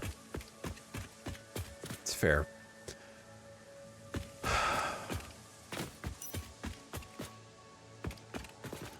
Well, chatters, it's time for crawl space gaming. It's been a while. I love how some places on the belt the ore spins. It's just so happy there. It's just so happy.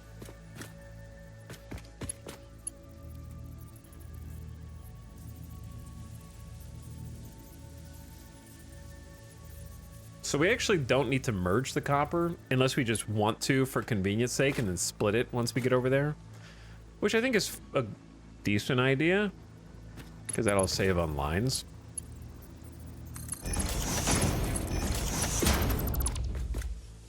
It begins.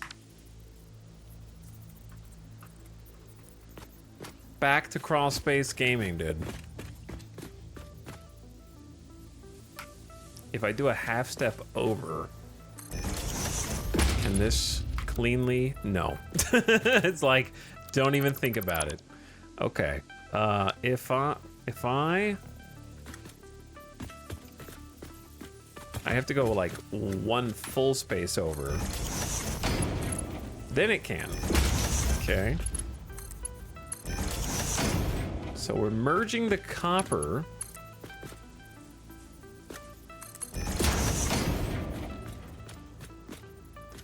onto a single line. Now we have quite a large ramp here, 2 full blocks, so we don't need to worry about taking up too much space on these blocks, because we just need to get, for this floor just needs, I'm doing it in reverse of how we did it before. I'm actually doing it similar to how we did it for steel, but the opposite of how we did it for iron.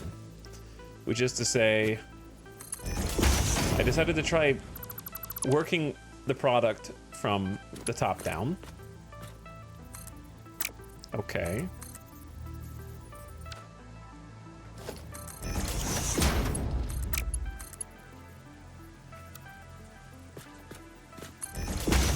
There you go. And on the top floor, we're going to be having raw materials getting smelted. Smelters pass over here to make on-site quick wire out of caterium and copper in this case. And then it's going to be fed down to here to make stators, and then the stators will go over to the rotors. So like the final product will actually be the most accessible. So the motors will be like on the low floor, easy to transfer to other factories in the future, hopefully. It's kind of did it backwards from how we did it on Big Iron, where all of our product is on the topmost floor. And now we have to figure out how to get that product over here, actually. So, comes back around. It comes back around.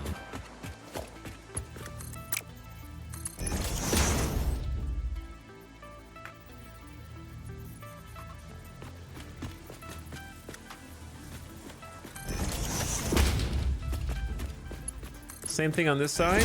2 copper. We're just gonna merge so we can transfer it with one fewer conveyor.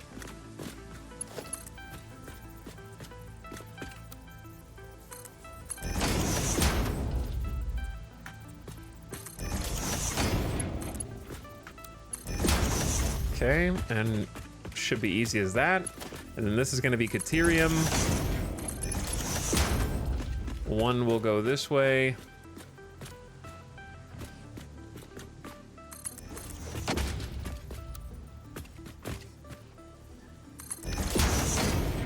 Now, do we necessarily need to use this whole line? No. Does it make it easier if we do? I don't know. I guess if we need this space in the future, we just scooch the belt over.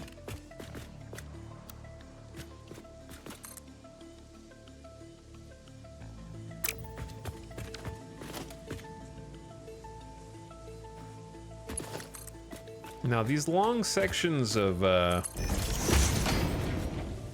belt, I really hate because it personally drives me crazy that you can't easily make it look like it's being held up or supported by anything.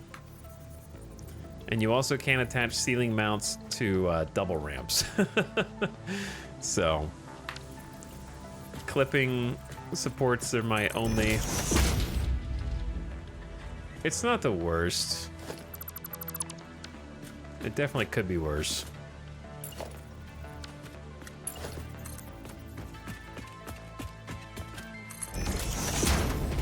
So there's copper caterium on one side,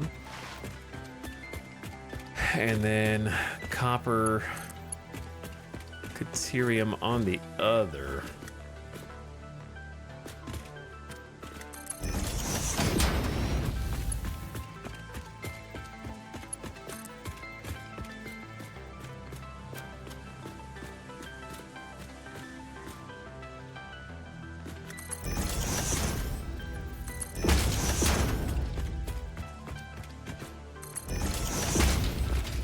Okay. And then... Oh, wait. Yeah, no, there is a reason to run this closer. Okay. There actually is one. It's not a big deal. Just do a little quick remix here.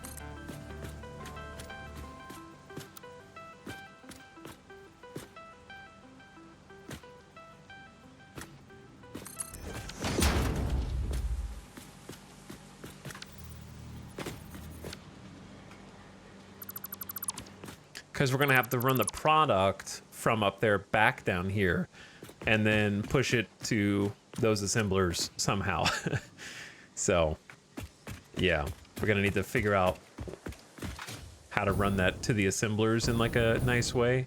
Maybe just like a back wall conveyor here or something. It doesn't have to be completely hidden. I do like the look of conveyors. I think they look nice.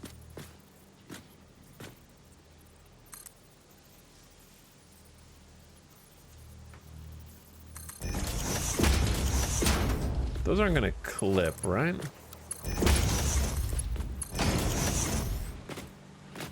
They shouldn't. So yeah, I'll leave a little space for them.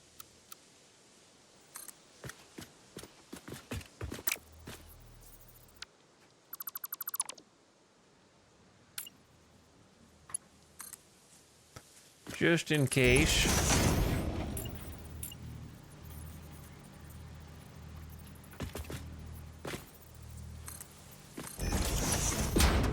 Okay, and then the other. This is gonna be unfortunate.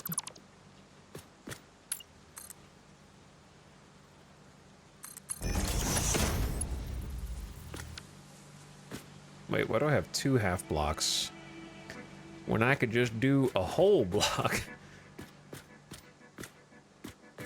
Yeah, I'm just running multiple half blocks. What? I'm sure there was a reason for it.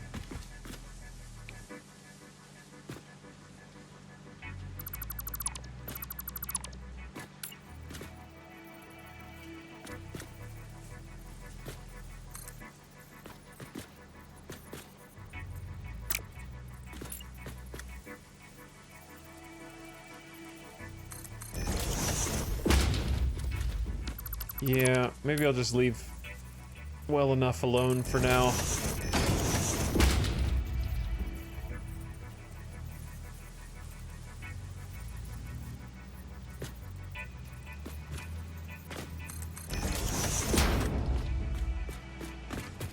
Okay, there's gonna be a little step on this logistics floor because of the curve. So now I gotta quickly redo this side. Bonk, bonk, because yeah, we're gonna use this space to run the quick wire back down to the stators.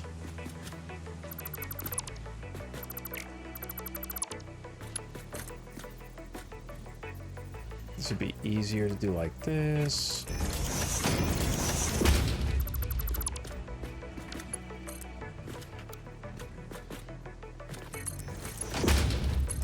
Okay, and you. And up.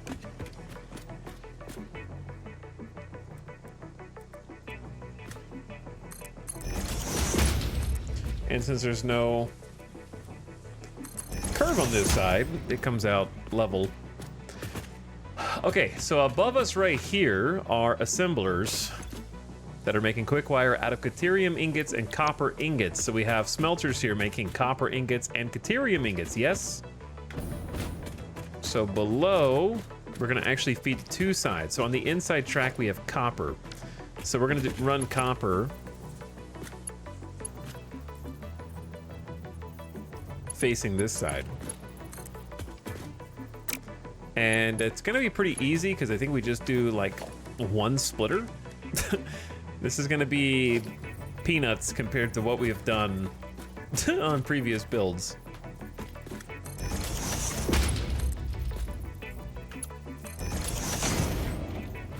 By the way, friendly reminder, you can reverse the direction of elevators and also of conveyor belts.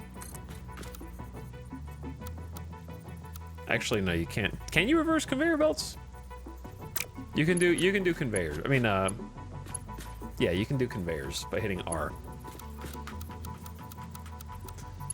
Because I always see some people like, you don't have to build them from a certain direction to reverse it?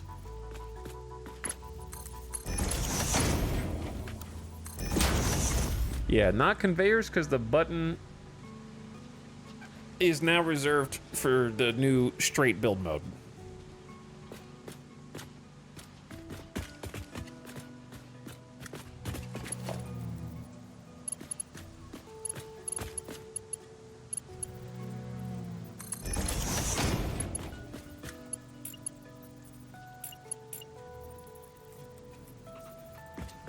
So what I enjoy about logistics floors, if you don't have a complicated assembler route, is what I'm about to show you right now. Okay, so for these two assemblers, what I enjoy about conveyors and therefore logistics, right? Above this are two input assemblers. Caterium and copper, right? Two ingredients. Not super complicated, but if your logistics floor is a little bit cramped, these all came out backwards. That's so funny. My bad. Why would it even do that? Okay. What am I doing? What am I doing? Am I stupid?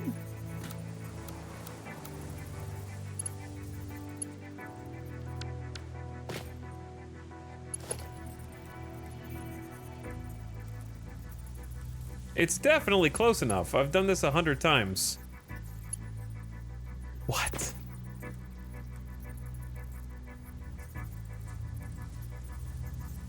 The orange arrows are facing in and the green arrow is output. Green arrow output, orange arrow input. That's for sure close enough because this is how I build every single time. What?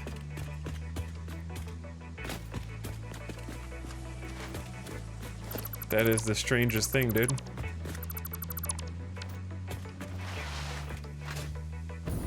Never seen that before.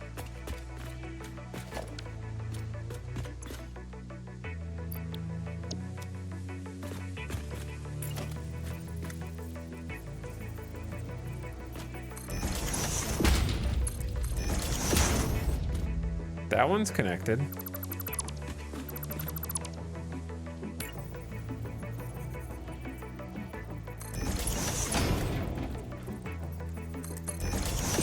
This one's not. What? That's where I always build my conveyor floor holes. One space away. Is it possible that I half nudged the assembler just out of reach? Did I like half nudge the assembler one block or something?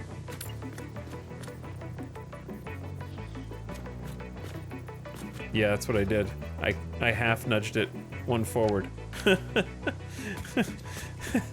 So hold on. Okay, I mean this is fixable. It still like seems like an arbitrarily close distance. All I have to do is half nudge.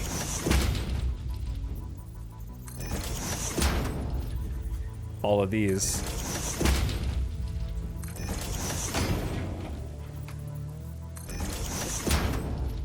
And we're probably fine.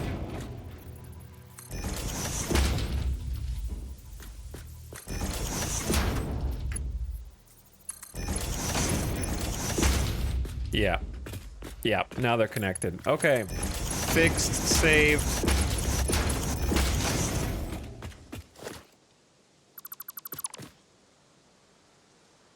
Fixed and saved.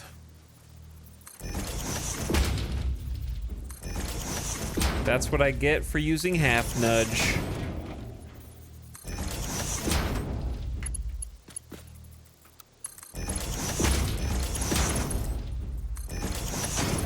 Okay, sorry, that got distracted. What I was gonna say was, what I love about having logistics floors is for organizational purposes, right? On the top floor here, all of my conveyors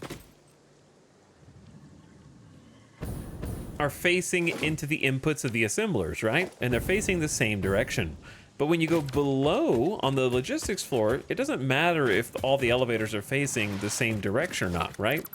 I can have, in this case, I have 1, 2, that's one assembler, 1, 2, that's a second assembler, 1, 2, the third assembler, 1, 2, the fourth assembler, right? I can have inputs facing different sides. So I can have one input, for example, facing in, one input facing out. And what that does is let me space out my ingredients so that I don't have to go over under in some cases.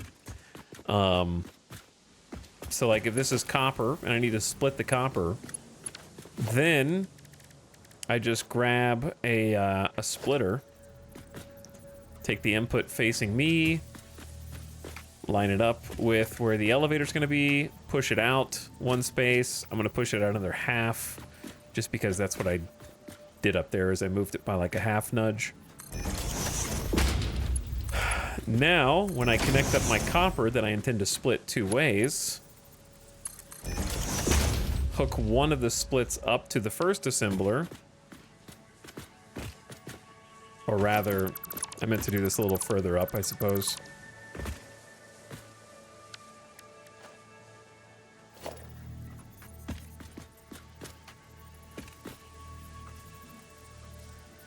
Hook one of my inputs up to the first assembler for copper, and have it go into one assembler and then the other assembler. Okay, they're right next to each other. So then I have the other input still open on the other side, so I can route my second resource, in this case Caterium, without having to go over or under. It's pretty nice. So let me just line this up. Go out 1/2 block.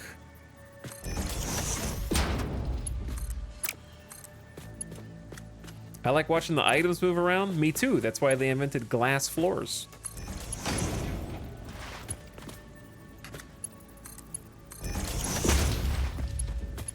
And then, boom. This side is split correctly now. So we can do the same thing on the other side.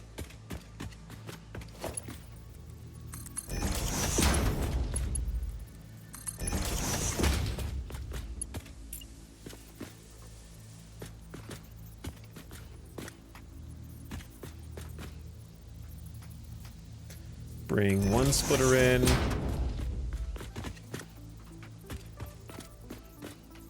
Bring the other splitter in.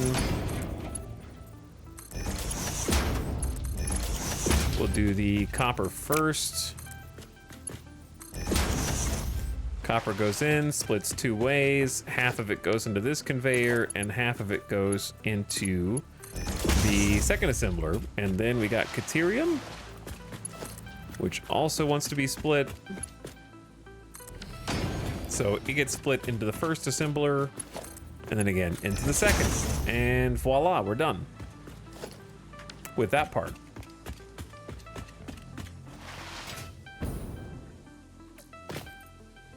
I'm doing the same thing, except I just build the assemblers on a raised floor, just below the assemblers, not the entire floor, to not have too many floors. Yeah. It's a good way to do it also.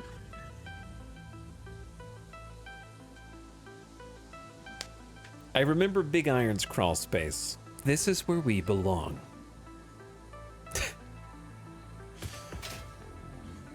Then we just need to attach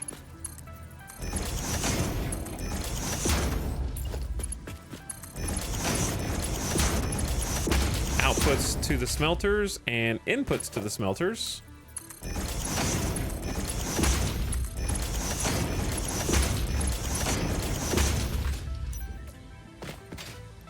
And then we just have to have somewhere for the inputs to receive their ore. Hello.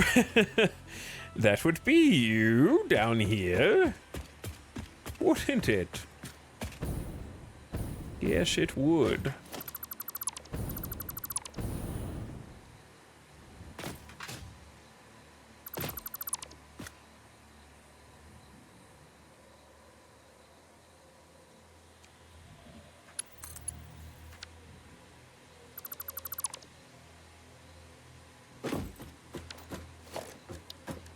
Okay, I need to rebuild this guy.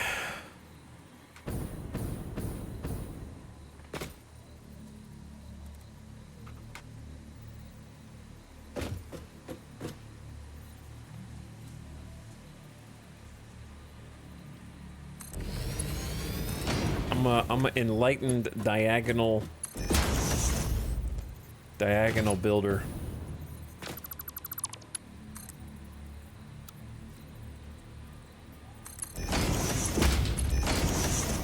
Why Mark 1? Why not Mark 2? I upgrade later. Always build base and then upgrade as needed. Then you don't have to get distracted trying to like craft more mats or having to forget your numbers. You do your build first, you do your number optimization second. Because you're never going to catch every single thing you need to troubleshoot on the first go, so you may as well save that for a complete pass. Because once you're sure you have everything connected and you have everything is getting resources, then you just optimize the whole thing when you want to. The other nice thing is if you start at level 1 and then optimize later, your power lasts a hell of a lot longer. So you'll notice I haven't had to go back and like upgrade my coal and upgrade my, have to panic. Because if you do everything at max capacity at first, then your power drain is going to be huge. So this keeps power at a minimum and lets you scale up your hopefully future-proof builds as you go. Because I'm pretty sure that when we're making 20 motors per minute, that's going to last us for a good while. It's going to last us for a little bit. Not forever, but a good bit.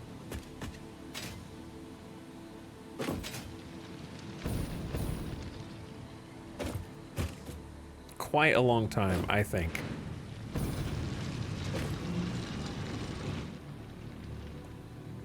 Okay, we need to split this off.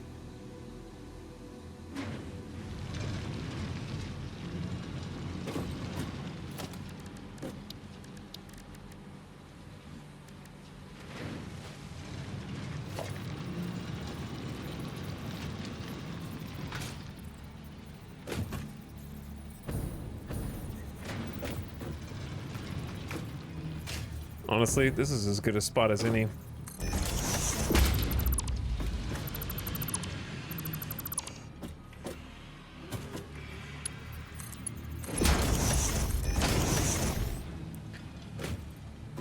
Okay, and then from there, go up there.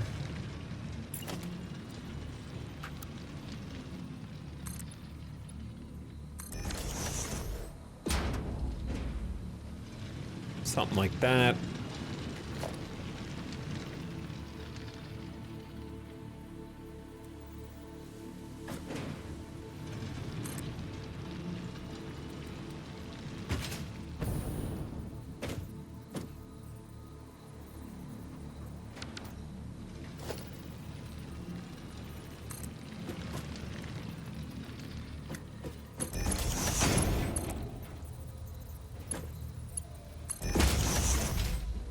Okay. Oh. Actually, I don't know if this is gonna... I don't know if that's gonna be able to make the turn here.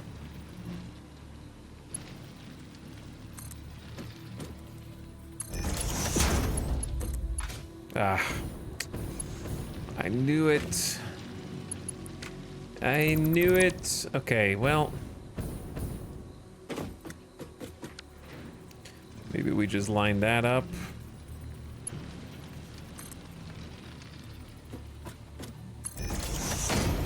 And just send it straight in and straight out. What did you do? You went around and turned. Right here, please.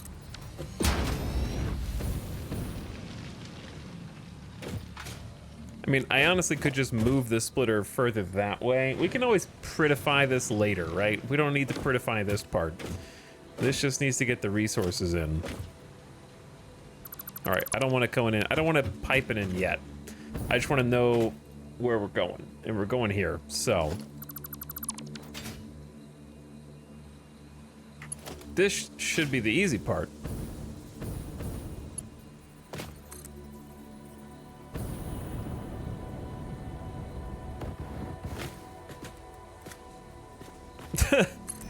Ta-da.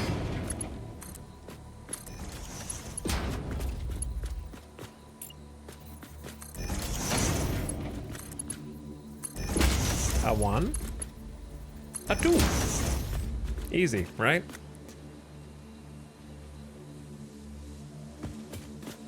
So the copper is gonna need to get split 4 times, and then the caterium just needs to get split once,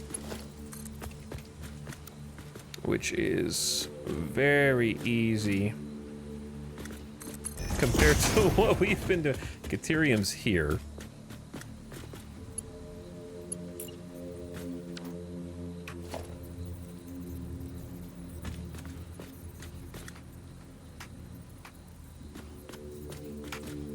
Okay, let's see if this is good.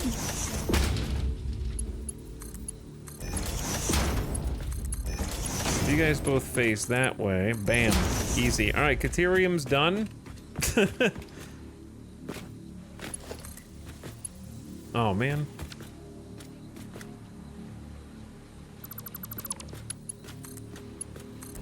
There you go.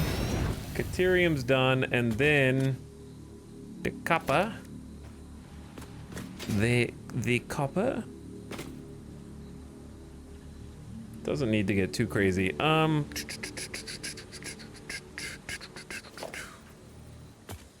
4 splits.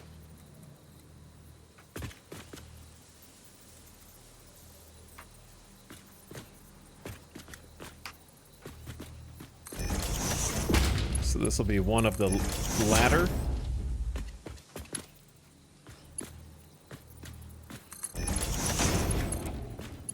Okay. Should be plenty of space for this to pass on the side. Actually, it doesn't need to pass. It needs to go here. Right next to the first one. What did you... how the hell... what? That's what you took away from this? I just needed the smallest path. Okay, so the copper comes in, gets split once, right? One split, then goes immediately into another splitter and splits twice. 1, 2. Then the first one just moves its way down.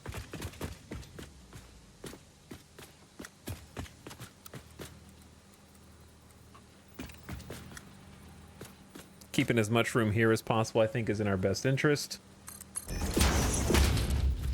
Because we will need that after some time passes, and then we got room to put these wherever we want. I think running them on the inside is actually going to be the smartest, because we're going to need to run the product that we're making, in this case Quickwire, back this way. So trying to think about that and save space will be something we appreciate later.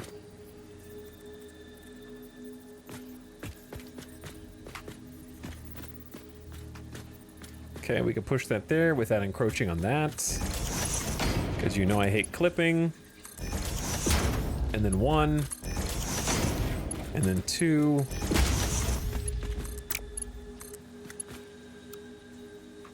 Then simply run the belt, and Joe's your uncle. Bobbert is your uncle, I've been told. Zach is your uncle. Okay, yeah, that's it. We've got Quickwire. We just got to hook that up to that, turn that on. We have Quickwire. So the hardest part is yet to come. We did the easy part. None of that is true. None of what you just said is true. So yeah, now the hard part, getting the Quickwire down below to the bottom floor, and also we have to get steel pipes and rotors. Okay, once we get steel pipes from the steel factory, that's over yonder, and rotors from here, both of them to here, that's going to require 2 tractor stops, probably. Because I'm not going to do a belt from right there all the way to over here.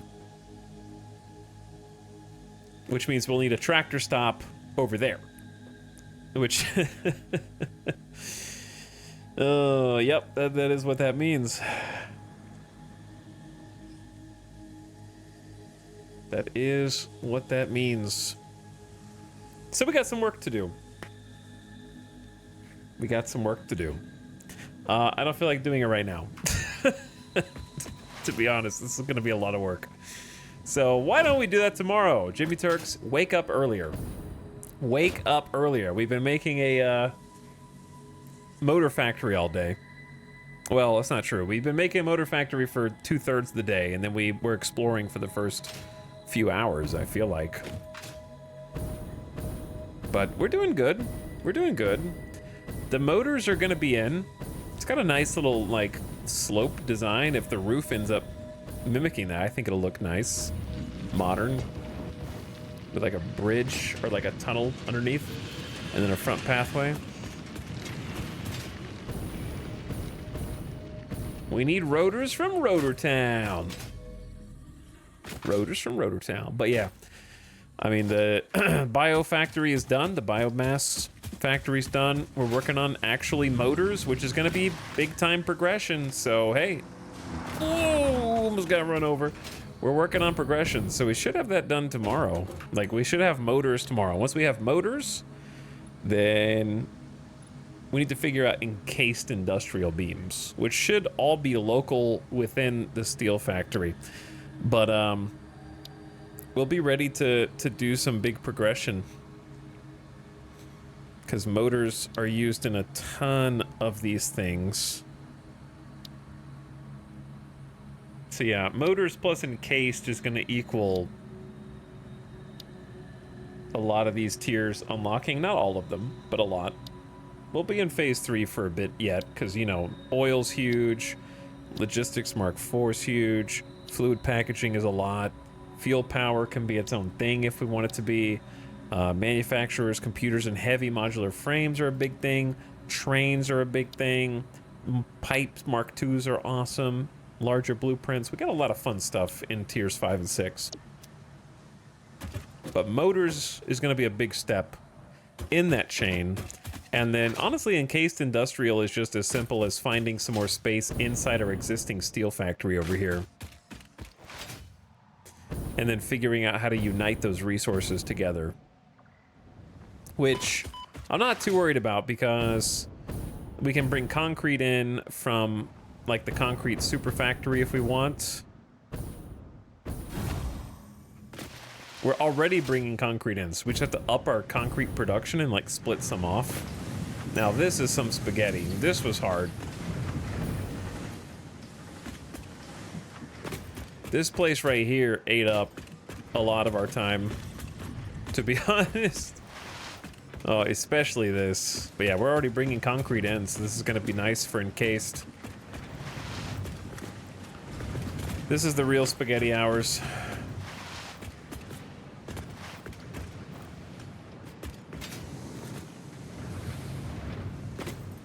Doggo! Thank you for the 14 all-clad aluminum sheets. That is so nice of you. So nice. Okay. Anyways, yeah, this is where we're going to be spending our time tomorrow. Ooh, other doggo. What do you have for us? You got something cool? It is Peely with 12 aluminum casings. 2 lizard doggos. How do you feel about using some trucks to bring in resources? I will use them if I need them, but for now, tractors are good. Trucks just take up so much space. That's why we're making a highway, so that we can have enough room for both. For trucks and tractors. Or maybe the trucks will use the highway. I don't know, but right now tractors have insane throughput, and we haven't found their, maximum yet, I would say. But yeah, I use tractors all the time. We have like 5 tractors. There's 1, there's 2. There's quite a few of them around. So I am a big fan of that. But thanks for tuning in earlier, Jimmy Turks. Hope you got some sleep, dude.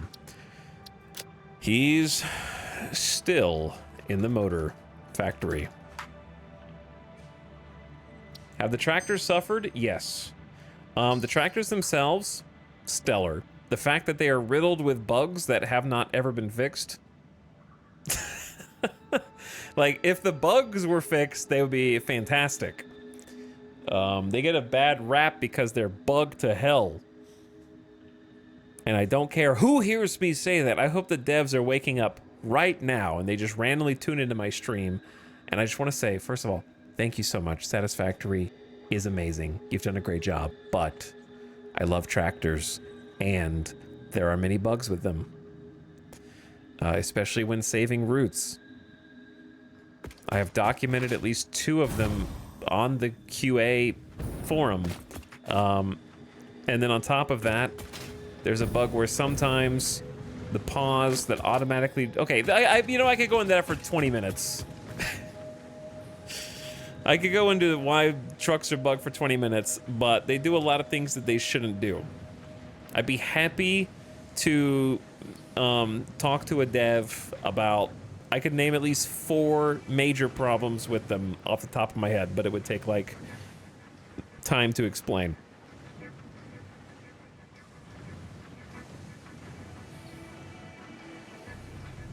But yes, they have suffered from a lot of derp. They have. It's pretty bad. Okay, and they also, like, when they upgraded all the vehicles and they changed how the trucks record paths, they basically just made it worse. And I don't mean that in an insulting way, I just mean that in like a matter of fact. You used to have much finer control over the exact route that your truck took, and now they try to automate that when you're around stations because they think you're stupid and lazy, which, you know, I am. You are. And also you cannot pause recordings anymore in the middle of a route, so if you mess it up, you have to start completely over. Alright, I gotta go. I gotta go, chat. There are some legitimate bugs, though, not what Moonling's talking about. So don't listen to Moonling, is what I'm trying to say. Alright, gamers, I'll see you guys again tomorrow. Come back like 3 p.m. Pacific, and we'll do it again. Okay? I'm gonna send you guys off. I'm gonna send you out of here.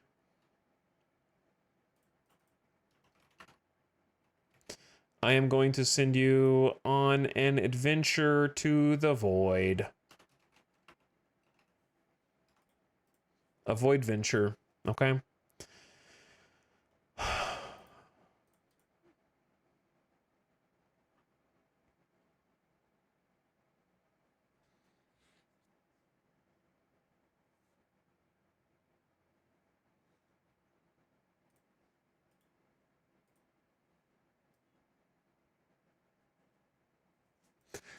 Okay, gamers. I will see you again. I will see you again on Manana. Okay? So come back. I'm tired. I'm eepy. Good night, Kata Kiwi, Inuakuri, Terminator Pig, Agent 25, Miss Lissa Day. Good night, Operator Chan, Damalise, Foreign Bob, Sneezy Broom, Cascading, and even Moonling, who you shouldn't listen to. Good night, guys. We'll finish up that factory. We'll get it rolling. And hopefully we'll have some motors. And then maybe if we have time, we'll work on Encased Industrial, which should be a smaller project. Because we already have a concrete factory, and we already have a steel factory, so just kiss. Just make them kiss. All right, moi. Get out of here. I'm tired. I'm going. I'm leaving, and there's nothing you can do to stop it. Look at this. This is the void. This is where you belong. You live here now. Hello? Can anyone hear me? Hello?